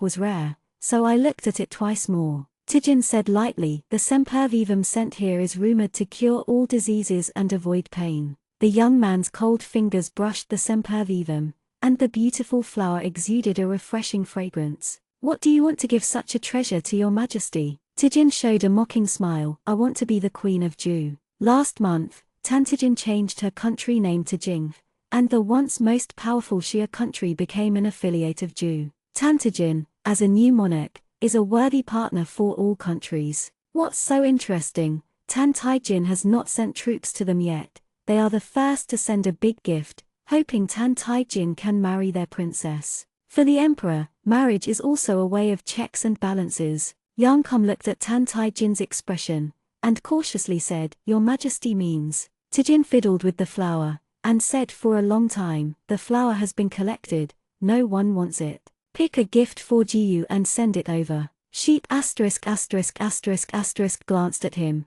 nodded and said yes. Suzu spent a few days in the chaos chamber, and the maid who took care of her returned to her previous arrogance. Taijin did not let her go out, nor did he ask the imperial doctor to come and treat her. Susu had guessed the ending in his heart, and dropped his head. Her misplaced finger resisted the pain and took it, but her body was getting weaker and weaker. She tried her best to swallow more food, but found it was in vain. One night, she coughed up blood. Suzu until Xianxia's divine power began to disappear, and its doom is about to come, and she lost the bet. Taijin said that he wanted her to die so many times. This time, he really wanted her life. She fell asleep in a drowsy state, and the maid pushed her hard the next day, and found that Susu had no response, and the corners of her mouth were full of blood. Only then did she realize the seriousness of the matter. The incident of vomiting blood finally made Susu out of the chaos chamber. Someone diagnosed her pulse,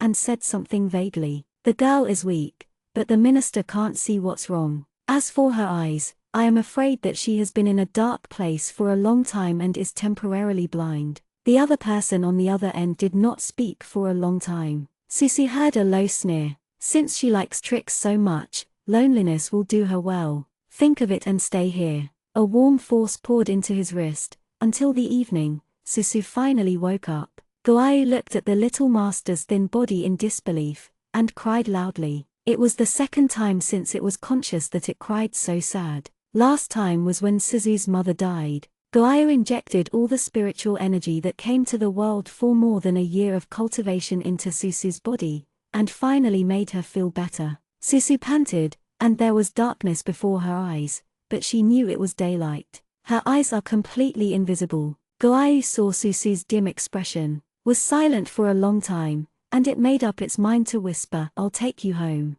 Go back to the Henjiang sect 500 years later, go to Chang's mountain, where you were born. There will be no more pain now. Your eyes can rebuild their light, and you can be a fairy again without suffering anymore." The girl stumbled out of the bed, her lips were chapped, and there was no one around her, and her surroundings were quiet and terrible. Guayu quickly said, "Go to the left, be careful." "Yes, go forward." "Did you touch the table?" Suzu touched the teacup on the table and poured half a cup of water to drink. Guayu saw that her fingers were red and swollen. They didn't look slender and white at all. It couldn't bear to look again. Suzu said in a dumb voice, "I'm going back now. What should I do with my father, my uncles, Master Gong'ai, and my fellow students? Everyone will die, just like the nightmare created by nightmares, and die one by one." The 8 elders scattered all their cultivation and sent her to 500 years ago. If she escaped back to the Henjiang sect, she would not have a second chance. Guayu was silent. It is a 9-daegu jade, born in ancient times, but it is not comparable to other artifacts born in the same period and capable of calling the wind and the rain. A piece of ancient jade that has been buried in the ground for countless years slowly gave birth to spiritual wisdom, and then took on its later form. It doesn't know how many years of cultivation. It should be integrated with the mountains and rivers of the 3 realms. Compared with the pitiful Suzu, it has a more sense of mission for the common people. It is the meaning of its existence to assist the host to remove the devil and protect the common people. It was so sad that it was too sad, and it took a long time to make up his mind and say, "The soul is broken, the mission has failed, I will take you away." The jade bracelet on his wrist was shiny, and Suzu suddenly pressed Guayu. "Little master," Suzu said, "wait, there is one last way." "What?" Guayu stared at her blankly. On the pale face of the girl, a slight smile appeared, like a flower covered with morning dew.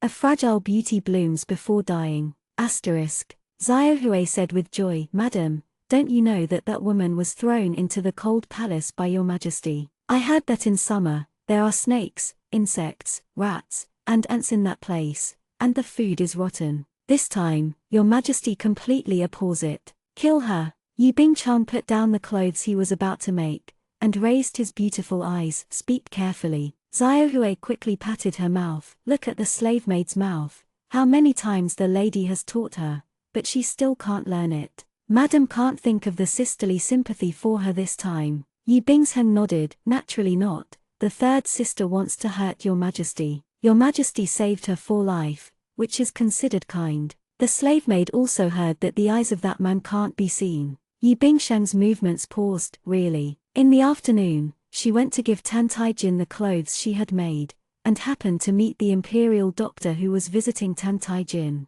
The elegant fragrance in the room made Yu Bingchang see the longevity flower at a glance. The longevity flower is about to bloom, and there is a different kind of beauty in the sun. Tijin is raising it at will, and he has no intention of taking it. The palace knew that His Majesty had such a flower, and they were speculating about whom His Majesty would leave the longevity flower. Yu Bingshang suddenly remembered the invisible eyes of the 3rd sister. If it's a longevity flower, the body of the 3rd sister will definitely get better again. Taijin saw her and said lightly, "Come and sit down." The two played a game of chess as usual. Yu Bingshang said embarrassedly, "A few days will be the concubine's birthday. Concubine is brave. Can you ask your majesty to do something?" This is the first time she has come to Ju to make a request to Tan Taijin. Thinking of the broken heart protecting scales, Tan Taijin nodded. "Say." Yu Bingshang said, "The concubine hopes that your majesty can accompany your concubine and mother to have a meal together." After finishing speaking, she twisted her handkerchief tightly and looked at Tan Taijin nervously. Taijin said, "Yes." Yu Bingshang smiled and said, "Thank you, your majesty." In the harem, Yu Bingshang is a woman who has a captive position. The female officials carefully prepared her birthday. The maid beside Susu is gone. There is only a hard bed in the cold palace, and a table with a teapot. It took several days after she woke up to realize that she could no longer use any spiritual power. Now she is no different from an ordinary mortal. Guai told her that there were still countless weak water arrows aimed at her secretly, and once she wanted to escape from the Zhou dynasty imperial palace, those arrows would shoot out without hesitation. Unfortunately, they didn't know that Susu had lost the ability to resist. Every evening, she would fumble out and walk around. If you can't see, let Guai show the way. As long as she is still within the range of the cold palace, the night shadow guard will not stop her. A few little palace ladies who came back from washing clothes said, "How come the palace has become lively these few days? Is there a happy event?" "Of course, it will be Madame Jeohua's birthday in a few days. Your Majesty now spoils her alone. Your Majesty will naturally value her birthday. Haven't you heard that I sent longevity flowers to your Majesty to marry their princesses before? But your Majesty rejected them, not for Madame Jeohua or for whom. If it weren't for Madame Jeohua's identity, I'm afraid your Majesty would have been too early. Let her be the queen." The mobile phone remembers by // question / gem dot / b / iq / u / g etv.c / o / m in 1 second. You provide wonderful / novel reading. They chatted and walked away, and Susu stood behind the wall, feeling the chill of the dusk. The wind blew her tawny hem. Guayu hesitated and said, "Little master, did you hear that? Tan Taijin has a longevity flower in his hand. It is a mortal's holy medicine. You might as well try to come over, your eyes, and say I may be able to see it." Susu touched his left eye, nodded for a while. "I want to try." She was scared. This is the first time Guayu saw that she agreed to ask for something. Guayu looked sour and sad. The little spirit bird was born to yearn for freedom, and the place where she was raised is the most vast and beautiful world. There is no sound and no light in the chaotic chamber. She has been detained for too long, and now she sleeps at night, and occasionally wakes up trembling. However, day and night, for Susu, there is no difference. Her world is already dark. Now Sailor, she wants to try. She doesn't want Tan Taijin's life anymore. She will give him something better. She was too scared. She just wanted to see the world more, even if she was going to die in the end. And don't let her die in the dark alone.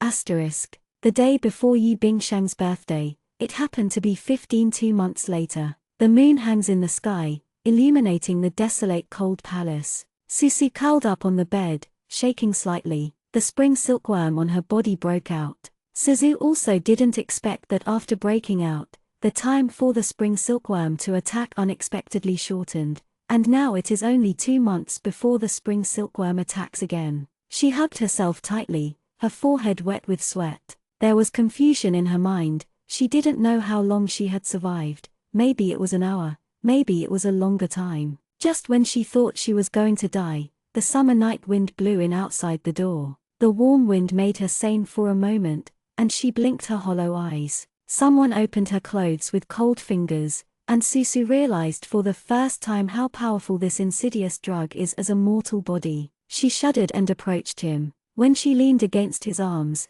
the restless medicine in her body finally had a moment of peace. He looked at Susu coldly. The girl was short of breath and was very painful. Tai Jin did not kiss her, like performing a task, just to prevent her from dying easily. He was so cold that he didn't move, as if his dislike for her was deep into his bones. He sneered and said, "You are so ugly right now, it makes you uninterested." Susu pressed her lips. She had lost weight for a long time. She had a little babyfat cheeks, but now she is sharp and thin. Her waist was already slender, but now it is unbearable to hold her. Under the medication, Susu's body did not feel uncomfortable, but instead developed a feeling of dependence similar to that of dependence. But her heart was very uncomfortable. Life was so miserable. She gradually tasted this kind of taste. She doesn't even have the strength to hate him. She just feels tired. Like a traveler who has suffered too many grievances outside, the feeling of suffering along the way gradually fades,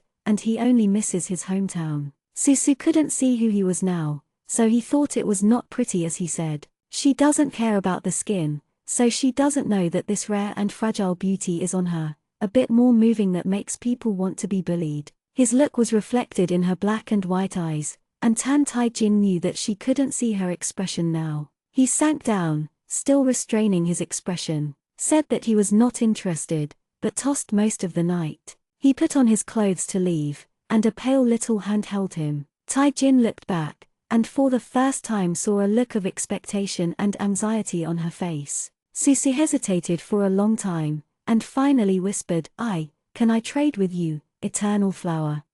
Chapter 73, Spirit. Change, what do you change? Susu heard the man's indifferent voice, and she couldn't see his expression, so she had to say, Qing Hongshan is sure to do it. I really need eternal flowers very much, and my eyes hurt. Qing Hongshanju is the best swordsmanship in the world. One sword opens mountains and waters, and the sword domain is 10%.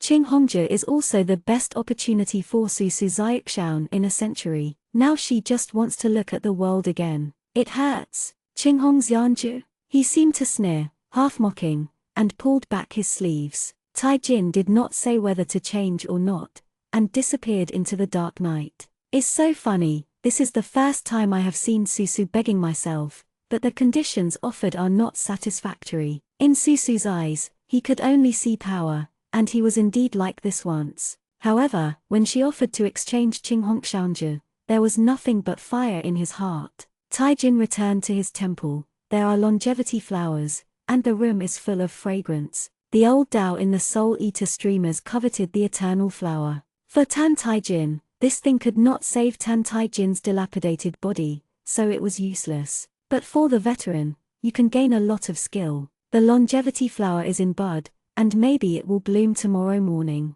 The old Tao looked at the young man in Xianxia earnestly, hoping that the generous emperor would also reward him this time. However, Tan Tai-jin slapped the lid on and threw the sempervivum on the head of the bed. He put his arm on his back, not knowing what he was thinking. The old Tao knew that he was out of play, and he slapped himself back in the Soul Eater. Susu didn't want to go to the Saloinga, and wrapped herself tightly with a quilt. Goayu worried that she was afraid and told her stories from the ancient times. From the gods it has seen, to some legends of the great monster. Later, when Goayu saw Susu's eyes kept wide open, she blinked, and the left eye that Xianxia had stored, shed a line of blood. Goayu's voice suddenly got stuck. He did not ask her if she was afraid, but instead asked, Do you hate them? Them, Tan Tai-jin, Yi Bingshang, and even Xiao Lin. Xiao Lin's death prevented her from taking the initiative to deal with Yi Bingshang and fell into a passive position. By now, both Guyu and Susu knew it was Yi Bingshang's conspiracy. The whole world thought that Qian Longwei was in Susu's hands,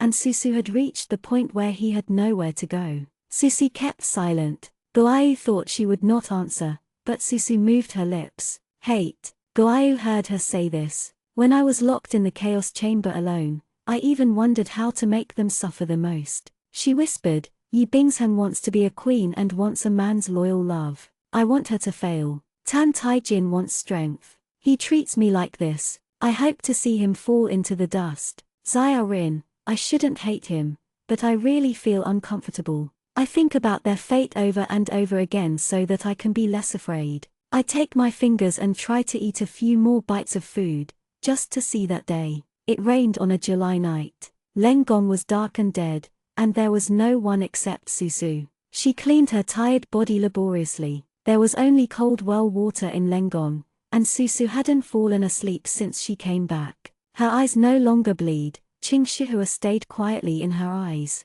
Goayu followed her eyes out of focus. A young bamboo, blown down by the wind in the night. In the early morning of the next day, the longevity flower bloomed. Tai-jin looked at it for a long time, picked up the box and went out. He just stepped out of the hall door, and he saw Yi Bingchan dressed up in a festive manner. Wei 11 whispered, Today is the lady's birthday, and the lady is standing here waiting for your majesty before dawn. Sure enough, Yi Bingshang's eyes were filled with light and hope. Tai-jin suddenly remembered, and promised to eat with her and her mother. He paused, put the immortal flower in his sleeve, and said, Let's go. Yi Bingshang's face was filled with shallow surprises, and it seemed that Tan Tai-jin still remembered that the promise was something that made her very happy. Auntie Yun did not live in the palace, and the two left the palace in a chariot. Yi Bingchan hesitated for a moment, and said softly, "Your Majesty, my concubine has always wanted to ask, Grandma, how is it? The city is noisy." The young emperor closed his eyes and answered her coldly, "Dead." Yi Bingshang took a breath, lowered his eyes, feeling a little sad. Tijin suddenly remembered that the girl in Lenkong hadn't asked herself this question, and she didn't know if she was afraid of hearing the result. The two stopped in a quiet place. Aunt Yun heard that Tan Tai-jin was coming early in the morning, so she hugged her son and waited at the door, saluting respectfully. Yi Bingchan helped her mother. She turned her head, and found that Her Majesty's eyes were on the younger brother. "What's your name?" Tan Tai-jin asked. Yi Bingshang looked at his younger brother. "The little son Yu Sai is 8 years old this year. Zhu has experienced something in the past 2 years. He has faded away from his childhood domineering, and his face has also opened up. The younger brother does not look like himself, but rather looks a bit like the third sister." The fourth young master Yu was a little afraid of Tan Tai-jin, shrank his shoulders, and said, "Yun Faikin." Tijin faintly looked away, as if he was just asking casually. The meal was prepared early in the yard, and the eunuchs who accompanied him tried the meals one by one, and then everyone began to eat. After a meal, Aunt Yun was trembling, looking at Junkiyu's little tyrant. She inevitably complained about how her daughter brought people here. Aunt Yun's feelings for Tan Tai-jin are very complicated. People used to be bullied, but now she can only breathe lightly when she sees him. After a meal, Aunt Yun had the opportunity to talk to Yi Bingshang alone. "Changa, you have to fight for your breath. I heard that you are the only woman in your Majesty's harem. If you are pregnant with Dragon's son as soon as possible, your position will be more stable." Yi Bingchang has a complicated expression, and she has nothing to hide from her mother. "Your Majesty has not touched me so far." Auntie Yun's eyes widened.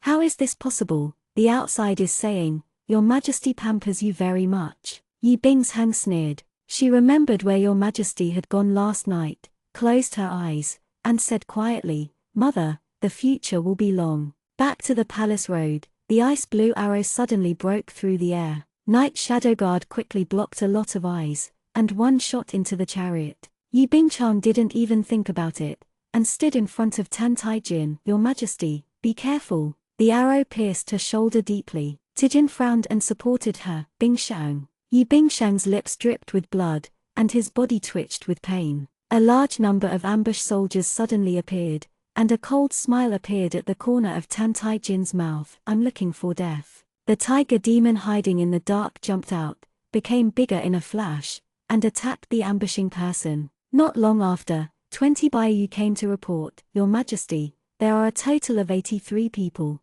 all Qianlongwe, and they all committed suicide by taking poison." Tijin's eyes were uncertain, and he glanced at the seriously injured Yi Bingchang, with a somewhat ominous premonition in his heart. "Go back to the palace." Sure enough, I arrived at the palace gate. Nian Mu Ning hurriedly greeted him, and said in a deep voice, "Your Majesty, Lenkong is attacked. Qianlongwe is here to save people." "Where is she?" "Under the weak water arrow." Qianlongwe died of more than 300 people, and several escaped. Miss Yusan was still in the cold palace. Qianlongwe could not take away people. Tijin's eyes became cold. He held the seriously injured Yi Bingshang. "Call the emperor." "Madam was hurt very badly and lost too much blood."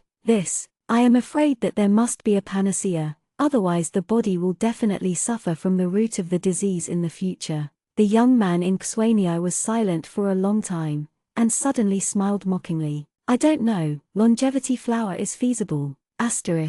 Suzu knows what happened outside. As early as when the weak water arrows were all fired, she had already guessed everything." She sat on the threshold and listened to Guyu sullenly saying, "This is really reasonable and unclear. With so many Qianlongwe trying to save her out, no one can believe that Qianlongwe is not in Suzu's hands." The summer wind blows, blowing the hem of the girl's brown clothes. Suzu was very disturbed. Tan Tai-jin hated her. What she hated most was her betrayal and escape. Now, in his eyes, she wants to escape again. Will he still give himself longevity flowers? Tan Taijin now probably wants her to be a blind man imprisoned by him for the rest of her life. Every 15th, she will breathe and cry under him. Suzu wanted to wait for him, even if she didn't die in the darkness at the end of her life. She was willing to explain Qianlongwei to Tan Taijin. I don't know how long I have been sitting there. In Suzu's world, there is no difference between day and night.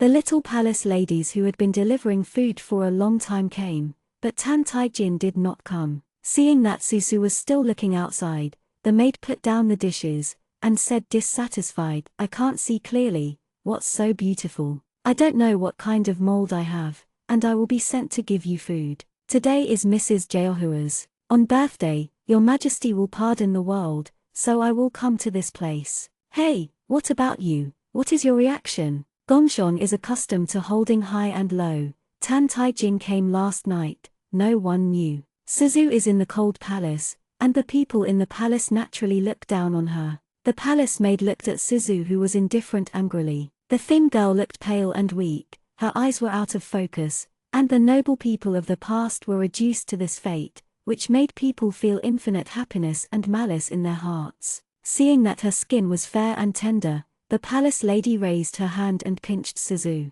A small wooden sword pierced the palace lady's palm. The palace lady screamed and fell to the ground. You! The small wooden sword was held tightly by Susu, and the maid gave Susu anxiously. I thought she was a blind girl who was good at bullying, but she didn't expect it to be a stubborn not being bullied. The palace maid got up and stared at Susu angrily. You don't really think you can fly to the branches? Tell you who your majesty's sweetheart is, everyone in the palace knows, and even the longevity flowers that you send will follow. I casually gave Madame Jeohua a birthday gift. What are you? Just wait to die here. After speaking, she ran away in a hurry. The longevity flower is gone, Susu murmured. Guai thought that she would endure the pain of backlash brought by Xianxia day and night. The world was dark, and her heart was like a knife. Susu is like a child who has lost everything, and the hope on his face gradually fades away. Guai didn't know how to comfort her,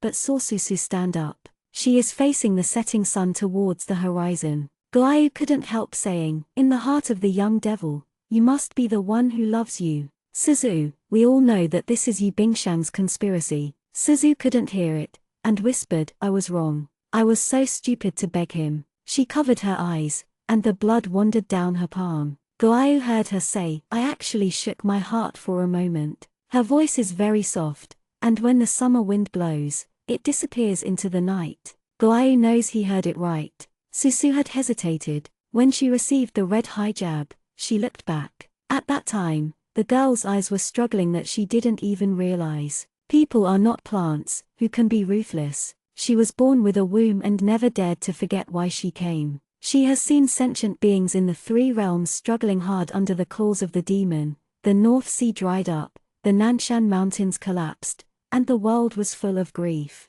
Guaiu is also faintly aware of it, and then he feels uneasy. The moment when the 9 gods nailed them, it was afraid that Susu would not be able to put it down. Fortunately, she did not ignore the common people. She pushed 9 nails into the heart of the young man in Xianxia. She dare not be emotional. The mission failed, but it had the only benefit. Susu thought of the last way. A way of using 6 divine nails that have already been nailed. Susu finally didn't have to kill Tan Taijin, but he would always put Susu in the dark, and personally crushed her last wish. Susu got up. Guaiu heard her say, I heard that there will be no snow in Ju in winter. When the cloudy day arrives, let's go. Guaiu, are you afraid? Guaiu was slightly startled and said, Guaiu is not afraid. It understands what Suzu is going to do. She wants to leave him forever, the place that trapped her, leaving the world 500 years ago. Prajna is floating in a sky thunder.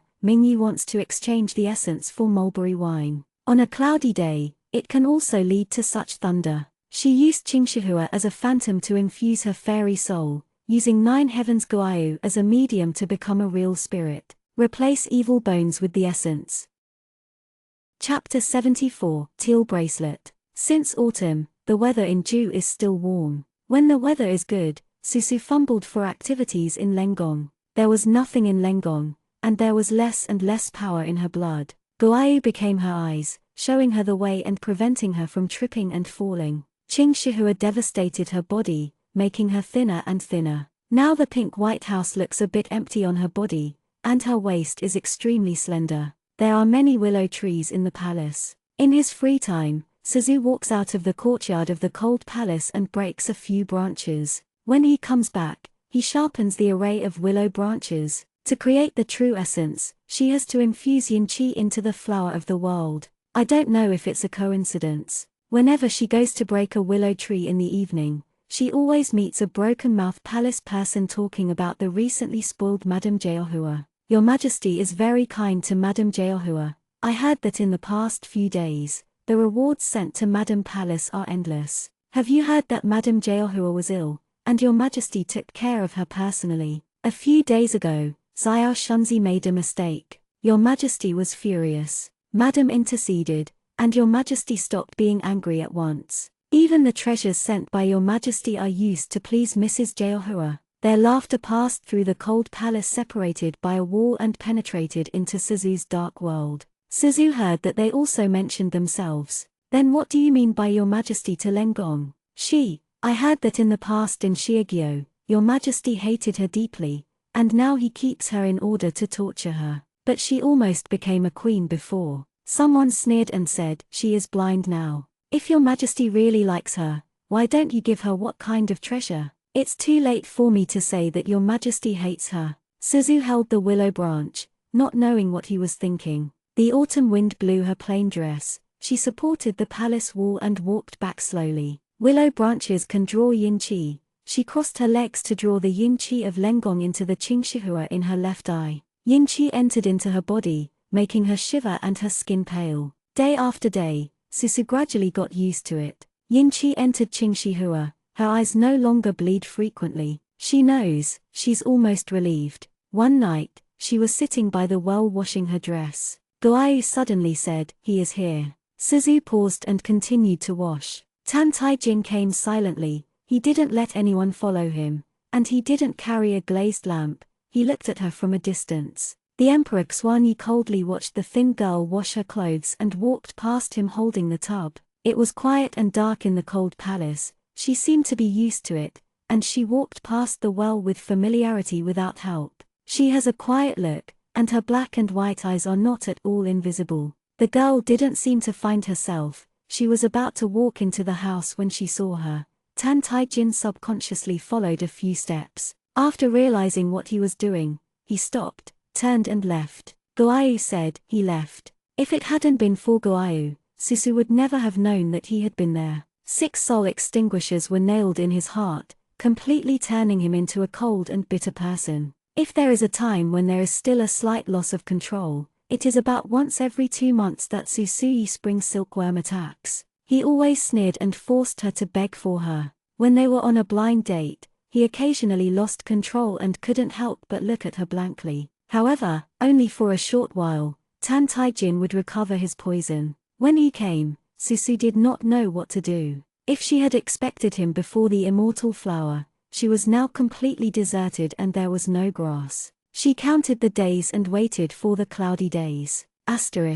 In November, there will be a palace banquet in the palace soon, and Yi Bingshang's body has almost recovered. Immortal blossoms into the body, her wounds are flawless. Xiaohui helped her dress up, looked at the delicate woman in the mirror, and couldn't help but admire. Madam is getting more and more beautiful. Who would have thought that eternal life has cured even Madam's ills? Yi Bingshang now looks red with red lips and white teeth. She stroked her face, revealing a gentle smile. Xiaohui said joyfully, Your Majesty has been busy paying off the remnants of the 8 princes. Soon Ju will be completely peaceful. Does the madam know that there will be a banquet in the palace for a few days, and that day is actually a special day? What special day? Xiaohui leaned close to Yi Bingshang's ear and said a few words in a low voice. Yi Bingshang's face instantly became reddish, and he gave Xiaohui a strange look. Xiaohui said, the slave and maidservant are right. Everyone says that asking for a child is the most effective this day. Everyone in Ju believes this. Madam is now in good shape. As long as you keep Your Majesty by then, you will be able to give birth to a little prince next year. Yi Bingshang said, just because you girl has a broken mouth, I didn't think about it well. I should have married you long ago. Before the palace banquet started, Xiaohui dressed Yu Bingshang, and Yu Bingshang went to look for Tan Taijin. They did not go there by coincidence. Tan Taijin had not yet gone to the party, but he was under the plum tree, talking to a person. Yu Bingchang looked at it, and it seemed that he was an adult who was in charge of hunting down one of the 8 princes. Tan Taijin has always used Ningqin, and this adult is promoted very quickly. He has a very young and handsome face. About half a month ago, Yu Bingshang met this adult, who looked like Qi. At that time, Master Qi was full of spirits, but now the man in official uniform has lifeless eyes. Tijin looked at Qi Mo coldly. Did you think about it? Are you really going to resign? Qi Mo bowed his head. The minister squandered the love of His Majesty Ji. He took off his hat, his lips were not bloody. Taijin saw that he couldn't keep anyone, and said lightly, go away. Qi Mo got up and left. When passing by Yu Bingchang, there was no response, like a walking dead. Tan Taijin stood up and feasted at the palace. Yu Bingshang saw that he didn't speak, so he had to silently follow behind him. Amidst the sound of the silk and bamboo orchestra, the young man in Xuanxia watched the singing and dancing on the field with indifferent eyes. Yu Bingshang called him twice, but Tan Taijin did not respond. She knew that Tan Taijin's mind was not here. Is it that Master Qi? She thought to herself, what did Qi Mo say? She has a bad feeling in her heart. Today, she dressed up carefully. When she went out, Xiaohui said that she was better than Huajiao, and she had carefully selected the fragrance on her clothes. Yu Bingchang came to Ju for half a year. Although everyone in the palace said she was favored, she knew the facts better than anyone else. She was afraid that Tan Taijin could not be kept tonight, and the little tyrant's mind was sharp and fierce. When she was not sure, she would not dare to play tricks on him. Tijin didn't know what Yu Bingshang was thinking. He really rarely had such a time when he was not thinking about it. Qi Mo's resignation made him frown. He has his own rules. Qi Mo has participated in too many plans for him, and now he wants to withdraw and retreat. He has to leave half his life if he does not die. However, Qi Mo resigned resolutely, letting go of the chance. No, it should be said that I resigned from office. Tan Taijin knew very well about Qi Mo. After all, he had to be a single person, and he had to know everything before he could trust him. 1 year ago, the 2 countries fought between Xia and Ju. Qi Mo was still a small captain and made a lot of feats and made outstanding achievements on the battlefield.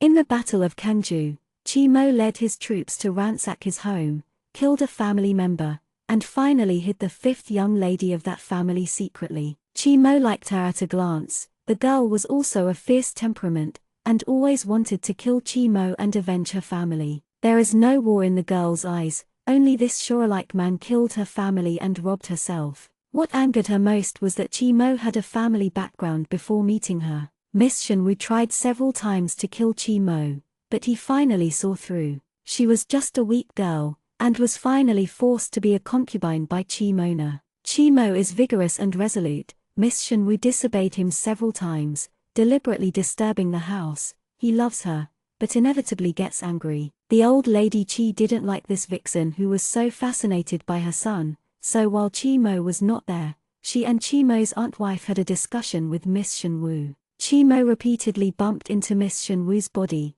and simply watched coldly. When the days were long, he found that the thorns on Miss Xianwu's body were gone, and he lowered his eyebrows and pleasing to him, and his face became more pleasant. Qi Mo was very happy for this for a while, and he even more spoiled the girl Xianwu, staying in her room all night, and giving what he wanted. This year, he gave birth to a son for Qi Mo. Everything looked beautiful. Until last night, Qi Mo was ordered to encircle and suppress the rebels of the 8th prince. Girl Xianwu set ablaze and burned herself and her young son to death, as well as Qi Mo's mother and daughter who were trapped in the old house. Wife. Qi Mo's relatives died clean, and the girl Xianwu made him feel what it means to be ruined. Qi Mo's heart is ashamed, and he decides to resign. Taijin saw that he had no business in his eyes, a courtier with a good method. Even if he didn't make a move, Qi Mo couldn't survive this winter. The sound of silk and bamboo was difficult to hear,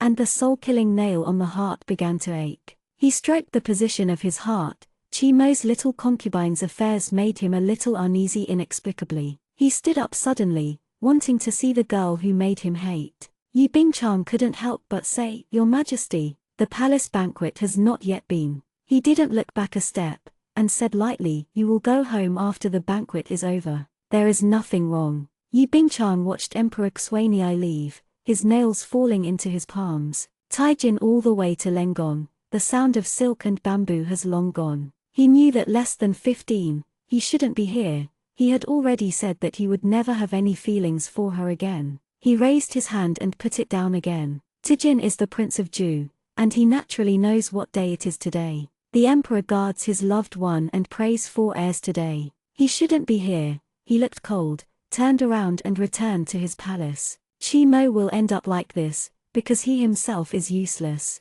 In the palace of Xianxia, the soul-devouring banner was spinning in the air. Tan Taijin looked at it for a long time and said, "Old Taoist, I remember you said before that there is a magic weapon that can restrain a person and make her never leave." The black mist rolled, and in the sound of Jiji's laughter, the old man came out respectfully. "Exactly, but this is an evil thing. If your majesty uses it, it will damage your majesty's body. Bring it." Lao Dao immediately took out 2 golden bracelets. "Your majesty, don't worry, although this is an evil thing, it is also a rare body protector. It is not broken and can protect the owner's safety. She is dead and can be found by the poor." To the soul, Taijin looked at the 2 bracelets, and did not hesitate to clasp one on his wrist. The bracelet automatically fits his wrist. A trace of blood dripped from the corner of his mouth, and Tan Taijin wiped it away blankly. He curled his lips and put on a mocking look. Asterisk. Before Susu fell asleep, the door was opened. Winter is about to begin. Although Ju is not as cold as Xia, it's hard to keep warm with the tattered thin quilts in Lengong. She sat up from the bed and asked the person, "What are you doing?" Both of them know it well. It's less than 15 today. The young man was silent, pulling up her wrist, and said coldly, "I heard about one thing today. Chimo's concubine killed his whole family." Suzu said, "So you are afraid that I will kill you too?" After a pause, she added, "And Yi Bingshang." Susu couldn't see his expression, but the man's breath around her made her very uncomfortable. She wanted to withdraw his wrist, but he didn't let go. He sounded in a cool voice, "That's right." A cold thing was pushed up on her wrist, licking her pale skin like a snake. "What is this?" Susu said resistingly. Taijin said, "Of course it is something that makes you difficult. Give up. Once you put it on, you can't take it off." Guayu said, "He lied to you. This is a taupe bracelet, a pair of evil magical artifacts. He also has one in his hand, which is a pair with yours. With this, you can't leave him for 7 days, if it's true. If you leave, you will die, and he will die too." After thinking about it, Guyu added, "At the same time, it can also protect you from harm." Susu's cold little hand was held in the palm of Tan Taijin. She was silent for a long time, the resistance on her face dissipated, and a shallow pleasure came in her heart. The soul is in the body, he can't die. Under the thunder of the sky, the ring is trapped. I can't stop me, since Tan Taijin likes to control, let him see with his own eyes how the teal bracelet breaks. He thought that everything in the world was under his control, and he would know how powerless it is to do many things in this world.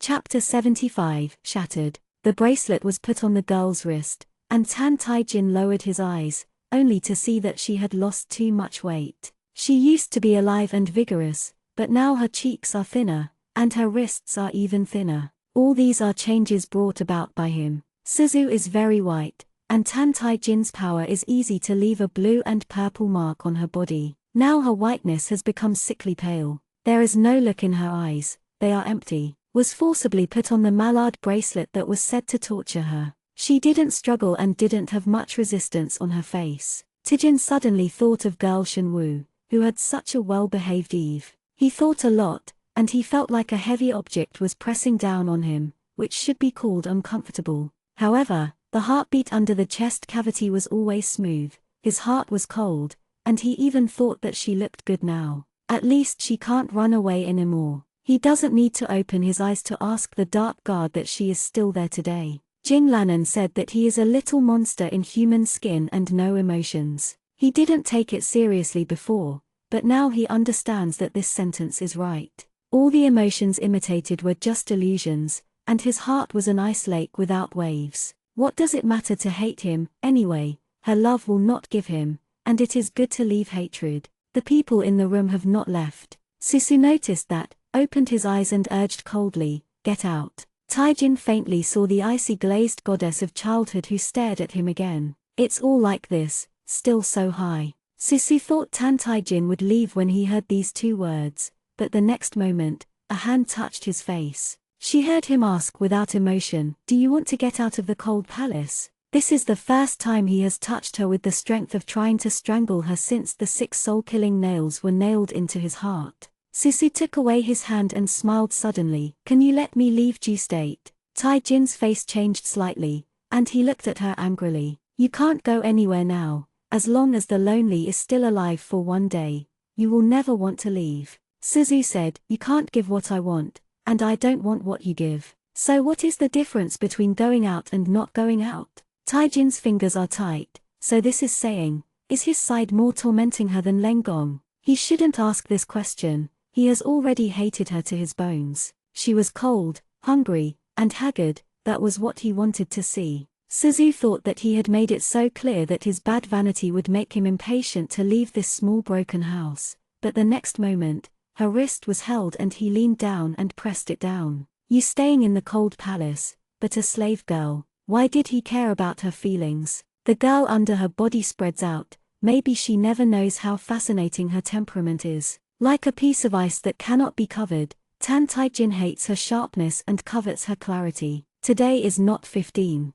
Sisu suddenly spoke before the person on his body wanted to plunder her. Taijin only paused for a moment, and asked in a cold voice, "So what? What do you think you are?" Sisu said calmly, "I just want to say, I only feel sick to you, I don't feel anything, if you are interested in this way." She didn't go on, but a slightly mocking smile appeared at the corner of her mouth. Sisu didn't lie, she didn't react at all when she was touched by him. Ji Chunkan forced her to commit herself, but without the medicine, Tantajin's emotion was nothing in her eyes. She also faintly felt weird in her heart, no matter how she loathed him, and talked to him coldly, he could still be emotional. Taijin also understood this fact, and Ziyu's words were enough to embarrass a man. He held her shoulders angrily, and looked at her coldly. "Don't feel anything to me. Who do you feel?" "Ha, Xiaolin, it's a pity that you killed him with your own hands, and he never loved you." Sisu pressed his lips.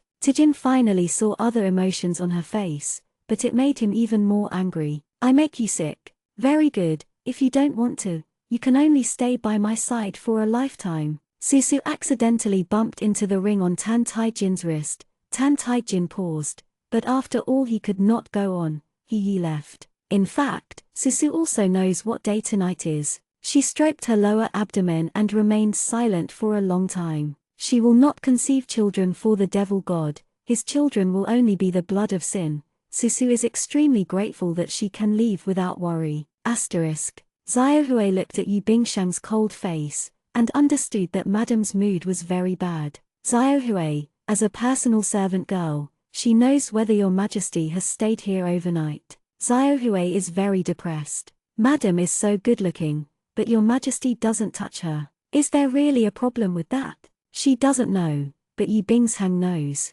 The cyan lines looming in her arms were looming, and she clenched her fists. "Xiaohui, you go, I want to rest." "Yes." Yu Bingsheng looked at the mark belonging to Qian Longwei, his eyes were cold. She was not reconciled, why Yu Zaivu betrayed Tan Taijin like this, she still couldn't fight. "Can you really resist fate? When I got the heart protection scales, I saw the prediction of the future from it someone would eventually take everything from her. Now Xiaorin is gone, the scales of the heart are broken, and Pan Yijai is a victim, even Qian Longwei has lost more than half. Is it true that only Yu Zaivu is dead? Can he hold what he already has?" Yu Bingchang looked at the beating candle, with a faint light in his eyes.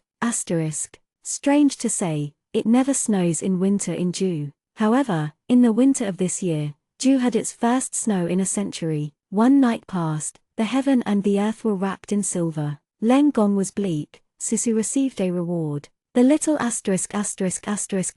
who brought things over said nothing, put down the things and left. The soft quilt and thick clothes, including some charcoal burned in winter, are simple to the touch, but have everything you need. If she really fends for herself, these things shouldn't appear in the cold palace. It's a pity that Tan Tai Jin won't let her die. Someone is destined to be unable to wait. Suzu stroked the winter jacket with his fingers, and thought lightly, what kind of ending should be given to Yi Bingchang? She has collected yin qi for a long time, and now her pupils are as dark as night, but unfortunately there is no look in her eyes. It was 3 days later when the sun was overcast, and Susu knew that he would not be able to go back to Chang's mountain, and that he would not be a goddess in this life. Since Yi Bingsheng likes to calculate, this time, let her taste the despair of being backlashed. Susu opened his hand, and a bird fell gently on his palm. She touched its head, the bird disappeared and flew away silently. Susu thought about many possibilities,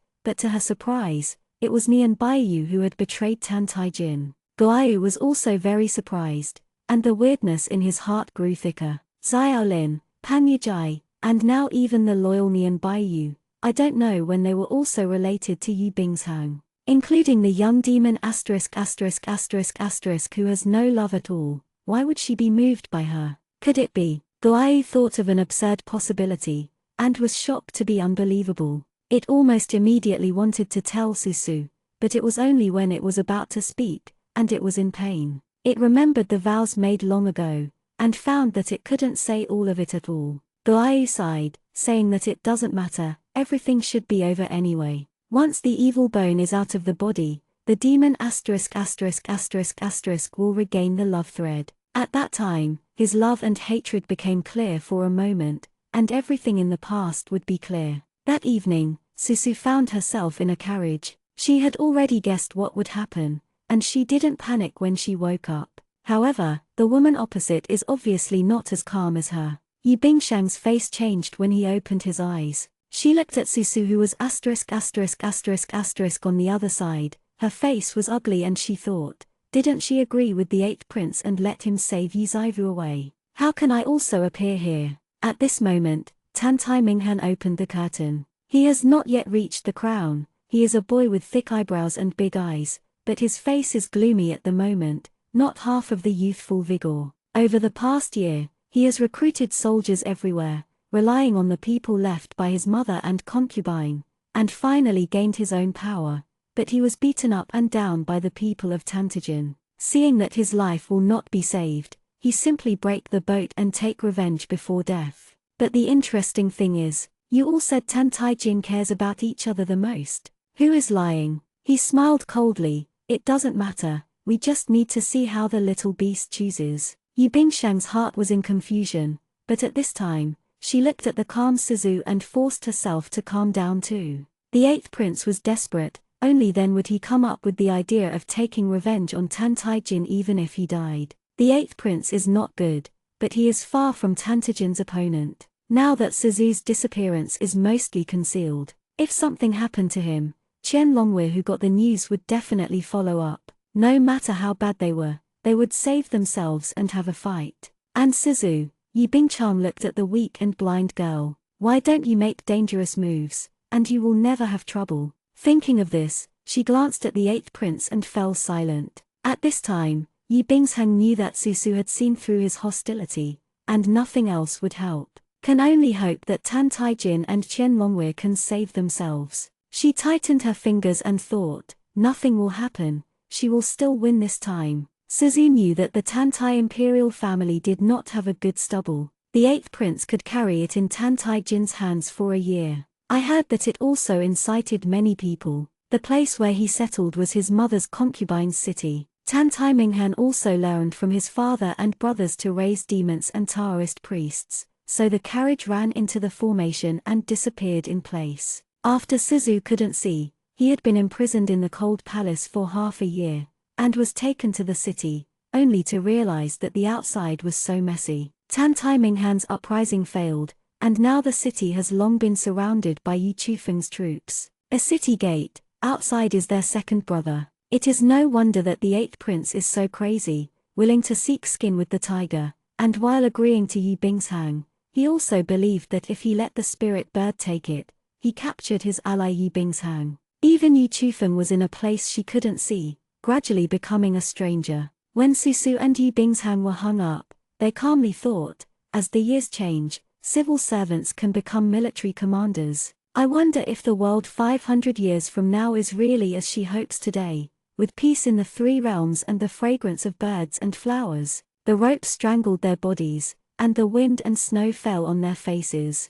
Yi Bingchan snorted, seeing that Suzu could hold it, and gritted his teeth. Tan Tai Minghan never dared to kill them now. Yi Chufeng heard the soldiers report in the middle of the night, saying that there were 2 more women on the upper floor of Linwei City, the rebel army. With a bad feeling in his heart, he quickly walked out of the account, rushed to the city of Linwei. He was already a pair of demon pupils, and he could almost see who was on the tower at a glance. Yi Chufeng clenched the reins, and found the 8th prince on the tower, and smiled coldly at him. It snowed all night. Yi Chufeng thought it would take at least 2 or 3 days for the little tyrant to come over. The time limit given by Minghan is also 3 days later. However, when the morning sun rose the next day, Tan Taijin and his party suddenly appeared in the camp. The Emperor Xuanyi wears a uniform, with unmelted snow on his shoulders. He was wiping a sharp crossbow, much calmer than Yi Chufeng had imagined.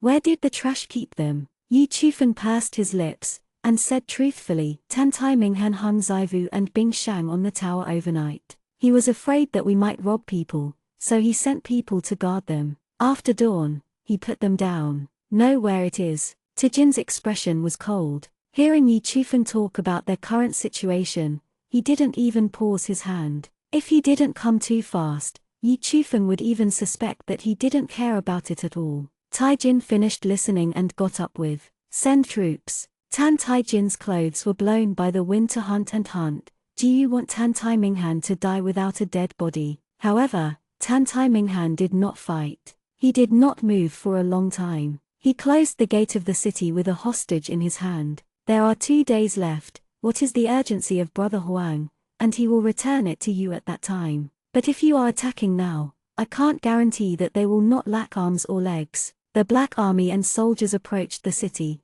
Tan Tai Minghan was also flustered for a moment at first, thinking of the 2 women in his hand. A strange smile appeared on the corner of his mouth. The secret in the palace. I heard that this monster brother got out of his mother after cutting through his mother's belly. Is a death anyway, was forced to a dead end, and pulled his woman as a backstop, but earned it by himself. Yi Chufeng looked at Tan Taijin's icy profile, and realized that this time the initiative was indeed not on their side. Fortunately, Tan Taijin is still very calm. In Tan Taijin's eyes, it was nothing more than the 8th prince's struggle before his death. If the 8th prince dares to do this, he will make him unable to survive or die. On the night before the 3rd day, the sky began to thunder. The weather in Ju's winter this year was weird, and it's even stranger tonight. Thunder roared, but it didn't rain, and the form of thunder could not even be seen. The war horse was shocked to move back and forth. Tan Taijin on the car wheel also lost consciousness for a moment.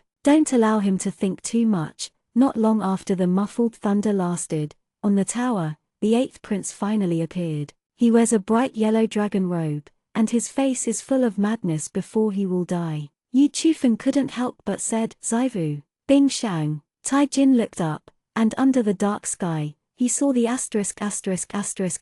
the tower at a glance. Susu put on the white winter jacket he had sent, and his dark pupils looked at the army, and across tens of thousands of people, he accurately saw him at a glance. Maybe a feeling. At that moment, the air seemed to be quiet. The 2 girls are equally embarrassed. As hostages, Tan Tai Minghan will not let them feel better. Yi Bingshang's face was blue and purple, and when he saw Tan Taijin, he couldn't help but shed tears. She has had a hard time these few days. Even if it was to get rid of Suzu, she didn't expect it to be so hard. Fortunately, Qian Longwei has already got on the line with himself, and he won't let himself die. The 8th prince stared at the Tan Taijin on the 9-headed bird cart, and suddenly laughed and said, Little beast, I am alone in Linwei City today. Since I have invited hundreds of thousands of troops to watch the ceremony, I am not as ruthless and unjust like you. How about your beloved woman returning to you and leaving another for her burial?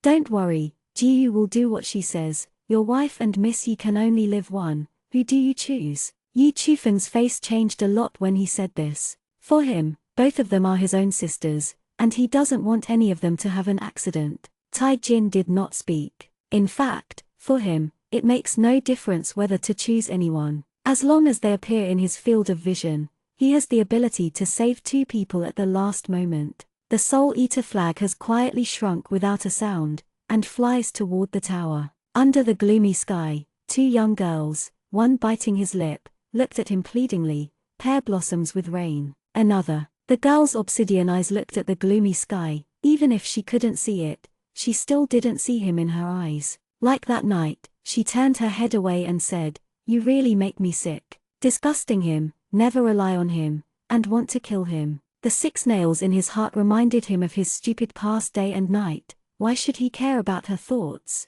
The 8th prince stopped smiling, and said coldly, "Quickly choose, otherwise I will kill both of you." Under such an atmosphere, Guyu couldn't help but look at Susu. Her long dark eyelashes trembled slightly. Its little owner is an adult in the immortal world. No matter how much she hates Tantajin, she has experienced so many things in the past. At this time, she still hopes not to be given up, even if it was to make Yi Bingchang feel uncomfortable around him. After all, she really wants to leave this world. She hasn't been cherished for too long. However, under the raging snow and wind, they heard the young emperor on the carriage faintly speaking, "Put the ice clothes." Yi Bingchang brought tears in his eyes and couldn't help but smile. Tai Jin couldn't help but look at the **** the other side. He doesn't know what expression he wants to see her, even if it is angry. Don't be indifferent and contemptuous. However, when she stood on the high tower, she also showed a slight smile.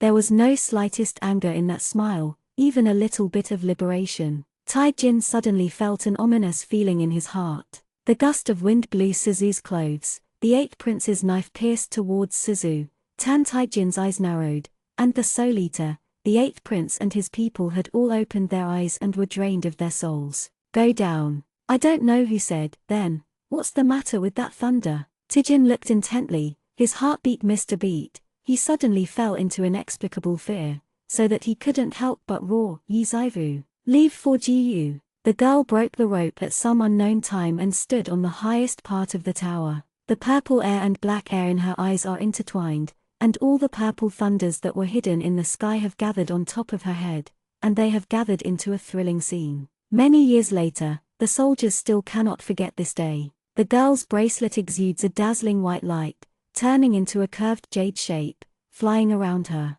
Zilei is getting stronger and stronger. Her purple pupils are not strange. On the contrary, there is a kind of tranquility that makes the heart trembling. The girl raised her head, her slender and pale fingers knotted with a beautiful mark. Zilei began to be introduced into Guayu one by one, and blood began to overflow from the corner of her mouth. No one knew what she was going to do. Everyone was shocked by this scene. Saw their young emperor staggering towards the tower. "No matter what you are going to do, Jiyu orders you to stop." Tan Taijin. She laughed suddenly, looking in his direction, with relief. "Don't think everyone owes you. Remember, I will never owe you anything. There are 6 soul-killing nails in your body. I also endured the pain of Qingshihua for you. You killed my brother, abandoned my grandmother, controlled me to kill, and gave me endless darkness. The love you poured into your hijab, then change, my eyes. I will take your evil bones and return your soul. We are not in debt." Guai's warm light covered the girl, and he suddenly raised his head. "What did you say? What dazzling flowers, eyes, evil bones, souls?" He was cold all over and his teeth trembled. Suzu paused, and his purple eyes became gentle and warm. She whispered, "I just want to change with the way of heaven, for generations to come, even if it's the end of darkness. Don't have you. Let her have a dream that will not wake up. There are common people in the dream, the unmelting snow on Chang's mountain, senior brothers and senior sisters, the born Lingquan, her home. As long as, without you, Yuzaivu, no, Jiyu, you can get what you want, and I will give you what you give me, and give you everything. You can't do this to me." However, she did not look at him. White light and shadow flew out of her. The moment her spiritual roots and soul entered the Guayu, all the purple thunders also entered the divine jade. turning into a piece of pure white spirit. No one could see it. It slowly flew towards Tan Taijin. In everyone's eyes, only the girl upstairs can be seen. The thunderclouds dispersed, and the sky became brighter. There is a heavy snowfall in the world, one after another. She opened her hand, like a fluttering butterfly, leaping down from the tower. Under the tower, the figure of Xianxia, as if going crazy, wanted to go and catch her. He ran so fast, he got up immediately after he fell, but he was too far away, as far as a road that never saw hope. Just when he thought of catching her with the Soul Eater was torn apart by the spirit, and the spirit fell into his body. The pitch-black evil bones pulled away from him inch by inch, and he was completely unable to move at that moment. He watched, the snow in the sky became quiet and slow, as if suddenly being split between two worlds. Outside the world, the tassel ring on the girl's wrist shattered into pieces. She was also like the golden bracelet, shattered downstairs in front of his eyes. Inside the world, his right eye is cold and merciless, watching all this like an outsider. However, his left eye, blood and tears like beads, big and big, I don't know when, it has already flowed all over his face. He reached out his hand towards her, couldn't touch her temperature, only touched the icy snow and the biting wind. It was so cold that it made people tremble. Chapter 76, Grey Hair. Only seemed to have passed for a moment, and it seemed that a long time had passed. Taijin finally moved, and slowly hugged the cold corpse under the city wall. He held her tightly, the blood and tears from his left eye falling into her hair. I don't believe it, he whispered, crying and laughing like a child. Why didn't your Qianlongwei save you? Are you very powerful? You can kill me. Why do you do this? This is a joke, it must be a joke. Tingle bracelet, yes, as long as your soul is still there, you will not die. He seemed to have grabbed the last straw and went crazy looking for the bracelet. The golden teal bracelet shattered beside the girl, buried in the winter snow. Thousands of soldiers saw that their emperor looked for broken pieces in the heavy snow like crazy. The shards of drew blood on his hands, and he held it tightly, not daring to lose one piece. Look, I got it back. Tan Taijin's face was full of blood flowing out of his left eye, but his eyes were full of hope, and he hurriedly put together a mallard bracelet. However, the broken ring bracelet will not be renewed in any way, and the girl's body leaned on his lap, silently. Her hand slipped from his. He was expressionless, and took her hand again, sighing in her cold palm. It's too cold outside, let's go home. He picked up his ***** body, passing by Yi Chufeng. Yi Chufeng said uncomfortably, Your Majesty. The Emperor Xianxia ignored him, holding the girl and kept walking. Heavy snow fell on his shoulders. Nian Mu couldn't help saying, Your Majesty. He keeps walking, dare not stop. Behind him is a mighty army, and in front of him is an invisible snow. Just like the year Tantijin met Susu, the girl rushed into his arms in panic. Now, she has lost the slightest temperature. More than 700 days and nights, those memories finally become clear. She once stood against the crowd, killed the Qianbi to find him, helped him out of the heavy snow, and fought against King Zhao for him. She once picked him up by the lake in the village and gently cleaned the wound on his left eye. In the peach flower cocoon, she hugged him, surrounded by flying petals. In the endless nightmare, the soft kiss on the lips was her kiss. Together, they have seen the palace of Xia, the moon in the small town, the vast river, and the magic of the world. The infatuated fox demon, 10,000-year zombies, and the sad princess clam, have walked together a lifetime of prajna floating life. Taijin remembered, the things that were in the past without any waves in his heart suddenly turned into turbulent waves. He remembered how he was holding a mood of delusion and joy, and stitched hope into the hijab with his hands, stitch by stitch. I can't help but feel happy when I see her. I can't help but look at her and follow her. Now, the Soul Eater banner broke, the old way inside was dead, and even the teal bracelet that trapped her was broken. The belated love thread took root and sprouted, like a climbing vine, madly growing to trap him. His heart hurts, his whole body hurts, and even his breathing feels tingling. What will he do? Who will help him save her? Nian Mu chased up and saw the young man who dared not look back, and finally collapsed and knelt in the snow. His hair turned white like a black ink, and he clung to the girl in his arms, crying helplessly. That was the first time Ning Mu Ning saw him cry in tears in her life. He wanted to ask, but he didn't know who to ask. He wanted to hate, but he didn't know who to hate. Tears washed away the blood on his face. He finally couldn't hold it, and a mouthful of blood came out. Jing and the winter of the first year were a disaster for Linwei City. On the second day after the death of the 8th prince, Tan Taijin chopped up his body personally and fed it to the vicious dog. He led his troops to slaughter Linwei City. The silver-haired emperor laughed, his face splattered with blood. He blushed, and finally lay in the thick snow, covering his face with a mask, staring blankly at the grey sky. Taijin can't remember how many people he killed. She loves the world, why doesn't she remember to take off his mask this time to stop him? Don't you want him to die? But he was still alive, how could she just leave without concern? The blood of mortals is warm, but Tan Taijin feels cold everywhere. Yu Chufeng was silent, and took Tan Taijin back. He didn't expect that the third sister would be so temperamental. None of them had time to save her, and no one could save her. Susu's hand-tailed bracelet broke, and the one with Tan Taijin's hand shattered together. Tan Taijin thought he would die sooner or later, but by the way, he did not die. This body was once fragile, but now clenching his fists, it seems to be injected with the purest and toughest strength in the world. Clean, powerful force. That was everything he ever wanted, and she gave it all to him. His heart was empty, but he didn't feel happy. The 6 nails in his heart made him feel desperate for life, and he could not die. Everyone in the Dew Palace was trembling, not daring to approach the emperor's palace for half a step.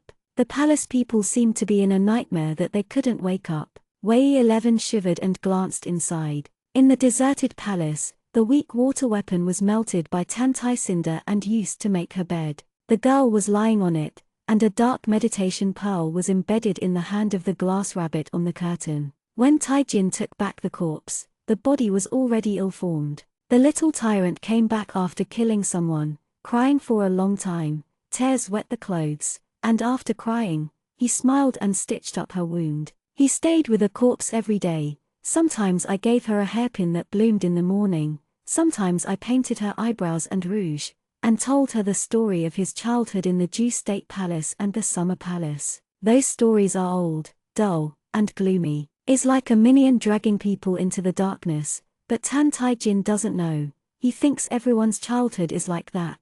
Maybe lucky for people like Xiao Rin. However, Ming Luoju has restrictions on the preservation of corpses, and cold corpses cannot be placed in the hall. When Pianran chose the mountain to raise the ancient zombie, it took 1,000 years of cultivation base to absorb the spiritual energy of the heavens and the earth, in order to truly exert the effect of the Ming Luoju. Where can I find the second 9-tailed fox now? This winter is not over, and the girl begins to have a light rancid smell. Everyone's breath becomes muddy, and the closer Tan Taijin gets, the thicker the muddy energy becomes. The person on the bed is ignorant, leaving him the only living thing in his left eye. Taijin didn't dare to touch her anymore. He backed away in panic, covering his left eye in a daze, at a loss. I'm sorry, I don't know. I won't touch you anymore, don't touch. Everything around her slowly disappeared. She didn't want to leave him anything. Before Susu chose to leave the Zhou Dynasty Imperial Palace and go to Linwei City, he had already burnt all the jade bracelets and clothes before. The old ways are gone, he can't even keep her body. Wei 11 saw that the little tyrant stumbled out and sat in front of the hall for a long time. The door behind him was closed, and he wept pitifully, and asked like a helpless child, Wei 11, what should I do? Wei 11 couldn't hold the dust in his hand, and knelt down in fear. Your Majesty be merciful, Your Majesty be merciful. Wei 11 still remembered that the last time His Majesty asked an imperial doctor like this, the next moment he smiled and killed the imperial doctor. The little tyrant has long been a lunatic. Tijin gave him a dull look. The snow in front of his temple was the thickest, because he didn't allow others to disturb him and Suzu's life. He cried for a while, got up from the ground, and said happily, it's time to make Zaivu happy today. Wei 11 trembled all over, watching Tan Taijin walk away. He seemed to be drained and his legs were weak. The time to make Zaivu happy, where 11 didn't know what it was at first. Until something was gradually discovered, the only lady in the palace seemed to have been missing for a long time. No one in the palace dared to be curious about the little tyrant. After the death of the Leng Palace, Linhui City was slaughtered. The most used sheep and adult in the past dare not enter the palace recently. Things are human and non-human. The Zhu Dynasty Imperial Palace, like a cold purgatory. Nian Mu Ning followed Tan Taijin. Tijin didn't hurt Nian Mu Ning. Zhu was the longest time she had taken care of Susu, and she often recalled Susu's life. This became his last hope. In the dark dungeon, the dying woman lay in the corn grass. Nian Mu Ning looked at Yu Bingshang with a complicated mood. The beauty who used to be famous in Xia has now become a pool of rotten meat. Hearing the footsteps, she screamed in pain, "Ah, please, kill me, kill me." The young man in Xuanyi sat cross-legged beside her. There was the sound of water ticking around, and countless little snakes swam out from the bamboo on the side. With a cold and terrifying touch, entrenched Yu Bingshang's body, eating with her flesh and blood. She screamed frantically, her tenderness long gone. Tai Jin sat with her in the snake cave. The young snake is hungry and has no spiritual sense. Regardless of its owner, it also bites Tan Tai Jin. He has no expression on his face and doesn't care. Occasionally, when I'm upset, I pull them away. Yu Bingchang is going crazy. She is afraid of snakes. Afraid of snakes. She would rather die than stay in this ghost place, but Tan Taijin refused to let her die. He even considered how often the snake would eat every day, will not kill her, and will prevent her from committing suicide. He was like an evil spirit, and his voice softly resounded in the dungeon, "Are you afraid?" It turns out that the thing that a person fears most when facing oneself is your appearance. He looked at the beautiful scenery and laughed lowly. How scared the lonely queen is. You want to come now. She is not very happy recently, so she is not allowed to be alone or to see her. I hope she is happy. After all, she hasn't laughed for a long time. Maybe, tomorrow, she would be willing to see the lonely. Yu Bingchang rolled on the ground, shouting unbearably, "You lunatic, she is dead, it's not all my fault, and you are also wrong, everything is your decision, you can't just blame me." She thought he would refute and be angry, but she didn't expect Tan Taijin to just smile softly and say, "Yeah, I deserve to die too." Yu Bingshang, ha ha ha, you like her, but you killed her by yourself. Tan Taijin, even if I die, you won't be better off. How does it feel to kill someone you love by yourself? You are a monster, a monster. Ah, get away, don't bite me. When the sky was dark, Tan Taijin walked out of the dungeon. Nian Mu Ning hesitated for a long time,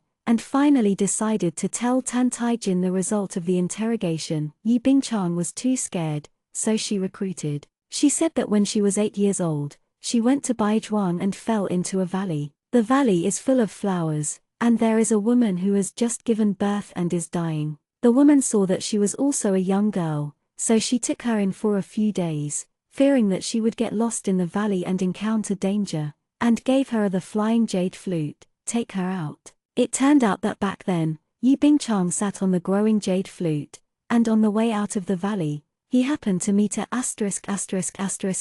monster. The monster died soon, and he saw the jade flute where Yu Bingchang was sitting, and asked her to give a kit to the owner of the valley. The young girl nodded repeatedly and agreed. When Yu Bingchang returned to the valley as scheduled, her curiosity made her want to know what was in the kit. That was the first time she had come into contact with such a magical place, in a valley full of flowers in winter, flying flutes, stunning women, and even monsters. So, what exactly is in the tip? She opened it, and inside lay a pure white, beautiful thing like ice silk. She stretched out her hand and touched it, invisibly as if there was a hand, pulling aside the dull mist, and the platform was clear and bright in an instant, and she was very clever. The little girl picked up the ice silk happily and looked at something else. Shone with beautiful luster. Protect the heart scales. That was the hardest scale that fell from the ancient monster. She held her breath, almost instantly attracted her eyes. The scales cut through her palms,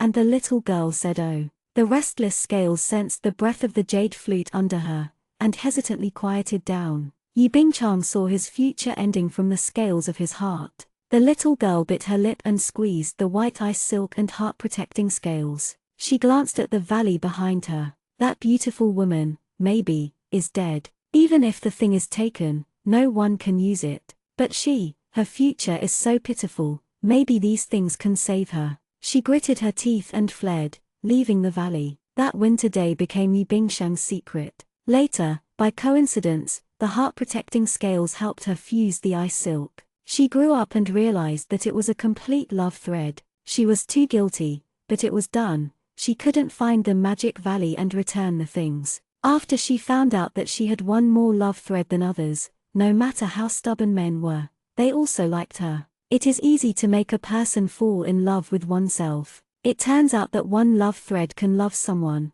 and having two love threads can make people love her. Her life is smooth, and she is willing to be a kind and good person under this premise. She almost forgot everything in her childhood, until Susu appeared. Xiaolin's attitude gradually changed. Yi Bingsheng finally remembered the opportunity she had in her childhood. She stole the love silk and heart protection scales that belonged to the stunning woman in the valley, and began to worry about the ending she saw when she was a child. She has countless counts, and she loses a little bit of what belongs to her. She still doesn't know why Tan Taijin no longer likes herself. Shouldn't he, like Xiaorin and Pang Yijai, always have her place in his heart? It's too painful. The dark dungeon, the dirty and smelly prisoners' lewd words, and the snakes that bite her every day. However, she couldn't die. Tan Taijin didn't know what she had done. Once she thought of suicide, she would instantly become powerless. Under such torture, she said all the secrets.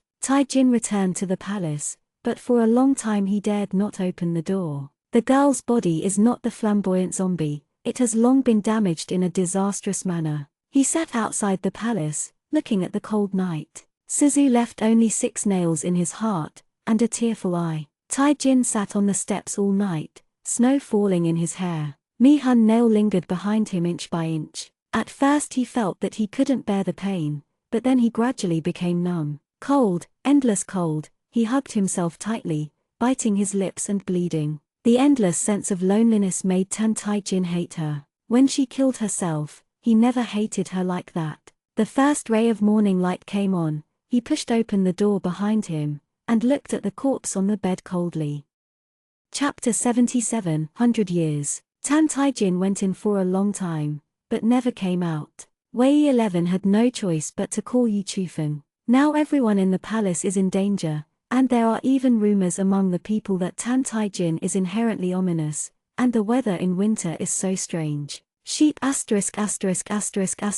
always been wise to protect himself. At this time it is totally unreliable. Now Yi Chufeng is the only one who is not afraid of death and capable. It is said that there is a contract between Master Yi and His Majesty. Tell him the matter, and it is impossible for him to betray your Majesty. It's true, Master Yi, your Majesty's palace has faintly spread out the past few days. That smell. The girl can't keep her body, and the person is dead. Why not let her go into the soil for peace? Yi Chufeng nodded. Thank you Wei Gonggong for telling me. Yi Chufeng rushed back from Linwei City, and he didn't expect that more than a month had passed since Tan Taijin had not buried his third sister's body. No wonder the palace people looked terrified and kept secret. In this dynasty where the dead are the greatest, Tan Taijin's behavior is chilling. Wei 11 sighed. He didn't dare to tell this Master Yi specifically what else His Majesty did. Who is the master? Wei 11 knows very well.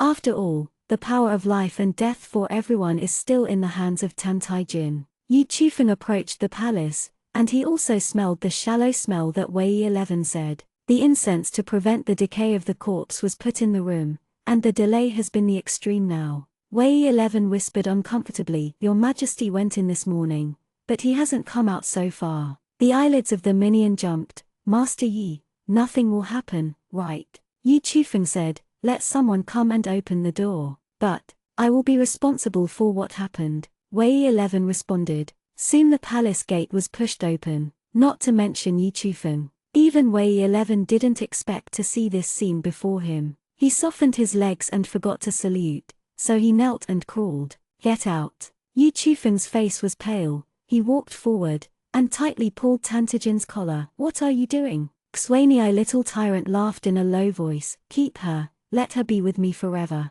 Blood flowed out of Tan Taijin's body, dyeing the weak water under his body red. Around are a few magical artifacts left by the old Taoist priests. Taijin's face was pale, but he smiled happily. The weak water formed a thin layer of ice crystals. Yi Chufeng looked at the bodies of his 3 younger sisters, remembering the behavior of Tan Taijin just now, shuddering and gritted his teeth. You unexpectedly want to seal yourself in the weak water with her. Taijin is looking for death, he may not survive, and the 3rd sister cannot leave decently. Yi Chufeng looked at Tan Taijin's frantically stubborn eyes, and suddenly remembered that he used to entertain Tan Tai's bright courtiers in front of the hall. At that time, all of him thought it was just intimidation and deterrence. Today, Yi Chufeng realized that he was a complete lunatic, and there was nothing he couldn't do. Taijin said indifferently, who gave you the courage to come in? Get out. You are crazy, I want to take my 3rd sister. Yi Chufeng said,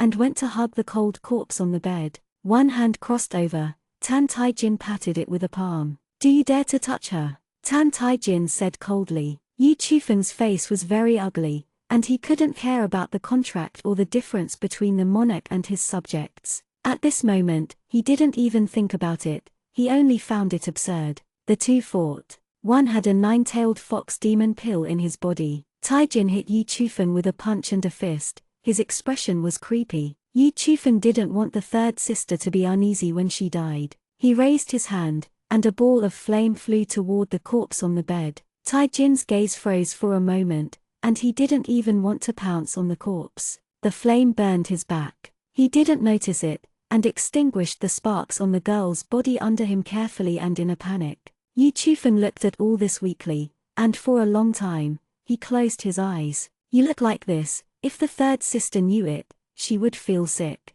The words disgusting completely froze Tan Taijin, his eyes were scarlet, but there were shallow tears in his left eye. Yi Chufeng said, when I beg you, and when I beg you for her, let her go and let her go. Yi Chufeng closed his eyes. She doesn't want what you give, and you never want to fulfill what she wants. She just wants to leave you, for which she paid so much, don't you really understand? Taijin's tears fell on the girl's face. He was obviously right, but everyone in the world thought he was crazy and hoped that he would make it happen. In the evening, Father Wei 11 brought good news. Wei 11 said with satisfaction, Your Majesty agreed to bury the girl. Yi Chufeng was startled, thinking of the red eyes of the little tyrant. Taijin still refused to let anyone touch Suzu. That day, Tan Taijin washed her body carefully, put on a beautiful hairpin for her, with insect-proof beads between her lips, and he personally carried the girl's body into the tomb of the emperor that belonged to him. Below the mausoleum is the spiritual vein of a generation. He asked people to seal the tomb and never went in again. When the spring started, the snow stopped. Qianlongwei tried to rescue Yi Bingshang. Tan Taijin trapped thousands of Qianlongwei, causing people to shoot with arrows. He let Yi Bingchang watch. Yi Bingshang is trapped in a sealed jar, about to become a human being. She watched desperately as the people who came to save her fell one by one, only to scream. After more than half a year of torture, she lost all her temperament. Recalling the past life with Xiaorin, it turned out to be the most stable life in her life. Tan Taijin beside him is like an evil spirit, just smiling. Taijin once wanted to get this power, but now he has a chance, but he cuts them by hand. Yi Bingsheng failed to survive the 2nd year of spring. When Taijin knew, he was very interested in watching the monster in the cage that was said to have 3 lives. He didn't even raise his eyelids. Throw it away if you die. He raised his hand and killed the monster. Suddenly I feel that this world has been boring for a long time. Jing 2 years into the summer, the sound of horse hooves stopped in a courtyard. Yi Chufeng stopped the horse and turned his head, sighed in his heart, and asked, Your Majesty, do you want to go in with your ministers? Taijin curled his fingers around the reins, staring at the ground and shaking his head. Yi Chufeng saluted him and walked into the courtyard alone. I could hear someone inside asking about Zaivu. Tan Taijin slowly raised his head and looked at the beautiful albizia flower in the distance of the fence. Yi Chufeng came out quickly, and he sighed, Your Majesty should let the 3rd sister know that you saved your grandmother. Taijin sneered, broke the branch in his hand. Yu Chufeng was not sure for the first time whether Tan Taijin's feelings for the third sister was more love or hate. But people die like a lamp, he should have given up already. Your Majesty really doesn't return to the palace anymore? Yu Chufeng asked. Isn't everything you've been pursuing so hard you've always wanted? Tijin looked towards the direction of the imperial mausoleum. His dark eyes were silent, like a deep pool that could not be seen to the bottom. The corners of Tan Taijin's eyes hung down. I want strength. Yu Chufeng said nothing. Did he want strength, or did he want to reverse the scene that made him crazy on the tower that day, to find the soul of fragrance that has long ceased to exist? I don't know when all kinds of monsters will begin to appear in the world. An ordinary immortal has a status surpassing the emperor of the world. Penglai Fairy Mountain, Qingla Yuyu, where is the imperial palace comparable? What a fascinating existence. They are aloft, and it is the life of a mortal. The immortal gate has been opened wide, and everyone hopes that he has the qualifications to go to the immortal mountain to practice cultivation with the immortal Long. Taijin stretched out his hand, and the acacia flower fell in his palm. Let's go. He crushed the flower, his pale fingertips dyed red. What he first pursued was the power to make thousands of people kneel down and bow down. Tan Taijin made his 5 fingers into claws, smoothed out the dense knife marks he had cut under his sleeves. Tan Taijin bends his lips coldly. His words must not allow him to die for the love thread that tortured him day and night, and the woman who had never loved him. He wants to live. He has lived for thousands of years, and he has gone against the bright sky. He lowered his eyes, covering a tear that he didn't even want to admit. Asterisk. The white horse crossed the gap, and the albizia tree opened and thanked. It's another spring in the world. Today tells the secret. The old man stroked his beard and gave a shot, but said that 500 years ago, there was a weird snowfall in the state of Zhu, and the emperor at that time was not anyone seen in history books. He was a mad emperor with a short reign. Later, he burned the annals of his history. His past has been put to ashes, leaving the world only a daydream. Some people say that he once loved an unparalleled Mrs. Yi and fought in several countries just to bring that lady to his side. Some people also said that there was a woman with an unknown surname in his life. The woman did not have a seat, and she did not know who her name was. It was only known that after the heavy snowfall in Zhu, no one saw her again. Someone booed in the audience that monarch must love Mrs. Yi, otherwise, how could he not even give the title to an unknown woman? The old man did not deny listening to the guests, and said with a smile, look at the officials and listen to the old man. 500 years ago, although the dynasty where the crazy emperor was in war, he deterred all directions and would eventually dominate the world. But no. How long did he suddenly disappear into this world? Some people say that as an ordinary person, he has died in the mortal world. Others say that the swordsman who defeated the tyrant killed him. But some people speculate that the person has been to the Ghost Crying River in the underworld legend. When I heard the 3 words Ghost Cry River, someone immediately said below, smelly old man,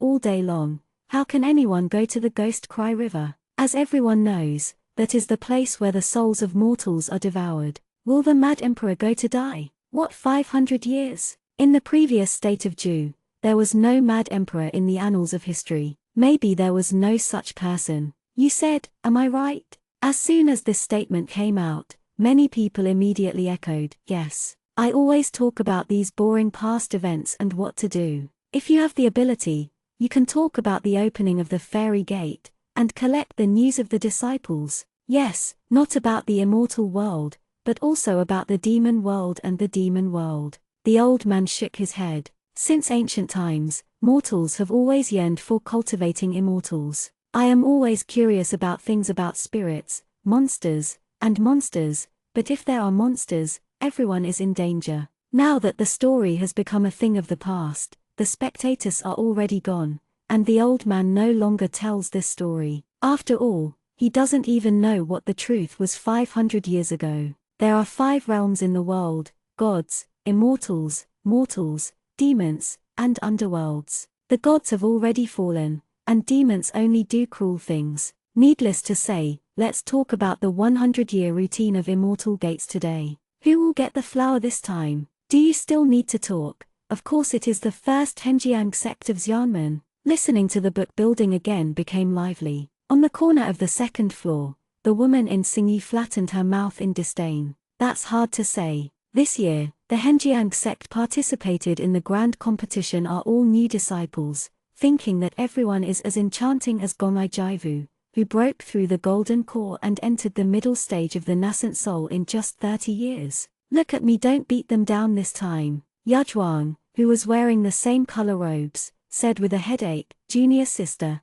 the master said, this time I took you to Henjiang to learn art from Kukshu and Xianxia. You have heard enough of the mundane fun, let's hurry to Yuyan and go to Henjiang sect. It is inevitable to be impolite to be late. The woman in Xingyi snorted, knowing that it was urgent, so she got up with the man and joined the teacher. This school of them is called the Xianxia sect, with blue satin as the dress, and the female disciple swears in the shape of a drop. The founder of the ancestor was a disciple of the Shangqing Xinyu and the demigod Mingyi. There are so many inheritances in the Upper Qing that the Xianxia sect is the second largest immortal gate under Henjiang. Sister Center, can you ask brother to take you? Center Mixuan did not look back, and Yujian had already left. Looking at Center Mixuan's back, my Zhuan smiled wryly. Sister Center does have arrogant capital. She is only more than 100 years old this year, but she is already in the middle of the golden core. As the daughter of the head of the Xianxia sect,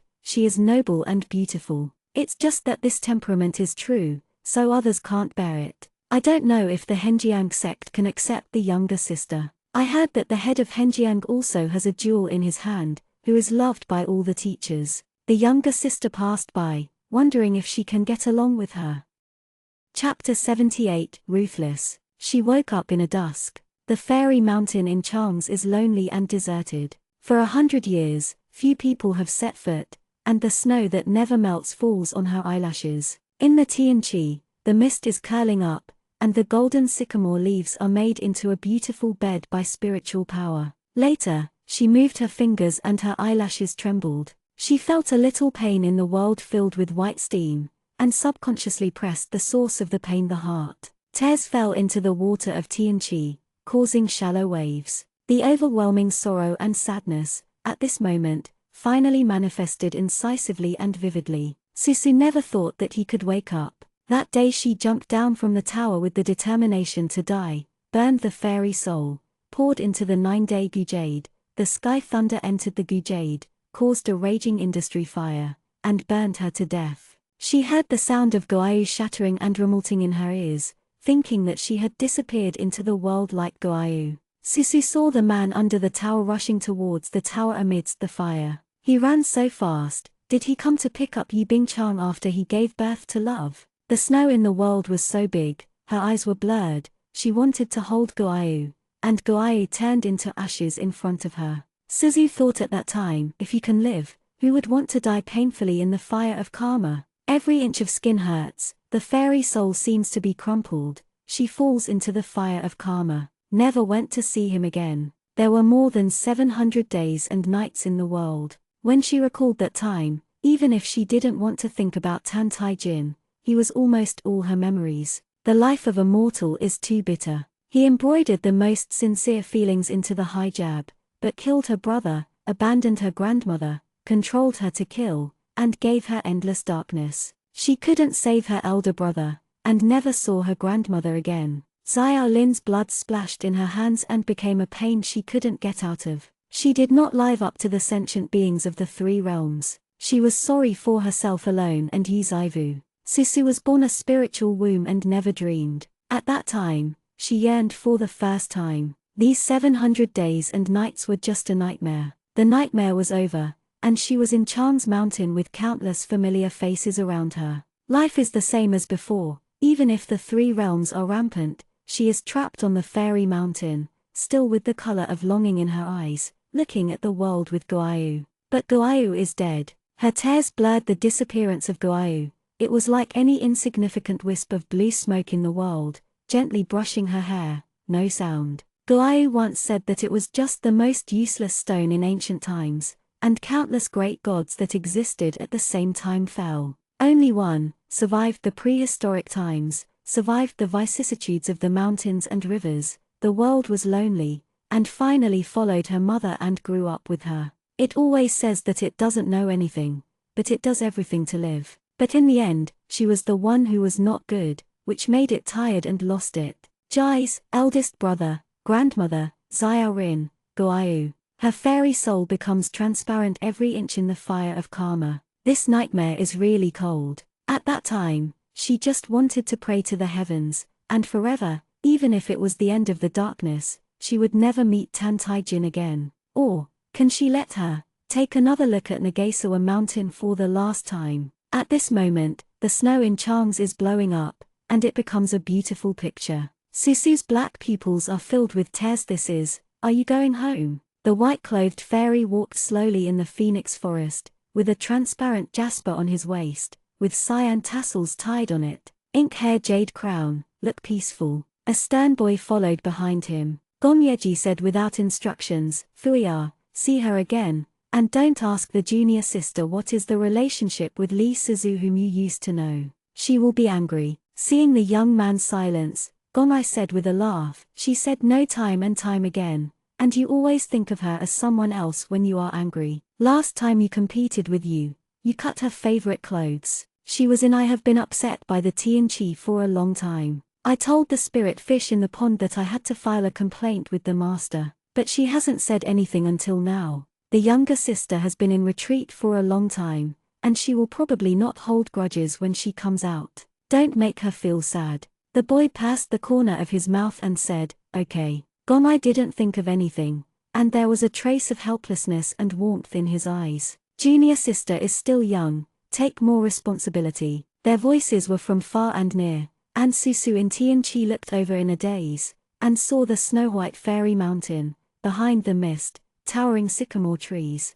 In the fiery red world, two familiar faces inadvertently broke into her eyes. The nightmare of 500 years of time and space suddenly woke up, and she stared at Gonai Jaivu and Yufuya who came from a distance. The wind whispered in his ears. Gonai Jaivu had no time to react, and he ran into a tender body in his arms. Gonai was stunned for a moment, his ears were reddish, and he coughed. Junior sister. Yufuya paused and looked at the senior sister who came out of retreat. Men and women are incompatible with each other. Thinking that Lee Suzu is no longer the girl in the fairy boy bun when she was a child, Gonyu Jaivu gently pushed her away. The girl in the light blue fairy skirt hugged his waist tightly, tears flowing into his skirt. You are still alive, so good. Although Gonai Jaivu didn't understand what happened, the lively and agile younger sister rarely cried in front of him. He raised his hand gently, patted her on the back, and said softly and tolerantly, well,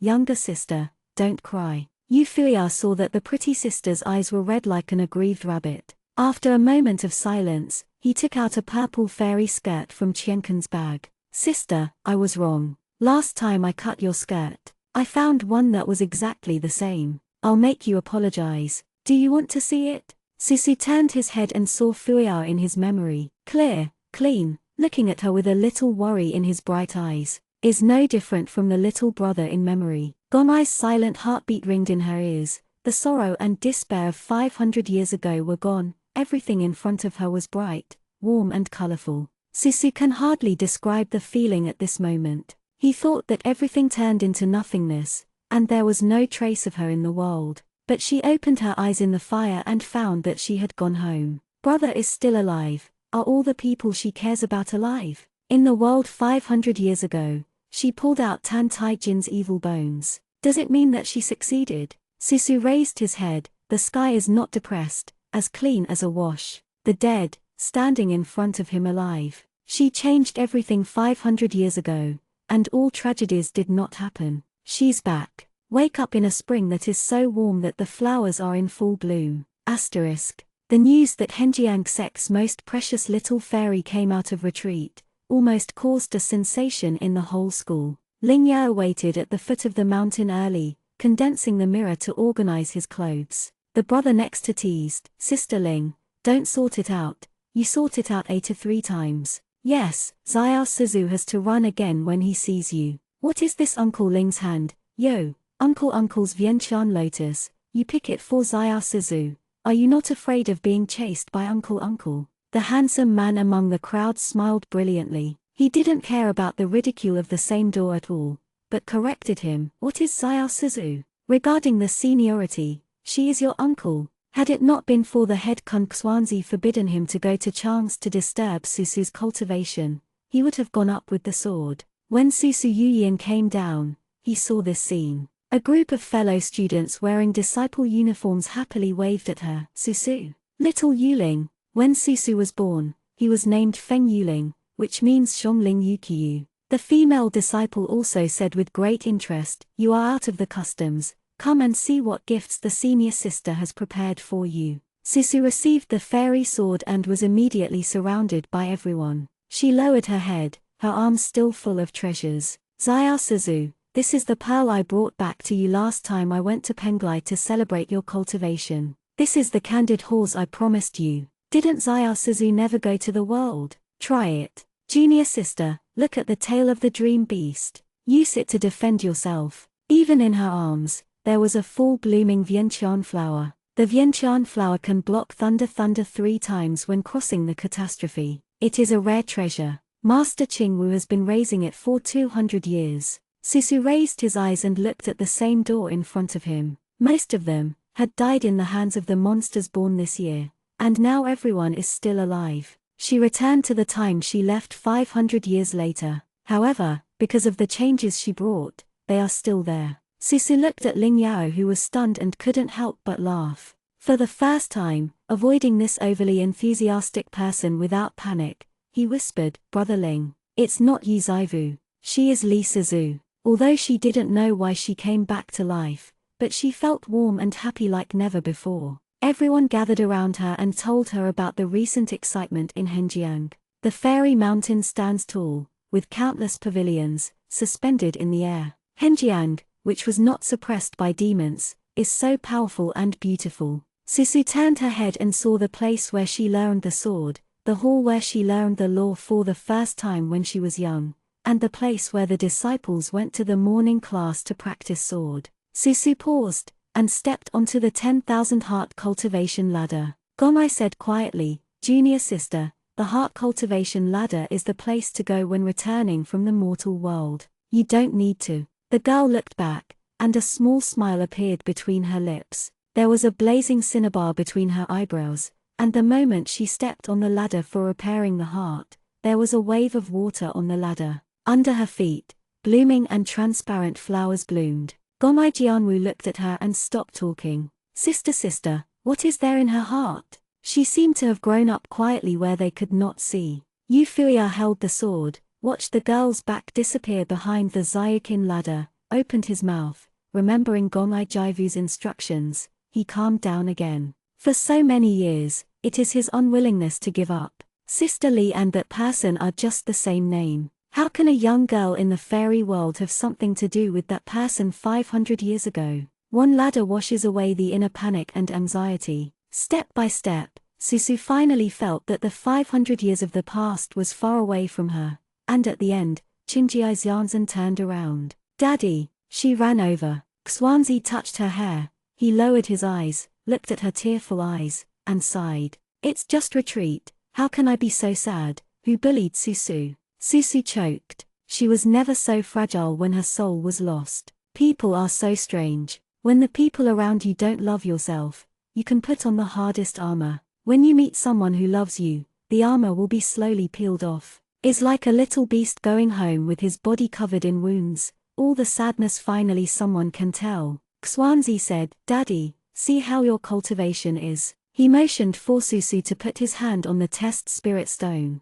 Susu hesitated for a moment. She woke up in her body, but she was not sure how the cultivation base was now. Facing question Xuanzi, she unexpectedly felt a little nervous about homesickness. After a while, Susu put his hand on it. The touchstone flashed and a green light appeared. Xuanzi frowned. The realm of is divided into 7 levels, namely, refining qi, building foundation, Jindan, Yuanying, transforming God, crossing tribulation, and Mahayana, going up, that is becoming a god. Each realm is divided into 3 small realms, front, middle and back. The light green light indicates the middle stage of foundation construction.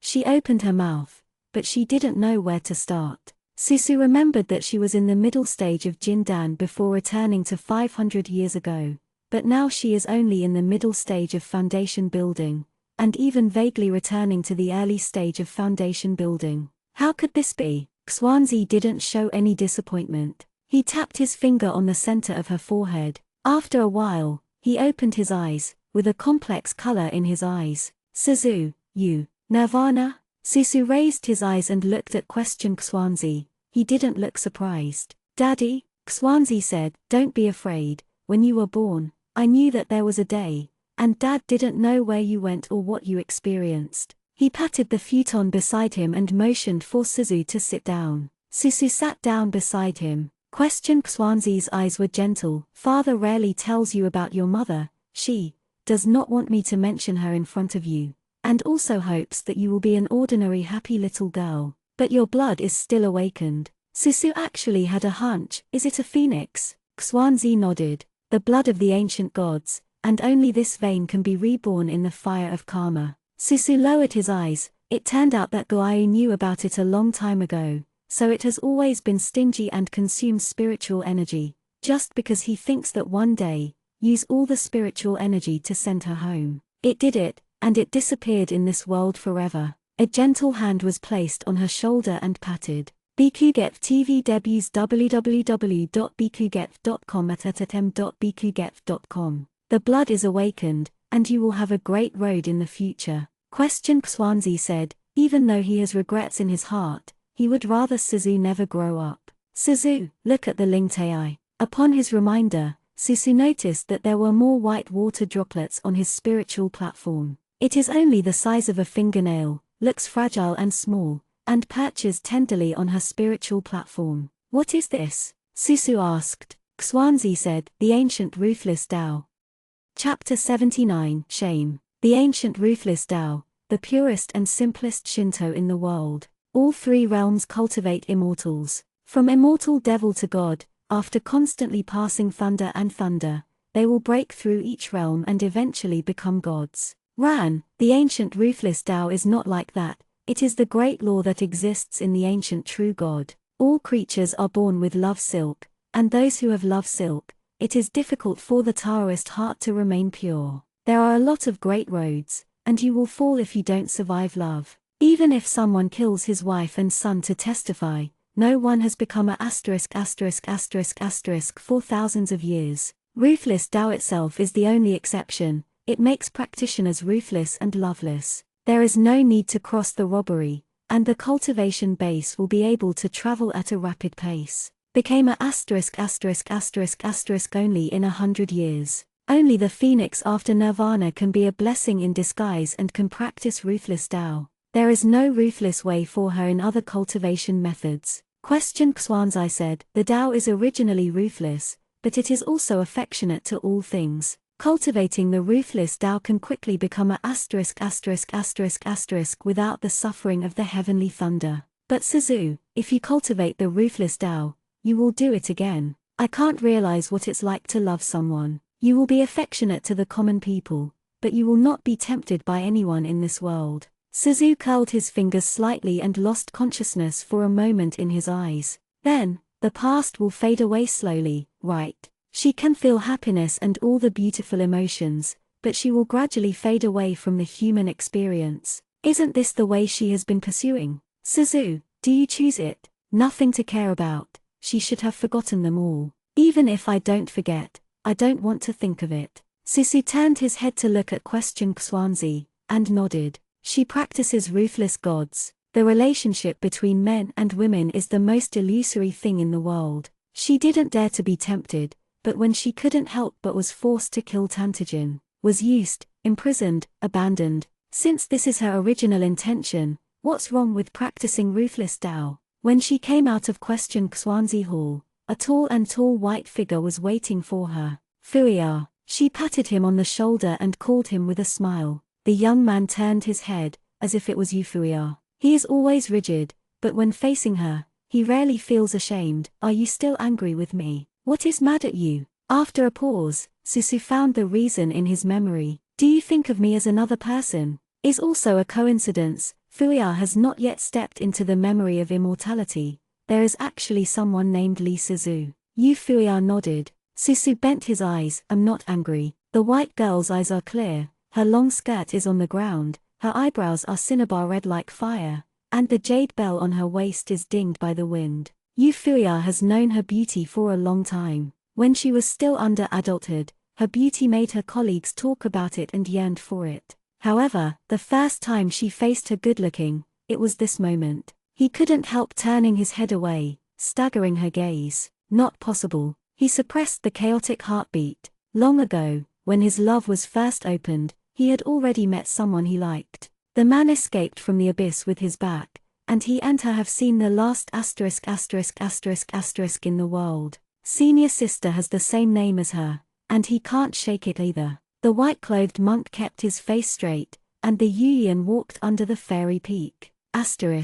Suzu used to like to live in the fairy mountain of Chang's. Chang's is quiet and the highest mountain in the fairy land of Henjiang. There is also the natural sycamore wood that makes her feel friendly. But when I came back this time, she missed too many people and things, so she didn't live in Chang's mountain, but instead lived in the place where she learned art when she was a child. There are flowers in full bloom in the bamboo forest, which is called the bamboo flower room. Suzu began to learn to penetrate the ruthless Tao. She come out of retreat this time, and people come to her almost every day, sometimes bringing delicious food and sometimes fun. Not far from the bamboo flower room, Henjiang Wonderland greets guests. Recently, Susu always sees the glow of sunlight, which proves that the Guzhouses have been living in one after another. Susu asked the elder sister who came here to see her, "Are there any major events in the Henjiang sect?" Senior sister gave her a smile. Have you forgotten the fairy world?" Susu slightly startled. It turned out that there is now a century-old comparison. In her memory, the demons were rampant, and the immortal world lingered, like a rat in the underground, and it was extremely difficult to practice. The fairy gate competition, which is once in 100 years, has not been held for a long time. When the immortals are scattered, there is a greater probability of survival. Nowadays, the fairy gate has continued, and all the famous schools have gathered in Henjiang sect. Susu heard Guayu talk about it before. The fairy gate has been preserved for thousands of years for two reasons. 1. The disciples participating in the grand competition need to have a cultivation level below Yuan Ying. In this way, almost all the talented young fairies in the sect will participate. The various sects learn from each other and jointly fight against the evil monsters. Second, every time the fairy gate contest, the final winner will get the same treasure.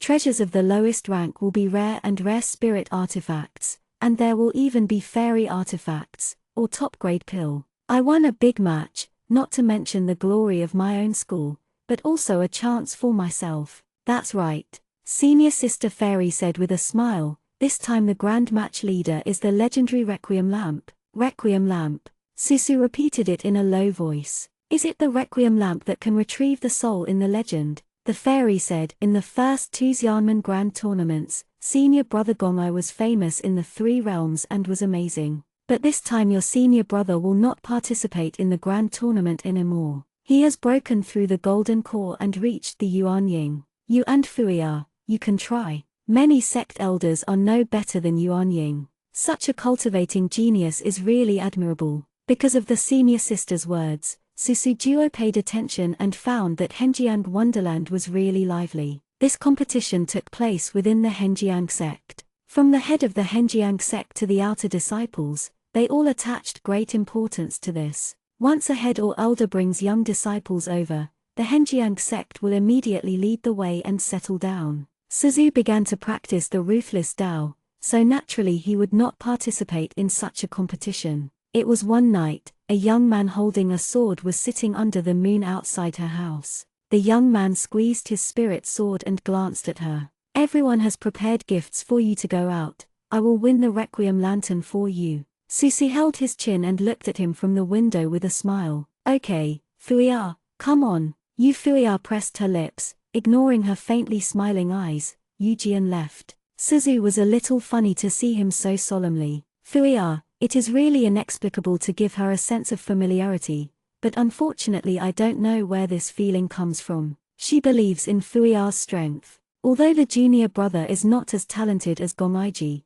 he works hard. Maybe the younger brother really won the requiem. Asterisk. There was Suzu on the test list. Xianxia knew that his daughter was a ruthless Taoist, and that Shinto was already overbearing. Suzu needed to be thorough. In order to avoid injustice to others, Xianxia asked the elder Suzu to be named and let another young junior participate. On the side of the Xianxia sect, Center Mixuan tightened her lips unhappily when she learned about it, and said, "You mean, Li Xianzhen's daughter does not participate, so I can only compare with a few immortal sects." When she heard that she referred to other disciples as miscellaneous, Yozhuan quickly whispered, "Junior sister, don't do that." Center Mixuan snorted. In her opinion, she is from Xianxia Wonderland, and these people really don't deserve to be compared with her. The only one who was taller than her was the daughter of the head of the Henjiang sect. Xianxia cultivated profoundly, and Henjiang sect has always been famous for the stability of Taoism.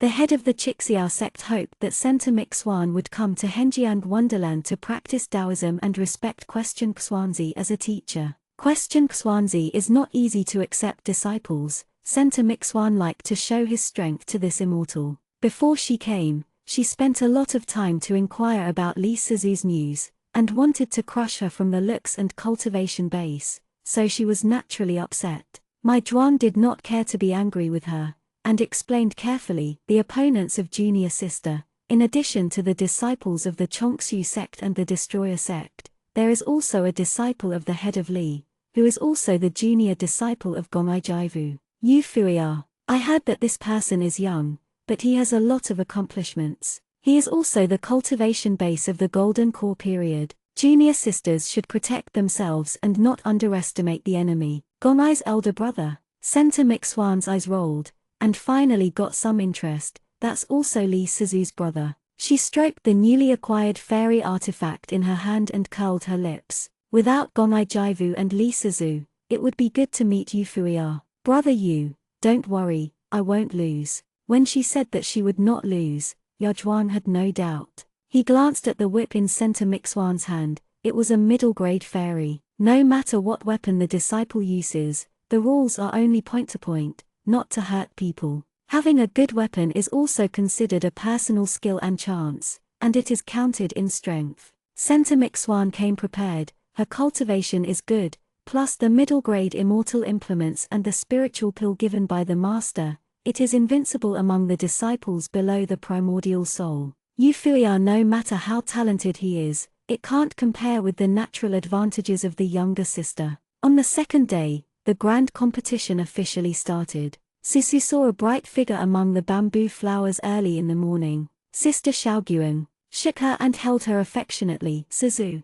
don't practice today, go to the big competition." Susu didn't disappoint, but he responded with a smile, and went over with the sword. The elders and disciples of the major sects were seated for the first time. A piece of sandalwood quickly rotated and turned into a broad flat ground. The law enforcement elders of the Henjiang sect made seals with his hands and arranged enchantments on it. There are too many immortal gates, and 9 such venues are open at the same time. Both sides of the competition are held in the enchantment, and the rest of the disciples can observe and will not be accidentally injured by the fighting technique. Before shaking light and taking Susu over, he took a closer look at her, jokingly shook his head and said, "Your face is too swagger, so let's not cover it, lest the disciples of the competition will all see you." After Susu learned the ruthless Tao, he no longer felt the sadness when he woke up. According to the words of Shaking Light, she took out a piece of sharp gauze from Qiankan's bag and put it on her face.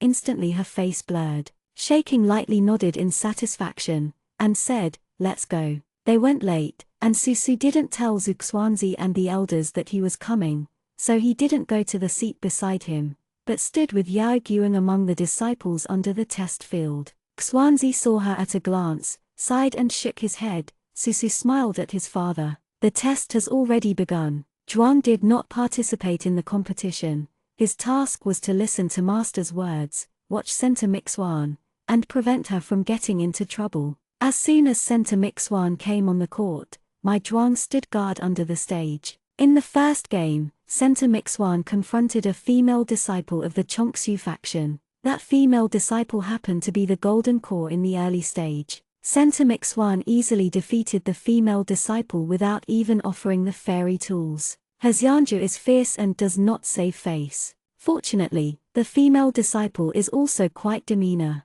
She got up from the ground and pursed her lips. I am not good at learning arts, I lost. Center Mixuan curled up her red lips. Shaking Light whispered in Susu's ear, this fairy from the Xianxia, a bit too much. Susu nodded, and continued to look with Yaoguang. In the second game, Center Mixuan confronted another male disciple with fierce moves. At first, she couldn't touch the male disciple's physical ability and could only defend. Victory. Zhuan breathed a sigh of relief. Until a male disciple carrying a sword came on stage, Ya Zhuan cheered up, and the opponents in front of him had already fought against each other. Then only the last one is left. The male disciple looks young, and even has a slightly immature face of a young boy. He carries his sword in a proper manner. There is no decoration on his scabbard, and he looks more rigid than some old men. He is dressed in the Henjiang sect's iconic white clothes, with a piece of spiritual jade of the finest color around his waist,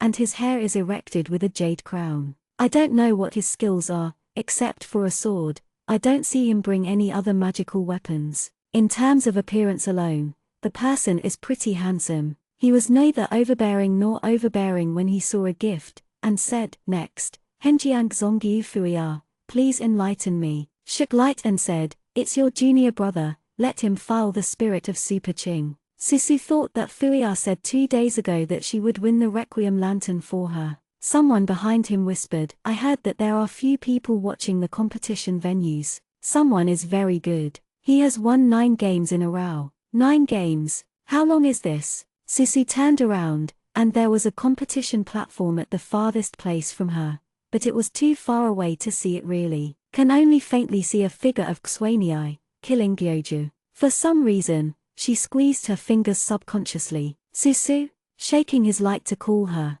The test has begun. Susu paused, and looked back. Chapter 80, Juvenile Moai. Center Mixuan is not used to the eyes. After listening to Yufuya's self-report of the sect, he was determined to kill the people of Henjiang sect. He raised his chin and said, I will let you 3 moves. If her opponent is Gongai Jianwu, she will only bow her hand politely and will not take it seriously. But the opposite is Yufuya. He just nodded, thank you, senior sister. No nonsense. He unsheathed his sword and attacked Center Mixuan. Center Mixuan looked down on him at first. Yufuya has only started for 40 years, and I heard that there are still 20 years in retreat, so I don't have much experience in battle. Even if he was told by his senior brother to have a good aptitude, Center Mixuan did not take it seriously. But when the opponent's sword cut off a strand of her hair, Center Mixuan's eyes changed when he looked at the rigid little monk. The two have the same realm, and Center Mixuan is a lot stronger in terms of battle experience, but compared to her calm moves, Yufuya is far better than her. Yufuya's sword is fierce. Jian Guang faintly carries a sharp whistle, without too many tricks, but the speed of the fairy sword flying in the air is very fast, which makes people look dazzling. Center Mixuan folded her waist and dodged the sword flying past her waist. She was not injured, but the fast fairy sword cut off the knots of her clothes. Center Mixuan has been held by people, and the seniors admire her for her appearance on weekdays, and let her more. Where have I been aggrieved by being cut off in the crowd? This time, the opponent didn't look at her in a daze, and the move was very straightforward. Center Mixuan hurriedly tied the knots. Yufuya frowned, and he didn't expect such an accident to happen. He didn't do anything, and left Center Mixuan's time. After she rushed over, Yufuya faced off again. However, Center Mixuan was already annoyed, and her ultimate move was even sharper. Center Mixuan raised her hand, grabbed a red whip in the air, and drew it towards the moon. Yufuya opened his arms and swept away, but the whip seemed to have eyes, growing several inches in length, worthy of hitting the shoulder of Zhong Yufuya. Someone was surprised and said, is that a fairy? Center Mixuan is the daughter of the head of the Scarlet Heaven sect. It is not unusual to have any treasures on her body. It's a pity that her opponent, that sword is at best a high-grade spiritual weapon. isn't it? He dares to pick up Center Mixuan's whip with a sword, and the sword will shatter. Everyone knows that the ancient artifacts in the world are the most powerful, but nowadays, the artifacts are broken and fallen, followed by the fairy artifacts, and then most people use the spiritual artifacts. There is a level difference between the magical instruments, just like the difference between monks in two realms. Yu Fuya also understands this. He dodges the sharp edge of the whip and recalls his sword, but he dare not fight with Center Mixuan with the sword, fearing that his sword will be destroyed. Center Mixuan bends her lips. Yu Fuya received the saber, and instead of the panic she imagined, she concentrated on fighting the law. Although most of the Henjiang sect is a sword repairer, all of them have spiritual roots. Yu helped Ya raise his hand and pinch to fight. A vine rises from the ground in the air to tie Center Mixuan's waist. It turned out to be Mu Lingen. Center Mixuan raised her eyebrows, her fighting spirit and anger even more intense. She is the root of water spirit, and the water blade cuts the vines, cooperates with the whip, and attacked towards Yu Fuya. The two of you come and I have a wonderful fighting method, and the two of them are extraordinary. One is a disciple of the head of the Henjiang sect, and the other is the daughter of the head of the Xianxia sect. There are many disciples gathered below to watch them compete. Center Mixuan realized that even if she took out the fairy weapon, she couldn't defeat Yu Fuya in a short time. She shook her eyes and crushed the amulet between her neck. The amulet shattered on the outside, and a golden magic circle immediately appeared inside, trapping the Yufu cliff on the other side. Look at how you hide this time. As he said, Center Mixuan drew a whip.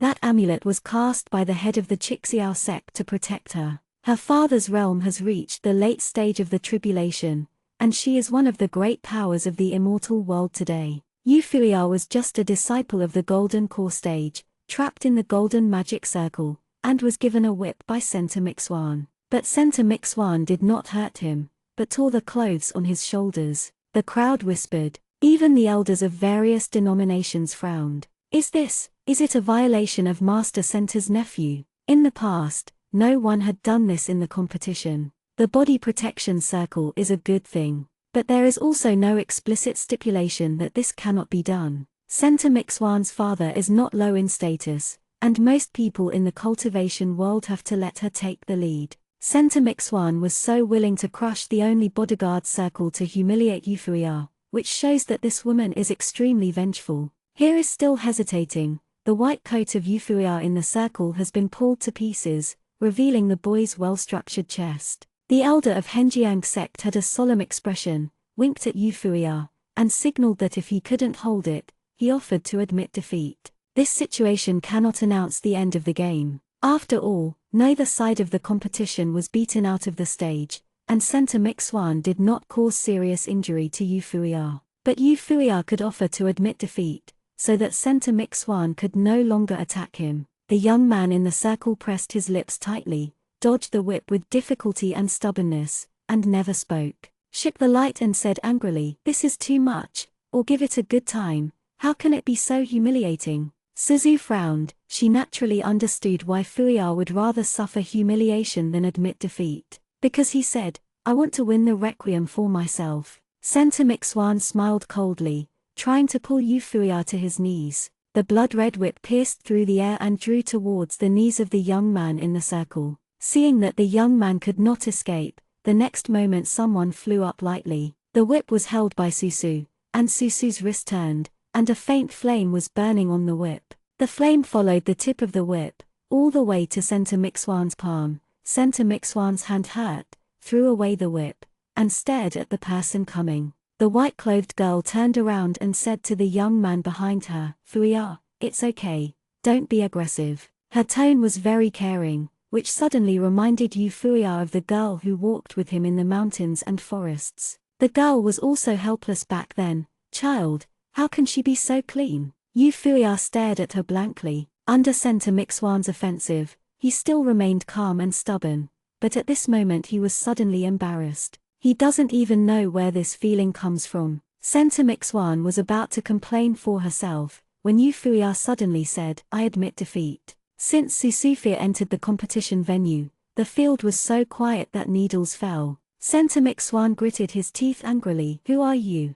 How dare you interrupt the competition? Whispered below, but saw the top question Xuanzi smile and say, Susu, come. As soon as these words came out, everyone looked at Susu in surprise. Turned out to be the daughter of question Xuanzi Ruo treasure. It is said that she was born as a natural spirit body. Even if she lay down and sleeps, her body can spontaneously absorb the aura of heaven and earth. The head of Li guarded her extremely well. She was noble and young, but her seniority was extremely high. Went to Penglai to study when he was a child, and even understood the Qinghong sword art early. The upper and lower Henjiang sect regarded her as a treasure and loved her, but this fairy has not heard from her all these years. Xuanzi said, Susu is young and has not participated in the fairy gate competition. I apologize for Susu. As soon as he spoke, let alone the disciples, even the elders of various factions quickly clasped their fists and said that it would not be a problem. Suzula took Fuya and sat down beside question Xuanzi. Many people looked at her curiously. The same door on the side, the eyes looking at Susu were very close, and they gave Susu a glance of approval. Susu laughed and blinked at them. Knowing that this person is the daughter of question Xuanzi, Center Mixuan bit her lip. She intended to behave in front of question Xuanzi, but Fuya's accident made her unable to control her temper. Question Xuanzi loved her daughter so much, even Susu interrupted the game, and question Xuanzi opened one eye. Center Mixuan was very dissatisfied. Zhuang approached the ground worriedly and called her in a low voice, junior sister. He knew that junior sister had done too much in this matter. Fuya obviously didn't mean it, but junior sister could humiliate Fuya by breaking Fuya's pride. Center Mixuan knew that it couldn't happen at this time. She came as a guest and naturally couldn't come forward and fight with someone else's palm pearl. She was unwilling to be dragged away by Zhuang, and turned her head back and stared at Susu and Fuya coldly. Suzu naturally didn't care, and Fuya was also quite absent-minded. The home court is going on here, and the other side is also in full swing. But compared to Center Mixuan, the daughter of the Xianxia sect, and Fuya, the disciple of the Henjiang sect, the others seemed much deserted than the examination venue. Therefore, it was not until 3 days later that everyone knew that there was a young man who was victorious in all battles in the most remote competition venue where few people went to watch. The black-clothed boy has a beautiful and delicate face and looks very harmless. The mysterious clothes on his body are embroidered with silver fish patterns. He is the most unpromising Xiaoyou sect who has just received this year's introductory disciple. The Xiaoyou sect is lazy and Buddha. In case of trouble, the 4-character forget it is solved, per capita. The repair is low. It is also true that few people will go to see the juvenile competition. However, he was such a person. On the first day, he won 9 games in a row. Today, he defeated the big disciple of the Xiao sect in 3 moves. He made 5 fingers into claws and clasped the disciple's neck. At the time, everyone felt that his cold eyes seemed to kill the opponent. But the next moment, he humbly helped him up in a panic, and apologized in a cramped and embarrassing manner. Suzu interrupted the game on the first day to save Fuya, and for the next 2 days sat next to question Xuanzi, not wanting to cause him trouble. Hearing about the disciples of the Xiaoyou sect, her heart jumped inexplicably. Shaking back today, he sighed, that person is really powerful, and I can't beat the big disciple of Xiao sect in a few strokes. I see his moves, I think it is very vicious, it may be an illusion caused by different methods. After all, that male disciple, he is much more polite and gentle than Center Mixuan. What does he look like? Susu asked, shook light and smiled and said, anyway, there is no good-looking person. Suzu, about looks, she shouldn't ask Yaoguan. Shaking his eyes, Gongai is the best in the world. Susu said, maybe she is too sensitive. Asterisk. The person who brought his disciples to the test was called Zhanghai. Zhanghai grew fat, was humble, and smiled like matriarch Buddha. He is a big disciple under the seat of Jiaoyao Xianxia. He has a mediocre cultivation level. It has been hundreds of years before he broke through from the Jinan stage to the mid-primary stage. Last 100 years Zhanghai also participated in the competition, and was kicked by someone grunting before the second round. This time the master asked him to bring a new junior younger brother, Zanhai naturally did not expect much from the younger brother. Xiaoyao faction, you don't care about winning or losing. Zanhai first guarded junior brother Xuanyi to compete. After thinking about it, he murmured, "It's better to take advantage of this time to drink. When you wake up, junior brother will be eliminated. I will just rush back to Xiaoyao sect." I fell asleep as soon as I drank it. When he was sober again, the young man Xuanyi pushed him. Brother Zanhai." Zanhai opened his blurred eyes and saw the boy's face. He burped a drink and patted the shoulder of the visitor. "Little brother, have you finished the test?" "Brother, it's over long ago." "It's over. Let's go back." Zanhai cheerfully comforted, "You are just getting started. It's an eye-opener to participate in the grand competition. Our Xiaoyao sect will not fight with laymen like them." Brother Xuanyi smiled shyly. Brother said yes. Zanhai hung the wine gourd around his waist. Go back to the sect." The disciple Xuanyi didn't move, and seemed to be embarrassed. "Brother, I'm promoted." Hidden C. I thought that junior brother was joking, but when Zanhai was dizzy and walking towards the wing, a group of people surrounded him to inquire, "What is the background of your new entry disciple of Xiaoyao sect? The chief disciple of Xiao sect is under his hand. I haven't gone through 3 tricks. Feel the forehead in the sea." "No, is not it? What's the situation? Is he listening to any horror stories?" After the junior brother started, he obviously didn't care about anything. He didn't fight or grabbed it, and looked pitifully thin. This time the Requiem lantern, although it is an immortal weapon, for most people, it has no effect. How did the younger brother be crazy like a dog? He defeated people in 3 ways. As soon as he turned his head, the boy was gone, and he didn't know where he went. The origins of the younger brother, I am afraid that only the master knows. Xiaoyao sent all the staff to be lazy, but a little good, with a simple and kind heart. The master did not know where he picked up a blood man from where he was picked up 2 years ago. His body was full of bitten marks. In some places, he was even bones. Miserable. Jiaoya's Xianxia cured him, and he slowly grew flesh. Later, when he tested his spiritual root, he turned out to be a thunder-type sky spiritual root. Jiaoya's Xianxia was overjoyed this time, and he quickly put the family under his family and taught him carefully. Junior brother is well-behaved and sensible, and all the teachers have a special affection for him. Zhao Yuxianshan was afraid that the younger junior brother would think that abandoning the sect would be an ado who could not be supported. He didn't expect people to know that he would not mind in the future, so he would stay in Xiaoyao sect. But in detail, where did the younger brother come from, and what kind of past it was? Zanhai asked 3 questions. 3 strokes to defeat the big disciple of the Scarlet Heaven sect. Are you really kidding him? The Tibetan sea trembled. For the first time, I felt that junior brother was a bit scary. Is not it? The younger brother has only cultivated for 2 years, and the master only asked him to bring the novice younger brother to open his eyes.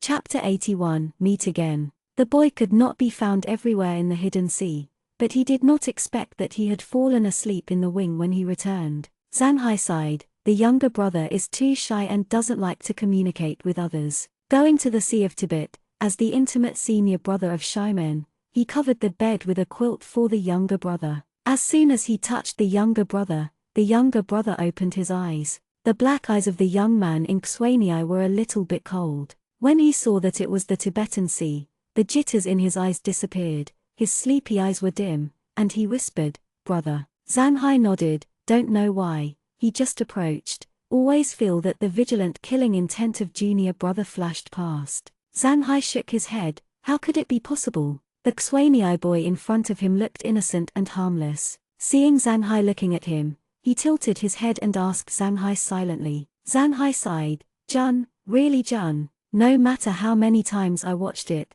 I feel that the younger brother looks too good. He came up with a whim, and found out a test spirit stone. Little brother, I heard that you are extraordinary in the competition, and the brother will test your cultivation skills. Xuanyi boy glanced at him, stretched out his hand from Shan Ruliu, and placed it on the testing spirit stone. The golden luster flowed, and Zanhai was surprised. When did the junior brother break through from the foundation building to the golden core period? The boy said, when I was on the road a few days ago, my senior was asleep. Xianxia didn't know what expression he should put on the little junior brother against the sky. Master knows that he must be very happy. This is not like the waste of their Xiaoyao sect. It took me 300 years to get the golden core. Even the famous genius of the immortal world, Gongai Jaivu, took 50 or 60 years to the late golden core, and the younger brother 2 years. They also repaired a hammer, so it's better to kill him in front of the younger brother. Xianxia said, Mu Xiaoyu will be destroyed by the forest wind. Junior brother, your talent must not be discovered. So against the sky, Xianxia is afraid that he will die on the path of immortality. Yeah. The young man pulled the quilt, staring at him with dark eyes, and said, Is there anything else going on, brother? No, no more. Xianxia took a few steps and became cheerful again. Don't be nervous in tomorrow's competition. You will break through, and the most important thing is to stabilize your mood. We can't take that requiem lamp or not. The mood in the boy's eyes remained unchanged, and he said lightly, I know, brother. Xianxia left. The young man lifted the quilt and slowly tore open his clothes. On the pale and thin chest, there were all the marks caught by the evil spirits. There are red cracks on the skin, and the broken body is in pain. He held the quilt tightly, enduring the pain, and the cracks healed slowly, as if after he was dismantled and divided, he healed again and became a clean and intact body. The process was terribly slow, and the pain made his face pale. At the end, the body is finally intact, but there is a cold gold in the heart. The boy lay back slowly, his forehead wet with sweat. He hugged himself tightly, his body trembled slightly. Why did he grow a flesh after 500 years, but he still suffered so much? Asterisk. A few days later, the number of participants has dropped by half. Center Mixuan confronted a person from Xiaoyaozong, and she was the first to confront another Tsingyi disciple. It didn't take Center Mixuan for a long time that the whip sent people away. Center Mixuan sneered, she was indeed the Xiaoyao school with the worst qualifications in general. Zhuan rubbed her eyebrows, knowing that she couldn't control this sister, she was already desperate. Just when Center Mixuan was sure of winning, she faced another contestant from Xiaoyao sect. Seeing the fish pattern on his body, Center Mixuan's eyes showed mockery. The young man opposite said, below, Xiaoyao sect, Kan Juman, please enlighten me from sister. Center Mixuan looked down on Xiaoyao sect. In fact, few cultivators in the world can look down on Xiaoyao sect. She didn't even take out the whip, and wanted to solve the opponent directly with spells. A moment later, she was kicked out of the competition platform. A slender hand stretched out in front of him, and Center Mixuan heard him embarrassedly say, Senior sister is not ready yet. Center Mixuan's face suddenly turned blue and white. Dang, of course. But she knew it was not, she really couldn't get through a single move. Kang Jumin, it should be said that it is Tan Tai Jin. The corners of his mouth curled up slightly, that is no way to win. Zhuan hurriedly stepped forward and helped her up. Are you okay, sister? Center Mixuan covered the wound, gritted his teeth and shook his head. Zhuan glanced at Tan Tai Jin. The boy in Xuanyi had already returned to the stage. Zhuan quickly helped Center Mixuan to leave. Tai Jin looked at their backs and rubbed his fingers. Walking out of the distance, Center Mixuan spit out a mouthful of blood and fainted. My Zhuan quickly caught her. His face was heavy, the man only used one move. But the junior sister was hurt like this. The move was too shameful. For so few days, Center Mixuan did not go out. It is indispensable if she doesn't go out. She lives in a wing with many men. Once she goes out, she hears them talking about the only daughter of the Henjiang sect. I heard from the disciples of the Henjiang sect that Fairy Li is a rare beauty, and I don't know what he looks like. If I take the liberty to visit,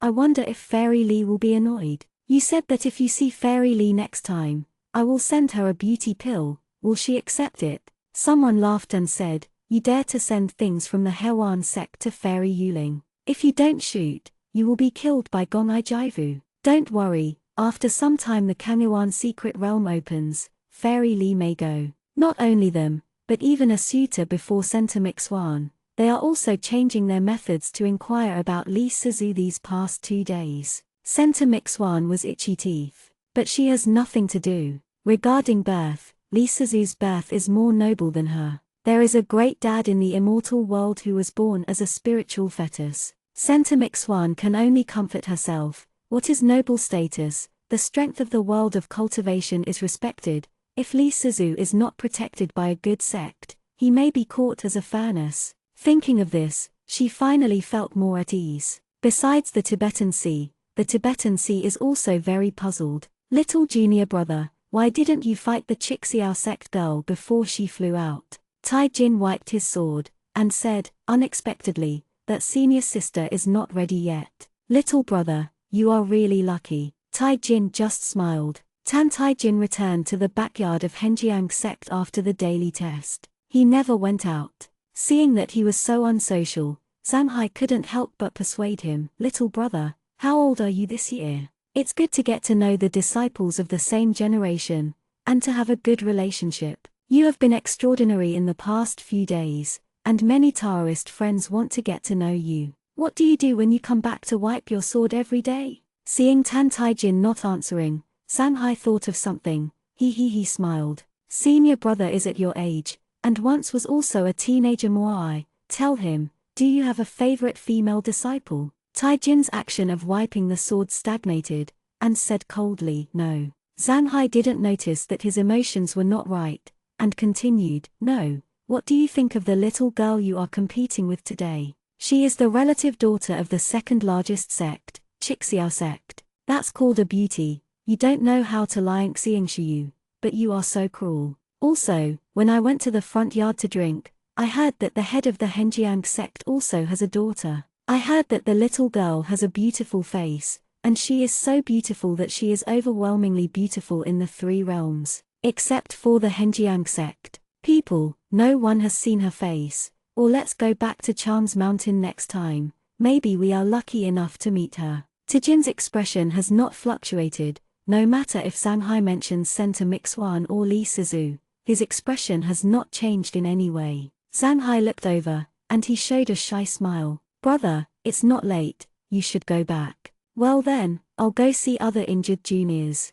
Xianxia shook his head and left. Tai Jin pillowed his arm. What the Xianxia sect daughter, Chan's mountain fairy. He coldly bit his wrist until the bite bleeds. He only needs a requiem lamp. Must requiem, asterisk. The big competition is over. No one thought that the final winner would be a disciple of Xiaoyou sect. This incident has recently become the talk of the three realms, and Xiaoyou sect, a waste Chai sect, will actually kill a genius out of thin air. Shaking Guang said, it turned out to be a member of the Xiaoyou sect. It has been thousands of years. It's really Nahan. This is the first time. It's a pity that we didn't go to the competition platform. I heard that the performance of that person was amazing. Not inferior to senior brother Gongai. Xiaoguang's tone was admired. Susu thought in surprise, someone who can make Xiaoguang say amazing and talented must be very powerful. The fairy lights in the air flashed one by one, and Susu said, no matter who wins,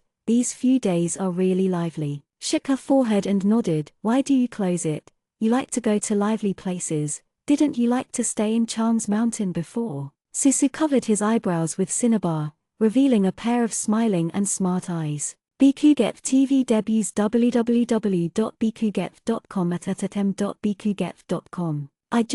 I miss you a little bit. Your junior brother is here. Xiaoguang said. Susu turned around and saw Yu Fuya. Yu Fuya held a fist. Senior sister shake, senior sister. After the big match, the master and the elders have something to say and give the requiem lantern to the winning disciple. Can senior sister go to the ceremony? President Susu heard Yao Guang talk about how powerful the male disciple of Xiaoyou sect was. She was curious, so she naturally wanted to see it. Okay. A few people went to the fairy mountain where the Henjiang sect hosted a banquet. Xiaoguang walked in front, Yu Fuya swayed a few steps behind, and walked beside Susu, with a solemn expression in a low voice. Sorry, sister, I didn't win the requiem lantern. He looked down at his cloud boots, the decent younger junior, with a look of shame on his face. Susu also followed him, lowering his voice and said, what do I want to do with the requiem lantern? But your spirit sword is broken. Fuya, senior sister has time to find a weapon for you. Big brother has a fairy sword. Burning the sky, you can't have nothing. Yu Fuya looked up and saw a pair of serious black and white eyes. The young girl was covered with sharp gauze, her eyes seemed to be studded with stars, reflecting his appearance. Under her gaze, Euphoria's complexion gradually tightened, and he hurried forward. No, I just used the spirit sword. Suzu looked at him. Why did Furia run away like a desert? He used to feed with himself, and didn't mind that she was a senior sister, so he was not polite at all. Henjiang sect was sitting at the table. Xianxia took out a picture bead from his waist. He smiled and said, "Brother, the scene where the elder of Henjiang sect gave you the requiem lantern for a while, senior brother used the photo-taking beads to write it down for you. Go back and let the master and disciples take a look. Our Xiaoyou sect also has a day of exuberance." Tai Jin looked at the cup in his hand, and said neither salty nor indifferent. Many disciples are watching Tan Tai Jin. Xiaoyou Zong can hardly find a genius, not to mention the amazing type. His single Lei Lingen alone is enough to attract attention. Because of Xianxia's words, Tan Tai Jin has converged a lot in the past few days, and has no more attempts to defeat his opponent. The elders and disciples of each Xianzong took the seat for the first time. There is no lack of quiet at the banquet, but in the next moment, the entrance of the banquet is full of laughter. The disciples of the Henjiang sect who originally stood at the door, I don't know who they saw, and they all rushed up, completely disappearing from the appearance of receiving the great immortal sects. They faded from the seriousness, with a bright smile on their faces. The little disciple under the stone steps let go. Everyone at the banquet, realizing anything, looked towards the lofty entrance. I saw a young girl jumping from the fairy sword, and a beautiful embroidered shoe under the girl's white dress. The skirt was decorated with beautiful tassels, and she walked briskly. She covered her face with white sharp gauze, showing only a pair of clear eyes and a little cinnabar between her eyebrows. She was cast, making her face blurred. Tijin was whispering in his ear. "Is the daughter of Xianzhen Xuanzi, the little fairy Yuling. What is her name?" Someone said, "Li Sizu." Tan Tai Jin drank the spirit dew from his cup, without raising his head. There is no more than a strange girl with outstanding status, innocent, fragile, and ignorant of world affairs. Xianxia sighed. Xuanzi's family of Xianzhen has a baby bump. Almost all sects know her existence, but few people have seen her. The same sects of Xuanzi and Henjiang sect protect her very well. She is different from the hard-working disciples, such as a treasure-like identity, outstanding aptitude, and her father is still the leader of the immortal world, which is really enviable. At least Xianxia is very envious. Henjiang sect is the first immortal sect. Like their Xiaoyou sect, they are so poor that they can't afford to issue swords to their disciples. He had only dared to talk to his junior and disciples before, knowing that their identities were different from them. Most female disciples like Xiaoyou sect look down on them, thinking that they have a low cultivation base and are tired and lazy. Susu came in with Yao Guang and Euphoria. She was about to go to question Xuanzi's side. With a thought, she turned her eyes to see the sitting room of Xiaoyou sect. The disciple of Xuanyi Yuan looked cold. Her pupils shrank slightly, and the bright smile in her eyes disappeared. The man seemed to feel something. The hand holding the cup paused, and raised his head to look at her, his eyes facing each other, like the vicissitudes of the ocean. 500 years of time. The unforgettable past in the world, one by one, appeared in front of Susu's eyes. Suzu's nails almost fell into his palm, looking at the person in front of him. How come? It's him. Chapter 82, Never Dream. She prayed and said goodbye to the world and never see each other again in this life. At this moment, the appearance of the boy is more like another person than the emperor who has no love for 500 years. I had seen Susu when he was young, and there was a black mist in the demon realm. A pale complexion, unruly and brutal demon god. She has obviously taken out Tan Tai Jin's evil bones. Why is Tan Tai Jin's appearance still close to that person's appearance? Even Shen Yun is somewhat similar. What happened in the past 500 years? Caught him off guard again. Suzu's teeth bit out blood unconsciously. Euphoria noticed something wrong with Susu, and whispered in a low voice, "Senior sister." This moment is long and short. The voice of supporting the cliff made Susu suddenly regained consciousness. She woke up from suffocation like a person falling into the water. The existence of Tan Tai Jin made her whole body cold, but fortunately, she was no longer Yuzaivu, and would never experience such a desperate and powerless past. She is Lee Suzu now. Susu took the lead to stagger his gaze. It was just because of her performance that made him suspicious. Tan Taijin stared at her and frowned slightly. Until Susu walked to question Xuanzi's side, her expression had already adjusted to be natural. Ruthless Tao flows from the Lingtai to every inch of meridians. In the past years, the shadow in her heart gradually fades. Suzu said, "Daddy." Xuanzi nodded at her. A gaze followed her like a shadow. Susu didn't want Tan Taijin to recognize herself. Memories are like a cloud of smoke, and seeing each other but not knowing each other is already the best ending. Her eyes were cold and she didn't look at him again. Zanhai pushed Tan Taijin next to him. "Brother, how come you have been watching Fairy Yuling? Aren't you not interested in beauty?" And the fairy was covered with sharp gauze, only a little cinnabar between the eyebrows could be seen clearly. Junior brothers wouldn't really like others, right?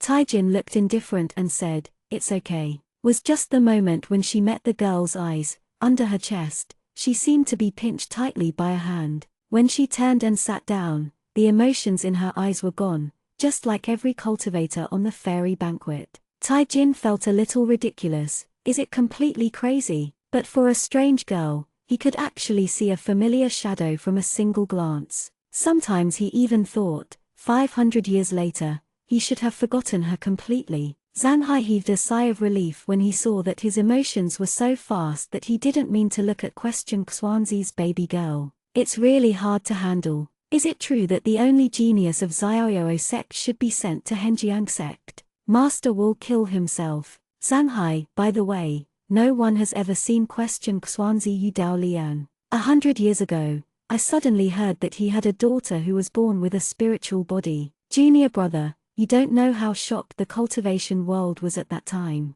Xuanzi is a benchmark of righteousness, but his daughter Yuling Fairy, who is the mother of the three realms, is still unknown. Seeing that Zhu Xuanzi loves this daughter like a treasure, he must have loved Li Sizu's mother very much back then. Tijin raised his eyes and suddenly asked, "Brother, you said Fairy Yuling is a born spirit body?" Zhang Heidao, "Yes, why did you ask this all of a sudden, junior brother?" The boy smiled. "It's nothing, just curious." Said so, the heart under his chest suddenly jumped with excitement. It is recorded in the Book of Rebirth that the natural spirit body is the best container to carry the soul. He touched the jade in Qiankan's bag and licked his lips. Said to it in my heart, "Don't worry, soon, I will find a place to live for you." It's just that this girl has an outstanding identity. He has to work a little bit to crush her soul and leave an empty body. In a few words, the elder Qingwu of Henjiang sect had already taken out the Requiem lantern, and under the witness of everyone, he gave the Requiem lantern to Tan Taijin. Tijin's fingers tightened the Requiem lantern. Susu's gaze paused on the Requiem lantern, and then looked away. Whose soul does he want to find again? Yu Bingshang's. Is also right. Yu Bingchang is immortal. I am afraid that he has only been with him for a few short years in the world. After the evil bone is drawn out, he gave birth to love, hates himself, and will definitely fall in love with Yu Bingshang. When he was still in love, he cared about Yu Bingshang so much, and he was expected to take pains to retrieve her. The mist of the fairy mountain drifted across Susu's palm, and Susu lowered his eyelashes. No matter what, the evil bone was destroyed, and everything about Tan Taijin had nothing to do with her. Susu heard question Xuanzi say, "This time question Xuanzi wants to discuss two things with your friends. Since the death of the gods and demons, the big demon was suppressed in the deserted abyss, and the little demon retreated to the devil's realm where there was no life. Come out and cause chaos." 500 years ago, the seal of the desert was broken, and the black air was soaring into the sky. Countless monsters escaped from the desert, causing harm to the world. When talking about the monster world, everyone's expressions became solemn. Susu Ningxian, also want to hear what kind of three realms are now without the devil god. Fortunately, for 100 years, all the immortals have worked together to fight against the demons. This will ensure peace and stability in the world. But recently, the demon king was born, and the demons respect him. Zhu Xuanzi closed his eyes and said in a deep voice, "A few days ago, the head of Taixu Zong died in his own room, and there were 360 disciples under him, and none of them were spared. Everyone was shocked when he said this. Demon King. Susu subconsciously looked at Tan Tai Jin. How could it be possible? The evil bones were gone.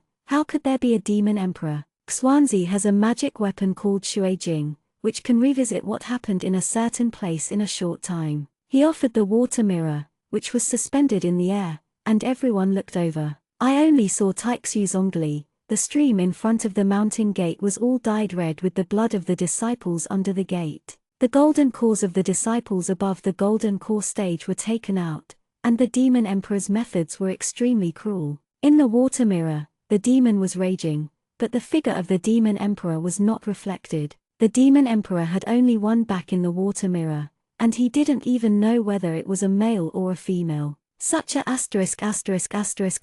and arrogant scene made the people of the fairy gate angry and angry. Some people blushed, and screamed with righteous indignation, "If I meet the Demon King, if I meet him, he will definitely be frustrated and ashes." But everyone understands that since he is the emperor of the demon world, how can he be easily caught? Demons are now living in the Xianpo demon realm. There is no grass in that ghost place, and blood is a river. No one can guarantee that they will come back. Xianxia took the water mirror and said, "I am about to break through and need to retreat to overcome the catastrophe. Qingwu will take the Henjiang sect disciples to Taixu to find out the situation of the demon emperor and find a token to go to the Xianpo demon realm. Akaseka sect is willing to follow. Jinwu faction is willing to follow Xianzhen. Besides us, Tian Yuanzong is also willing to go together." Zanhai heard, "Little junior brother, what about our sect, whether to go or not?" Mainly, it seems that their sect has no talent to take it out. Tai Jin said lightly, "Don't go." Zanhai sighed. At this time of need for cohesion, Xiaoyozong was so embarrassed that he silently covered his face with his sleeve. "Second," said Xianxia, "the Kanuan secret realm will be opened in half a month. The entrance is in Xianxia City. There are countless magic weapons in the secret realm. The opportunities are unpredictable, but there are also many dangers. However, the secret realm of Kanuan has always only been below the middle stage of the Yuanying. Only disciples with cultivation bases can enter, and there may be demons mixed in by then. You must be more careful. This matter is not a secret. On the contrary, many people came to this competition to get to know the disciples below the Yuanying stage and to work together to find opportunities. There is no time for cultivating immortals. Perhaps once you enter the secret realm, it has been 3 to 5 years since you came out. It is said that there are artifact fragments in the Kanuan secret realm. If you find the artifact fragments, you will have a much better chance of winning a battle with the monster world in the future. Susu heard from Guayu that the Kanuan secret realm opened once 200 years ago. At that time, Gongai was still at a low level of cultivation, and Xuanzai was afraid that he would fall, so he didn't let him go. Thinking of this time, Susu couldn't help but look at the man beside him. "Brother, are you going to the Kanuan secret realm?" Gonai Jaivu put down the wine bottle. He was in a trance before. Hearing Susu's words, he warmly said, "Compared to the Kanuan secret realm, I am more worried about the destruction of Taixu sect. Taixu needs someone to come over and see." Susu understood his decision. It seems that everything has changed, but the brother has not changed. He always stands in front of the common people. Whether it is achievement or fall, it is so calm. Staring at his grey eyes, Susu suddenly remembered the man who made her go forward in those years. She killed it herself, Xiao Rin. Those pasts are like cloud haze at the fingertips, as if a long,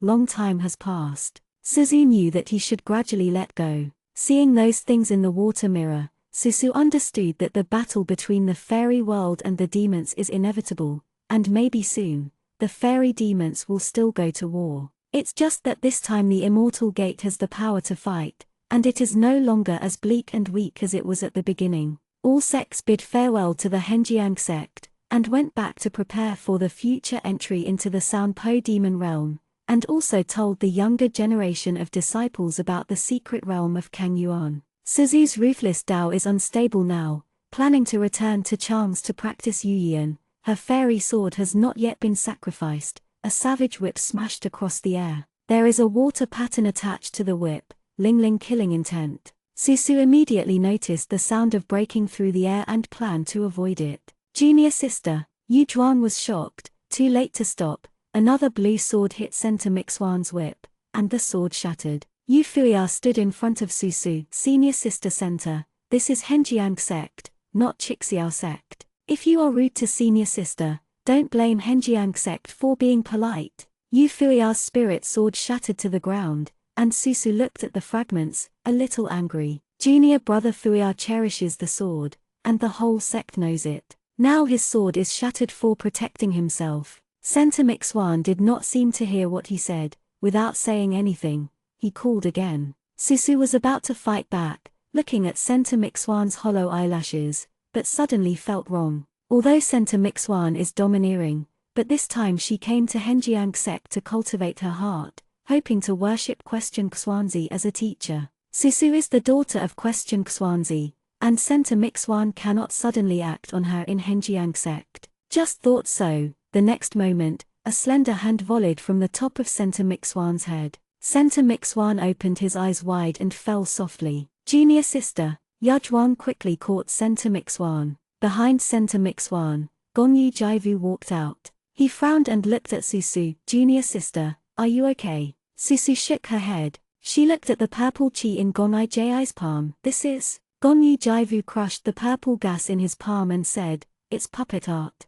Juan heard this. His face was also ugly. Who would use puppetry to control the younger sister to attack Fairy Li? Yu Fuya also realized the seriousness of the matter and pressed the corner of his mouth. Gongyu Jaivu said, Junior brother Yu, think about it carefully. Who has been offended by junior sister Center recently? Juan looked at Yu Fu Cliff, hesitated for a moment, and shook his head. He has been with the younger sister, but he didn't know that the younger sister was controlled by others, and the person who harmed the younger sister was too terrible. Puppetry, what an abominable and familiar technique. Susu looked towards the sky. The flying magic weapon wine gourd belonging to the Xiaoyao sect had flown far, and the breath of Tantai Jin disappeared. She looked at the fallen Center Mixuan, and then at Gongai Jianwu, suddenly felt absurd. 500 years, hasn't that person changed at all? Even if you put on the spirit, you still do despicable means. He used to control himself to kill Xiaolin,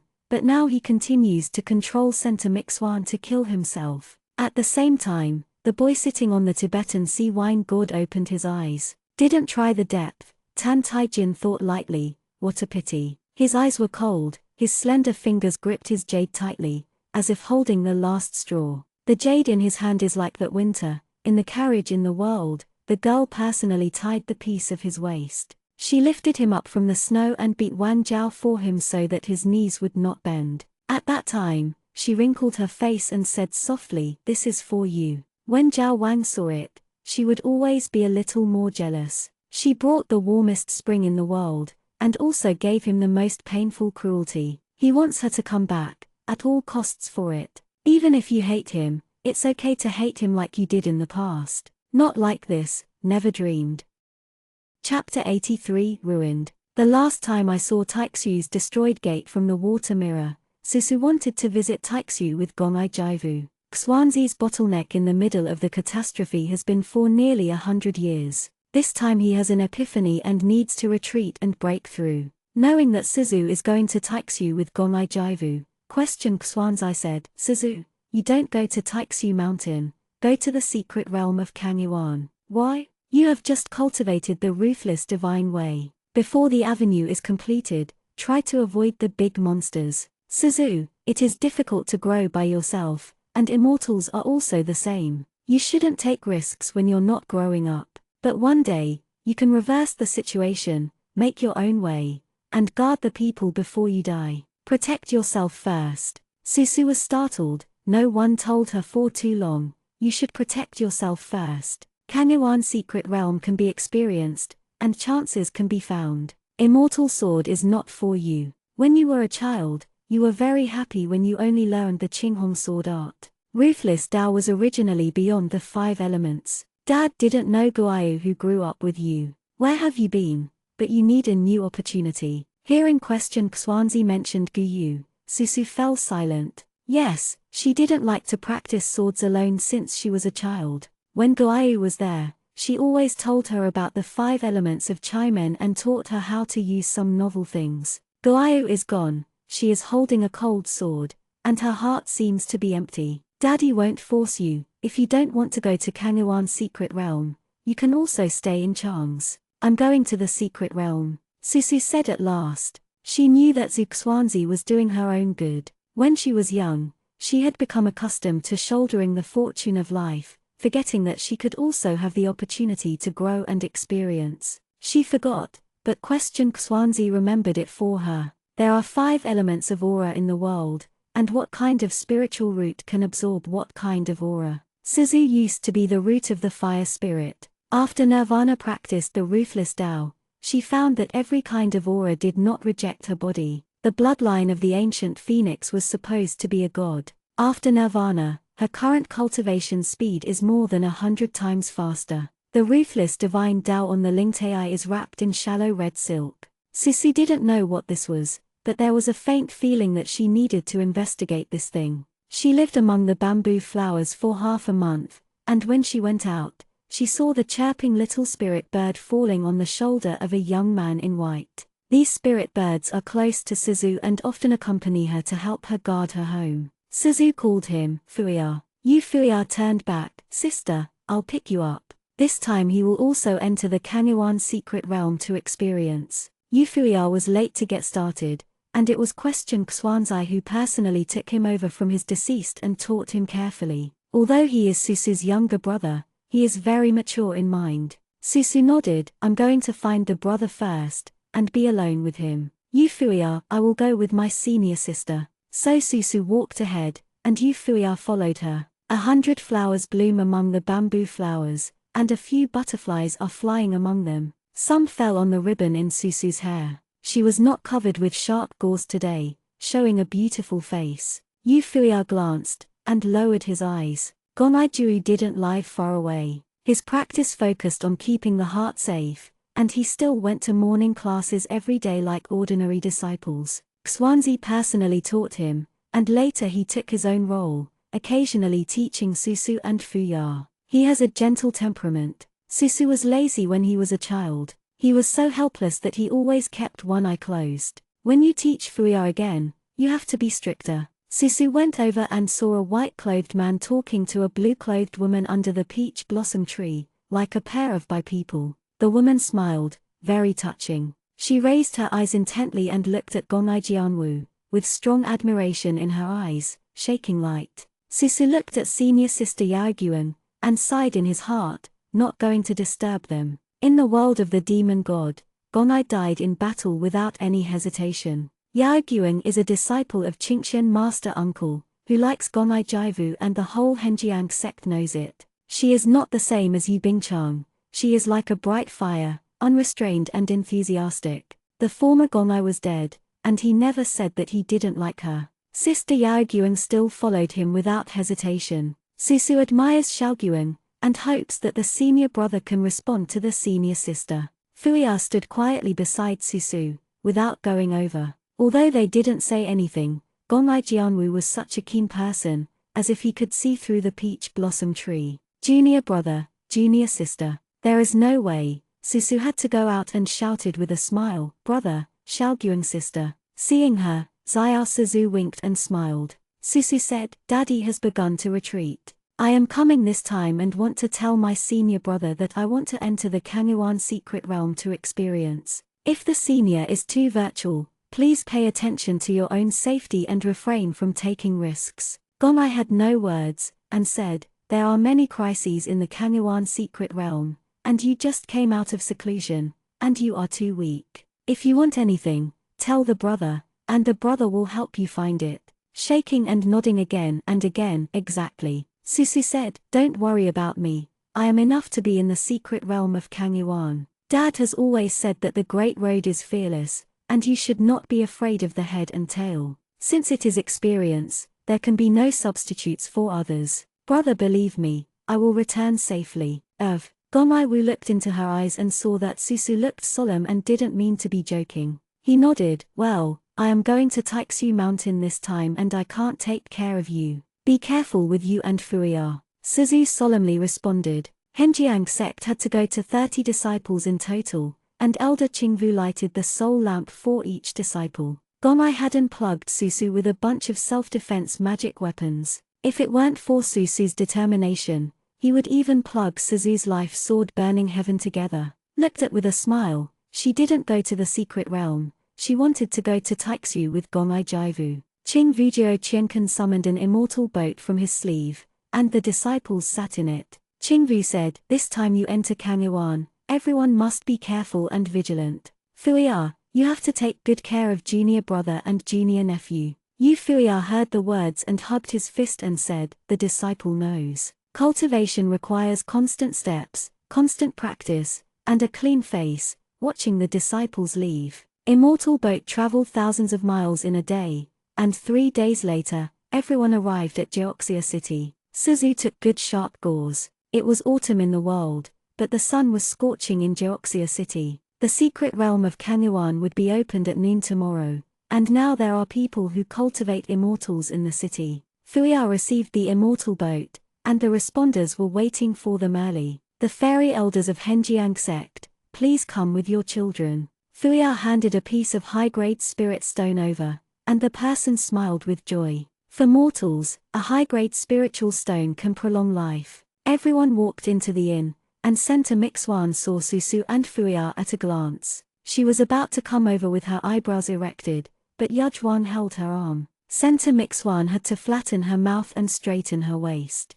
Zhuang knew that he was wrong. Last time Senta Mixuan shot Susu, he was embarrassed to mention to question Xuanzai that Sister Senta wanted to study in Henjiang. Remember pen//pavilion.b//b/iq/etv.c//o/m in 1 second on the mobile phone to provide you with wonderful //fiction reading. Senta Mixuan's matter. There was little trouble in Susu's heart. She didn't care. Yu Fuya only glanced at it lightly, and talked to Susu in a low voice. The two of them made Senta Mixuan feel uncomfortable, as if he was a jumping clown. One night passed quickly. At noon on the second day, a dazzling white light began to glow in the sky above Xianxia city. Yu Fuya solemnly said, "Sister, I have a curved wire here. Although the cultivation level of the people who enter the Kanyuan secret realm is not high, the secret realm itself is very dangerous. I will tie it to your hand for a while, and there will be a curved wire after entering. I will not separate. I will protect you." Is obviously a younger brother, but a sensible brother. Susu did not decline his kindness, stretched out his wrist and asked Yu Fuya to tie the blue curved wire to his wrist. Is fastened, the white light on the horizon has reached the point where it hurts the eyes. Yu Fuya did not dare to neglect, and immediately said, "Sister, go." Even Senta Mixuan and Yuzhuang who were not far away also flew inside. At this time, it didn't matter what kind of grievances, the Kanyuan secret realm was only opened for a moment, and it was important to take the opportunity to enter. In a remote corner, Tan Taijin looked at the girl's back without blinking. Zhang Hai said, "Brother, come on." Taijin replied, and as the Tibetan Sea walked forward slowly, his figure disappeared in place in a moment, but he did not choose to be with the Tibetan Sea.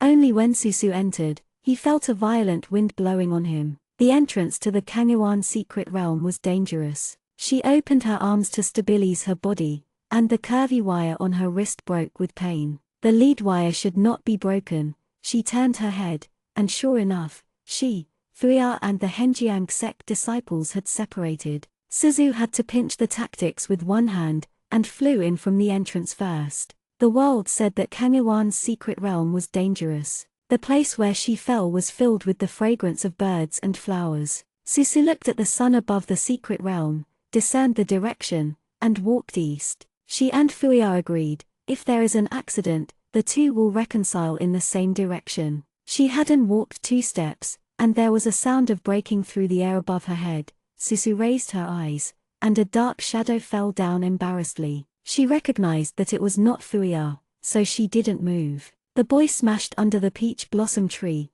stirring up the petals. Gan Wind blew his black fishprint clothes into a panic. He smashed it on the ground and coughed up a mouthful of blood. Suzu didn't make any waves, lifted his leg and crossed over. A blood-stained hand, pitifully grabbing her white dress. This senior sister had an accident when she entered Kangyuan. She was seriously injured. Can you? Suzu turned around and saw the pale and weak Tan Taijin. She squatted down in front of him, looked at him for a long time, and stretched out her long, white fingers. It's pitiful, she whispered. Taijin flashed a light sneer in his eyes. But at the next moment, 36 small flaming swords appeared out of thin air behind the girl in white clothes. He heard her voice like the wind of March, with a slightly cold smile. I understand what you mean. Anyway, this brother, you are seriously injured soon. I will send you a ride. In such a voice, Tan Taijin was lost for a moment. Ran 36 swords, all of them attacked him coldly and sharply, making him wake up immediately. Taijin's eyes changed,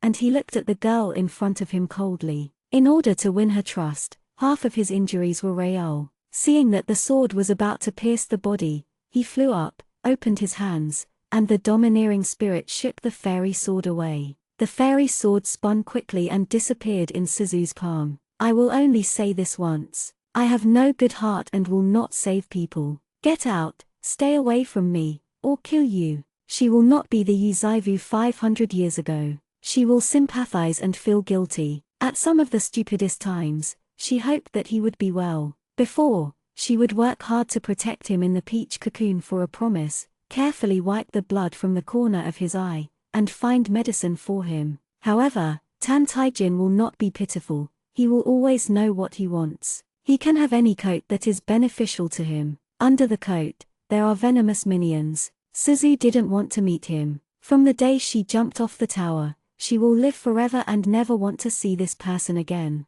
Taijin is no longer a Xolhu. She only hopes that he will completely disappear in the nightmare 500 years ago. 500 years later, the two have nothing to do with each other. She pressed her lips, stopped looking at him, turned and walked away. Taijin's shoulder was scratched by the flame on the fairy sword. He snorted, and when he raised his eyes again, Li Suzu had disappeared under the peach blossom tree. The petals fell on one of his shoulders, and some of the past, like dense water, made him feel hard to breathe. The small town under the moon, the towering peach tree fairy, the girl lying on his back. He was half kneeling on the ground in discomfort, with the spirit sword in his hand supporting his body. As the scab bard turned, his brows and eyes were dark, and the peach blossom tree beside him fell to the ground. What makes him uncomfortable is all ruined, just ruin it. The tails of his eyes are reddish, looking at the direction Suzu is going away. He must get this spirit body. Yuzaivu has no soul. He travels all over the 3 realms to call for her soul. She has no body, so he will take one for her.